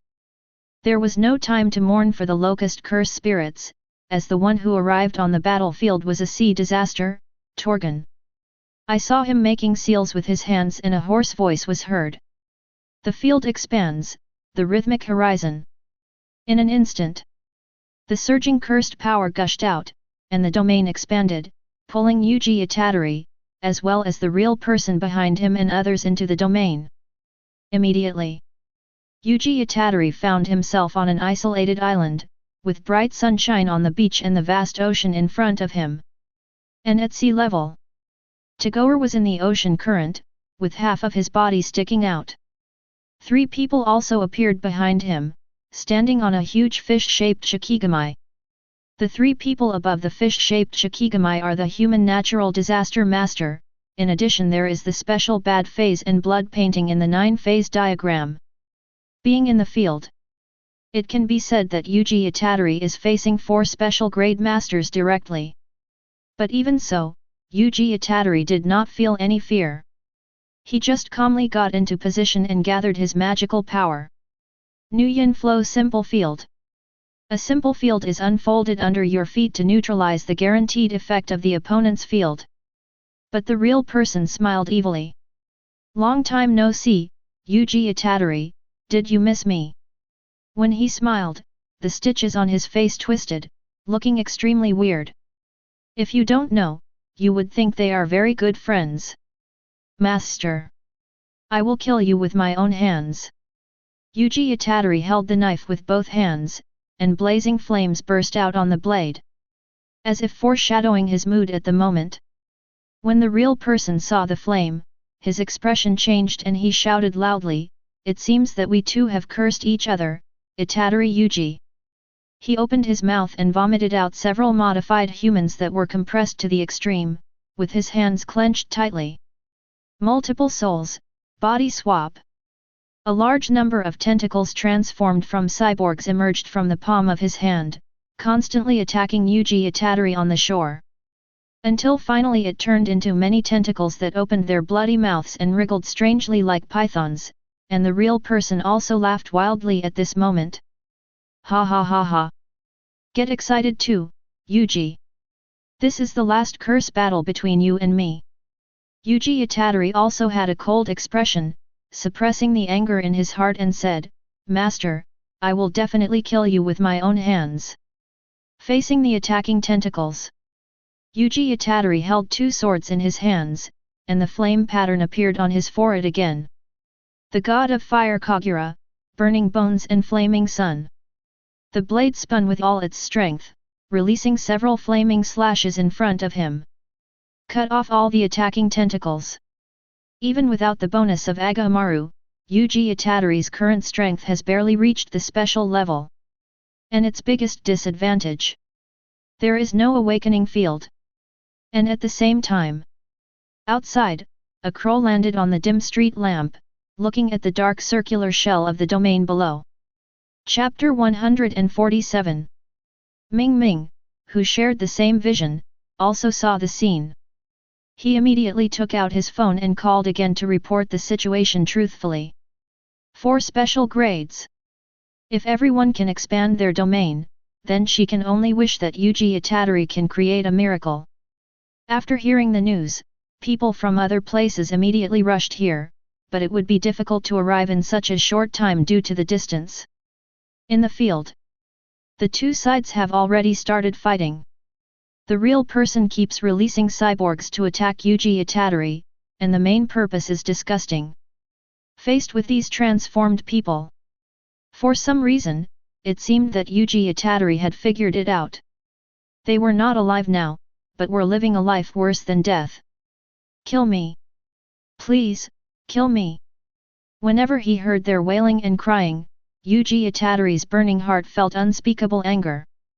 Since there was no way to rescue them, Yuji Itadori finally swung the blade in his hand, freeing them one by one while speaking in a cold voice. "I will definitely avenge you." At this moment, there was no longer a trace of mercy in Yuji Itadori's eyes, instead there was absolute murderous intent. The bad-looking man on the fish's back has a serious expression, his naked upper body reveals his strong muscles, and his eyes under the crew cut are looking at Yuji Itadori. I couldn't help but think. The aura is very strong. I am definitely no match for him. However, if I just assist him from the side, it should be no problem. Before taking action again, he looked at his brother who was like a bloated ball beside him and reminded him, Shwetu, don't get close to that guy. Remember to stay by my side. Okay, Unai-chan. Although Swital looked scary, his mentality was more like that of a child. He chose to obey without hesitation when he heard the words. Seeing this, the bad guy crossed his hands and started his own technique. Corrosion and Decay Technique, Extreme Technique, Wing King. I saw a human face behind him, with a pair of blood-red eyes bursting out of them and a large amount of blood solidified into a pair of blood-red wings behind him. Look, I'm going to sting you to death. The blood-colored wings spread out completely and turned into countless sharp thorns that stabbed towards the direction where Yuji Itadori was. Facing the double attack of the cyborg and the blood thorn, Yuji Itadori performed very well, constantly moving around with two swords in his hands and slashing with the blades in his hands. But the next moment, simple domain failure. Tagore on the sea surface finally waited for the opportunity, and immediately stood up from the water, crossed his hands and performed the spell. Ritual release, the deathly haunted army. The technique is activated. In the ocean behind him, countless fish-style gods emerged, easily and completely covering the sea level in an instant. A surging school of fish is coming towards you. Upon seeing this, Yuji Itadori immediately called out in his heart, Please, Ashura Maru, I need your strength. Hearing this, Ashura Maru, who had been waiting for a long time, also spoke up, Then use my power to release the desire buried deep in your heart. Transform into a ghost, and use the Shura sword at the same time. The next moment when the ghost power surged into his limbs and bones, Yuji Itadori's eyes and half of his body were instantly covered with light purple patterns.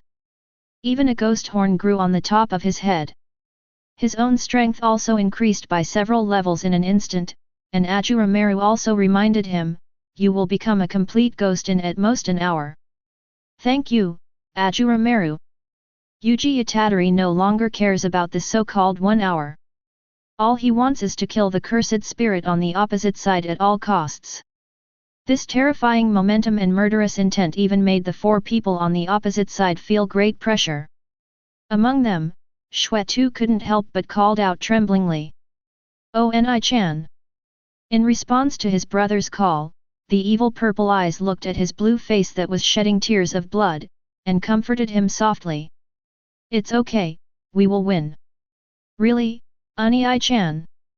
Listening to the conversation between the two, the real person took a look and didn't say much, but shifted his gaze to the beach. All I saw was Yuji Itadori, holding a knife in both hands. The dark ghost power also gushed out, and with a slash at the ground below, the majestic ghost power instantly soared into the sky like a volcanic eruption. Submerge yourself in return. All nearby fish-shaped Shikigami will be annihilated, and the guaranteed hit effect will be temporarily suppressed. Just as Tajin was waiting for the smoke to clear. In the dark smoke, several dark crescent-shaped slashes suddenly appeared. He tore through the Shikigami along the way and charged straight towards Takujen and the others. The dark slash tore through the waves. Upon seeing this, Tuojen and the others immediately dodged, trying to avoid the attack, using their Shikigami to temporarily block the speed of the attack. Then the main body jumped up. The pair of bat wings on its waist carried its body up into the sky, and it leaped into the air, overlooking the smoke that was about to dissipate on the coast. And in the smoke, a figure also emerged. It was none other than Yuji Itadori. He was holding the sword with both hands, as if accumulating power. The flames burning on the sword were like a bright lamp illuminating the dark night sky. The god of fire Kagura, secret technique, the dragon of Rengoku. The flames bursting out from the 2 swords formed a giant dragon, enveloping itself. The moment he stepped on the ground, the sand under his feet burst out instantly, and Yuji Itadori turned into a giant flaming dragon, attacking the real person above the sea level. "Are you coming to me first? Yuji Itadori." Seeing this, the real person did not dare to be careless and immediately released the cyborg that he had prepared in advance. At the same time, he changed his body shape, and his arms turned into a pair of wings as he wanted to fly high.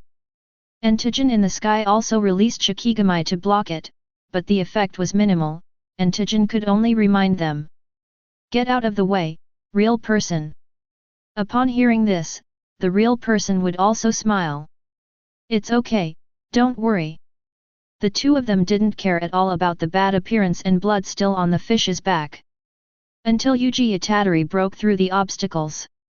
When he saw the real person already rising into the air, it was obvious that he could no longer pursue him, so the only ones left in front of him were the two evil-looking men. But just when he was about to kill the two men, Ashura Maru's reminder also sounded in his mind, "Wait a minute, I felt something was wrong just now, these two guys seem to be your half-brothers." Upon hearing this, Yuji Itadori was stunned. What does half-brother mean? I just don't understand.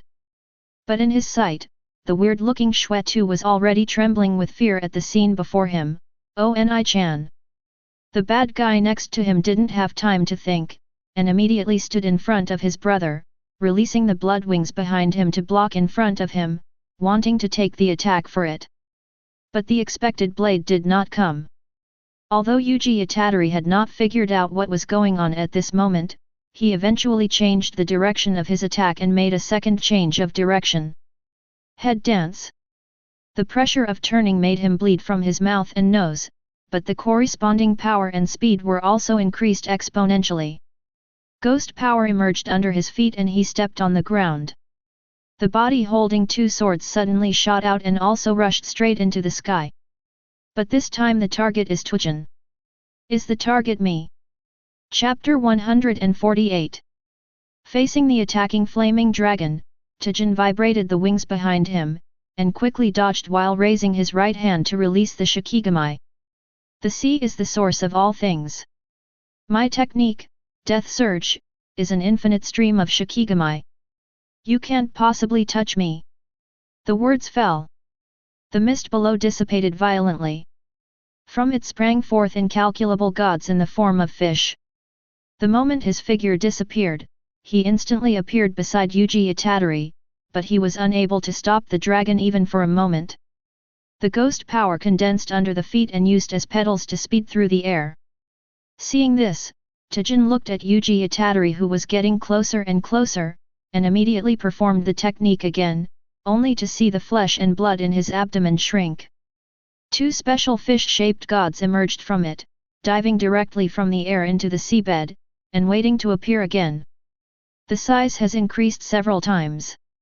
The Shikigami's fish head, which was over 10 meters long, opened its bloody mouth, and one of the Shikigami even leaped into the path that Yuji Itadori had to pass. Swallow the incoming flames and the dragon in one gulp.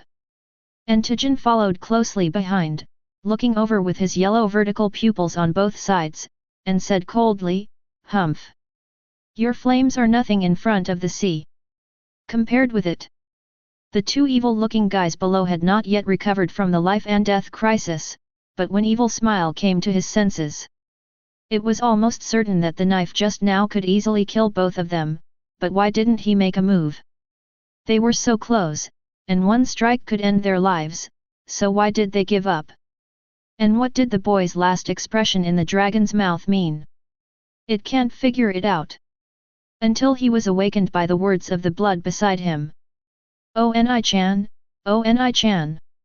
Hearing this, Evil Smile gave up thinking and focused on the present. And when he turned his head to look, what was seen was a giant dragon piercing through the belly of the fish, but its route changed again, from attacking Tajin to a real person soaring in the sky. The pressure brought by the second turn caused Yuji Itadori to bleed from all his orifices, but his speed and power were also increased several times on the original basis. This time the speed. There is no possibility for the real person to dodge.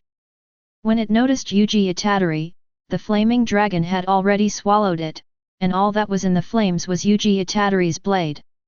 Go to hell! Real person! In an instant. Cut down with 2 swords. The 2 figures crossed each other, and then Yuji Itadori was suspended in the air with the support of the ghost power under his feet. The real body behind him was broken into 2, cut in half, and fell powerlessly from mid-air into the ocean current below. And Ashura Maru also gave appropriate reminders. That guy isn't dead yet. Thanks for the reminder. Upon hearing this, Yuji Itadori charged the blade in his hand and was about to release Crescent Moon Sky Strike to pursue the victory. Real person! But Tuijin, who was not far away, couldn't help but shout out anxiously when he saw this, but he didn't get any response, and had no time to feel sad for its departure. He immediately activated the technique. Above the water, a large number of fish-shaped gods emerged from all directions and attacked Yuji Itadori, who was in the center at the same time. But Yuji Itadori was not moved at all. Instead, both hands have accumulated strength. Crescent Moon Sky Rush. He slashed downward with all his strength, creating a crescent-shaped black blade that was more than 10 meters long and sank straight into the seabed. But the flaws that are revealed in oneself. He was also caught by Tuijin, and a large number of Shikigami rushed up in an instant, frantically gnawing on Yuji Itadori's body. Even though he immediately released his ghost power to disperse the Shikigami around him, large pieces of his flesh had already been eaten away, and even the flesh on his left forearm had been eaten away, revealing the white bones. Despite this trauma, Yuji Itadori did not show any extra expression, but asked in his heart, Ashura Maru, is the real one dead? No. Ashura Maru immediately gave an answer to this question. In the deep sea that is difficult to see with the naked eye, the real person's body that was broken into 2 parts was reunited in the water flow. It was a close call. Luckily I cut off the body before the blow hit it, but even so, that blow also cut off 30% of the soul.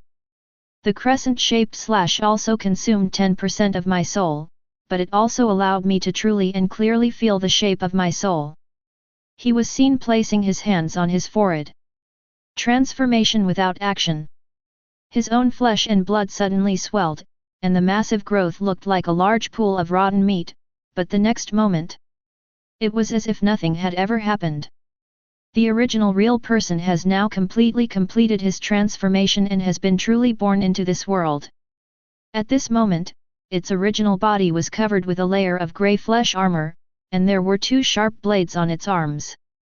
There is even a long tail behind it. Kill all the spirits. Feeling the power of the moment, the real person jumped out of the deep sea with an evil smile, and this is what he saw when he stood on the water. It's the still majestic Yuji Itadori. When Tuijin, who was releasing the Shikigami, saw the return of the real person, he was also a little excited and asked, "How do you feel now, real person?" Hearing this, the immortal laughed out loud towards the sky. I've never felt better than I do now. But as it laughed, it nodded slightly and looked in the direction of Itadori Yuji, and said with a wicked smile, "It was your sword that made me see the essence of my soul, I thank you. But only by killing you can I truly be born into this world." As soon as the words fell, this time, the real person chose to charge directly, running straight forward on the water with his feet, and the blade at his elbow turned towards the position where Yuji Itadori was. Instant growth burst out. Fortunately, Yuji Itadori was well prepared, god of fire Kagura, Yang Huetu. He walked on the water, the blade in his hand burst into blazing flames, and he stabbed forward with Azakana in his hand, and several flaming circles burst out from the blade and surrounded his body. The sharp thorns were shattered instantly. The real person watched this scene and analyzed in his mind, not only is it aimed at the soul, but the blade is also very sharp. Now I only have about 40% of my soul left. If I get hit by that level of blow again, I will die. I must not distance myself from it and let it use that move. I have made up my mind. He immediately stepped forward and started fighting with him. In a head-on combat situation, Yuji Itadori also needs to release his ghost power all the time to resolve the guaranteed hit effect of the Taijin domain Shikigami. The ghost power consumed has already exceeded the upper limit of its own load. And this situation in return. Even if the body becomes more and more like a ghost, the time it can last will be greatly reduced. If the original duration it could hold out was 1 hour, then based on the current ghost power output, it could probably only hold out for another 10 minutes at most. 10 minutes have passed since the battle began. Tuojian and others also felt the urgency of time. After all, the battle was originally scheduled to end in 20 minutes, but now nearly 10 minutes had passed. Chapter 149. If they don't hurry up, no one can predict what will happen over there. And the voice of Ashura Maru also sounded in Yuji Itadori's mind, your body is almost reaching its limit. In 10 minutes at most, you will completely turn into a ghost who has lost his mind. Hearing this, Yuji Itadori murmured in his heart. 10 minutes. Seeing that time is running out for him, Yuji Itadori has made up his mind since there is no way out. Then give it a try. Looking at the two figures in front of him, Yuji Itadori flashed and rushed out in an instant, and the ghost power burst out from his body, blocking the view of Taijin and the other man for a second. Then he went straight to the real person. The god of fire Kagura, the setting sun, turns around. Facing the incoming blade, the real person took a step back to avoid the blade's range, while raising his right arm and the spikes on it shot out. How could you leave such a big flaw? He, go to hell, Yuji Itadori. The spike instantly pierced through Yuji Itadori's right arm and shoulder. At the same time, a large number of Shikigami instantly engulfed Yuji Itadori's figure because of the guaranteed hit effect. But the Shikigami also heard Yuji Itadori's murderous reply, at this point, do you think I'm still afraid of death? As soon as the words fell, the real person felt a sudden sharp pain in his abdomen and looked down. The blade that could never have hit him had already pierced his abdomen. That's impossible. The length of the blade shouldn't have been able to hit me. But the fact is that the blade has already pierced the abdomen. As Yuji Itadori exerted his strength, he released his ghost power and slashed upwards with all his strength. Crescent Moon Sky Rush. The pitch-black crescent slashed from the real person's abdomen from bottom to top without any hindrance. Fortunately, the real person reacted in time, and immediately turned his head to avoid and split his body at the same time. However, even so, a horrific knife wound was still left from the abdomen to the right shoulder. This move almost split it in two. Its soul was reduced by another 20%, and now it only has less than 30% of its soul left. And the Taijin in the back. I originally wanted to provide support, but a figure wearing a red mask and holding two swords appeared from behind. It turned out to be the spiritual incarnation of Yuji Itadori. When he got into position, the power of his two swords burst out. Only then did Taijin finally notice something strange behind him. Behind me. When he turned around, what he saw was his spiritual clone gathering energy. One sword kills evil, one sword calms the soul. When the spiritual body was finished charging, the figure shot out instantly, carrying with it an unparalleled soul and the power of the wind. Double sword slash. Seeing this, Tuojian immediately dodged and released his Shikigami to resist. But now it's too late. The two swords slashed, and Tuojian's arms that were blocking in front of him were instantly broken, and there were also fatal scars on his chest and abdomen. The output of spell power was forced to be interrupted, and the domain was broken. Everyone finally returned to the streets outside, but now both sides were injured. At this moment, Takyugen's domain was broken and the ritual was temporarily melted, and the real person's soul had been severely damaged. On the other hand, the injuries on Yuji Itadori were even more horrific, with a large amount of flesh and blood eaten all over his body. The spirit has become depressed. Huixiang and Suitu stood aside and watched the whole show. The next moment when everyone emerged from the field, Nozomi, who had been waiting outside for a long time, raised the corner of his mouth slightly, stood behind Yuji Itadori, and crossed his hands oppositely. The territory is expanded and the fetus is everywhere. Behind him rises a tree of sin made of blood and spirit, its trunk made up of strange faces of various shapes that are closely connected. It seems to be telling the sins it has committed. The area that suddenly opened up behind him caught Yuji Itadori off guard. An open field. The news applied a guaranteed hit effect as gravity in the area, and the instantaneous pressure pressed Yuji Itadori directly to the ground, making him unable to move.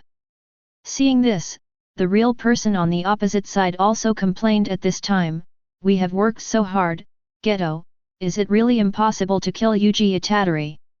No, after all, we still need Sukuna's help." As he said this, he walked forward and came to Yuji Itadori who was lying on the ground.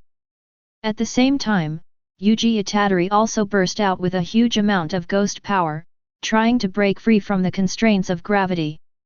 It's a pity that Suzuo would not make such a low-level mistake.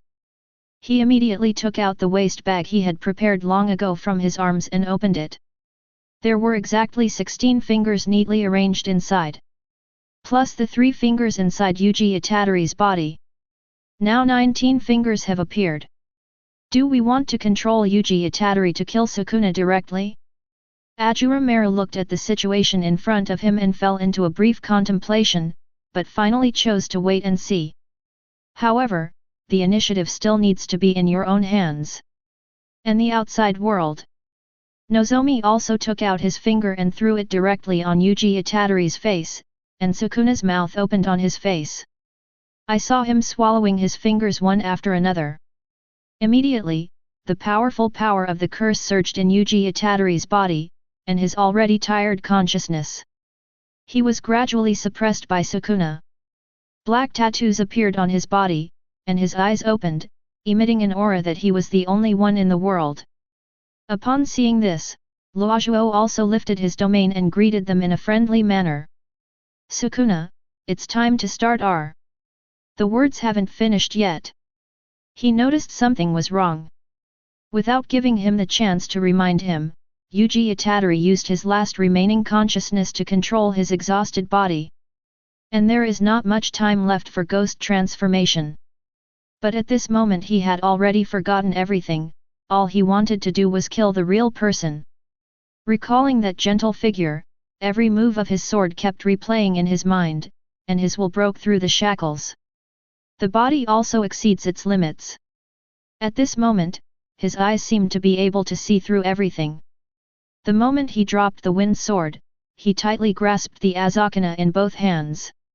Total concentration. The breathing method is in full swing. The blade also burst into blazing flames once again.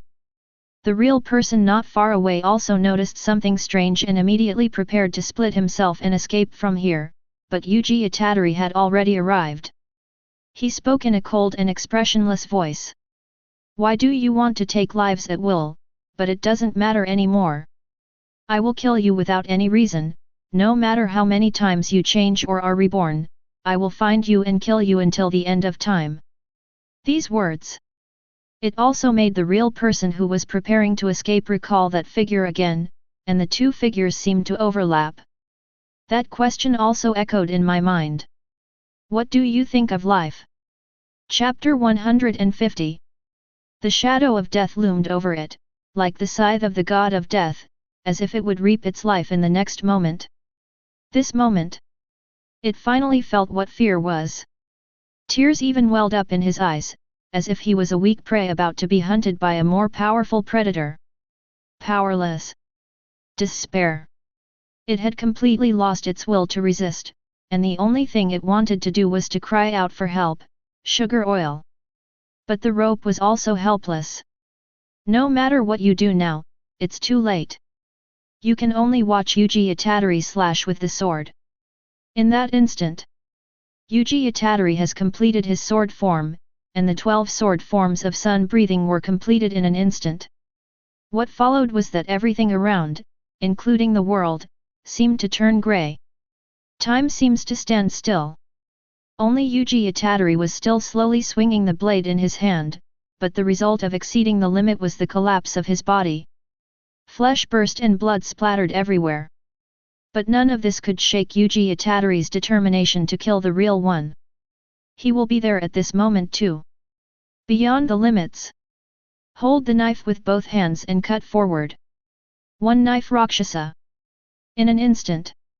The myriad blade lights occupied the real person's entire vision, but it could only feel the pain of being burned by the flames, as if every cell was wailing in the flames.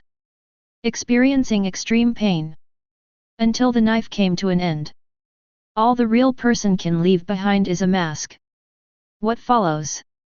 Sukuna, who had gained control of the body, looked at the mask in his hand and fell into a brief silence.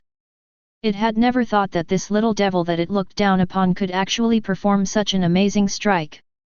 What it doesn't know is, with that slash of the sword just now, Yuji Itadori not only opened up a transparent world, but also stimulated his own potential.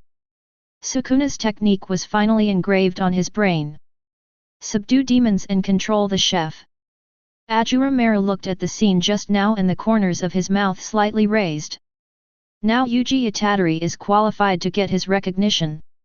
It's not because of that knife, but because of his will. At the same time, the system prompt sound rang in my mind. Ding! It is detected that the human natural disaster person has intense negative emotions before his death, and 80,000 emotion points are obtained. Ding!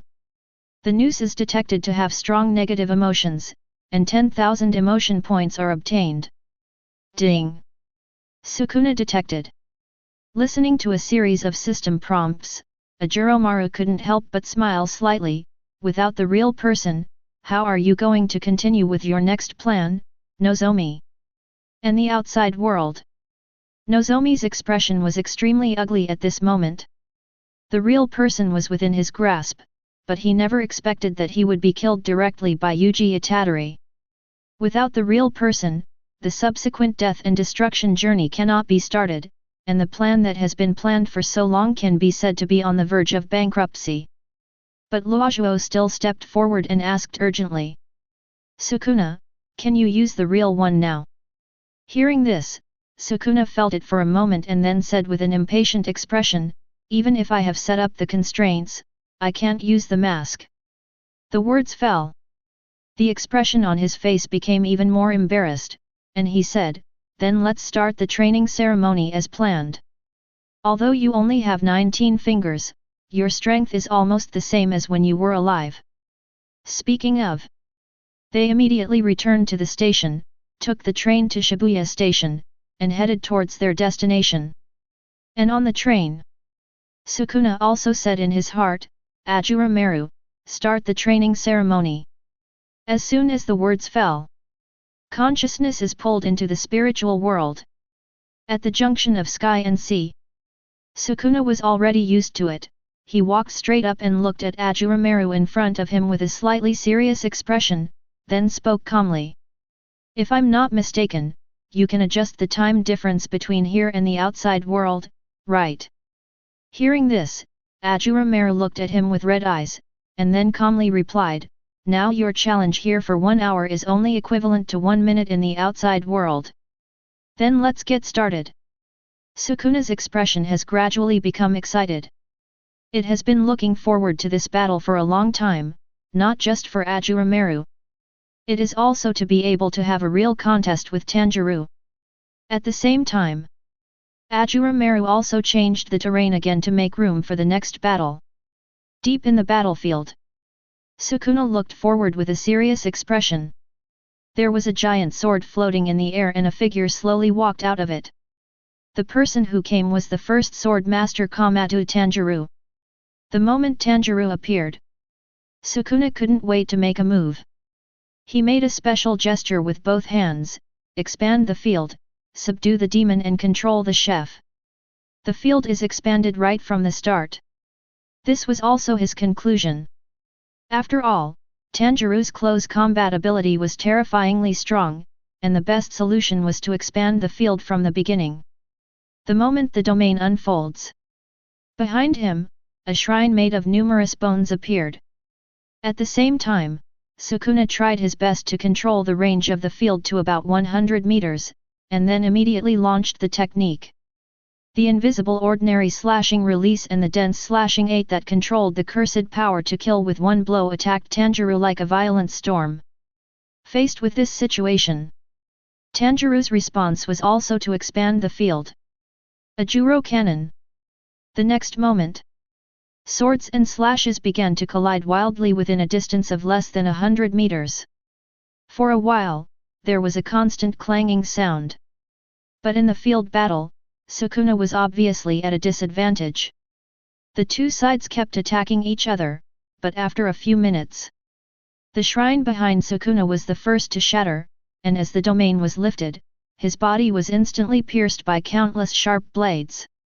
However, the giant sword behind Tanjirou was also damaged. Upon seeing this, Sukuna immediately clenched his hands.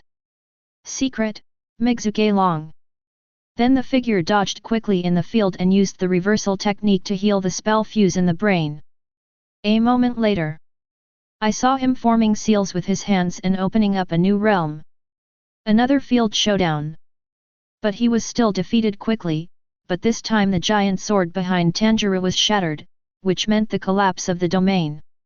But Tanjirou seemed unaffected, and instead held Ashura Maru tightly with one hand and said, "Please, Ashura Maru." Ashura Maru, who was watching the show from above, also gave strength immediately, and the demon transformation was activated together with the one-sword Shura. Tanjirou also activated his ghost power and spoke. "Ashura Maru, open the fan." As soon as the words fell, there is a fan shape behind it, with 10 blades burning with pitch-black flames. As Tanjirou waved the Ashura Maru in his hand, cut them down together. Crescent Moon Sky Rush. 11 pitch-black crescent-shaped slashes came at once, and Sukuna frowned slightly. Didn't the realm shattering also cause the spell to fuse? He had not anticipated this situation. After all, it was the first one that could shatter the domain. Chapter 151. Facing the 11 crescent-shaped slashes coming at him. At this moment, Sukuna's technique was broken and he couldn't use the slashing attack, so he could only choose to evade temporarily. He easily avoided the slashing attack with a few flashes. Tanjirou on the opposite side also held the knife with both hands, making a gesture of charging power, and brilliant flames bloomed on the blade. The god of fire Kagura, round dance flash. He stepped on the ground and moved forward, with flames surrounding him. A figure rushed out in an instant. Faced with this extremely fast attack, Sukuna had no good solution and could only raise his hands to add magical power to resist. But under this knife, the body was chopped off and flew away in an instant. While flying backwards, Sukuna looked at his arms from the corner of his eyes. At this moment, its arms had been cut with hideous scars so deep that the bones could be seen, but it couldn't help laughing excitedly. If the output of my cursed energy had been slower by even a moment, my arm would have been cut off. But this is the way it should be. The reversal technique is activated. The arm was healing at a speed visible to the naked eye, and then he stomped his feet to the ground to stop his retreat. But as soon as he raised his head, he saw many dark slashes coming towards him. Seeing this, Sukuna immediately raised his fists to block. But every slash could break its fist and cut into its flesh and blood, causing blood and flesh to fly everywhere, but it did not choose to heal its injuries immediately. Instead, it was until he witnessed Tanjirou's attack. Sukuna, who had been waiting for a long time, finally showed an evil smile on his blood-stained face, and he formed seals with his hands and said, "Expand the field, subdue the demon and control the cook." The moment when the ritual fuse ends, expand the field for the second time. The shrine made of piled bones descended again behind him. Tanjirou, who was on the way, also reacted immediately and formed a seal to open up a field to fight back. Field expansion, Ajuro Guanyin. As soon as the words fell, a giant rune sword appeared behind him again. The field was covered again. The hit effects of both sides are opposite, and the second round of field confrontation begins. But Sukuna set the limit at this moment. Choose to temporarily give up the guaranteed hit effect and reduce the range to maximize the power and speed of the slash.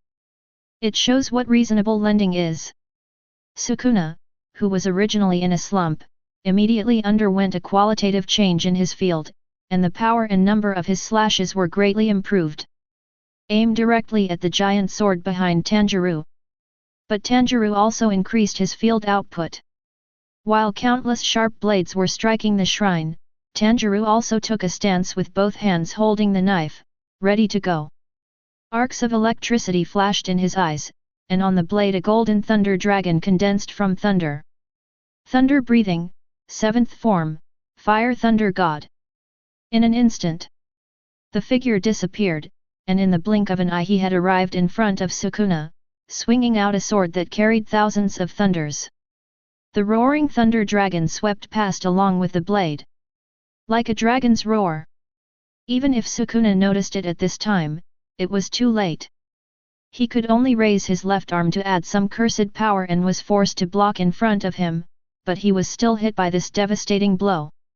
His left arm was instantly broken, and the blade slashed towards his chest. But this also bought it precious time, and it gave up defense and immediately used its only remaining right arm to stick to Tanjirou in front of it. Prepare to unleash maximum cursed power output at close range. But the expected touch did not happen, instead the palm passed through Tanjirou's body like a bubble. Is it an illusion? The real body? Sukuna reacted immediately upon seeing this, and looked in each direction with his 4 eyes for clues, until he sideways glanced behind him. Finally, he discovered Komatsu Tanjirou, who was still in mid-air. He was holding a knife in both hands, and the surging thunder turned into a blazing flame. The god of fire Kagura, Phantom Sun Rainbow Train. He spun his body and slashed with all his strength. He was like a round wheel burning with flames, and the blade went straight towards Sukuna's neck. Facing this knife, Sukuna knew he had no way to retreat, so he immediately controlled his neck, opened his mouth and forcefully bit the blade. But it only lasted for a moment. The blade broke through the restraints, but fortunately this moment also gave Sukuna enough time to dodge. When the blade passes by, his neck was also cut in half, and Sukuna thought he had managed to dodge the fatal blow, but he didn't know that this was intentional on the part of Ashura Maru. After all, you have to give it hope before you can make it despair. It can only make it feel that it will definitely be recognized next time, but when it is full of confidence, someone suddenly tells it. Ashura Maru has already recognized someone else. It's a double torture to be overtaken by someone else and to have the recognition from someone you've always looked down upon. Yuji Itadori made the final decisive move. He sneered sarcastically. I've always wanted to see this expression on your face, the expression of jealousy towards me. Ha ha ha ha. Just thinking about it, Ashura Maru couldn't help but smile evilly. At this moment, Sukuna had no idea that he had been tricked. After he dodged, he immediately used the reversal technique to repair the hideous scar on his neck while saying with a smile. It's such a delight. Komatsu Tanjirou. The words fell. The territories of both sides were broken again. After the domain was broken this time, Sukuna believed that he had obtained more information. A wind sword and Azakana appeared in his hands. This is exactly the restraint that was established earlier. It can be shared with Yuji Itadori, but it cannot use the corresponding ability. There are only 2 basic powers, wind and soul. Holding 2 swords, Sukuna smiled confidently. To this, Tanjirou also made a gesture of accumulating strength, with another Ashura Maru in his hand. He was seen holding the knife with both hands and surrounded by flames, with an astonishing momentum. The god of fire Kagura, secret technique, the dragon of Rengoku. While talking, the flames burning on the blade gathered here and turned into a ferocious flaming dragon, wrapping itself in it. The moment he stepped forward, lightning surged and the ground cracked, and the giant dragon burning with blazing flames was surrounded by turbulent water. Roaring and rushing towards me. Facing this ferocious dragon, Sukuna held the knife in both hands and blocked it in front of him. It can't dodge this move. After collecting intelligence several times, it is very clear that if it does not take this move immediately, if it is redirected several times, the power and speed will increase exponentially. This is the thought. He just faced the challenge without fear. As the roaring dragon devoured it, Sukuna seemed to be in a world of flames, and Tanjirou appeared in front of him and swung the blade in his hand. Sukuna also swung the blade in his hand to block. What followed was a violent clanging sound, and a flaming tornado erupted from the spot, seemingly able to devour the world, completely enveloping the two figures. In this burning flame, two figures can be vaguely seen waving their blades in the air. Until the flames died down, everything has returned to calm. Ashura Maru's gaze also turned to the center of the battle, and what he could see within his sight. Only Tanjirou, whose body was covered with bloodstains, was obviously injured by the full output of the 8 at close range. But this minor injury healed itself in just a moment, leaving no trace. Chapter 152 can be contrasted with it. Sukuna was also standing opposite, but the head on his neck had long since disappeared, leaving only a headless corpse standing there. Until now, the winner is decided. Tanjirou sheathed his knife upon seeing this. The venue also changed and returned to its original appearance. The originally dead Sukuna once again stood intact at the junction of the sky and the sea, as if everything that had just happened was a dream. But it still subconsciously put its hand on its neck, and couldn't help but recall the fatal knife just now. When Ashura Maru's red, gem-like eyes looked at Sukuna, no negative emotions could be seen on its face. The system prompt in my mind also sounded, ding. Sukuna's negative emotions were detected, and 2,000 emotion points were obtained. Hearing this pitifully low emotional value, Ashura Maru was not too surprised. After all, Sukuna did not show many cards this time and was obviously on guard against him. Perhaps it was because of the private chat with Gojo Satoru that day, or maybe Sukuna was still trying to get information about Tanjirou. Only after ensuring victory will you reveal your trump card. Ashura Maru's evaluation of Ryaman Sukuna, the king of curses, is also very simple. Although he seems arrogant on the surface, he is actually more cunning than anyone else. But the more confident you are, the more likely you will collapse. Ashura Maru's expression was calm as water, and he was the first to ask, "Do you want to continue?" Hearing this, Sukuna also came back to his senses. Looking at the arrogant Ashura Maru in front of him, he smiled evilly and refused, "No need, take me away from here first."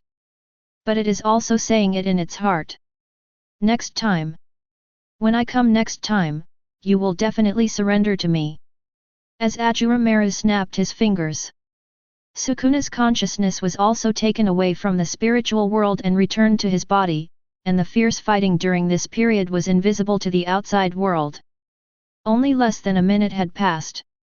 When Sukuna opened his eyes on the subway train, Nozomi beside him noticed it at the first moment and hurried forward to ask, what was the result? But the result was that Sukuna replied nonchalantly, "The taming failed." Hearing this, everyone present was in low spirits. Only Nasako narrowed his eyes and looked at Sukuna in front of him. Judging from its expression and tone, it was obviously planning something. They are all 1,000-year-old foxes. It can still see this clearly, so we can proceed according to the original plan, but the focus will change. The killing of the real person was beyond his expectation. The technique was tripped and the incident happened suddenly, so there was nothing we could do to save the situation. Now he can only place his hopes on Sukuna to successfully subdue Ashura Maru. At the same time, Shibuya Subway Station, 5th underground floor. Shintoshin Line platform. At this moment, a large number of corpses have appeared here, all killed by Luhu and others. No matter how stupid the ordinary people near the platform are, they realize something. They all chose to stay away from Gojo Satoru as much as possible. At this moment, Gojo Satoru was standing on the railroad tracks, looking at the person who had attacked him before, and he began to think in his mind. It's a bit annoying, but I'll deal with it later. As soon as the words fell, Lu Hu behind him stepped forward quickly and leaped forward. A punch carrying the extension of the domain slammed into Gojo Satoru's unlimited strength, while the seriously injured Hanami Kaze on the other side also threw a punch containing the extension of the domain. The two of them attacked from both sides, and when they hit Wu Zixian, a dazzling white light suddenly burst out. Seeing this, Gojo Satoru said nonchalantly, "Is this really okay? The more you try to use extension to neutralize my technique, the more I have to maintain the technique. And this herb may be about to be unable to bear it any longer." Having said that, he turned around and walked towards Huayu, with a somewhat crazy smile on his lips. The unlimited reaction force pushed Huayu against the wall of the tunnel, ignoring the threat from Lu Hu behind him. Until Hanami Kaze was under infinite pressure. The body exploded completely. The walls cracked and blood and flesh flew everywhere. Without feeling sad for a moment about Huayu's death, Lu Hu turned around and ran, jumping onto the platform in a flash. He threw the people on the platform in the direction of Gojo Satoru, hoping to delay time as much as possible. Gojo Satoru, who also came to the platform, glanced around, locked on the figures of the only two people left, and analyzed in his mind. Although ordinary people can't see the cursed spirits, they have already begun to avoid me. I'm sorry that I can't save everyone, but on the contrary, I will definitely exorcise them. But Lu Hu, who was running wildly, was cursing in his heart. Not ready yet? It's been 25 minutes. But then, an announcement was heard at the subway station. This train consists of 8 carriages. Please wait outside the yellow line. People on the platform were delighted. Only Gojo Satoru's expression changed slightly, as if he had guessed something. Lu Hu laughed even more excitedly. Until the train arrives. The moment the train door opened, a large number of cursed spirits poured out and began to slaughter humans on the platform. Gojo Satoru looked at everything in front of him and did not choose to take action immediately. And the next moment, the atrium that was originally sealed suddenly opened, and a large number of humans fell from above. Looking at everything in front of him, Gojo Satoru nodded slightly with a gloomy face and fell into a decision. He could make a certain degree of sacrifice in exchange for exorcising these cursed spirits, but in this situation where life and death were constantly pouring in, the balance in his heart also tilted. Lu Hu and others were also very proud. Until Gojo Satoru made that starting motion with a gloomy face, the field is expanded, infinite space.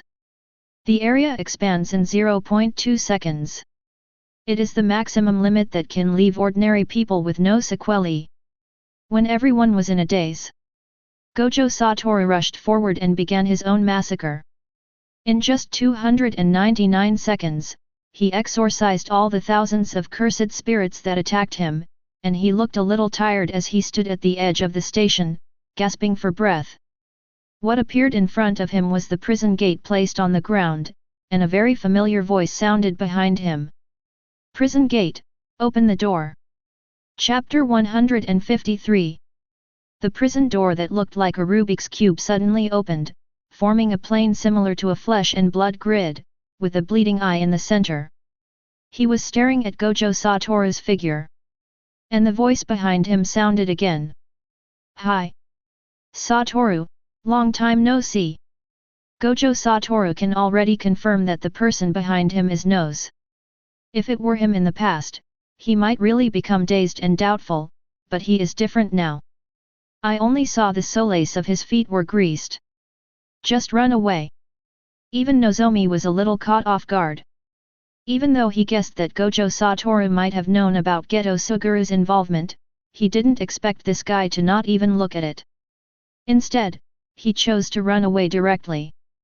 The distance of the prison gate was only 4 meters in diameter, but Gojo Satoru had run hundreds of meters in the blink of an eye. Sealed? Seal it up. All the plans were interrupted. First the real person died and then the sealing of Gojo Satoru also failed. At this moment, Xiuozhuo's mentality is a little broken. Ding! Negative emotions detected in the news, gaining 10,000 emotion points. Ashura Maru heard the prompt sound of the system in his mind, and the corners of his mouth slightly raised. Do you like watching fun? What a coincidence, I love watching it too. Perhaps it became a blade, and another 100 years passed. Accustomed to life and death, I no longer have any worldly desires. Perhaps the only things that interest me now are training sword masters and having fun. The sorrow of immortality. Looking at the escaping Gojo Satoru, Nozomi now realized that there was no hope of sealing him. Fortunately, he had a backup plan. Sukuna, I'll leave it to you from now on. He spoke with a slightly ferocious expression, waved his monk robe, picked up the prison gate on the ground, turned around and walked out. Sukuna also controlled Yuji Itadori's body and appeared at the subway station. Standing face to face with Gojo Satoru. The king of curses Ryuman Sukuna vs the most powerful sorcerer of the modern era Gojo Satoru. When he saw Sukuna, Gojo Satoru frowned unconsciously. He had already guessed that there was a traitor among the high-ranking members of the Jujutsu department, but he didn't expect it to be so blatant. He might as well kill them all after he gets out. And Sukuna on the opposite side looked over with two pairs of eyes, then raised his head proudly, looking down at Gojo Uedao. Kid, I told you. After I take control of this body, I will kill you first. But Gojo Satoru just chuckled. I don't know what happened, but since you controlled Uehito's body, you should have challenged Ashura Maru, right? If I'm not mistaken, you were beheaded, right? After all, Tanjirou loves beheading people the most. Unscrupulous teasing. But the tone was extremely firm, and it was indeed the case. Hearing this, Sukuna said with a cold face. You little BD. Both sides were eager to fight. But before the battle began, Gojo Satoru made a suggestion. How about a different location? If the two of them fight here, no one can estimate how many people will die. Sukuna didn't refuse either. Then it's up to you to decide. After all, he has killed too many people, but there is a chance that Yuji Itadori will have an emotional outburst and be recognized. When Gojo Satoru placed his hand on its shoulder, the two of them were teleported. They arrived at the wilderness outside Shibuya. This place was uninhabited and was the most suitable place for a battle. The two men looked at each other. Gojo Satoru raised his lips, his face brimming with confidence as he said, in order to avoid any misunderstandings, I have to tell you first that you are the challenger in this battle. But Sukuna just sneered when he heard this. Challenger? In my eyes, you are nothing but a fish on the chopping block. Even if you can jump better than other fish, you are still a small fish not worth leaving your name. I will peel off the scales on your body now. While talking, the two men began to engage in close combat. But it was obvious that Gojo Satoru had the upper hand and forced Sukuna to retreat step by step. In the face of the limitless, Sukuna's technique is almost ineffective, and only the extension of the domain can break the limitless. But the price is that you can't use the technique.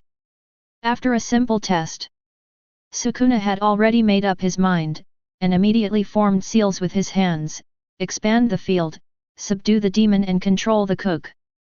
Facing Sukuna who is expanding his territory, Gojo Satoru has also learned his lesson.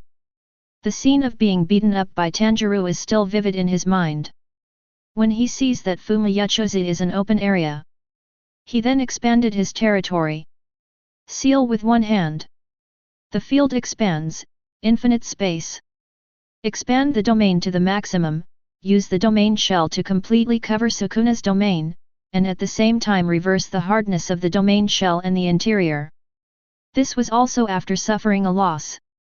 The countermeasures that Gojo Satoru thought of when the two sides' territories unfolded. Then there was another round of close combat. But Gojo Satoru, who came along, discovered that Sukuna could actually use the extension of his domain while expanding it.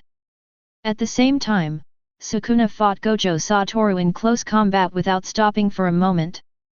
In his opinion, Infinite Space could not use a guaranteed hit technique on Gojo Satoru or the people around him.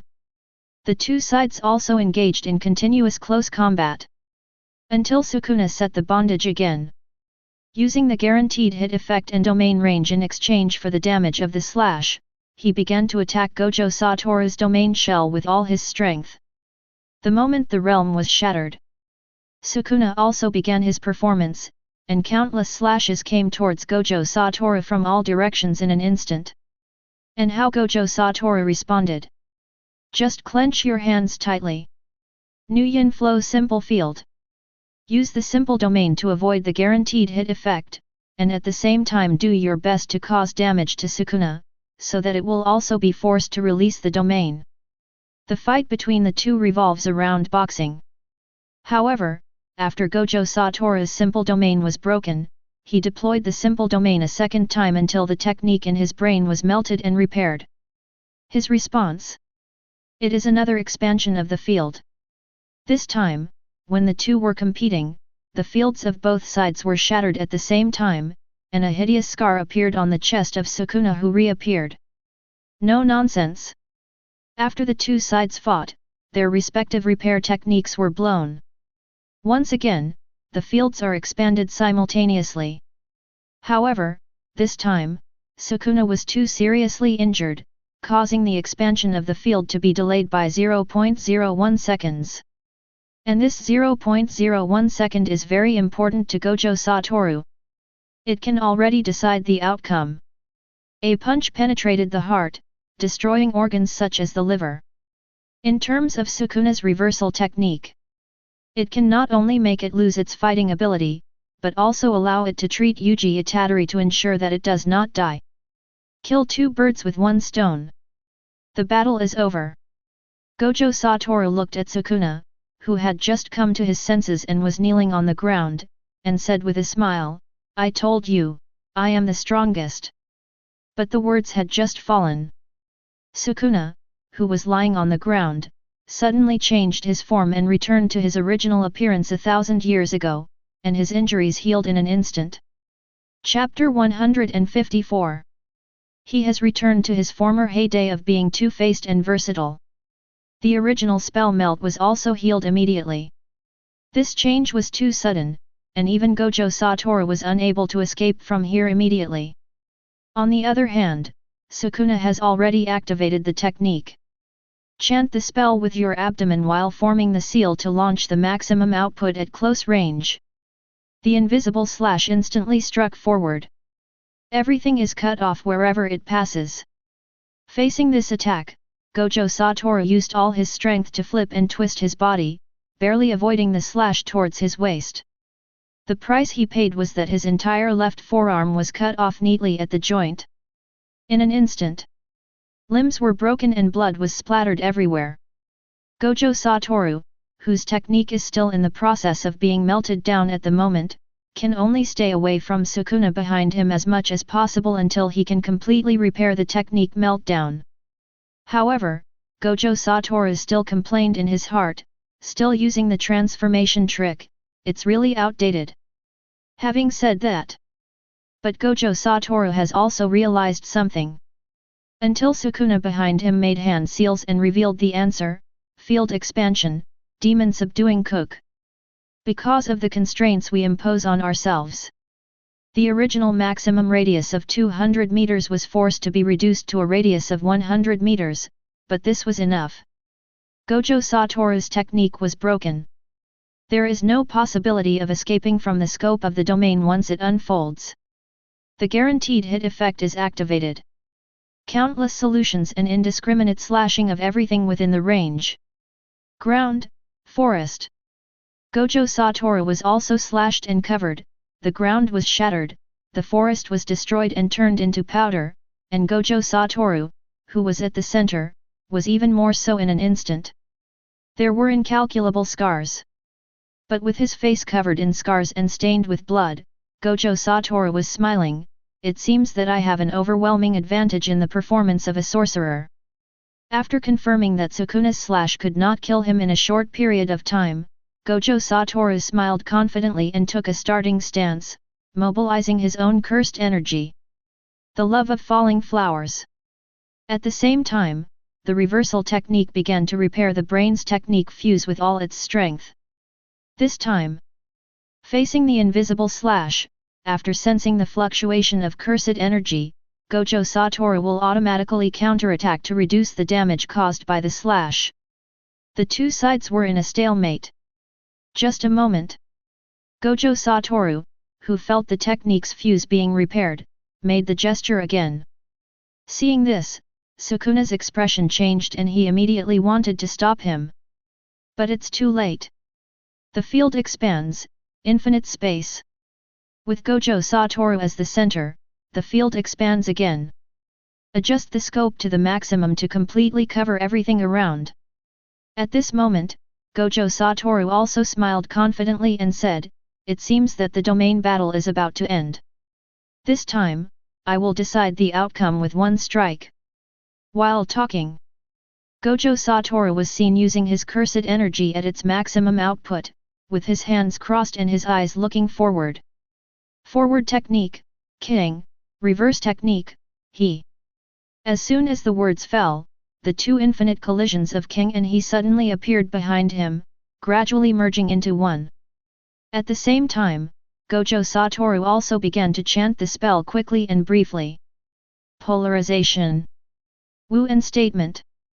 Hearing this strange curse, Sukuna was no longer able to stop it, but it didn't seem to have any intention of stopping it either. He also raised his hands, and in his hands burned the flame of death that could devour everything. Kitchen. I want to respond to Gojo Satoru with this. Although this move is extremely powerful, its range and speed are pitifully slow, so Sukuna tied himself up with a bondage. It is impossible to launch a many-to-one attack because the area has expanded. All matter within the area that has been chopped into powder will carry the same explosive cursed power as the stove. At the same time, restrict the entry and exit of non-living things in the area. The trees and land that had been chopped down earlier had already turned into powder, filling the entire area. The infinity behind Gojo Satoru has also been completely integrated, and the imaginary mass condensed at his fingertips exploded in his hands. Hypostyle Chi. The purple light that filled the sky seemed to devour everything in front of it. At this moment Sukuna had also completed his preparations, and he spoke in a deep voice. Open. As soon as the words fell, the entire area was instantly surrounded by blazing flames, and the deadly flames that soared into the sky wanted to burn everything to ashes. And Su Shiki also burst out with a power that is unique to him. The purple light that filled the sky and earth pierced into everyone's eyes like a sharp sword. When the imaginary mass within it exploded, everything in the area gradually shattered. The blazing flames and the purple light intertwined with each other. The movement here. Even Megami Fushiguro and others who were in Shibuya could clearly see the power created by the battle between the strongest. Lu Hu and others also woke up. What happened? The people who heard this were a little confused, until the news appeared again, and then everyone understood the current situation. Especially Lu Hu's expression turned dark and he said in a cold voice. Now that the sealing of Gojo Satoru has failed, can Sukuna in this state really defeat him? To be honest, it doesn't look good. But in response to this question, Kojuo continued to speak calmly, I have already left a backup plan. What we need to do now is to capture Fushiguro Megami from the Jujutsu High School. Why did you arrest him? If you don't understand, just ask. Lu Hu's clear eyes were full of confusion. It's just preparation for Sukuna to take on flesh. We don't have much time left, so let's get started. Noso didn't waste any more words and simply explained the situation. Everyone once again set out on a journey to find Fushiguro Megami. However, when the bad-looking one among the crowd looked at his eldest brother Zhang Xiang, he had something in his mind to ask, but finally gave up the idea. The other side. When everything returns to calm, The original forest had now been completely flattened by the aftermath of the battle between the two. From the smoke and dust, Sukuna staggered out. At this moment, its two arms were broken, and its whole body was covered with scars. There was even a horrible wound on its forehead. On the other hand, Gojo Satoru also appeared in his sight with severe burns. His originally fair and tender skin had now become as white as charcoal, with wisps of smoke rising from it. But it was obvious that Gojo Satoru was less injured. "It looks like you're the loser, Sukuna, but it's really interesting that you, the Curse King, not only lost to Tanjirou, but now you're going to lose to me. Do you want to tell me how you feel right now? Do you feel like crying? Tell me." Even Sukuna gritted his teeth after such a teasing. Ashura Maru, who witnessed the battle with his own eyes, also made his own judgment. Both of them should be exhausted by now. Sukuna's brain is now severely damaged, and coupled with the fact that he was hit by a bullet from the Amagashid High before, he may not be able to use the technique for a long time. On the other hand, although Gojo Satoru's brain has also reached its limit, he can still use the technique after it has been repaired. This battle. Gojo Satoru won. Chapter 155. However, Ashura Maru felt that it would not end so easily, although he did not say so when he set the constraints in the spiritual world. But Noso and Sukuna, these 2,000-year-old foxes, must have had corresponding plans. What will it be? Will he choose to be the victim of Fushiguro Megami like in the original novel? This is the thought. Ashura Maru looked at Yuji Itadori, whose spirit was gradually recovering, and chose to continue watching the show. Until this piece of ruins and scorched earth. Facing such congratulations, Sukuna still remained calm and praised, "I'll give you a little praise for being able to do this, but do you think this is the end?" After saying that, he continued to call out in a deep voice. "Ashura Maru." This was similar to how Mako Luo saved me, and as his ghost power exploded, two sharp blades gradually emerged from his waist.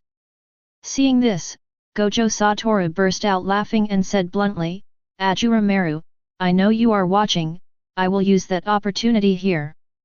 As soon as the words fell, the ghost power on Sukuna's body surged to one side and gradually formed a graceful figure. The person coming was Ashura Maru. He looked at Gojo Satoru with his red, gem-like eyes, and then responded unhappily, "Watch your attitude." Having said that, but he still released his ghost power and condensed a double sword template for it.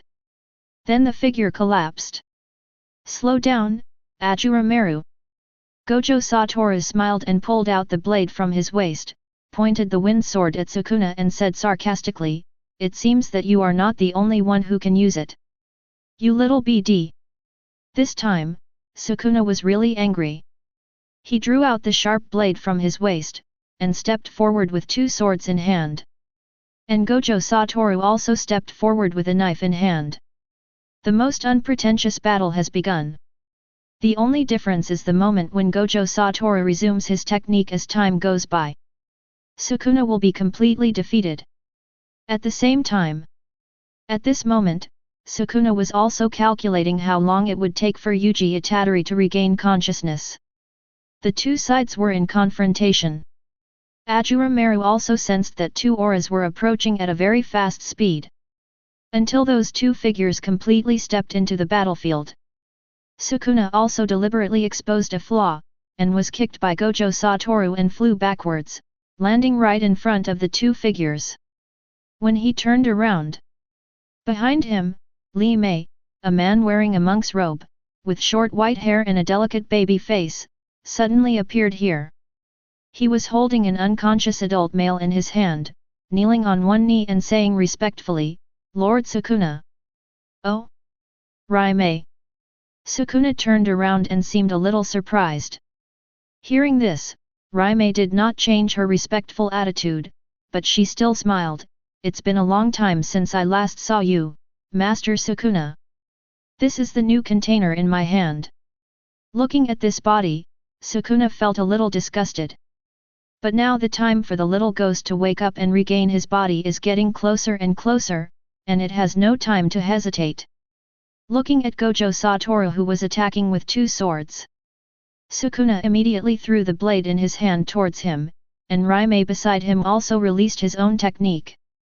Ice freezing spell. Frost Nagaki. He exhaled a breath of cold air, which immediately froze everything in front of him after passing through his palms, and a huge ice wall rose up. Seeing this scene, Sukuna couldn't help but praise. Well done, Raimei. After saying that, he injected all of his soul into the little finger of Yuji Itadori's body and tore it off with his other hand. Throw it directly into the mouth of the container. The moment Yuji Itadori fell to the ground, the new container stood up after a brief period of adaptation. Sukuna also successfully controlled this body, but it said impatiently, "This body is really rubbish." Hearing this, Li Mei beside him hurriedly explained. This is the best container we have found. The container you selected has already been found by Xiaozhuo and his men. I believe it will arrive soon. After receiving this reply, Sukuna's original intention to leave was temporarily stopped. In that case, then wait here for a while. Gojo Satoru also broke through the ice, looked at the situation in front of him and the arrogant Sukuna, and couldn't help but tease. Have you given up on Hisahito's body? Are you planning to abandon yourself? While talking, Gojo Satoru was not optimistic either. Although he had defeated Sukuna, he had little cursed power left. Without the ability to expand the territory, there is no way to end the battle quickly. These 2 guys obviously have some kind of plan, and Kaso and others are not clear about the exact location. Now the situation is unfavorable, and Gojo Satoru also plans to take Yuji away. But the other party didn't intend to let him go.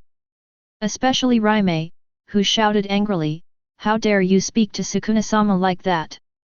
Instead, Sukuna smiled evilly. Do you want to escape? Then try your best. Run away before Nozomi and the others arrive. He exposed Xiaozhuo and others without any care, and didn't care at all. Hearing this, Gojo Satoru frowned. But he did not feel afraid. Instead, he smiled confidently and said, "Let's wait and see." While talking, the reversal technique was activated, and Gojo Satoru also restored his own technique. Holding 2 swords, he fought with Sukuna and the other 2. And the other side, Kaso and others also began to look for Fushiguro Megami in Shibuya. Until this moment, Loha was still curious and asked, "Are you trying to use the Shikigami in that kid Fushiguro Megami's body to tame Ashura Maru?" Hearing this, the noose beside him nodded slightly. In order to tame Ashura Maru, Makara's ability to adapt to everything is indispensable. Moreover, if we obtain Makara, our chances of defeating Gojo Satoru will be greater. Tuojen and the others were not very smart, so they simply gave up participating in the topic. But after hearing this, Loho asked in surprise, could it be that Sukuna with 19 fingers can't defeat Gojo Satoru? Who knows? Sujuo smiled and said perfunctorily. It was not until the elevated bridge of the Metropolitan Expressway No. 3 Shibuya line that everyone discovered Megami Fushiguro, who was alone, fighting with a curse master. Is this the boy? Cursed spirit? Megami Fushigiro's expression suddenly became dull, and the curse master next to him was also stunned. Take a closer look. 6 special ones are here. Megami Fushigiro's first reaction was to take a starting stance. Although he didn't know why he was being looked for, it was definitely not a good thing. And there is only one thing he can do. Chant the mantra. Furubu, Yura Yura. 8-handed sword, Ikai. It's a pity that he didn't finish his words. Lu Hu had already come close, knocked him out with one punch and then carried him on his shoulder. His movements were smooth and flowing, and he also burned the cursor to ashes. Then he turned around and said casually. Then let's go find Sukuna now. At the same time, inside the body of Yuji Itadori, who was lying on the ground and in a coma, no one cared about him. Still at the border of the sky and the sea, Ashura Maru looked at the changes that had just taken place in the outside world and finally started his own actions. All I saw was his own ghost power emanating. It turned into countless silk threads and invaded Yuji Itadori's spiritual world, completely occupying and filling it. Build your own world. Instill into his memory the memory that everyone in the original book had died. Chapter 156. That is the memory of death. After the previous mistake with Tanjirou, Ashura Maru has been doing a lot of research, and now is the time to test the results. What Yuji Itadori, who was in a deep sleep, could see was Gojo-sensei being cut in half by Sukuna, and Fushiguro Megami after being possessed by another body. The dead Nobara Kujisaki, and everyone he knew. He saw what Ashura Maru said, the three half-brothers, experienced the love of family, and then watched the three of them die for him. His former companions left him one after another. And in Shibuya, Sukuna controlled the killings he carried out. Countless civilians died at his hands. At this moment, Yuji Itadori's spirit has reached the brink of collapse. It is like standing on a rooftop, and one step forward will lead to the endless abyss. And what he was thinking about was still. It's all my fault. When the stimulation reached its limit, Yuji Itadori was forced to wake up and come to the world constructed by Ashura Maru. Arrived in Shibuya, the city that was in ruins after the battle. The former prosperity has disappeared, replaced by ruins and corpses everywhere. When his eyes looked forward, suddenly, an unexpected person appeared, and it turned out to be Gojo Satoru, who was intact. Gojo-sensei. Yuji Itadori was about to scream out loud, but the next moment his subconscious mind replaced his will. Gojo Satoru on the other side also interrupted and said, "Yujin, why don't you wake up sooner? Look at the people who died here, it's all because of you." Gojo Satoru's playfulness was displayed to the fullest. Yuji Itadori looked at the corpses all over the ground and fell to his knees weakly, his eyes wet with tears. "It's all my fault. If it wasn't for me, no one would have died. If I had woken up earlier. And I don't know when the surroundings will be affected." There were a few more figures, these were the people he cherished. Nanami Kento, who was closer, also spoke up, "Yuji-san, why didn't you wake up in time?" Nobara Kujisaki, who was behind, also followed closely. "We are all dead because of you, a disgusting guy." Even the dead people around appeared one by one and stretched out their hands to accuse Yuji Itadori, who was in the center. "You killed us! You murderer!" Amid the insults, there was a word of comfort. "It's okay." Hearing this familiar voice, Yuji Itadori immediately raised his head and saw Megami Fushiguro. His expression suddenly changed and he began to accuse. "It's all because of you that I was possessed by Sukuna. Why don't you just die earlier?" As soon as the words fell, a large number of black tattoos appeared on Fushiguro Megami's body. She looked down at Yuji Itadori with disdain, and after a wicked smile, she said disdainful words. "You little brat, all of this is thanks to you. Take a closer look.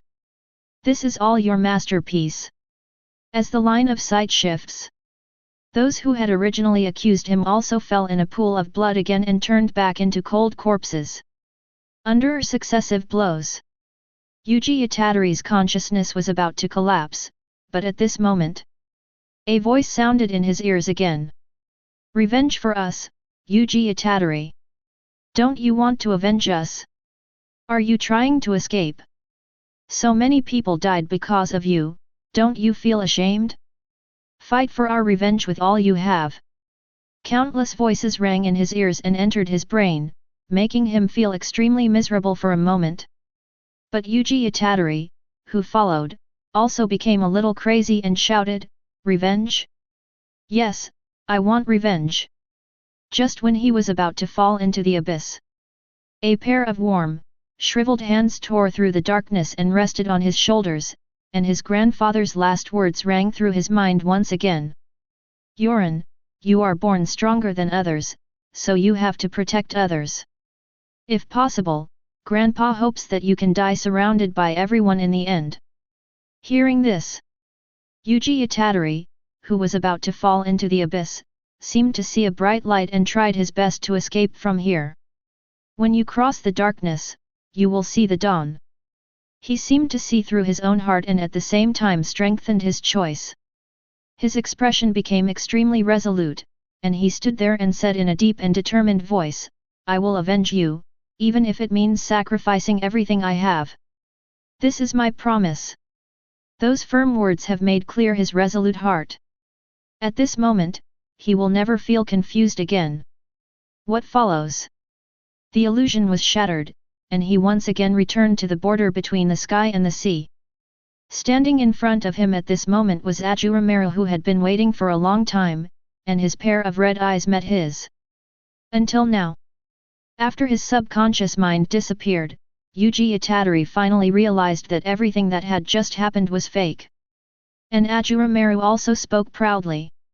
"I feel your strong desire caused by hatred and despair. This amazing desire moved me. So from now on, I will recognize you as the sword master. Let me be your strength, open your eyes. Use the sharp blade in your hand to ignite your strong desire. Show me your desires completely, Yuji Itadori." Outside world. Gojo Satoru and Sukuna had been fighting fiercely for a long time, and even the sharp blades in their hands turned into ghost power and dissipated in the wind, but he was still unable to get close to Yuji Itadori at all. Facing the suppression from Sukuna and the other two. With little cursed energy left and unable to expand his domain, Gojo Satoru could only protect himself.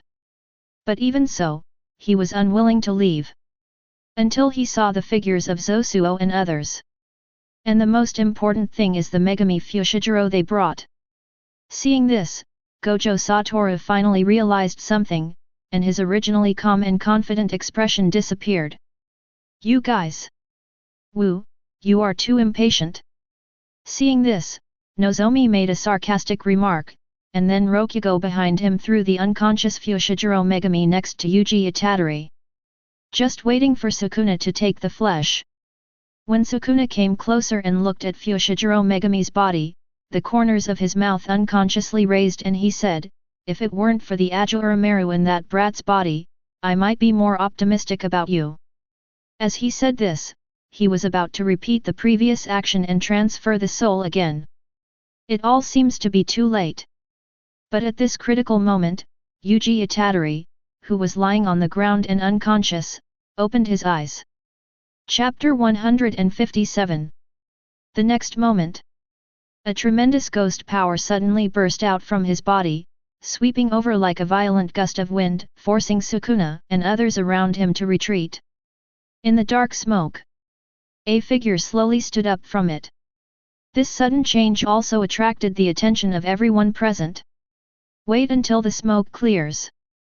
The person who stood up was none other than Yuji Itadori, and at this moment he was looking in the direction of Sukuna and others with an extremely determined expression. When he saw Gojo-sensei who was still intact not far away, and Megami Fushiguro who was lying on the ground and unconscious beside him. It's like a memory coming back. But this time it did not disturb his emotions, but made him more determined in his beliefs. This moment, he wants to show his own value. Sukuna, who was not far away, felt a little uneasy when he looked at Yuji Itadori, as if he had lost something important. It was not until it looked at Yuji Itadori again and met his indifferent eyes that it seemed to understand something. "Little ghost, you wouldn't." The noose beside him also sensed something from the few words he spoke, but this was just a guess. In this suffocatingly tense atmosphere, only Gojo Satoru smiled confidently. Under the watchful eyes of the crowd, Yuji Itadori finally opened his mouth slowly and spoke calmly. "Sukuna, I will kill you here and completely erase you from this world. Perhaps, this is the meaning of my existence." After saying that, I only heard him calling softly. "Let's get started, Ashura Maru." Hearing this, Ashura Maru also gave his own response, "Then use my power and go do something big." This is the thought. Patterns, transparent world, ghost transformation, one sword Shura, all are unlocked. Yuji Itadori's own momentum also reached its limit. The double swords at his waist materialized as the ghost power burst out, along with several evil ghost masks. At the same time, the question of how to expand the field also emerged in his mind. Under everyone's gaze, Yuji Itadori drew out the two swords from his waist, then increased his ghost power output, and said in a cold voice, "Deploy the field, Ashura Guanyin." The moment the field unfolds, the vast cursed power swept in, and the maximum output range was expanded, covering everyone present. It was not until this moment that Sukuna truly confirmed his unrealistic guess, but what followed was extreme anger. The face is already distorted. He could no longer suppress the anger in his heart, and roared towards the sky. Yuji Itadori. Its anger now is the strongest it has been in the past 1,000 years, or rather, all the anger in the past 1,000 years added together. Not even half as good as this time. After all, as long as he can subdue Fushijiroke and unite with the cursed spirits here to kill Gojo Satoru, he can tame Kiraku and then start to tame Agamaru. Everything went as planned. But the biggest variable is Yuji Itadori, a person it never cared about. As for Luojuo, who saw this scene, he had already begun to think about escaping. Although his plan had failed, the last thing he lacked was time. Only Lu Hu opened his eyes wide, with despair in them. Tajin beside him asked. Lu Hu, what should we do next?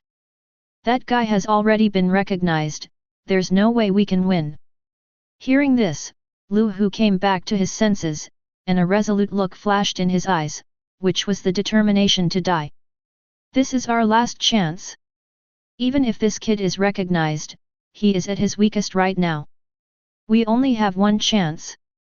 Even if I have to sacrifice my life for it, I will do it. Until this moment, its mind was still filled with what it had said to the real person. It may not be me who laughs in the wilderness 100 years from now. As long as the curse can continue to have a foothold in this world, that's enough. Hearing this answer, Tajin also recalled the time they spent together and couldn't help muttering to himself, Huayu, Genren. Lu Hu. Its eyes, which were filled with tears, also became firm. However, the three people who were part of the 9 phases of the cursed fetus had no intention of dying. They were just joining forces temporarily and looked at their 2 younger brothers beside them. He reminded her directly. You two go first, I'll watch over you from behind. Oni-chan. After Yuji Itadori's domain was unfolded, a giant sword engraved with mysterious runes just floated quietly behind him. Facing the many enemies in front of him, Yuji Itadori also drew out the blade from his waist, and stood there with 2 swords in hand. I am not fighting alone at this moment. While talking, the giant sword behind him and the surrounding sword blades all burst out with their own unique light, and several figures emerged from them. Mako Luo, Genren, and even Muzan appeared here. But Tanjirou and Sukuna did not show up, and Ashura Maru gave the answer right afterward. The domain summons strong ones. The stronger they are, the greater the burden they will bring to you. Now is the limit of what you can summon. And the time you can transform into a demon hasn't been reset, so you can only last for 10 minutes at most. Don't die, Itadori Yuji. After hearing this explanation, Yuji Itadori simply replied calmly, Thank you for your concern, Ashura Maru. Stop talking so much. Ashura Maru retorted unhappily. When the people on the opposite side found that Tanjirou and the other 2 did not show up, they felt new hope. Even Nojuo chose to stay, and he analyzed with a smile on his face. It seems that it is even weaker than I thought. Even if it is recognized, if the sword master is not strong enough, he will not be able to use his true power. And the power that belongs to the gods, this little ghost seems to be unable to use it now, is it because of his spirit? These are all his guesses. Ever since its consciousness was occupied that day and it fainted, it had already vaguely guessed some information. For example, the spirit and the body must reach a certain level, and now Yuji Itadori's spirit is obviously exhausted and unable to meet the standards. Sukuna on the side also noticed this, but at this moment he wanted to confirm other issues, so he spoke immediately. Ashura Maru, do you really recognize Yuji Itadori? Do I still have a chance to tame you? Answer me, Ashura Maru. Raimei, who was standing beside him, also saw Sukuna-sama lose his composure like this for the first time, but she thought of the legendary god Ashura Maru. And it feels reasonable. And in the field, Ashura Maru also showed up again. I don't forbid others from challenging me, but before that, you need to have the strength to defeat Yuji Itadori. With a definite answer, Sukuna's original anger was reduced a little, and he was ready to completely defeat Yuji Itadori here. However, when it saw Megami Fushiguro being sent into Gojo Satoru's hands by the sword, it knew that there was no chance for it to take over his body.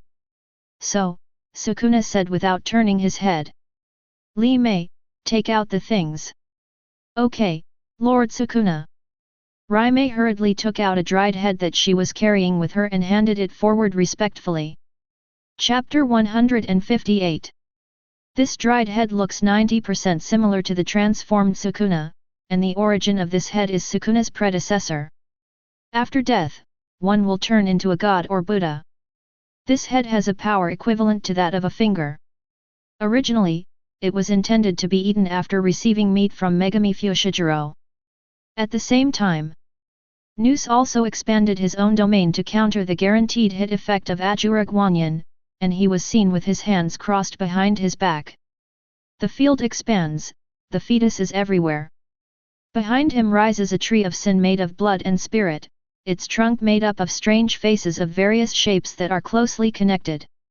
It is also an open field.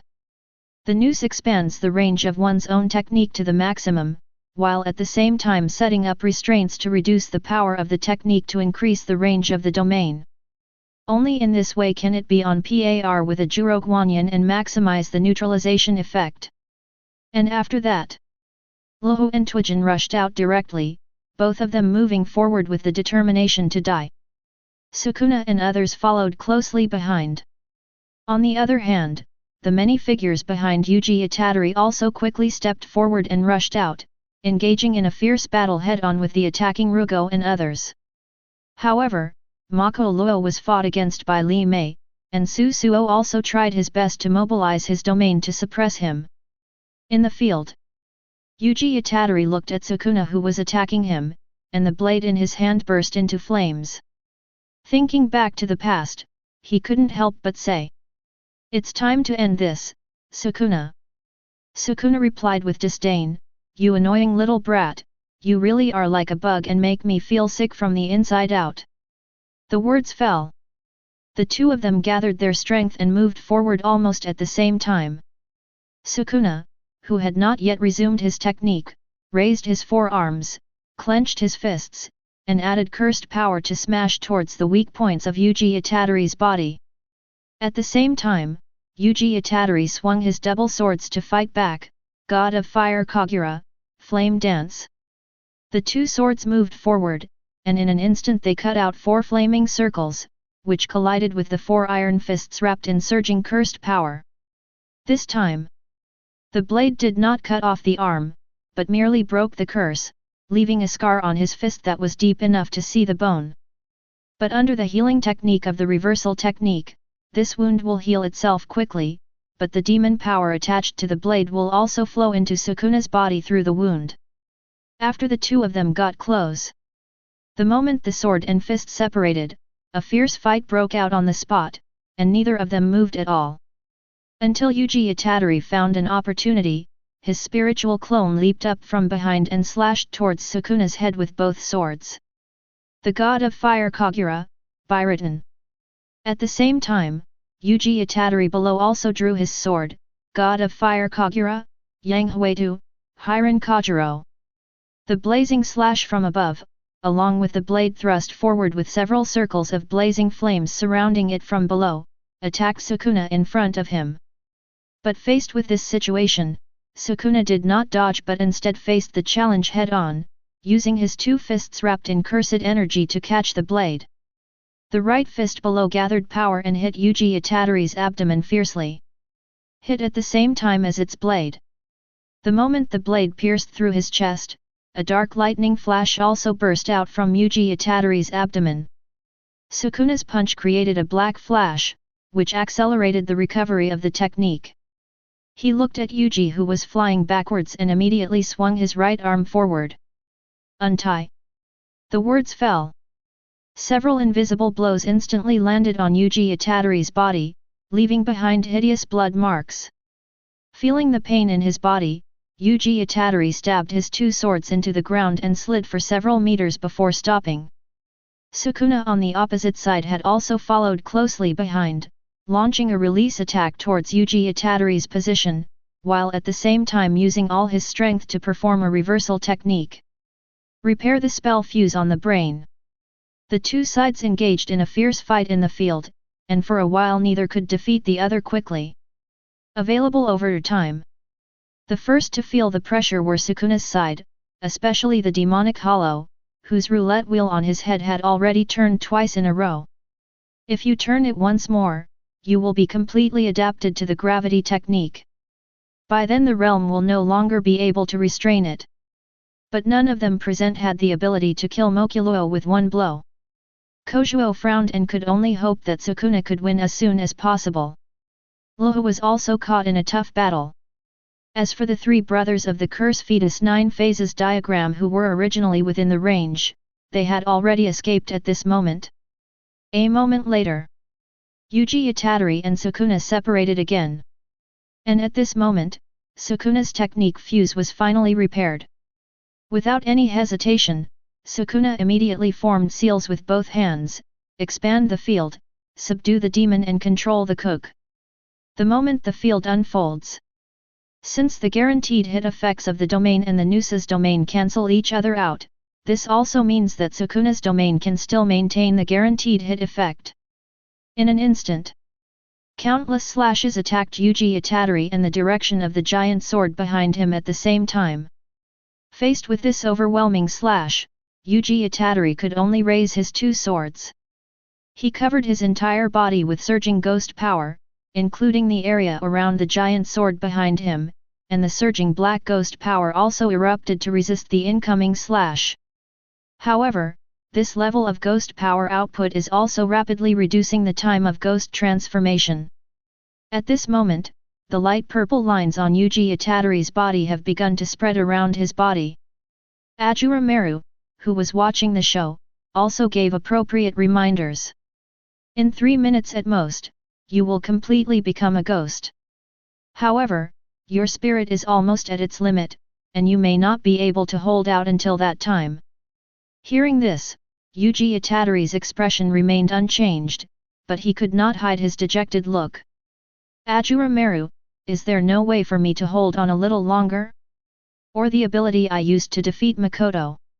In response to this question, Ashura Maru also replied directly, you can't use it in your current mental state. You can't even sustain it for a second. Sukuna's body also began to be attacked by the demon curse inside the body, but it was still trying hard to break through Yuji Itatori's territory. It can be said that both sides are at the end of their strength. Until the other side, Twojin was killed by a punch through the head from the real person. A system notification sounded in Ashura Maru's mind, ding. It was detected that the ocean disaster Tagoer had strong negative emotions before his death, and gained 70,000 emotion points. Gain 45,000 ghost power, and give 30% back to the sword master. Yuji Itatori, who was originally suppressed, suddenly felt the increased cursed power in his body and the astonishing improvement of his limbs. Facing attacks from all directions, he was completely suppressed at the beginning, but now he is able to release his ghost power and slowly move forward under the attacks. Sukuna's expression suddenly changed when he saw this scene. This kid has become stronger. Sukuna immediately realized something and turned around, and as expected, he saw Takugen lying on the ground with his head pierced through. Even the Luhu not far away was besieged and might not be able to hold on for much longer. Although Sukuna looked anxious, it had no other options. Damn it! Chapter 159. It is too difficult for it to break Yuji Itadori's domain now. It did not expect that this kind of power could protect the giant's sword. I have never used it before, I didn't expect it to have this trick. But there is no way back now. This time the expansion of the field has already reached its limit. But it only took a moment. Luhu, who also expanded his own territory, also died, and Sukuna could no longer remain calm. He originally wanted to kill Luhu one step ahead, but it expanded its domain, making Sukuna unable to judge when to take action. Now Sukuna is so angry that he is about to lose his mind. On the other side, the system prompt sounded in Ashura Maru's mind, ding. It was detected that the volcanic disaster leakage coral had strong negative emotions before his death, and gained 90,000 emotion points. Gain 60,000 ghost power, and give 30% back to the sword master. Ding. Sukuna is detected to have strong negative emotions, gaining 40,000 emotion points. Ashura Maru also expected Sukuna's negative emotions. After all, it's hard not to be angry in this situation. Feeling his power increase again, Yuji Itadori is able to release his ghost power and start running forward, and the two swords in his hands are once again rekindled with flames. Sukuna also had a strange feeling for the first time. Until the other side. Mako Luo completely adapted to gravity and finally began to show his strength, launching a frantic pursuit towards Lin Fan in front of him. Fortunately, there are many cursed spirits resisting, which gives it a chance to escape. But it only delays the time of death. It was not until Makhala killed the special grade cursed spirit in front of him with one sword that Yuji Itadori was once again improved through feedback. The noose was also caught in a dilemma. If you use the cursed spirit to resist, you will be killed instantly. It will also enhance Yuji Itadori's strength. If not, Lin Fan would probably be killed by Mako Luo soon.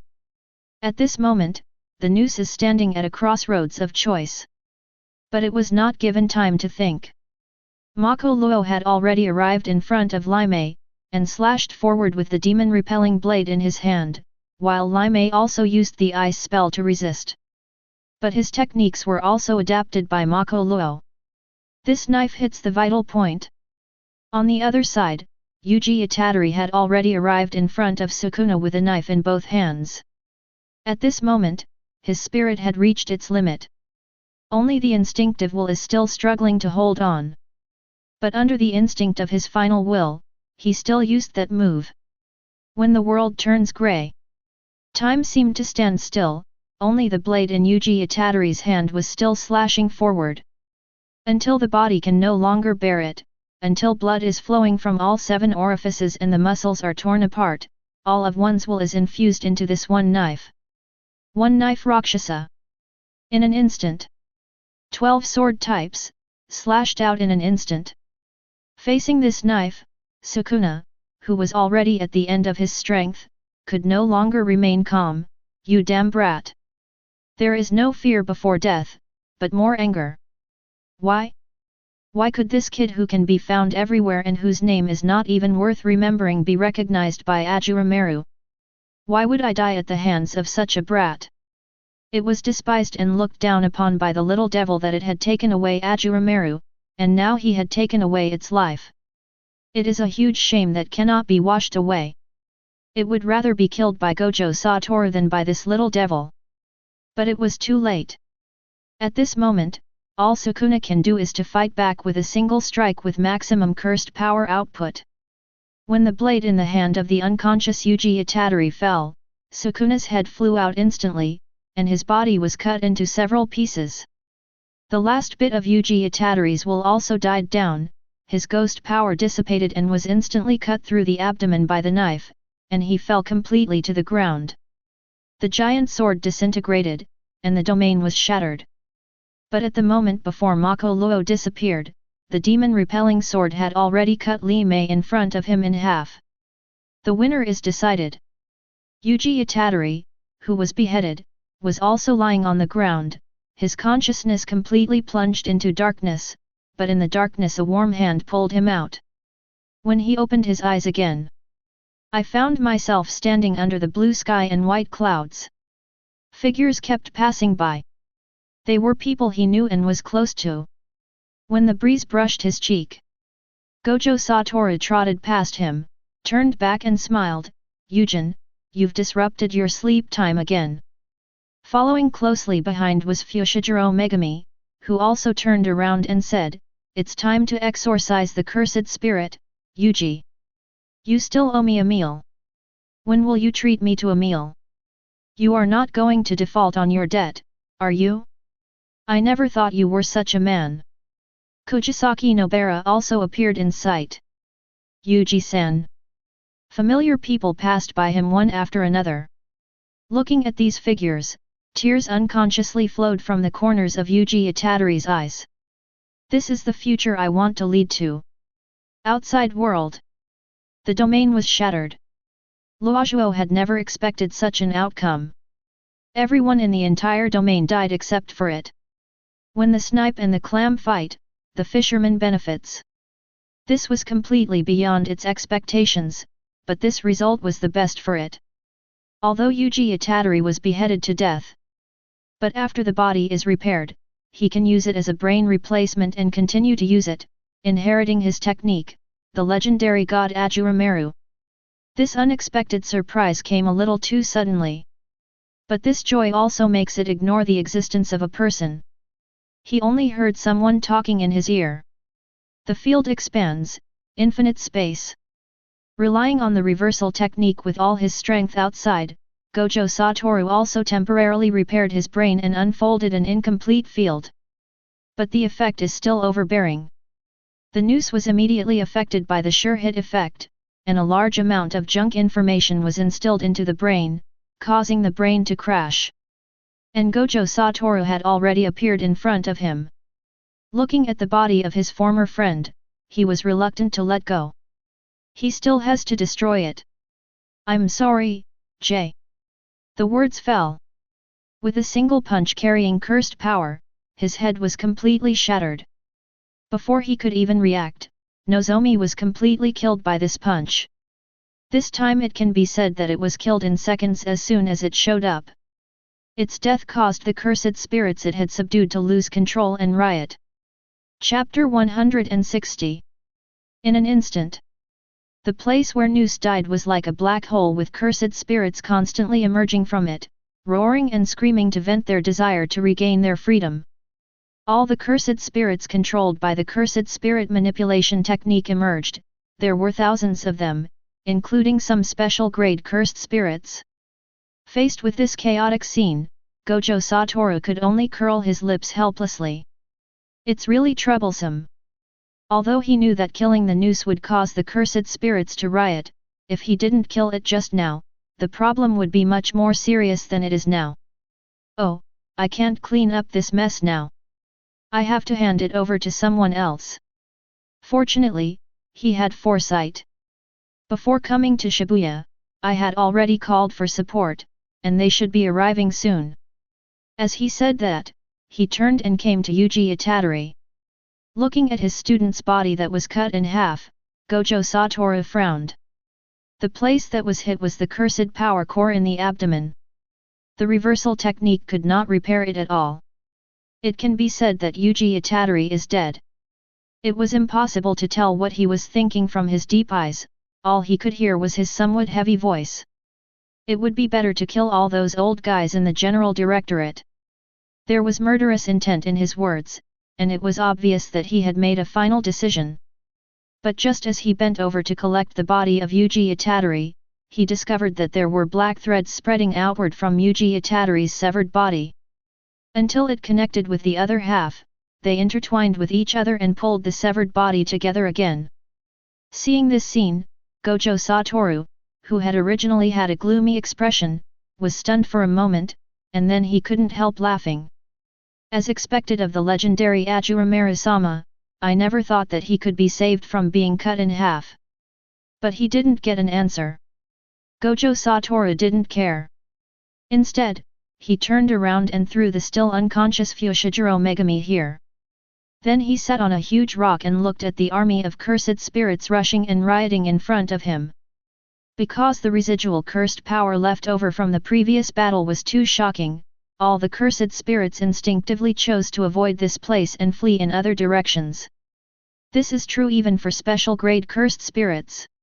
The residual cursed energy emanating from here made them feel unspeakable fear. At the same time, Ashura Maru also released his ghost power and started self-healing to repair Yuji Itadori's cut body. When the tremendous ghost power poured into his body, the self-healing ability is also output on the maximum scale. However, I don't know if it's because there is still a real person in Asakana, but his current self-healing ability seems to have evolved in some way. Even if the person is dead. However, ghost power can be used to stabilize the soul. Even if the body is completely dead, as long as the soul still exists, the body can be restored to its original state and its heart will beat. Then you can revive it. Ashura Maru can only describe this ability with 2 words. Unbelievable. However, while he was repairing his body, a system prompt sounded in his mind. Ding! It was detected that the special grade sorcerer Li Mei had strong negative emotions before his death, and 50,000 emotion points were obtained. It was detected that the special grade sorcerer Nozomi had intense negative emotions before his death, and gained 70,000 emotion points. The cursed King Ryaman Sukuna was detected, and he had intense negative emotions before his death, gaining a total of 300,000 emotion points. This time, you will get a total of 200,000 ghost power. Will you repay the sword master Yuji Itadori? Hearing the system's prompt, Ashura Maru quickly replied, no need to feed back the ghost power this time, let's just start the final judgment. Ding! No return of favor will be given this time. The judgment of this world has begun, the template is Asakana Wind Sword, and the sword master is Yuji Itadori. Total battles, 13. 13 wins. Total number of cursed spirits killed, 132. Special killing, Lao Nyo, Lao Mei, Lao Hu, Lao General. Kill the cursed King Ryuman Sukuna, 19 fingers, i.e. gods and Buddhas, judged as a complete victory. Obtain title, Attack of the Foodie Yuji Itadori. Complete the mission, kill the cursed King Ryuman Sukuna and get 200,000 emotion points as a reward. Due to special circumstances, the time of crossing will start 1 month at the latest. Otherwise, the next time of crossing cannot be determined. Please judge by yourself. Hearing the system's prompt, Ashura Maru was slightly stunned, and asked with some confusion, System, what is the special situation you mentioned? Regarding this issue, the system also gave an answer immediately. Ding! We are now in the 7th realm of the universe. It is said that the Universe Crossing Management Bureau has detected an alliance of illegal crossers and is preparing to blockade the entire 7th realm in a month and launch an eradication operation. When these illegal travelers are completely wiped out, the restrictions on the 7th realm will be lifted. Hear the system's answer. Ashura Maru couldn't help but recall the existence when he traveled through time before, shouting at Xiao Hiza to give him some strength. That guy destroyed a world with one blow. If there were such strong men fighting in the so-called 7th realm, it would be bad if you were unlucky enough to be affected by the battle between them. Although he had an indestructible buff, if he were to get hit like that, he didn't dare to gamble on whether he could withstand it. But considering that there is still a month left, I can only gain as much emotional value as possible. This is the thought. Ashura Maru also spoke up. System, as you said, I will start traveling again after 30 days. As soon as the words fell, the system responded immediately. Ding! After 30 days, the system will automatically start the time travel, please be prepared. With the definite guarantee, Ashura Maru felt relieved and continued with the repair work. And the outside world. The rushing cursed spirit headed straight for Shibuya, wanting to slaughter humans to its heart's content to vent its long-accumulated desires. Fortunately, most people in Shibuya had been evacuated in advance, and even the tension that had been hanging over Shibuya had been completely lifted.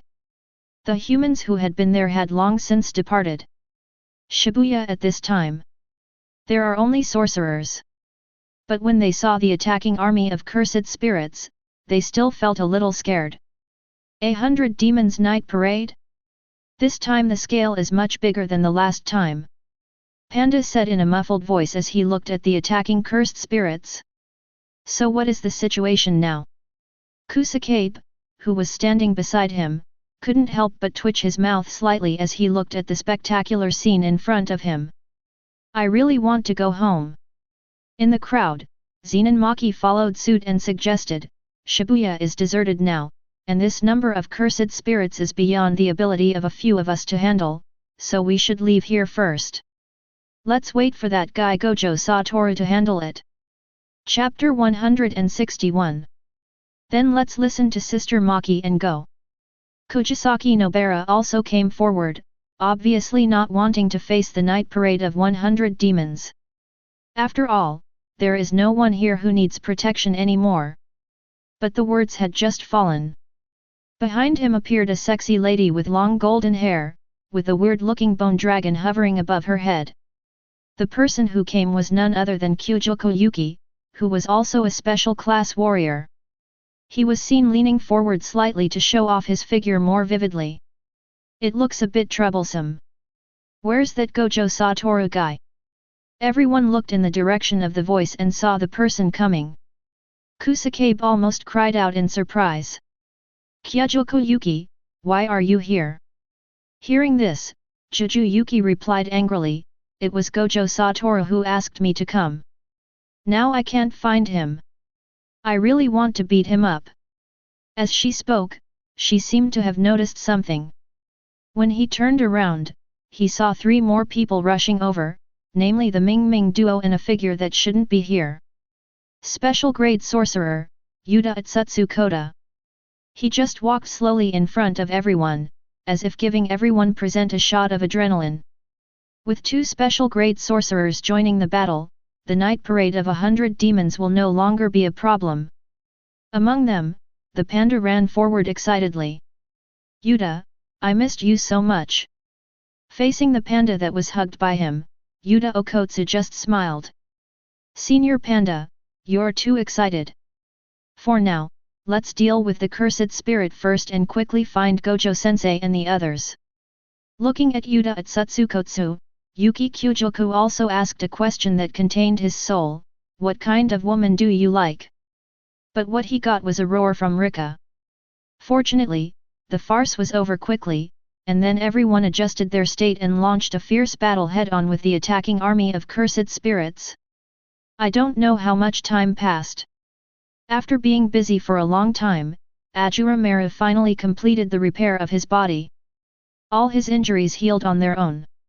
Now all he needed to do was get his heart beating again. However, for such a large project, some sense of ceremony is needed. All I saw was Ashura Maru shouting loudly. Resurrection, Yuji Itadori. As soon as the words fell. Under the influence of the ghost power, the hot heart began to beat strongly again, and the soul found a home again. And when Yuji Itadori, who was lying on the ground, recovered his breathing and opened his eyes with difficulty, and in his sight. What you can see? They are friends and partners that you know. In this situation, Gojo Satoru still performed steadily. He said with a look of surprise on his face, can he really be resurrected? Is this the boy that Ashura Maru recognized? He's quite spirited. What kind of girls do you like? Kyujo-yuki also came forward and asked curiously. But when he heard these words, the first person Yuji Itadori thought of was his best friend Aoi Todu, but he still responded subconsciously. A big butt, like Jennifer Lawrence. You have good taste, young man. Hearing this, Gojo Satoru also stepped forward and interrupted, pay attention, you are harassing my dear student. Are you okay, Yuji? Listening to the conversation of the people around him and looking at them standing in front of him unharmed, Yuji Itadori was also in his heart. I sincerely thank you. Thank you, Ashura Maru. Faced with this sincere gratitude, Ashura Maru responded unhappily, I only saved you because you are the sword master. Don't be so self-indulgent. Upon hearing this, Yuji Itadori smiled freely. Surrounded by people, I feel the beauty of life. My grandfather's instructions came to my mind again. You should die surrounded by people. It seems that these words have finally come true. As the dawn rose, the crowd's laughter and joy gradually faded away. Time flies. It's fleeting. During this month, Gojo Satoru also realized his dream and killed all the high-ranking officials of the general headquarters of the Jujutsu world. All opponents were also wiped out. In particular, the Zenin family suffered the highest number of deaths, and was almost completely slaughtered by Gojo Satoru. The position of the current head of the family fell to Fushiguro Megami. With Yuji Itadori asking Ashura Maru for help, he has already completed the taming of the Shikigami demon Kira and taken the position of the head of the family. Well deserved. The original senior management positions were also replaced by students and teachers from the technical college, and everything was thriving. Even Yuji Itadori found the three brothers Choso and successfully recognized them as their relatives. Katsuo and Hueso also had their domain expanded by Yuji Itadori, who used the Wuvi transformation to change their souls, turning them into normal people. In this way, the three of them can also step under the sun. Surrounded by friends, brothers, and family, Yuji Itadori once again put his broken life back together. Whenever the account minister came close, he would excitedly say, "Call me Unii-chan, Yujin. Don't forget me." Bad look followed closely behind. Even the timid Shwetu joined in the fun, "I am also Yujin's older brother now." Suddenly, there are three more brothers.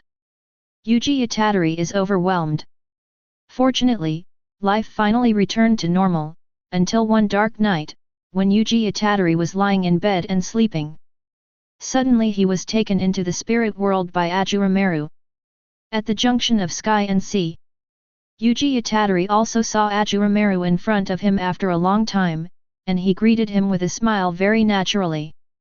"I shouldn't be dreaming now, Ashura Maru, is there something you want to talk to me about?" Looking at the boy who had become more cheerful again, Ashura Maru did not beat around the bush but spoke directly. "I'm leaving now, so just consider this as a farewell." Upon hearing this, Yuji Itadori hurriedly asked, "Leaving? Where are you going, Ashura Maru?" In response to the question, Ashura Maru said angrily, "Stop talking nonsense. I will leave the technique on your body. There is nothing much to say. So let's leave it at that." Having said that, he turned around. And Yuji Itadori behind him did not try to persuade him to stay, as he believed that Ashura Maru had his own problems to solve. All he could do was to express his gratitude before leaving. "Although we haven't been together for a long time, I still want to thank you from the bottom of my heart. Although you don't say it, I know you are a gentle person. If possible, I hope we can meet again one day. Goodbye, Ashura Maru." As the words fell, a system prompt sounded in Ashura Maru's mind, "Ding. The 7 days are up, please prepare yourself, the time travel will begin."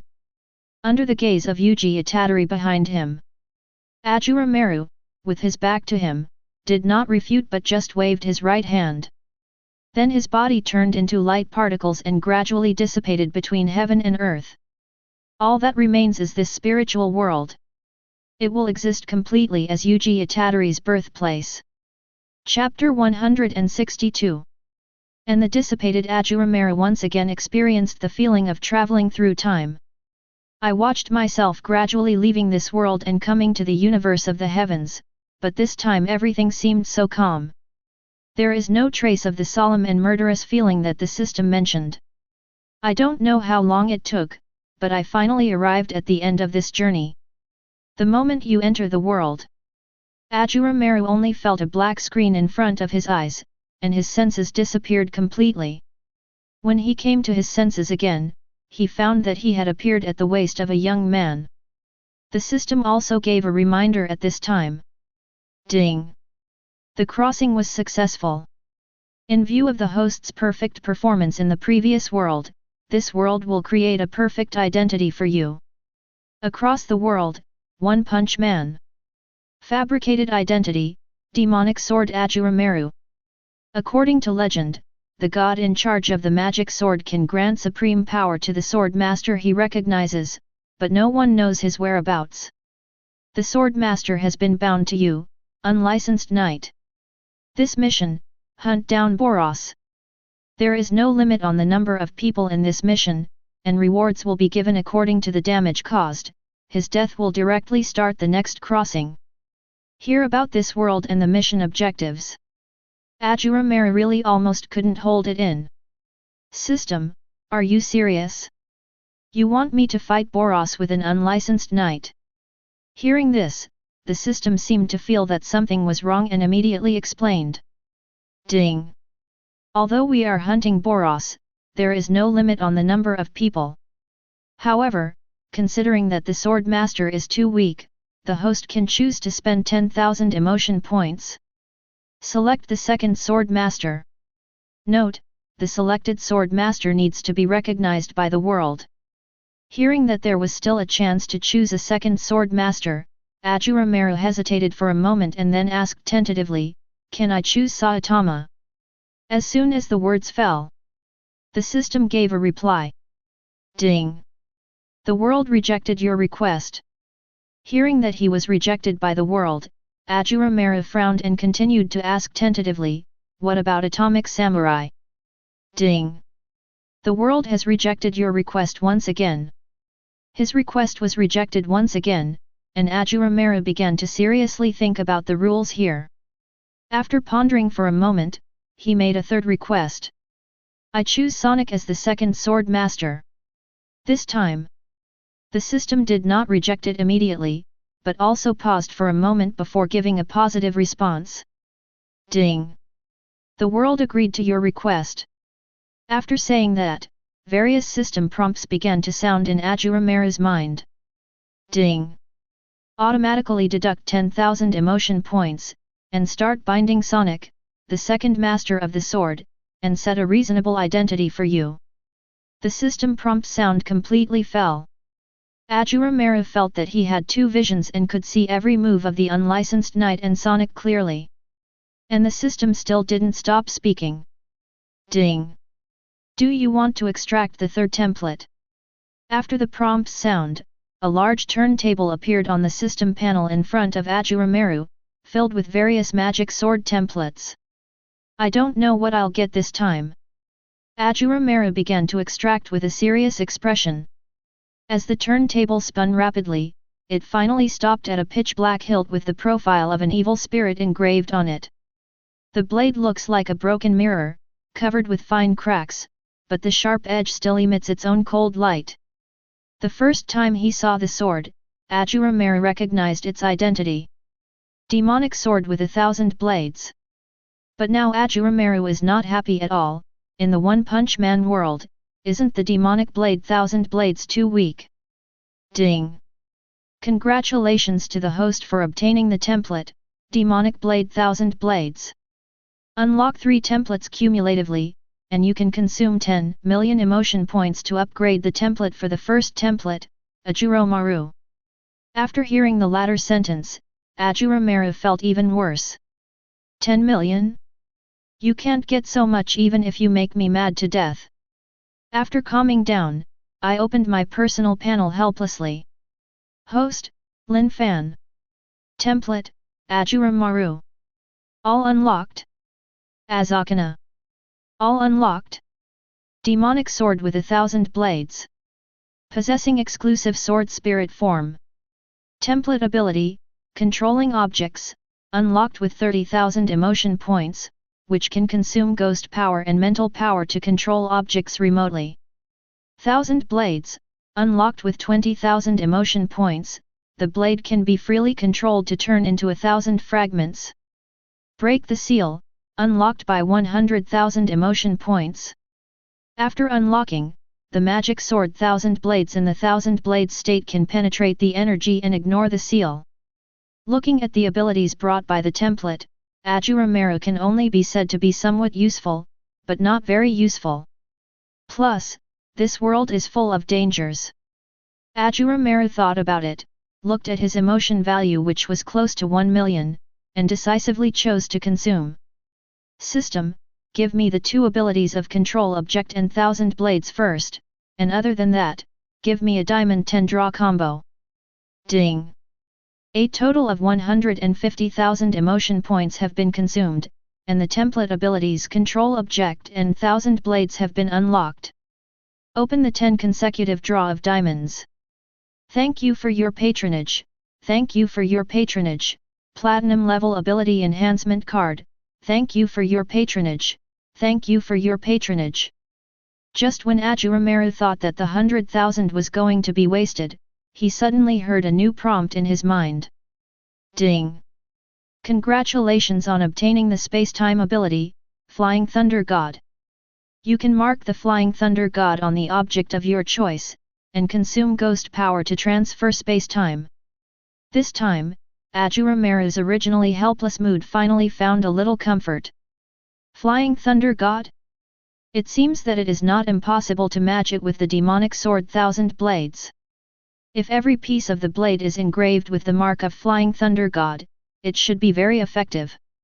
After calming down temporarily, Ashura Maru finally began to look at his 2 so-called sword masters. The first one to look was the unlicensed knight. He was wearing a green helmet, a pair of goggles that made it impossible to see his face, and a homemade yellow armor. Riding a green bicycle on the street. Passers-by around were chatting with each other when seeing this. One of the JK girls couldn't help but point her finger across and ask the classmate next to her.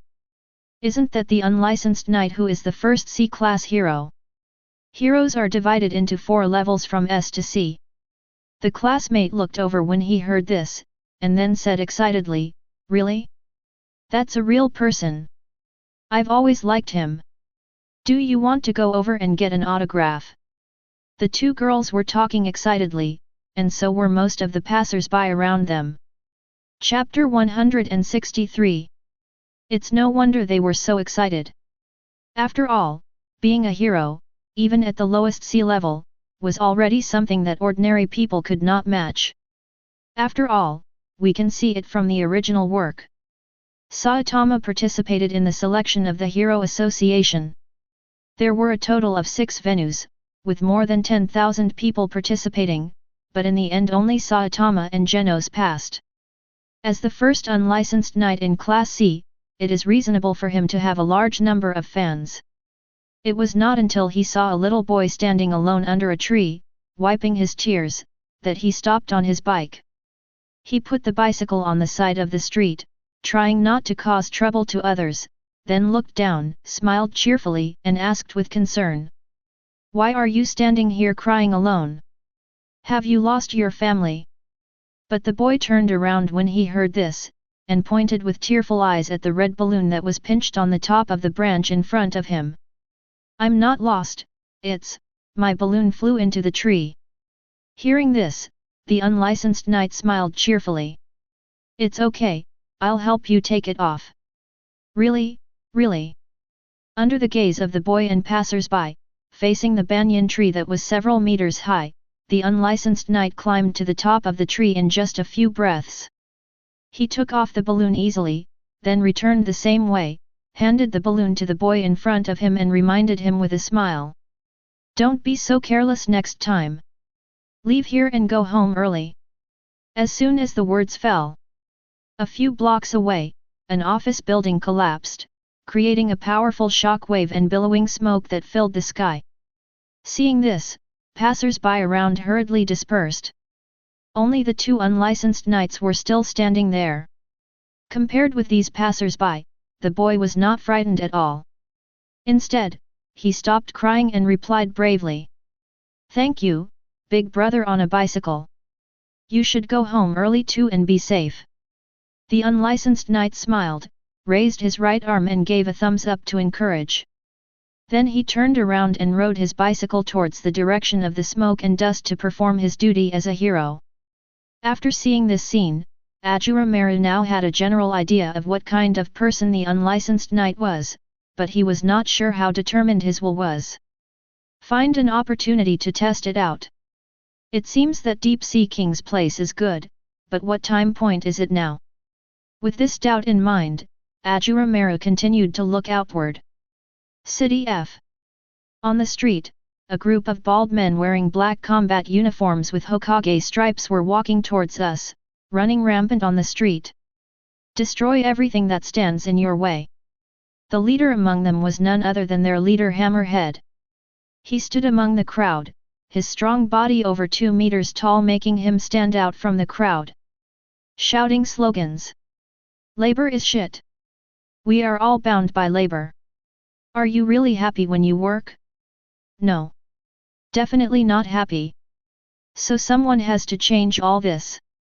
I, the Hammerhead, will change all this, and turn it into a society where people who like to work can feed others. This great goal will be achieved by our Daowen group. First of all, our family must destroy the mansion of the wealthy Zenir, the symbol of inequality, to let everyone know that we are serious. As soon as the words fell, there were shouts coming from behind. Wait, you evil people! When everyone turned around, they saw the unlicensed rider riding up on his bike, and then parking and locking the bike in front of everyone's gaze. Then he trotted forward and got ready. I'm a C-rank hero and unlicensed knight. I won't let you do whatever you want. Hero? It's just a ridiculous and boring profession. Why should we stop people with noble ideals? Hammerhead roared and rushed forward. Faced with this behemoth, even though he knew the gap between the two sides, the unlicensed knight still resolutely chose to face the opponent head-on. But facing the punch from the Hammerhead, the unlicensed knight fell to the ground and fainted on the spot. Looking at the unconscious unlicensed knight lying on the ground in front of him, the Hammerhead could not help but scold, "You dare to stop us with your little strength? What a joke! Young ones, keep fighting for our ideals." Ashura Maru frowned slightly at this and couldn't help but think, Daowen Group? According to the original work, it seems that Boros's arrival is imminent. It is definitely unrealistic to rely on people like unlicensed knights who have extremely high moral bottom lines to quickly improve your strength. It turned out that choosing Sonic was the right choice. However, since they are both sword masters, we cannot favor one over the other. I have to reluctantly train the unlicensed knight to pass the time, while at the same time guiding Sonic to quickly improve his strength.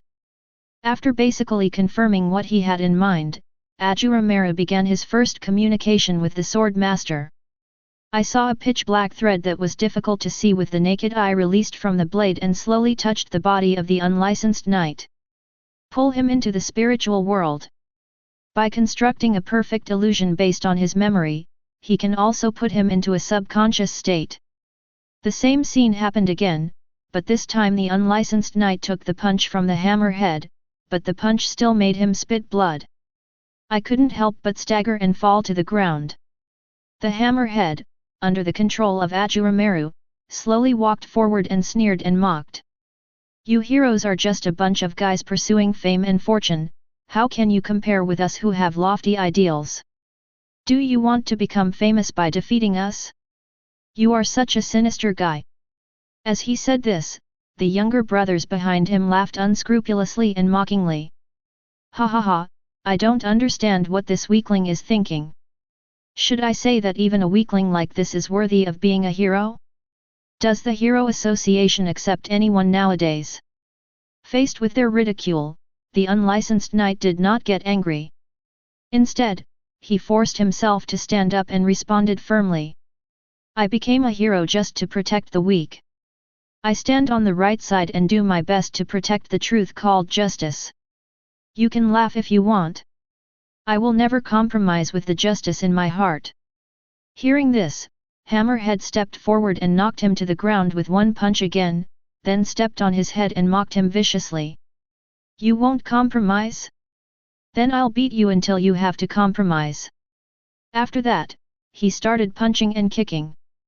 But even though the unlicensed knight was on the verge of death, when Hammerhead questioned him, he still got only one answer. I will not compromise. Okay. Very good. You still don't want to compromise?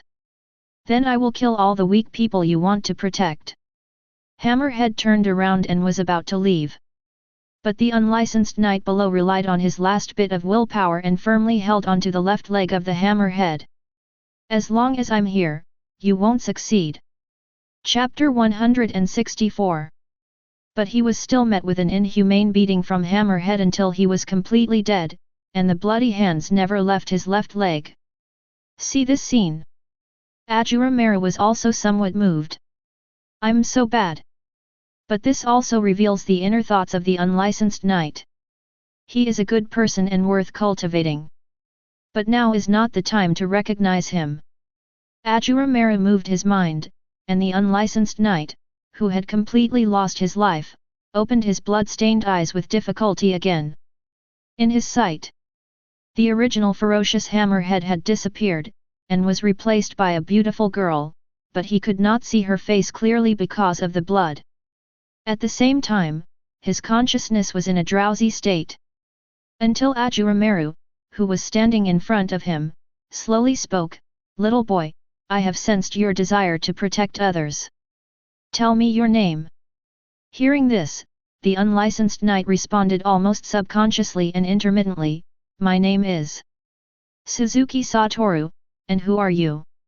In response to this question, Ashura Maru raised his lips slightly and said, "My name is Ashura Maru.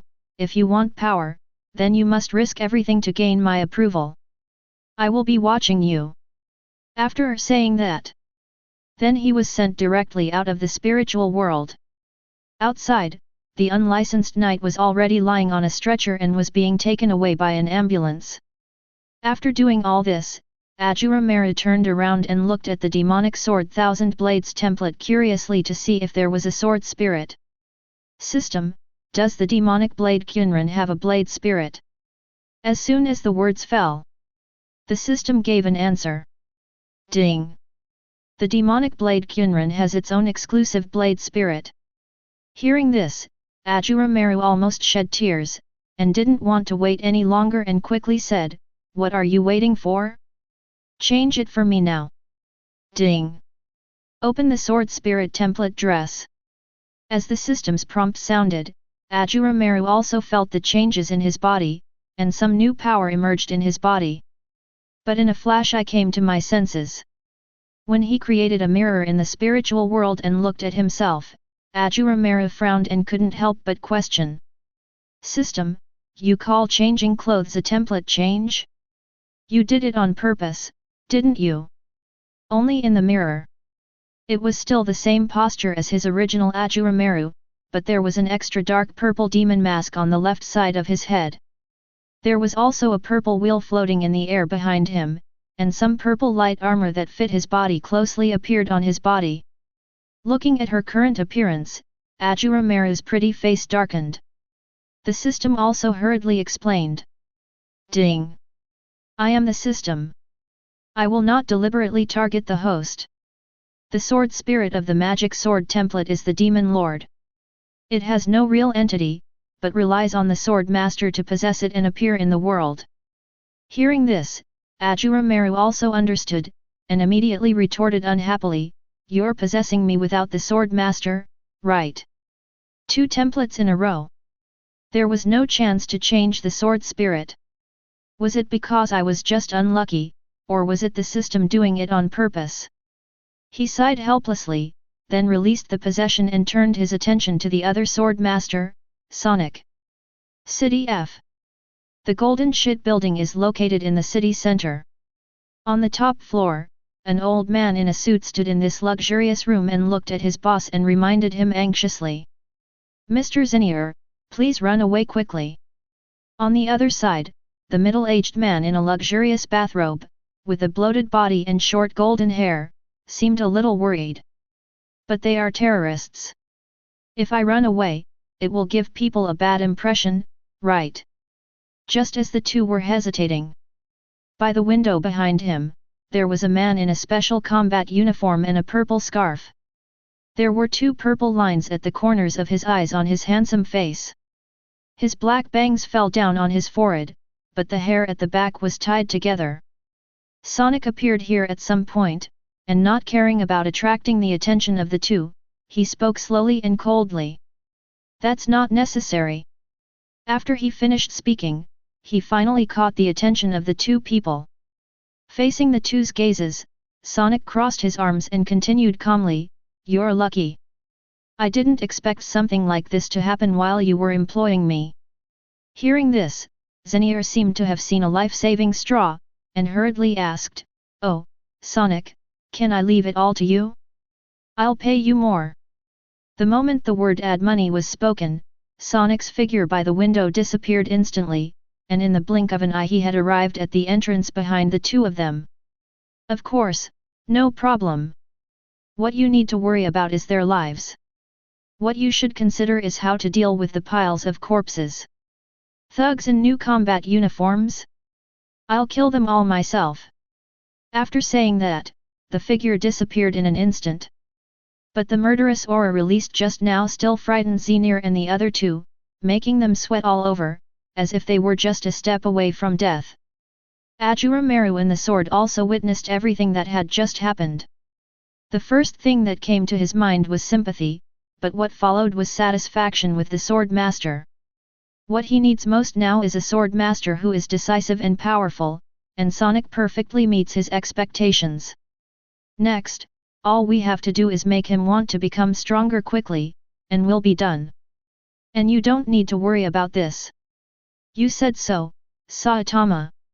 Outside world. On the road that the Daowen group must pass through to the Golden Shit building, this is Xenier's own backyard, a nearly complete forest. Walking on the man-made road in the forest, the surrounding scenery is picturesque and looks peaceful. The hammerhead who was walking in the front suddenly heard a sly-looking younger brother beside him remind him, "Boss, the building in front of you after crossing this forest is Xenier's mansion. Let's start from here and build our ideal world." Hammerhead strode forward. But it only took a moment. They came to a narrow canyon. They saw a shadow flashing behind the lamppost on the right side of the road, and Hammerhead immediately noticed something was wrong. "Stop! There seems to be someone here, stop playing tricks and come out."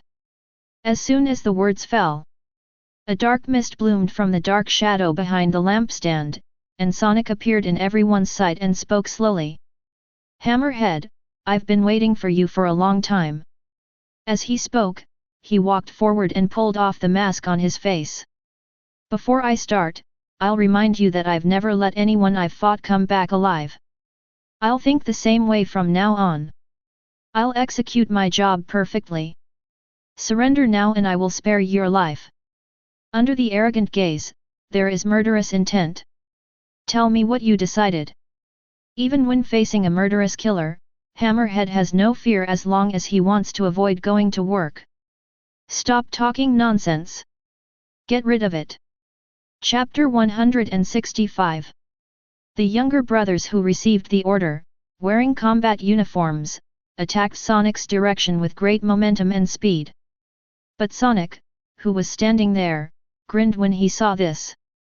He exerted force with his feet and rushed forward in an instant, so fast that it was difficult to see his shape. On the other hand, Sonic had already grasped the hilt of the knife behind him. The next moment, the blade was unsheathed. Following a flash of cold light, the member of the Daowen group who was running in the front didn't even see anything before his head was chopped off by a knife and thrown into the air. The same is true for the members behind them.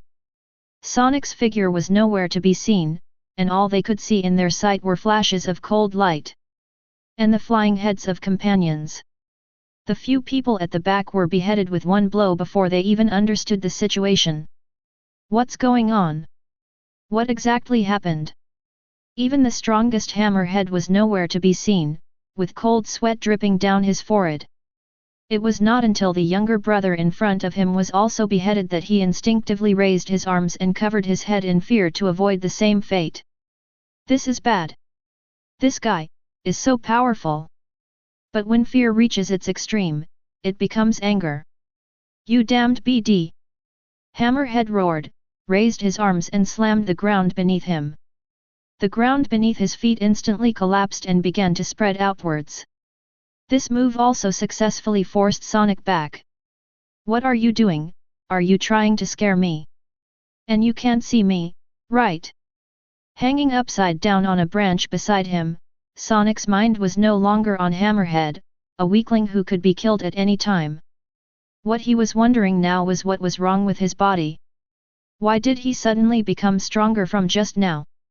Looking at the blade full of cracks in his hand, Sonic was full of doubts at this moment. But the hammerhead below didn't give him time to think. He turned around and picked up a huge rock and smashed it in his direction. Feeling threatened, Sonic immediately jumped down from the tree and avoided the boulder, but soon after that, another boulder came from the front. I saw his figure moving constantly to dodge the incoming boulders. He didn't run away, but attacked me instead. Until the boulders fell on both sides.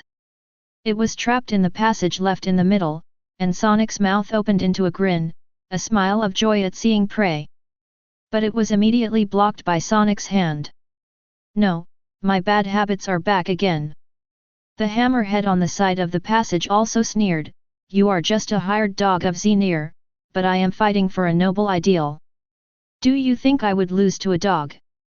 Looking at the neatly arranged stones, Sonic couldn't help but complain in his mind, is this guy an idiot? Can't he arrange the stones more naturally to make me want to go in more?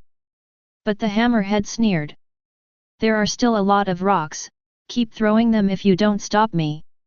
Sonic, on the other hand, was thinking about the problem. Looking at the blade in his hand, he guessed in his heart. Before, I felt my body getting slightly stronger only after I killed someone with the knife. Could it be because of the knife? Then why didn't I have this effect before? Doubts filled his mind, but when his gaze shifted to the hammerhead, he grinned. Isn't there a guy here that can be used for experiments? This is the thought. Sonic also put the blade in his hand into the sheath behind his back and grinned, do you think I can handle it no matter how fast I am if you know it's coming from that direction? There was a flash of contempt and disdain in his eyes. Poor guy, then I'll play with you. Lean forward and push hard. Then I'll kill you straight from the front. As soon as he finished speaking, his body rushed out like an arrow. But Hammerhead was also prepared. As expected, I still can't see it, but it doesn't matter anymore. He put down the huge rock in his hand instantly, and with his other hand he grabbed the tree trunk that had been prepared long ago and smashed it forward with all his strength. In an instant, he completely covered the gap in front of him that he had created, and he was also feeling his victory and could not help but shouting. You stupid guy, you will regret attacking me in hell. The next moment, a sharp blade was unsheathed and chopped straight towards its head. When the blade passes by, Hammerhead's head was also thrown out, until at this moment his pupils in midair contracted violently, and Sonic's figure appeared in his sight. What's going on? Is that my body? I was beheaded. Without much thinking, his consciousness fell completely into darkness. The system prompt sounded in Ashura Maru's mind. Ding! Detected that the B-level criminal Hammerhead had strong negative emotions before his death, gaining 3000 emotion points. Gain 1900 ghost power, whether to return 30% to the Sword Master Sonic. Listening to the system's prompt, Ashura Maru recalled the subsequent events and made his own decision after pondering for a moment. System, adjust the ratio of ghost power returned to 50%. Ding! The ghost power has been adjusted to 50%, and the ghost power has begun to be fed back. When the system prompt sound drops. Outside, Sonic watched the head fall to the ground and once again felt the surging power in his body. It seems to fill every part of his body and bones, constantly improving his strength. This also made him think of the legend he had heard when he was still in the ninja village, that is, there are real gods in this world. There is a god named Ashura Maru who puts his power into a sword and can gain its recognition. You can get his power with the help of the sword. Can it be true?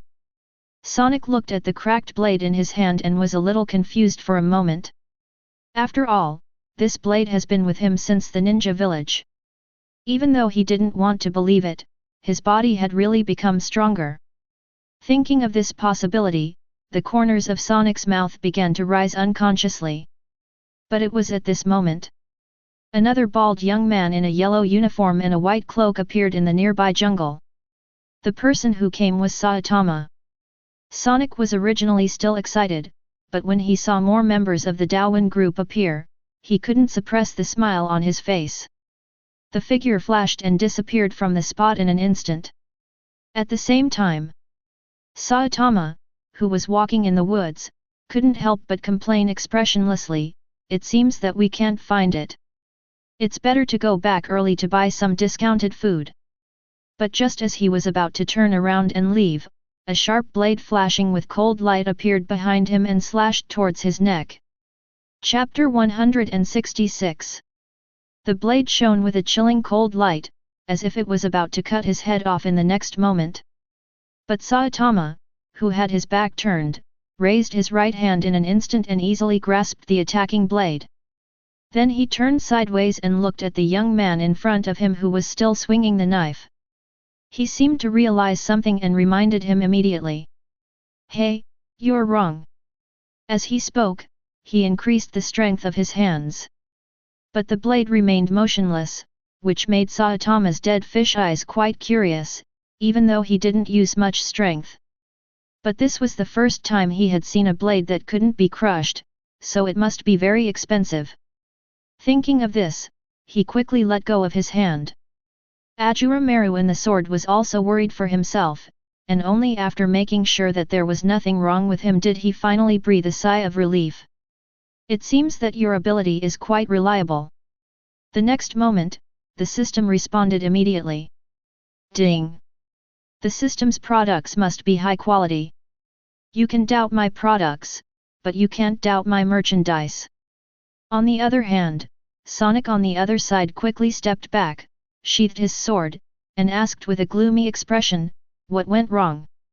Regarding this issue, Saitama just stood there and explained calmly, "I'm not from the Daowen group. Look carefully, I'm just being a hero out of interest." Sonic pretended not to hear the self-introduction, "I don't know you, and your bald head says it all, but it doesn't matter anymore. You've seen through my tricks twice in a row. My pride won't allow you to continue living in this world." Saitama was still immersed in the heavy blow of "I don't know you." But Sonic had already launched an attack, and his figure flashed and disappeared in an instant among the woods.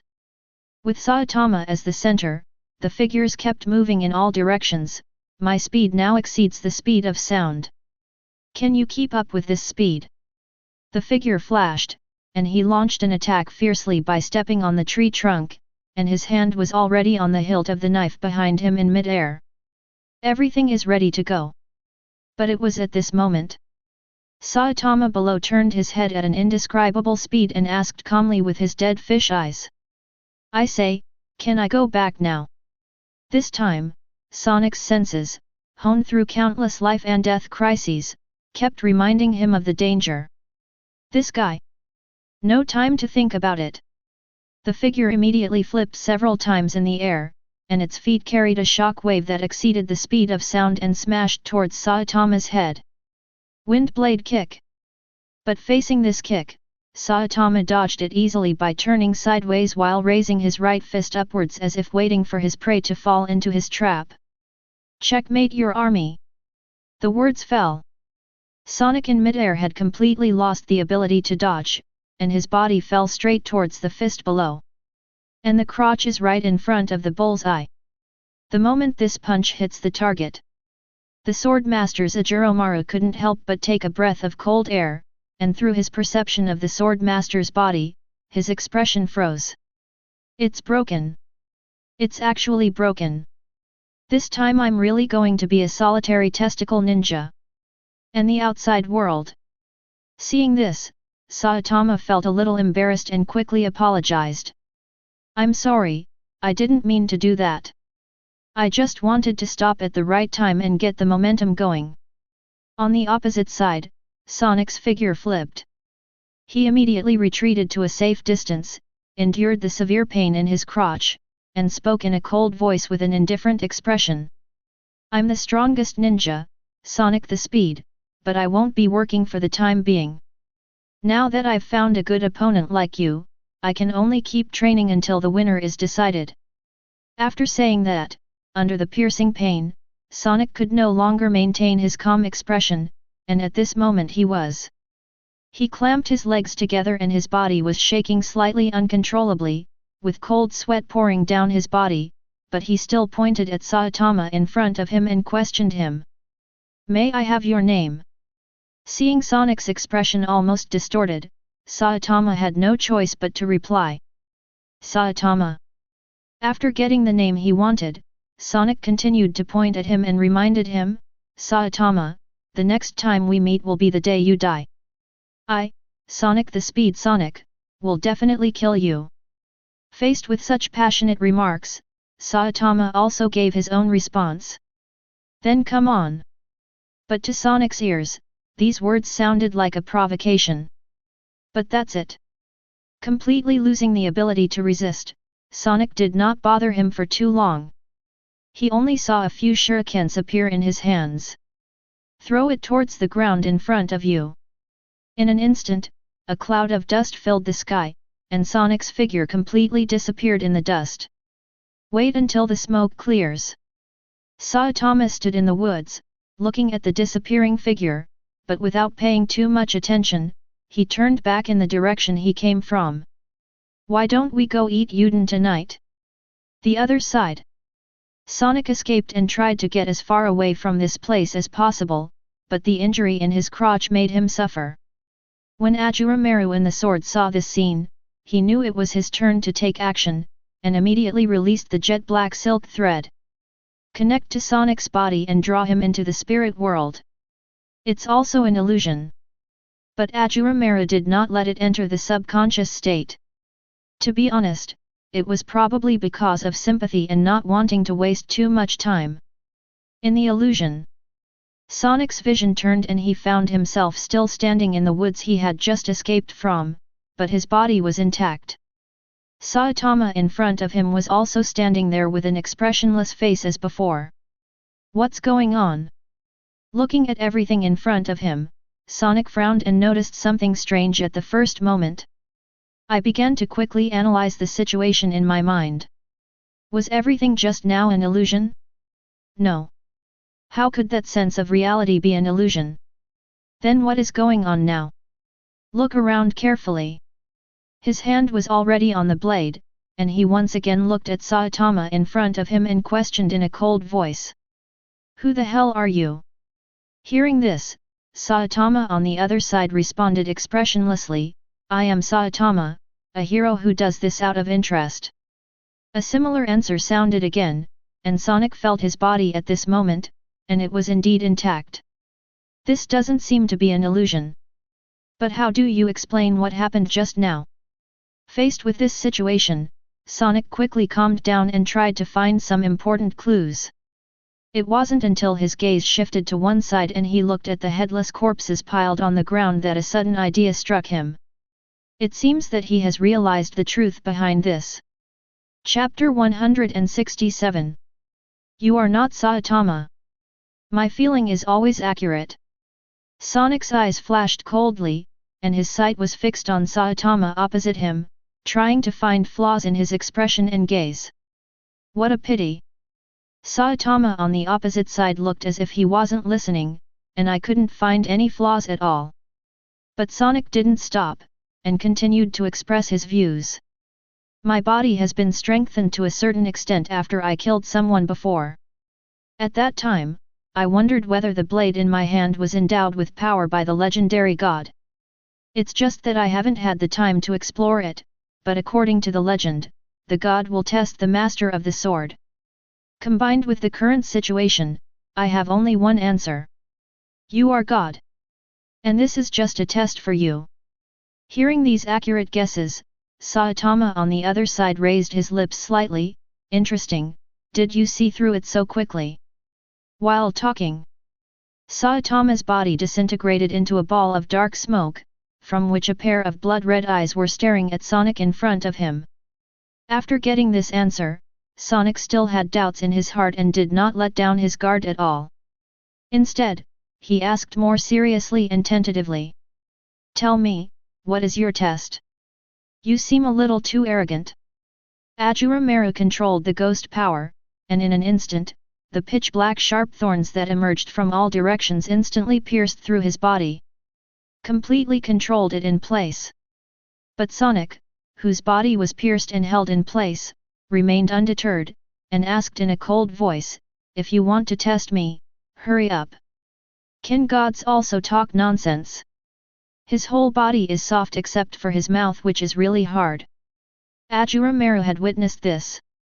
However, his expression remained unchanged, and he continued to speak with interest. It's really interesting. Are you so arrogant even when you're at the mercy of others? But the desire for revenge underneath this toughness is really strong. Want to take revenge on Saitama? I can lend you my power.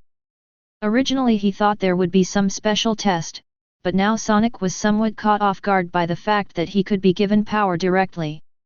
But why not take the power that was given to him for free? He immediately replied in a cold voice, if that's the case, then lend me all your power. Looking at the embarrassed figure who was asking for power from him, Ashura Maru couldn't help but remind him, those who push their luck won't have a good ending. Then it's none of your business. Sonic replied without changing his expression, without any flattery or retreat. In response to these words, Ashura Maru smiled and said, very good, as long as your will remains firm, I will give you strength. While talking, the black fog shattered. A suit of light armor emerged from it, with a pair of red eyes underneath a demon mask directly above, while the light armor below was covered by dark mist. When Sonic saw this armor, his first reaction was, so this is what the legendary Ashura Maru looks like. But Ashura Maru didn't care. It was nice to change his appearance occasionally, but it was only when he used his original power against Sonic. You still need to switch the template. But for now, I continue to remind you. But if your will slackens even for a moment, I will seize your body. Hearing this, Sonic looked like he didn't care at all. You want my body? It's up to you. Now I just want to become stronger and defeat that Saitama guy. Ashura Maru also admired this attitude.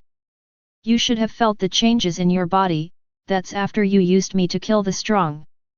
I can use this to extract some of the power of the dead strong and feed it back into your body, so if you want power, just vent your desire and kill as much as you can. This is indeed what Sonic is most concerned about. Now that he has finally got an answer, he has begun to think about his future plans. Can you become stronger just by killing? But there seems to be no need to kill the weak, because the power of gratitude is too little. Killing people is not wise either, as you will be targeted if you kill too many. Then there are only weirdos. No one will care no matter how many they kill, and the power of monsters is far stronger than that of humans, so the corresponding power they will receive back will be more. Saitama, just wait for me. I will come and kill you soon. After feeling Sonic's determination, Ashura Maru was relieved, then start your revenge, Sonic. The words fell. There was a snap of fingers, and Sonic was expelled from this space, but his voice echoed in Ashura Maru's ears. You don't have to tell me, I know it. Ate Tsundere with a hard mouth? Interesting. Ashura Maru's mouth corners slightly raised, compared to the kind and gentle sword master in the past. It's nice to change the taste occasionally. When consciousness returns to the body, Sonic in the woods opened his eyes again, feeling the pain in his crotch, but he was extremely excited. Saitama, just wait for me. He stumbled out of the forest, wondering where to hunt the monsters, but he only thought about it briefly. He already had a goal. That is the no man's land in City Z. It is said that it is a restricted area for humans and there are powerful monsters hidden there, which can be the first choice for hunting. Looking at Sonic, who was full of energy, Ashura Maru and the sword nodded slightly with satisfaction. That's how it should be. However, the killing has not started yet, so Ashura Maru turned his attention to another sword master, the unlicensed knight Suzuki Satoru.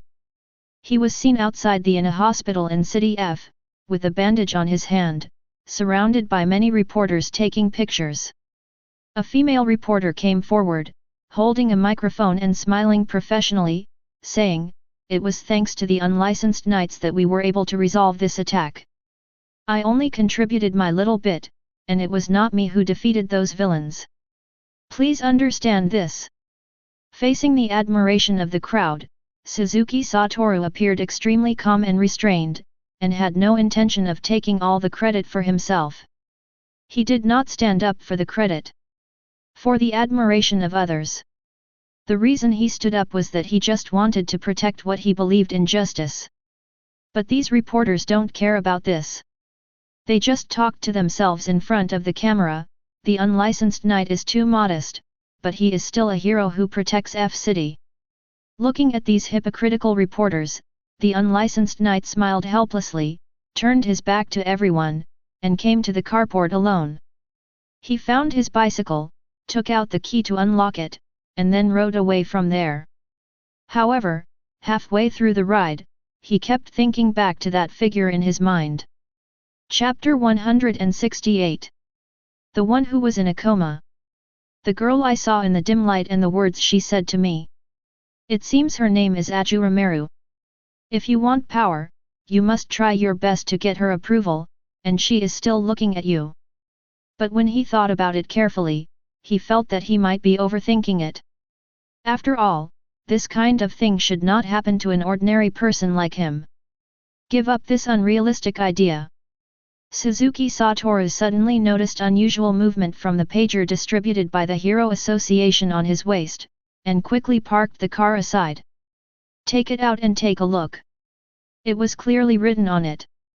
F City, a wolf-level disaster has occurred in Shuahu Street. Please ask nearby heroes to go and suppress it. The disaster levels are divided into wolf, tiger, ghost, dragon, and god. Even the weakest wolf-level disaster is not something that ordinary people can contend with, and it doesn't seem to be very far away from here. The unlicensed rider immediately got on his bike and headed towards Shuahu Street, even taking off the bandages on his hands. Hurry all the way quickly. It was not until he reached the outermost edge of Shuahu Street that he saw a large number of civilians fleeing, and when these people saw heroes arriving, they finally breathed a sigh of relief. Great! A hero has arrived. That's an unlicensed knight. We are safe. Unlicensed knight, that weirdo is in the lingerie store in the center of the street. Listening to the voice next to him, the unlicensed rider immediately locked onto the key information and hurriedly rode his bike to the center of the street. Park your bike on the roadside and lock it. Then he rushed towards the lingerie store on the left side of the street, and when he arrived at the damaged door of the store, he looked through the broken glass. I saw a weird person standing inside. He was completely pink, with a tea hat on his head and underwear on his face that seemed to be stuck to his body. It was in the store, yelling at a saleswoman, "Why? Why are you wearing underwear? Underwear is meant to be appreciated, it's a work of art. Damn you for destroying art. Give me yours, you lowly BD." The Ashura Maru and the sword looked at a loss. The cursed spirits in the previous world were not as abstract as you, otherwise they would not be able to get out. I'll kill you myself. The saleswoman was also frightened. When she saw the unlicensed rider coming in, she quickly asked for help, "Please, please save me." Hearing this, the strange man also turned around. Looking at the unlicensed knight behind him, his eyes beneath his underwear revealed hatred. Anyone who gets in the way of me saving my underwear should die. As he spoke, he rushed straight towards Suzuki Satoru and punched him in the face.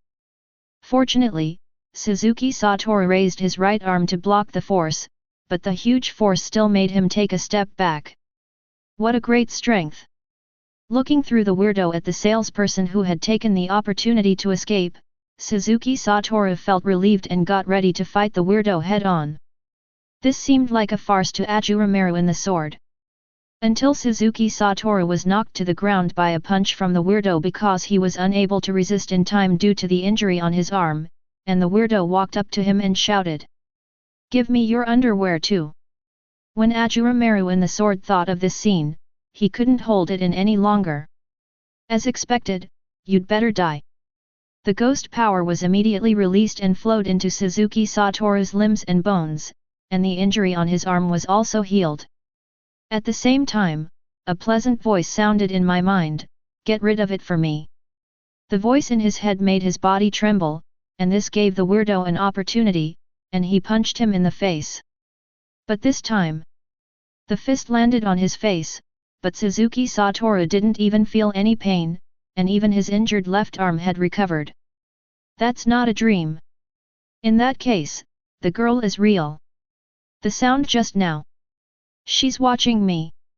With this thought in mind, Suzuki Satoru became full of energy. After being weak for a long time, he finally saw his own hope. This time, it was his turn to knock the weirdo in front of him away with one punch, and he broke several cabinet shelves before he could barely stop flying backwards. Is this still me? Suzuki Satoru looked down at his hands, disbelief written all over his face. Is this still the weak boy he used to be? Just when he was confused, the weirdo once again stood up with his seriously injured body, and roared to the sky, "I have the mission to save the underwear, I must not lose." He rushed over with a roar. Facing this weirdo, he might have avoided him in the past, but now he wants to try to resist. I saw him exerting force with both hands and rushing forward suddenly. Collided head-on with this weirdo. However, with a little force, the strange man could not control himself and retreated backwards. Suzuki Satoru was delighted but quickly calmed down. Throw it forward and push it backwards, then step forward and charge a punch directly to the head. With this punch, the weirdo's head exploded instantly. Looking at the dark green blood that stained his fist, Suzuki Satoru was dazed for a moment, until the power that filled his body disappeared again. Only then did he come to his senses. He quickly suppressed his excitement and asked tentatively, "Are you the Ashura Maru I saw in my dream before? Did you also lend me the power just now?"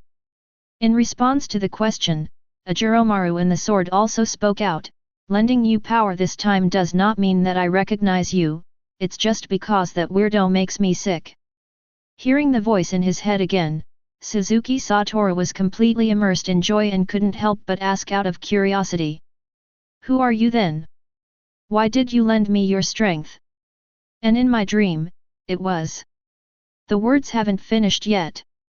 He was interrupted by Ashura Maru in the sword, "Why do you have so many questions?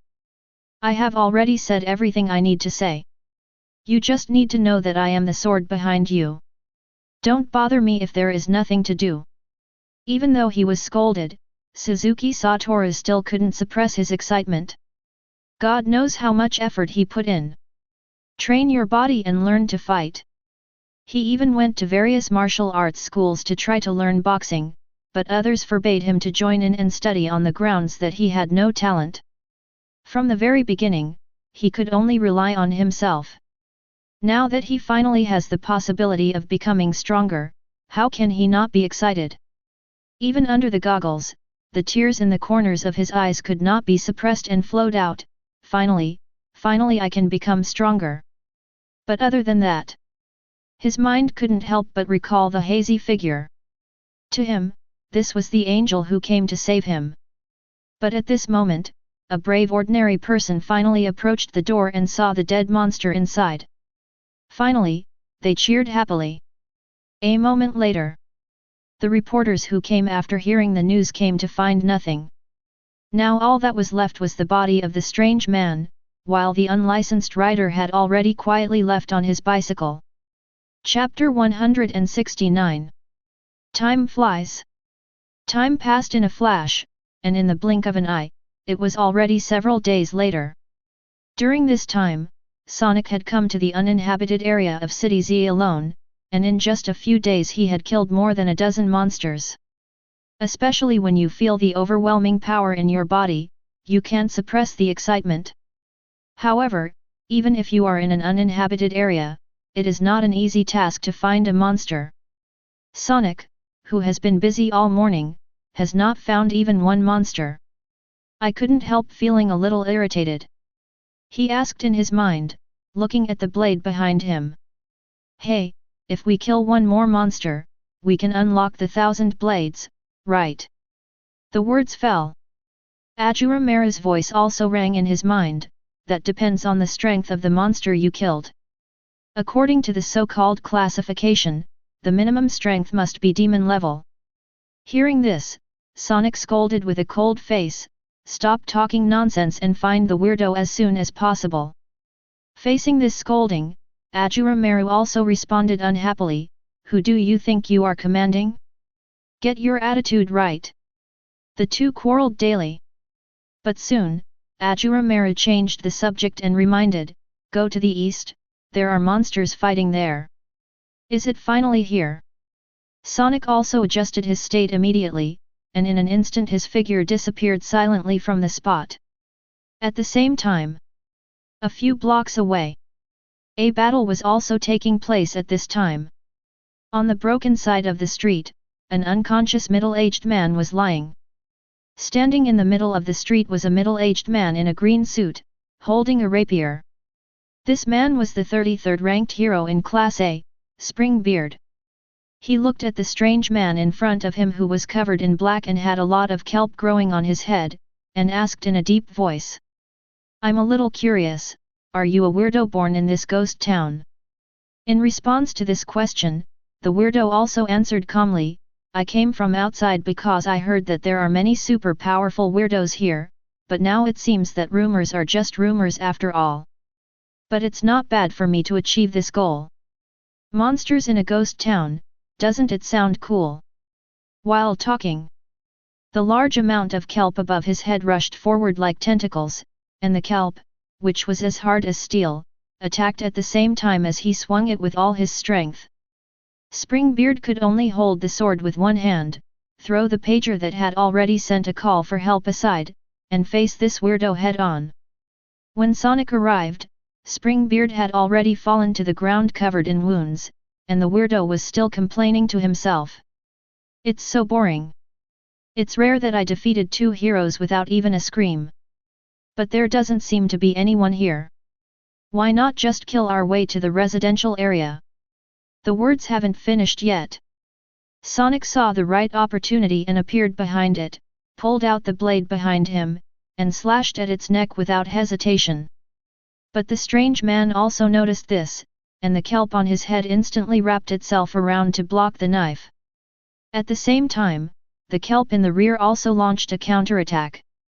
But before being touched, Sonic's figure had disappeared from the spot, and then appeared on the only intact street not far away. Holding the knife in one hand, there was murderous intent in his eyes as he looked at the kelp monster in front of him. On the other hand, the strange man looked at the several cut kelp in front of him, and finally lost his previous calmness. Instead, he asked cautiously, "Another hero? But you are much stronger than those two guys. You must be very famous in the human world. If I kill you, many people will recognize me." But the words haven't finished yet. Sonic interrupted coldly. "You dodged my attack by instinct? But I will chop off your head with my next move." But the kelp monster didn't care at all. Instead, he continued to challenge, "If you can do it, let's see who is faster." Hearing this, Sonic laughed coldly. "Poor guy, it turns out that weirdos don't have very good brains." The words fell. The figure disappeared instantly. It was so fast that I couldn't see him at all. This time the kelp monster truly felt how fast the opponent was, and it could only passively control the kelp on its head to surround its body. But the next moment, the sharp blade full of cracks appeared in front of it again, heading straight for its neck, ready to be struck at the moment. It also gave the kelp monster a chance to fight back. I succeeded. The kelp that was originally surrounding his side suddenly stabbed forward. Looking at this somewhat familiar scene, Sonic couldn't help but complain. It seems that you are even dumber than that guy with the hammer head. A thought came to mind. The attacking kelp stopped in an instant. Without waiting for the kelp monster to make any move, the following knife cut off its head. Its pupils shook violently when it was dying, and it never figured out what happened to its kelp until its death. At the same time, the system prompt sound also rang in Ashura Maru's mind. Ding! Demon-level monster kelp detected, producing intense negative emotions before death, gaining 40,000 emotion points. This time, you will get 20,000 ghost power and 50% will be fed back to the Sword Master Sonic. When the system prompt sound drops, Sonic in the outside world once again felt the overbearing improvement in his body, and this time the improvement was far better than before. With my current strength, I can definitely defeat that Saitama guy easily. But what he encountered was a ruthless attack from Ashura Maru. Have you always been so confident? That guy is not comparable to you now. Just by comparison, you are really pathetically weak, Sonic. Hearing this, Sonic replied with a gloomy expression. Stop talking nonsense.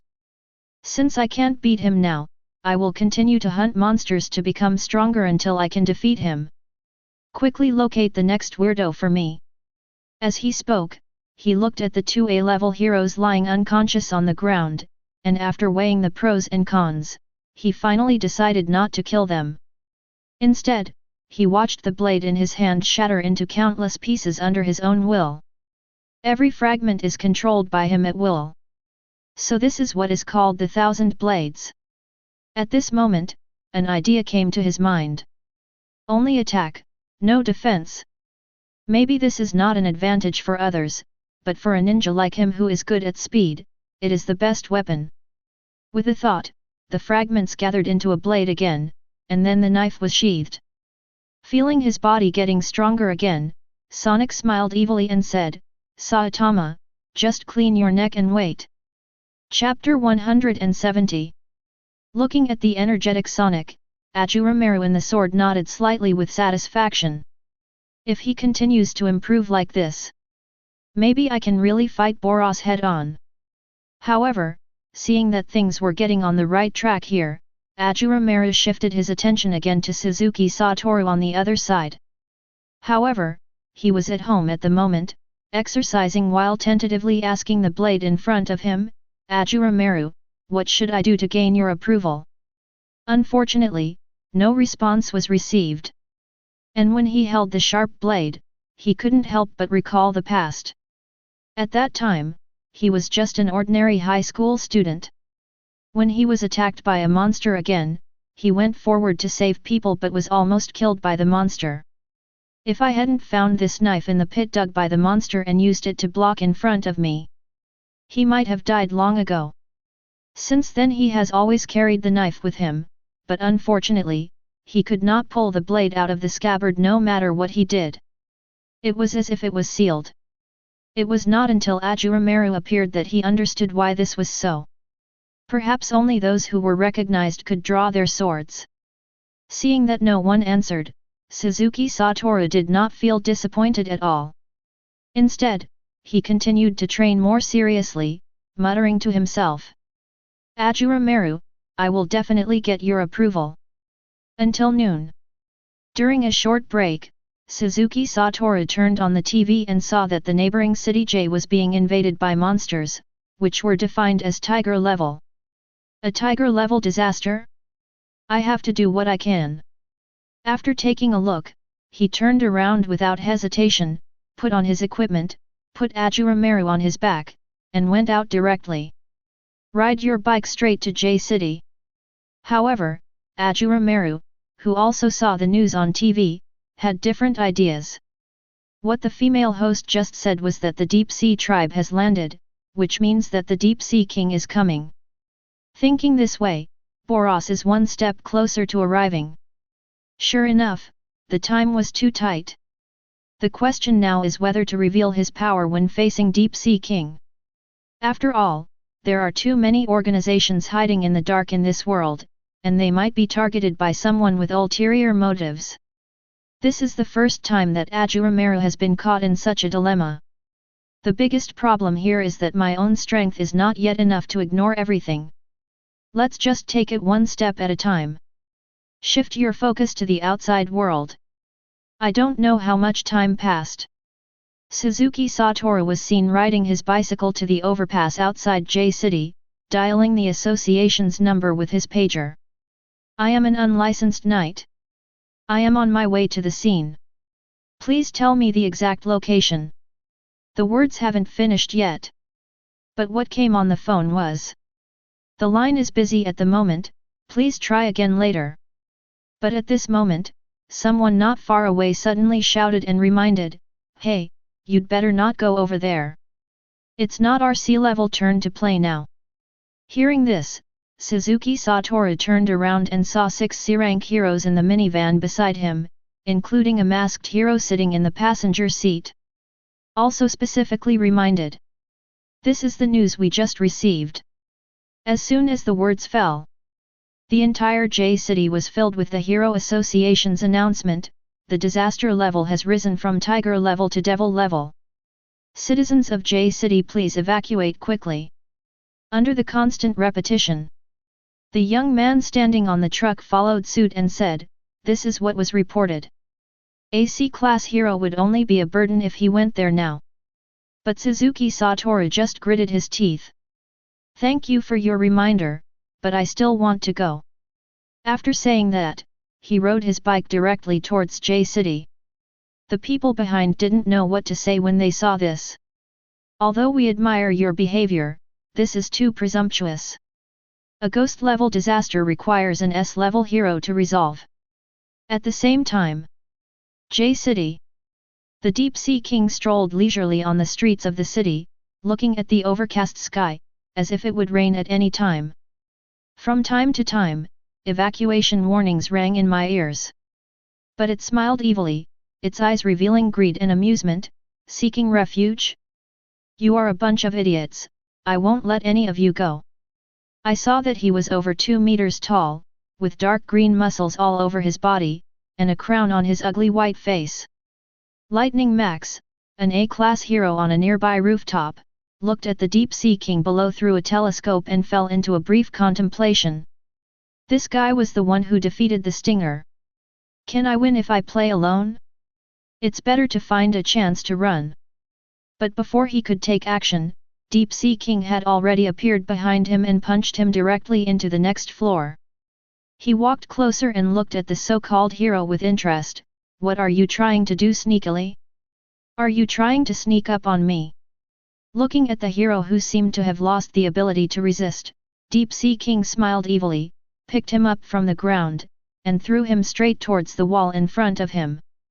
His body was like a kite that had lost its string, and it instantly broke through the wall and fell downstairs. Fortunately, at this time, a sturdy man wearing prison uniform, a sweater with a heart embroidered on the chest and an iron ball tied to his right foot jumped up and caught Max from mid-air. Then landed and placed it slowly on the ground. S-class hero, sexy prisoner. I broke out of prison to rescue you, my sweetheart. But Max, who was lying on the ground, was thinking, let me die. However, not far behind him, Deep Sea King also jumped down from between the floors to the street and said jokingly, are there new soldiers here? But it looks delicious, the meat is top quality. Your powerful aura makes me tremble all over.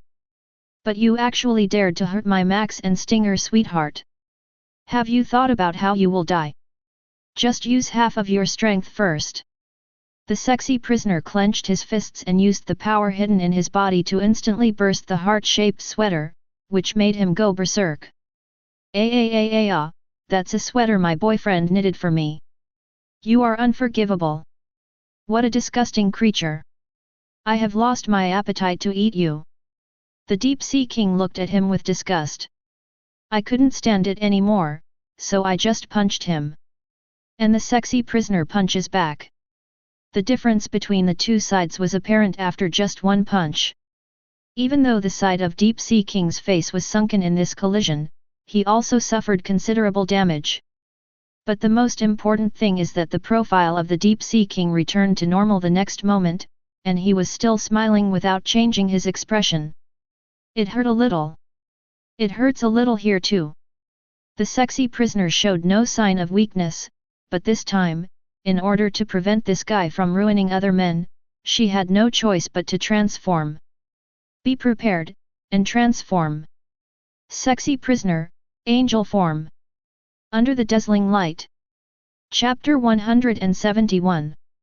The sexy prisoner successfully broke through the prison uniform and became completely naked, but his momentum was unprecedentedly strong. No one can survive after seeing me like this. It's really ugly. Looking at the ugly guy in front of him, Deep Sea King really lost his appetite this time. He flashed forward a few times, swung his fists and quickly defeated the sexy prisoner in an instant. Looking at the sexy prisoner lying on the ground, Deep Sea King no longer had the desire to eat him. It really makes me sick.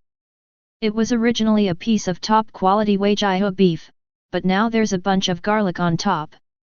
Don't even think about eating it, just looking at it makes me sick. Go straight past this place. Following the smell, it headed towards the largest gymnasium in J City. It could sense that there were many humans there. Suzuki Satoru was still on his way by bike, and at this moment, the overcast sky finally began to rain heavily. When passing the traffic lights, Suzuki Satoru suddenly saw an unexpected figure not far away. I remember you are, the second-ranked bald cape man in Class C. Are you a hero too? Hearing this, Saitama also noticed this side. Have you seen Genos? Hearing the name, Suzuki Satoru pondered for a moment and then kindly asked, Genos? The new S-class hero? Did you get separated from him? Do you need me to take you to find him? Oh, let's not do that. After thinking about the speed of a bicycle, Saitama still felt that he would be faster if he ran. Suzuki Satoru, who was rejected, just smiled and said, then I will wish you good luck in martial arts. See you later. Having said that, he rode away on his bike. However, Ashura Maru on his back looked in the direction of Saitama, and couldn't help but murmur in his heart, has the plot changed? World Correction Force. Thinking back on the changes he had made, if Sonic wasn't there and hadn't attracted Saitama's attention, the two of them would have rushed to the gym together. But now Saitama refused. The plot has changed, but it has returned to where it should be. Is it the world itself? Ashura Maru fell into a brief contemplation. This seemed to be the first time he had encountered such a situation. He could only take it one step at a time. However, in the perception, a fierce battle had already begun in the gymnasium several blocks away. However, Suzuki Satoru in the outside world was still unaware of this and continued to ride his bike towards the gymnasium. Until we arrived outside the stadium. What he saw was Genos, who was defeated and dying, lying in the rain, and Deep Sea King, who was walking slowly towards him with an attitude of a winner. I never thought you would destroy yourself just to protect a little kid. Even though you're an idiot, you deserve praise for injuring me. In return, I'll kill you with my own hands. As he spoke, he walked forward, intending to completely wipe out Genos in front of him. At the location where a big hole had been broken in the gymnasium at the rear, all the people taking refuge looked in this direction, and despair began to spread among the crowd. But it was at this moment. Behind the Deep Sea King, Suzuki Satoru rode his bicycle forward against the rain, trying to attract the other party's attention. Here comes the unlicensed Knight of Justice. This successfully attracted the attention of the Deep Sea King. It turned around, with veins bulging on its face, and was still fed up with these endless flies. I'm really starting to get fed up with it. Facing the ant in front of it that was punching it, it didn't even move an inch, but simply grabbed the opponent's fist with one hand. Swing your arms back and forth and up and down, and the opponent's body will fly continuously and fall heavily on the ground. It was not until the gloves came off that Suzuki Satoru's body was thrown out and hit the water-filled ground. Deep Sea King threw the gloves in his hand aside without paying too much attention, then turned around and looked at Genos, who was lying on the ground without his limbs. Sorry, I'll take care of you right now. But suddenly, the Deep Sea King was stunned. I saw the ant that was thrown away by me rushing towards me again. Justice grapple. Suzuki Satoru used all his strength, stepped forward without any hesitation, and suddenly put his arms around the waist to hug the huge monster in front of him. Even though his forehead was covered in blood and his body was in pain all the time, he would never give up as long as he had a little bit of strength left. But this also successfully angered the Deep Sea King. You're really annoying, little bug. One hand grabbed the armor on his back and threw him more than 10 meters away, which was no less than being hit by a truck. Pour into a puddle of water. Until this moment, perhaps facing death in the next moment, Suzuki Satoru finally spoke out the words that had been hidden in his heart for so many years. Hot blood flowed from his mouth. I've always known that C-rank heroes are useless. As he spoke, he gasped violently and tried to stand up from the ground, but he fell down weakly again. I can't possibly achieve anything in rank B. I know how weak I am. What are you talking about? Are you begging me to spare your life? With the nourishment of the rain, the Deep Sea King has now returned to his original appearance. It turned around, took a few steps forward, and looked down at the humble ant below with its huge body that was over 5 meters long. Faced with the fear of facing death, Suzuki Satoru still did not choose to retreat. He just crawled up from the ground with difficulty. Even though every movement would make his injuries worse, he still chose not to give up, but shouted with an unwilling voice. But even so, I have to stand in front of you. This is not a question of winning or not, but I am the only one left here. Stand up and roar out your final cry. Stop saying a bunch of nonsense and just die. The Deep Sea King looked down at the unlicensed knight below impatiently. And this moment finally aroused the last courage of the people at the window. The boy who had been under the tree was seen lying in his mother's arms, crying out with tears in his eyes. Come on, big brother on the bicycle. Kill that deep sea creature, come on. The child's cry awakened the last bit of courage in their hearts, and the people around them also shouted along. That's right, come on. Please, unlicensed knight. Come on, beat him. The Deep Sea King has had enough, but if these people's hopes were completely shattered by him, they would fall into deeper despair, right? He walked slowly forward, raised his right arm, clenched his fist, and then smashed down at the unlicensed knight below. Under the pouring rain, Suzuki Satoru raised his right arm with a roar, took a step forward and chose to risk everything he had at this moment. But at this moment, the world is silent. Turning his sight, Suzuki Satoru found that he had come to the junction of the sky and the sea. It was so peaceful and beautiful here. It feels like arriving at the legendary paradise. Am I dead? Suzuki Satoru looked at his hands in a daze and knelt on the ground without any regrets. Even at the end of his life, he was still practicing his own justice. But suddenly, a familiar yet unfamiliar voice came to my ears. You're not dead yet, but you'll be dead soon. Hearing this, Suzuki Satoru looked in the direction of the voice and saw a beautiful girl who had appeared in front of him. She was standing on a blade and looking down at him. It was a perfect match with the figure in his memory. He was still a little bit unbelieving at this moment. You are. The words haven't finished yet. But Ashura Maru had already spoken with a smile. Knowing that he was not strong enough, he did not act rashly, but when no one else could stand up, he chose to stand up and protect everything.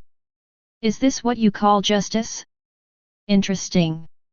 While talking, The figure slowly descended from the hilt of the knife, came in front of Suzuki Satoru, and looked at him with those scarlet eyes. The corners of his mouth slightly raised. Suzuki Satoru, it seems that your desire for power to save others has touched me, so I will recognize you as the sword master and help you deal with this guy in front of you. But power has a price, are you willing to accept it even if it means death? Throwing the question back, Ashura Maru looked him in the eye. However, Suzuki Satoru stared blankly at Ashura Maru, who appeared in front of him, and made his choice without any hesitation. He gave the answer with a firm look. Then I'm counting on you, Ashura Maru. Use my life to save others. As you wish. After receiving this affirmative answer, Ashura Maru smiled and released his own power. At the same time, Suzuki Satoru, who should have been killed by one punch in the outside world, opened his eyes again at this moment, but his eyes had turned red. Like a gorgeous gem, surging ghost power bursts out from the whole body. The Deep Sea King also noticed something strange, and a cold voice sounded in his ears.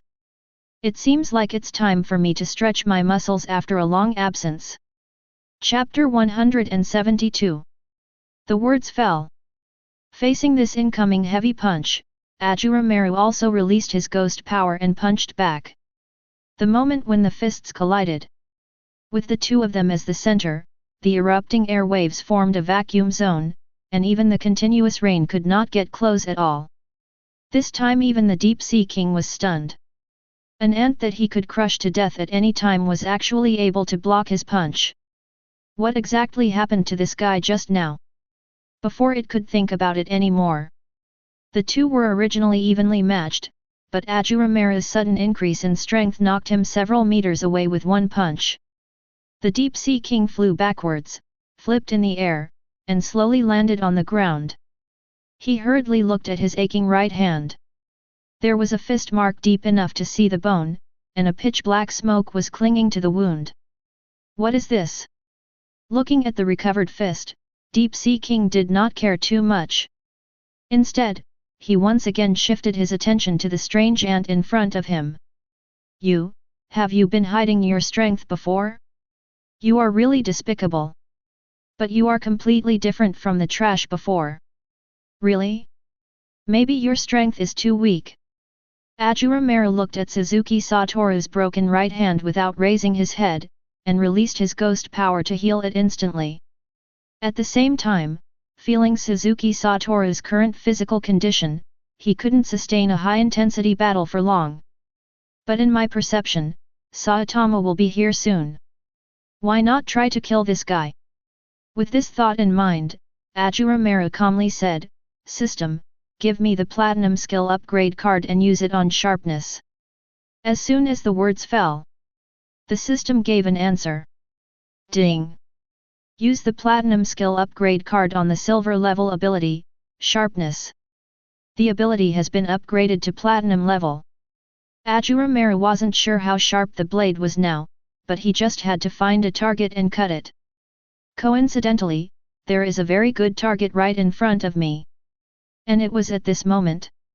The Deep Sea King slowly looked down at Ashura Maru in front of him with his pair of bright vertical pupils, and then spoke in a cold voice. I am the Deep Sea King, the King of the Ocean. Mother Ocean is the source of all things, and as the ruler of the ocean, I am the king standing at the top of the food chain in the world. How dare you, a fellow like you, resist me?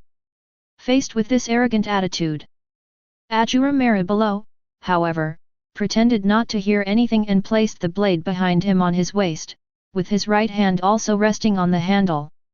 The whole body is leaning forward slightly, ready to go. Transformed into a ghost, Shura with one sword. The two states were activated at the same time, when one side of Suzuki Satoru's body was covered with light purple lines and a single horn grew on his forehead. The breath also reached its peak. And Ashura Maru's violent breathing was also mixed with arcs of electricity. Focus on one thing and reach the pinnacle. Golden thunder surged around his body, and the ground beneath his feet began to crack. His originally crimson eyes were also filled with thunder. Tell me, what kind of king are you? The words fell. Feeling the unusualness of this attack, the Deep Sea King's originally calm expression immediately turned serious, and his eyes were fixed on the target. Then he swung his right fist with all his strength. At the same time, Ashura Maru also drew his sword, thunder-breathing, seventh form, fire thunder god. The moment the blade was unsheathed, a surge of golden thunder burst out from the blade, condensing into a roaring golden dragon. As the Ashura shot out, with its blade gleaming with lightning, it swept across the neck of the Deep Sea King in an instant. Just a blink of an eye. The two of them had already crossed paths, and everyone present was watching the result. Until something changes on the field. Because Suzuki Gunna burst out with extreme speed, his body began to quickly collapse under his torn clothes, and his skin and muscles were torn apart. A large amount of blood gushed out from the torn wound, flowing slowly along the surface of the body. The helmet and goggles on his head also shattered, and Ashura Maru looked at the blood-stained blade in his hand through the round frame glasses worn by Suzuki Satoru with his bleeding eyes. The corners of his mouth also slightly raised. The next moment he sheathed the knife, the possession was lifted. Suzuki Satoru, who had lost control, fell to his knees helplessly and lay in a puddle of rainwater, completely losing consciousness. See this scene in front of you. At the broken entrance of the gymnasium, people looked there silently, and it was unknown who spoke first. What happened just now? I didn't see it clearly. A young man said with some disbelief. A woman next to him also followed closely behind. I didn't see it clearly either. Who won then? The unlicensed knight has fallen to the ground now. Did the unlicensed knight lose? As soon as the words fell, Deep Sea King was standing in the square outside the gymnasium, with the tiny bloodstain on his neck, which was bathed in the pouring rain. I am the king of the ocean. How could I be? It's a pity that the voice hasn't fallen yet. Its head had already separated from its body and fell directly onto the square in front of it, with a pair of bright yellow vertical pupils. It reveals reluctance and disbelief. He couldn't figure it out until his death. What on earth just happened? Genos, who was not far away, also witnessed it all. Perhaps he was the only one present who saw that amazing sword strike. A C-rank unlicensed knight? Sure enough, there are still many powerful people who are hiding like the teacher. I have to work harder. But the words had just fallen. Saitama also arrived late, and stood behind him at some point. He squatted down and looked at Genos, who was almost scrapped, and couldn't help but ask. Are you okay, Genos? Do you need a replacement accessory? Hearing this, Genos immediately turned his head with difficulty and saw the bald man in the simple yellow uniform. I can't help but feel at ease whenever I see his figure, but Genos still replied seriously on the surface. I'm fine, teacher. As he said that, he shifted his gaze to the unlicensed knight lying on the ground and quickly reminded him, Teacher, go check on the unlicensed knight first to see how he is doing now. After hearing the reminder, Saitama noticed the figure lying behind the monster not far away. He didn't recognize who this guy was at first. It wasn't until he saw the torn clothes on the ground that he reacted. So it's you. Saitama quickly stepped forward and looked at the body in front of him that was soaked in blood. He couldn't help but frown, but when he saw that he was still breathing, he breathed a sigh of relief. It looks like everything is fine. Chapter 173. But it's better to send him to the hospital as soon as possible. Saitama said with a calm expression, but when he saw the blade on his waist. But his expression was slightly confused. Have you seen me somewhere before? But he is different from the calm one. The people in the stadium, who were originally extremely nervous, became excited after hearing the news. When? The unlicensed knight won. That's amazing. He chopped off that weirdo's head with one blow. We don't have to die. But amid the cheers of the crowd, someone sang a different tune. Is this really the case? Under the gaze of everyone, a young man in a green plaid shirt with a dejected look on his face walked out slowly with his arms folded across his chest. His face was full of disdain. Actually, that monster isn't that strong, after all, a C-rank hero was able to defeat it, so it's honestly nothing special. But they also risked their lives to protect us. Someone couldn't stand it and stepped forward to refute. But the man became even worse. It's just a risk of one's life, anyone can do it. Only those who defeat the monsters are heroes, and defeating them is fine, but those guys who are almost like ordinary people will only cause trouble. Our tax dollars should be spent. Finally, it aroused the anger of the crowd. A young man who was close to him punched him in the face. Anyone can fight, right? Fight for me. You are very brave. You dare to be a keyboard warrior in real life. I want to see whether your body is harder or your mouth is harder. If you can leave here standing today, I'll take your last name. The crowd rushed forward and completely submerged him. The screams could be heard clearly even outside the stadium. At the same time, the system prompt sound finally rang in the mind of Ashura Maru, who was trapped in the blade. Ding! It was detected that the demon-level monster Deep Sea King had strong negative emotions before his death, with an emotion value of 70,000. This time I have obtained 35,000 ghost power, and I will give 50% back to the Sword Master Suzuki Satoru. When the system prompt tone drops, the tremendous ghost power also poured into Suzuki Satoru's limbs and bones, and his body began to change at a speed visible to the naked eye. The originally bulging muscles began to shrink slightly, as if compressed, and the body became more perfect under the feedback of ghost power. Even his already handsome face had become more masculine. But the biggest improvement is physical strength. After absorbing half of the Deep Sea King's ghost power, Suzuki Satoru's body has now completely reached an inhuman level. Feel the changes in his body.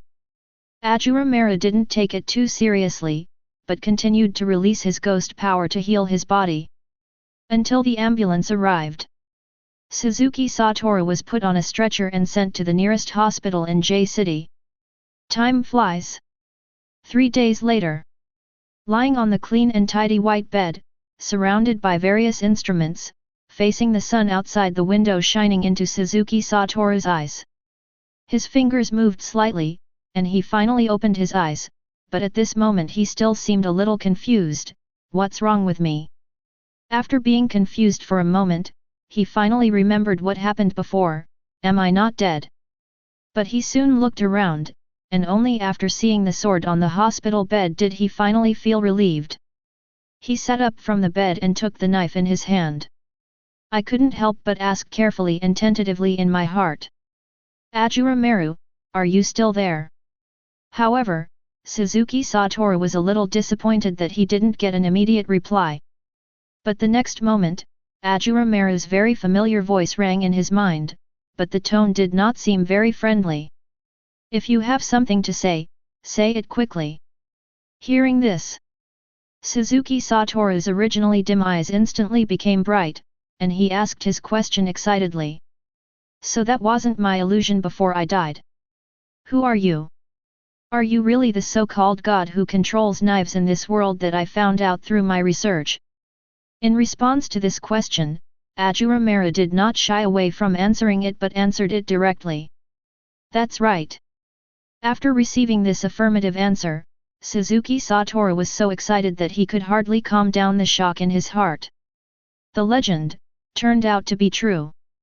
So it was you who killed the Deep Sea King, but I'm sorry. I can't remember what happened at that time. Hearing him talk about these insignificant things, Ashura Maru curled his lips and said unhappily, if you have nothing to do, don't bother me. Hearing this, Suzuki Satoru seemed a little embarrassed and nervous. Even though he still had many questions to ask, he still wanted to express his thanks first. Thank you for that day, Ashura Maru. It's my honor to have your recognition. I will work harder in the future and never let you down. Feeling the determination in his words, Ashura Maru also slowed down his tone a little and said, then do your best. Hearing this, Suzuki Satoru finally laughed, a rare occurrence. Just at this moment, a nurse walked into the ward.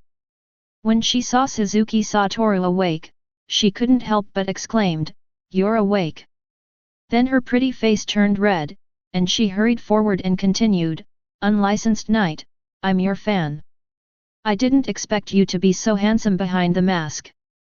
Can you give me an autograph?" Listening to the nurse's voice, Suzuki Satoru was still a little confused until he casually touched the armrest of the bed next to him and broke it. I turned around and saw my reflection in the window. That is a world of difference from my previous self.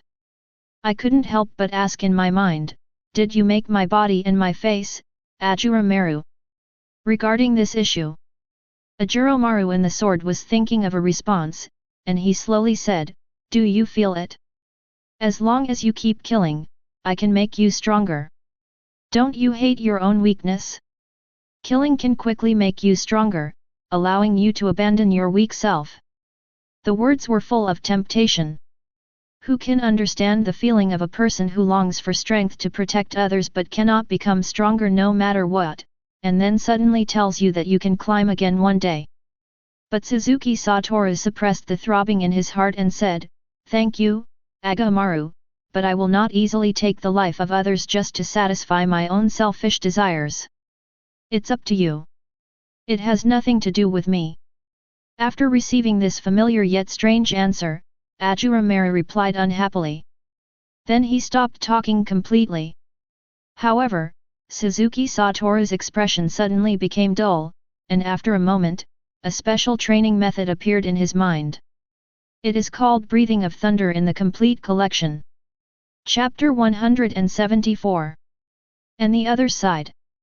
During these 3 days, the Deep Sea King incident also attracted the attention of some interested parties, the first of which was the Hero Association. One of the association's senior executives, wearing a suit, was seen standing in a lounge of a variety show with a tablet in his hand. The person in front of him is a popular star. He is also the hero ranked first in Class A, Sweet Mask. He held his chin with one hand and said with a little displeasure, "Promoted to B level. I'm filming a TV series. I thought you had something important to talk to me about. You don't need to talk to me about this kind of thing." But the man from the association explained. This is what the top management meant. But this also made Sweetheart Mask even more unhappy. She swept her blue shoulder-length hair and couldn't help but speak. "If I were to intervene, it would have to be for a situation that had a huge impact on society, such as an A-rank hero or above, especially this incident." As he said this, he turned to look at the newspaper, and his expression became extremely embarrassed. "I saw it clearly advertised in the newspaper. S-class heroes defeated. This is no longer horrible." Until the man from the association took out the video of killing the Deep Sea King, please first watch the hero who defeated the Deep Sea King. The two turned their attention to the tablet. In the picture, Ashura Maru controlled the body of the unlicensed knight and held a knife in both hands. Thunder burst out around his body, like a roaring dragon. The Deep Sea King's head was cut off in an instant. Even if the picture is frozen, it is difficult to see the complete picture. This time, Sweetheart Mask's expression finally changed, and other thoughts came into his mind. In addition, other organizations have also set their sights on the unlicensed knight, curious about his secrets and whether he has deliberately concealed his power. Or did he gain the power through some special means? Until the next morning. After checking to make sure there were no problems, Suzuki Satoru returned to his home in City Z, but he was soon summoned by the Hero Association. He came to the Hero Association branch in City Z alone. "Come to the conference room on the top floor of the association." There were 4 high-ranking members of the association sitting in front of him, and one of the women asked first, "Unlicensed knight, do you want to be promoted to B rank now?" The other senior executives were also waiting for answers. Regarding whether to be promoted to Class B, he might have refused in the past, as he did not have the strength to become a B-level protector of others, but now is different from the past. Because of Ashura Maru. Let him see the hope of becoming stronger. This time, he answered firmly. I do. The top leaders of the association breathed a sigh of relief when they heard this, and a middle-aged man with a big belly also asked. So, may I ask the unlicensed knight, have you always been hiding your strength? Facing this question, Suzuki Satoru knew that this was a test, but he was not a fool and answered directly. I have concealed my strength before. Hearing this, the association's top management did not ask any further questions. Both sides took a step back. After all, there are always some things that are not so easy to explore. Then congratulations, unlicensed knight. You are now officially promoted to a B-class hero, and currently ranked second. I will keep trying. Suzuki Satoru took the promotion certificate and left the association immediately. Returned home alone. While getting familiar with his current strength, he began to wholeheartedly practice the so-called breathing of thunder in his mind. And the other side. City Z, no man's land. In a deserted and dilapidated street, Sonic stood there, looking forward with a cold expression. There stood a strange humanoid figure, its skin seemed to be turned inside out, with obvious sutures all over its body. Holding two sharp blades, he looked over fiercely and said with an evil smile. You're the guy who's been hunting monsters in the no man's land for a while, right? You have a nice face, right? Let me peel it off completely for my collection. Oh? It seems that I have become famous? In that case, there must be more weirdos here that I haven't discovered yet. At this moment, Sonic has been completely immersed in the explosive increase in power. His strength has increased several times. But correspondingly, in no man's land, he has also killed many powerful monsters. Even the Monster Association noticed this and sent people to carry out reconnaissance and clearance missions. Ha ha ha ha. Look at me peeling your face off. The strange man held two knives in his hands, and the blades were spinning rapidly in his hands, as fast as propellers, looking amazing. But Sonic smiled contemptuously when he saw this. If it were the old me, I might be in trouble. He placed his hand on the hilt of the knife behind his back. The next moment, a figure flashed past and a knife slashed out. The monster's head was instantly separated from his body, but Sonic just turned around slowly and continued, but now it only takes one sword to kill you. At the same time, Ashura Maru and the sword heard the system prompt sound in his mind. Ding! It was detected that the demon-level monster Red Devil had strong negative emotions before his death, and gained 40,000 emotion points. A total of 20,000 ghost power will be obtained, and 50% will be fed back to the Sword Master. When the system prompt sounded, Ashura Maru couldn't help but raise the corners of his mouth slightly. No kidding. In less than 2 weeks, Sonic had killed no less than 20 demon-level monsters, and countless monsters below the demon level. Just from the emotion value, he earned hundreds of thousands. Correspondingly, Sonic's strength also began to increase as rapidly as a rocket. If divided, his strength has now reached the dragon level. They are even almost reaching the level of dragons. However, before he could be happy for long, Ashura Maru discovered something that made him even happier, because he sensed that a monster was approaching. Reminded immediately. Sonic, there are monsters approaching from the north. Hearing Ashura Maru's reminder, Sonic couldn't help but smile. Another monster coming to my door? It saves me from having to look for them one by one. Just a moment. A humanoid cockroach appeared on the street, looking at the beheaded Red Devil on the ground. His expression changed slightly, but he still joked in a relaxed manner. It seems that you are the so-called monster killer recently. I didn't expect that even the Red Devil died in your hands. What kind of guy are you? Do you hate cockroaches? Why do you want to kill monsters? Faced with this continuous noise, veins popped up on Sonic's forehead, and he said with murderous intent, Has anyone ever told you that you're noisy? I'm too lazy to tell you, you don't deserve to hear it. Are you angry? Then attack me. Let me tell you in advance that I'm very strong. The awakened cockroach raised his lips, his face full of confidence. Exactly the same as Sonic before.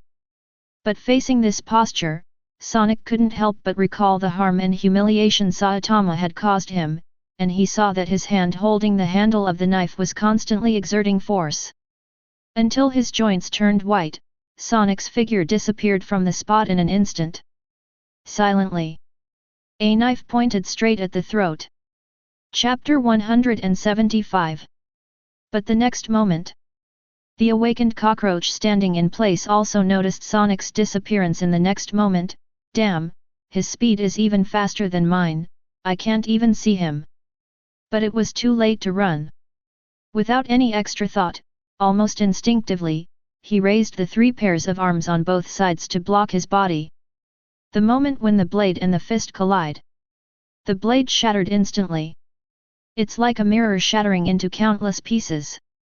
When the awakened cockroach saw the blade shattered under his fist, he could hardly hide the excitement on his face, and even revealed a hint of sarcasm in his eyes. But it is not a fool. It is at a disadvantage in speed.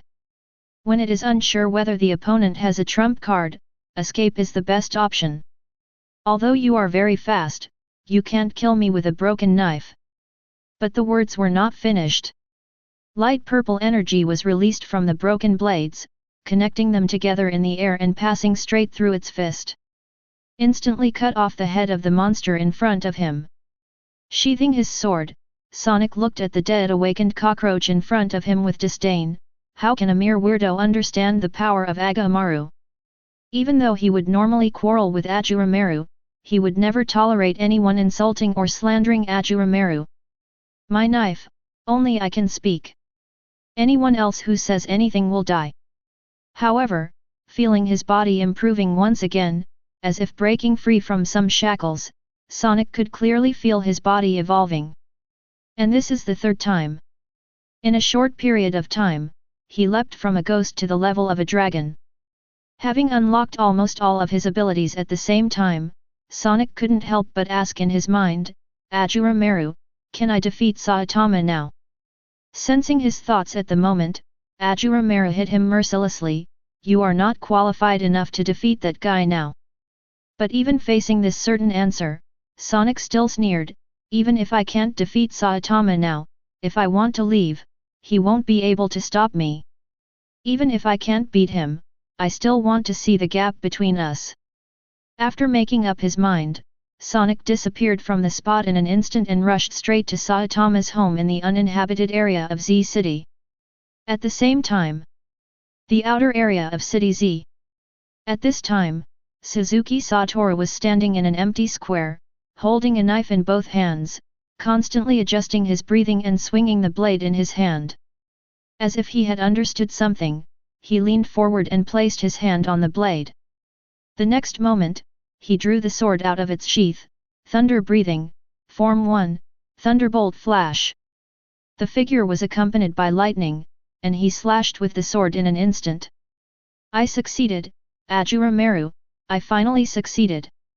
Suzuki Satoru could not hide the joy in his heart, and looking at the blade in his hand made him more determined to become stronger as long as he was willing to practice.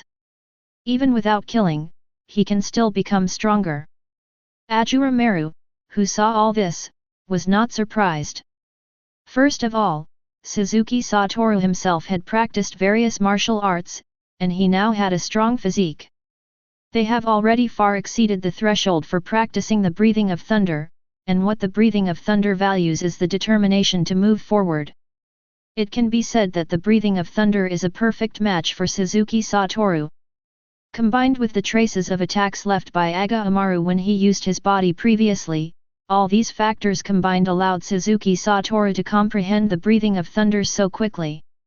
But it was at this moment. Outside the square, 3 uninvited guests showed up. I saw a tall, slender lady with short dark green hair and a cold face.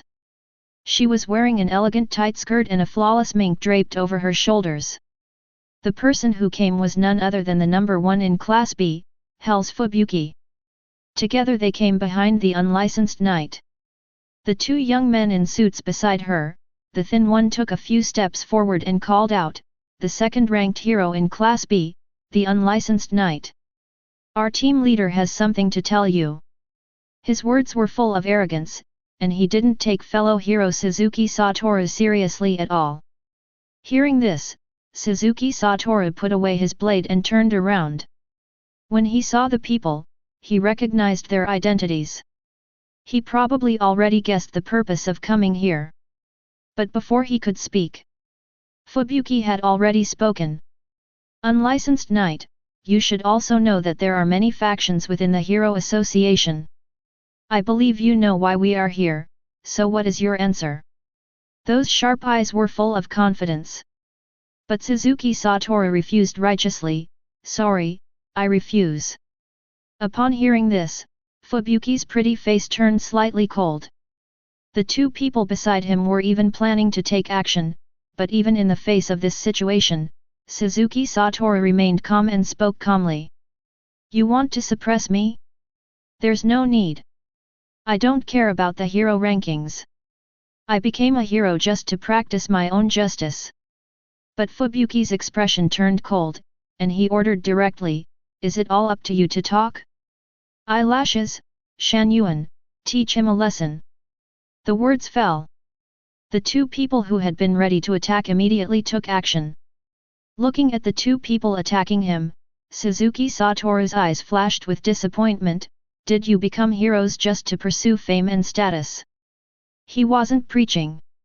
"I just feel sincerely disappointed that there are so many people in the Hero Association who have fallen into the trap of status, fame, and fortune like them."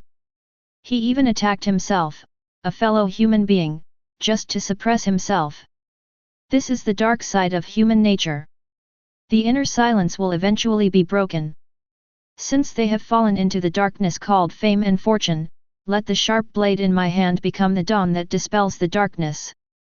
Thoughts are clear. He also walked out of his own path. Suzuki Satoru changed his sword-holding posture, and faced with the 2 attackers, he did not draw his sword. Instead, he stepped forward with the sword and the scabbard. Breathing of light, Form 1, Rays of Light. What followed was a dazzling golden light bursting out from the scabbard, as if covering everything. When the light fades away, Eyelashes and the other 2 had already fallen to the ground. Even Fubuki, who was behind her and lowered her right hand to block the light, had a look of confusion on her pretty face. What on earth happened just now? What was that blinding light about? On the other hand, Suzuki Satoru said very calmly, "They are both fine, and I don't want to join you. I'm really sorry." After saying that, he turned around and left calmly. Fubuki, who was standing there, watched the 2 people who were struggling to get up from the ground, and finally put down her raised hand. "Forget it, let's go find the next guy. Eyelash, what's that guy's name?" Holding his painful forehead, Eyelash stood up and thought for a moment before answering confidently, "It's the 108th hero in Class B, and I think his name is Saitama."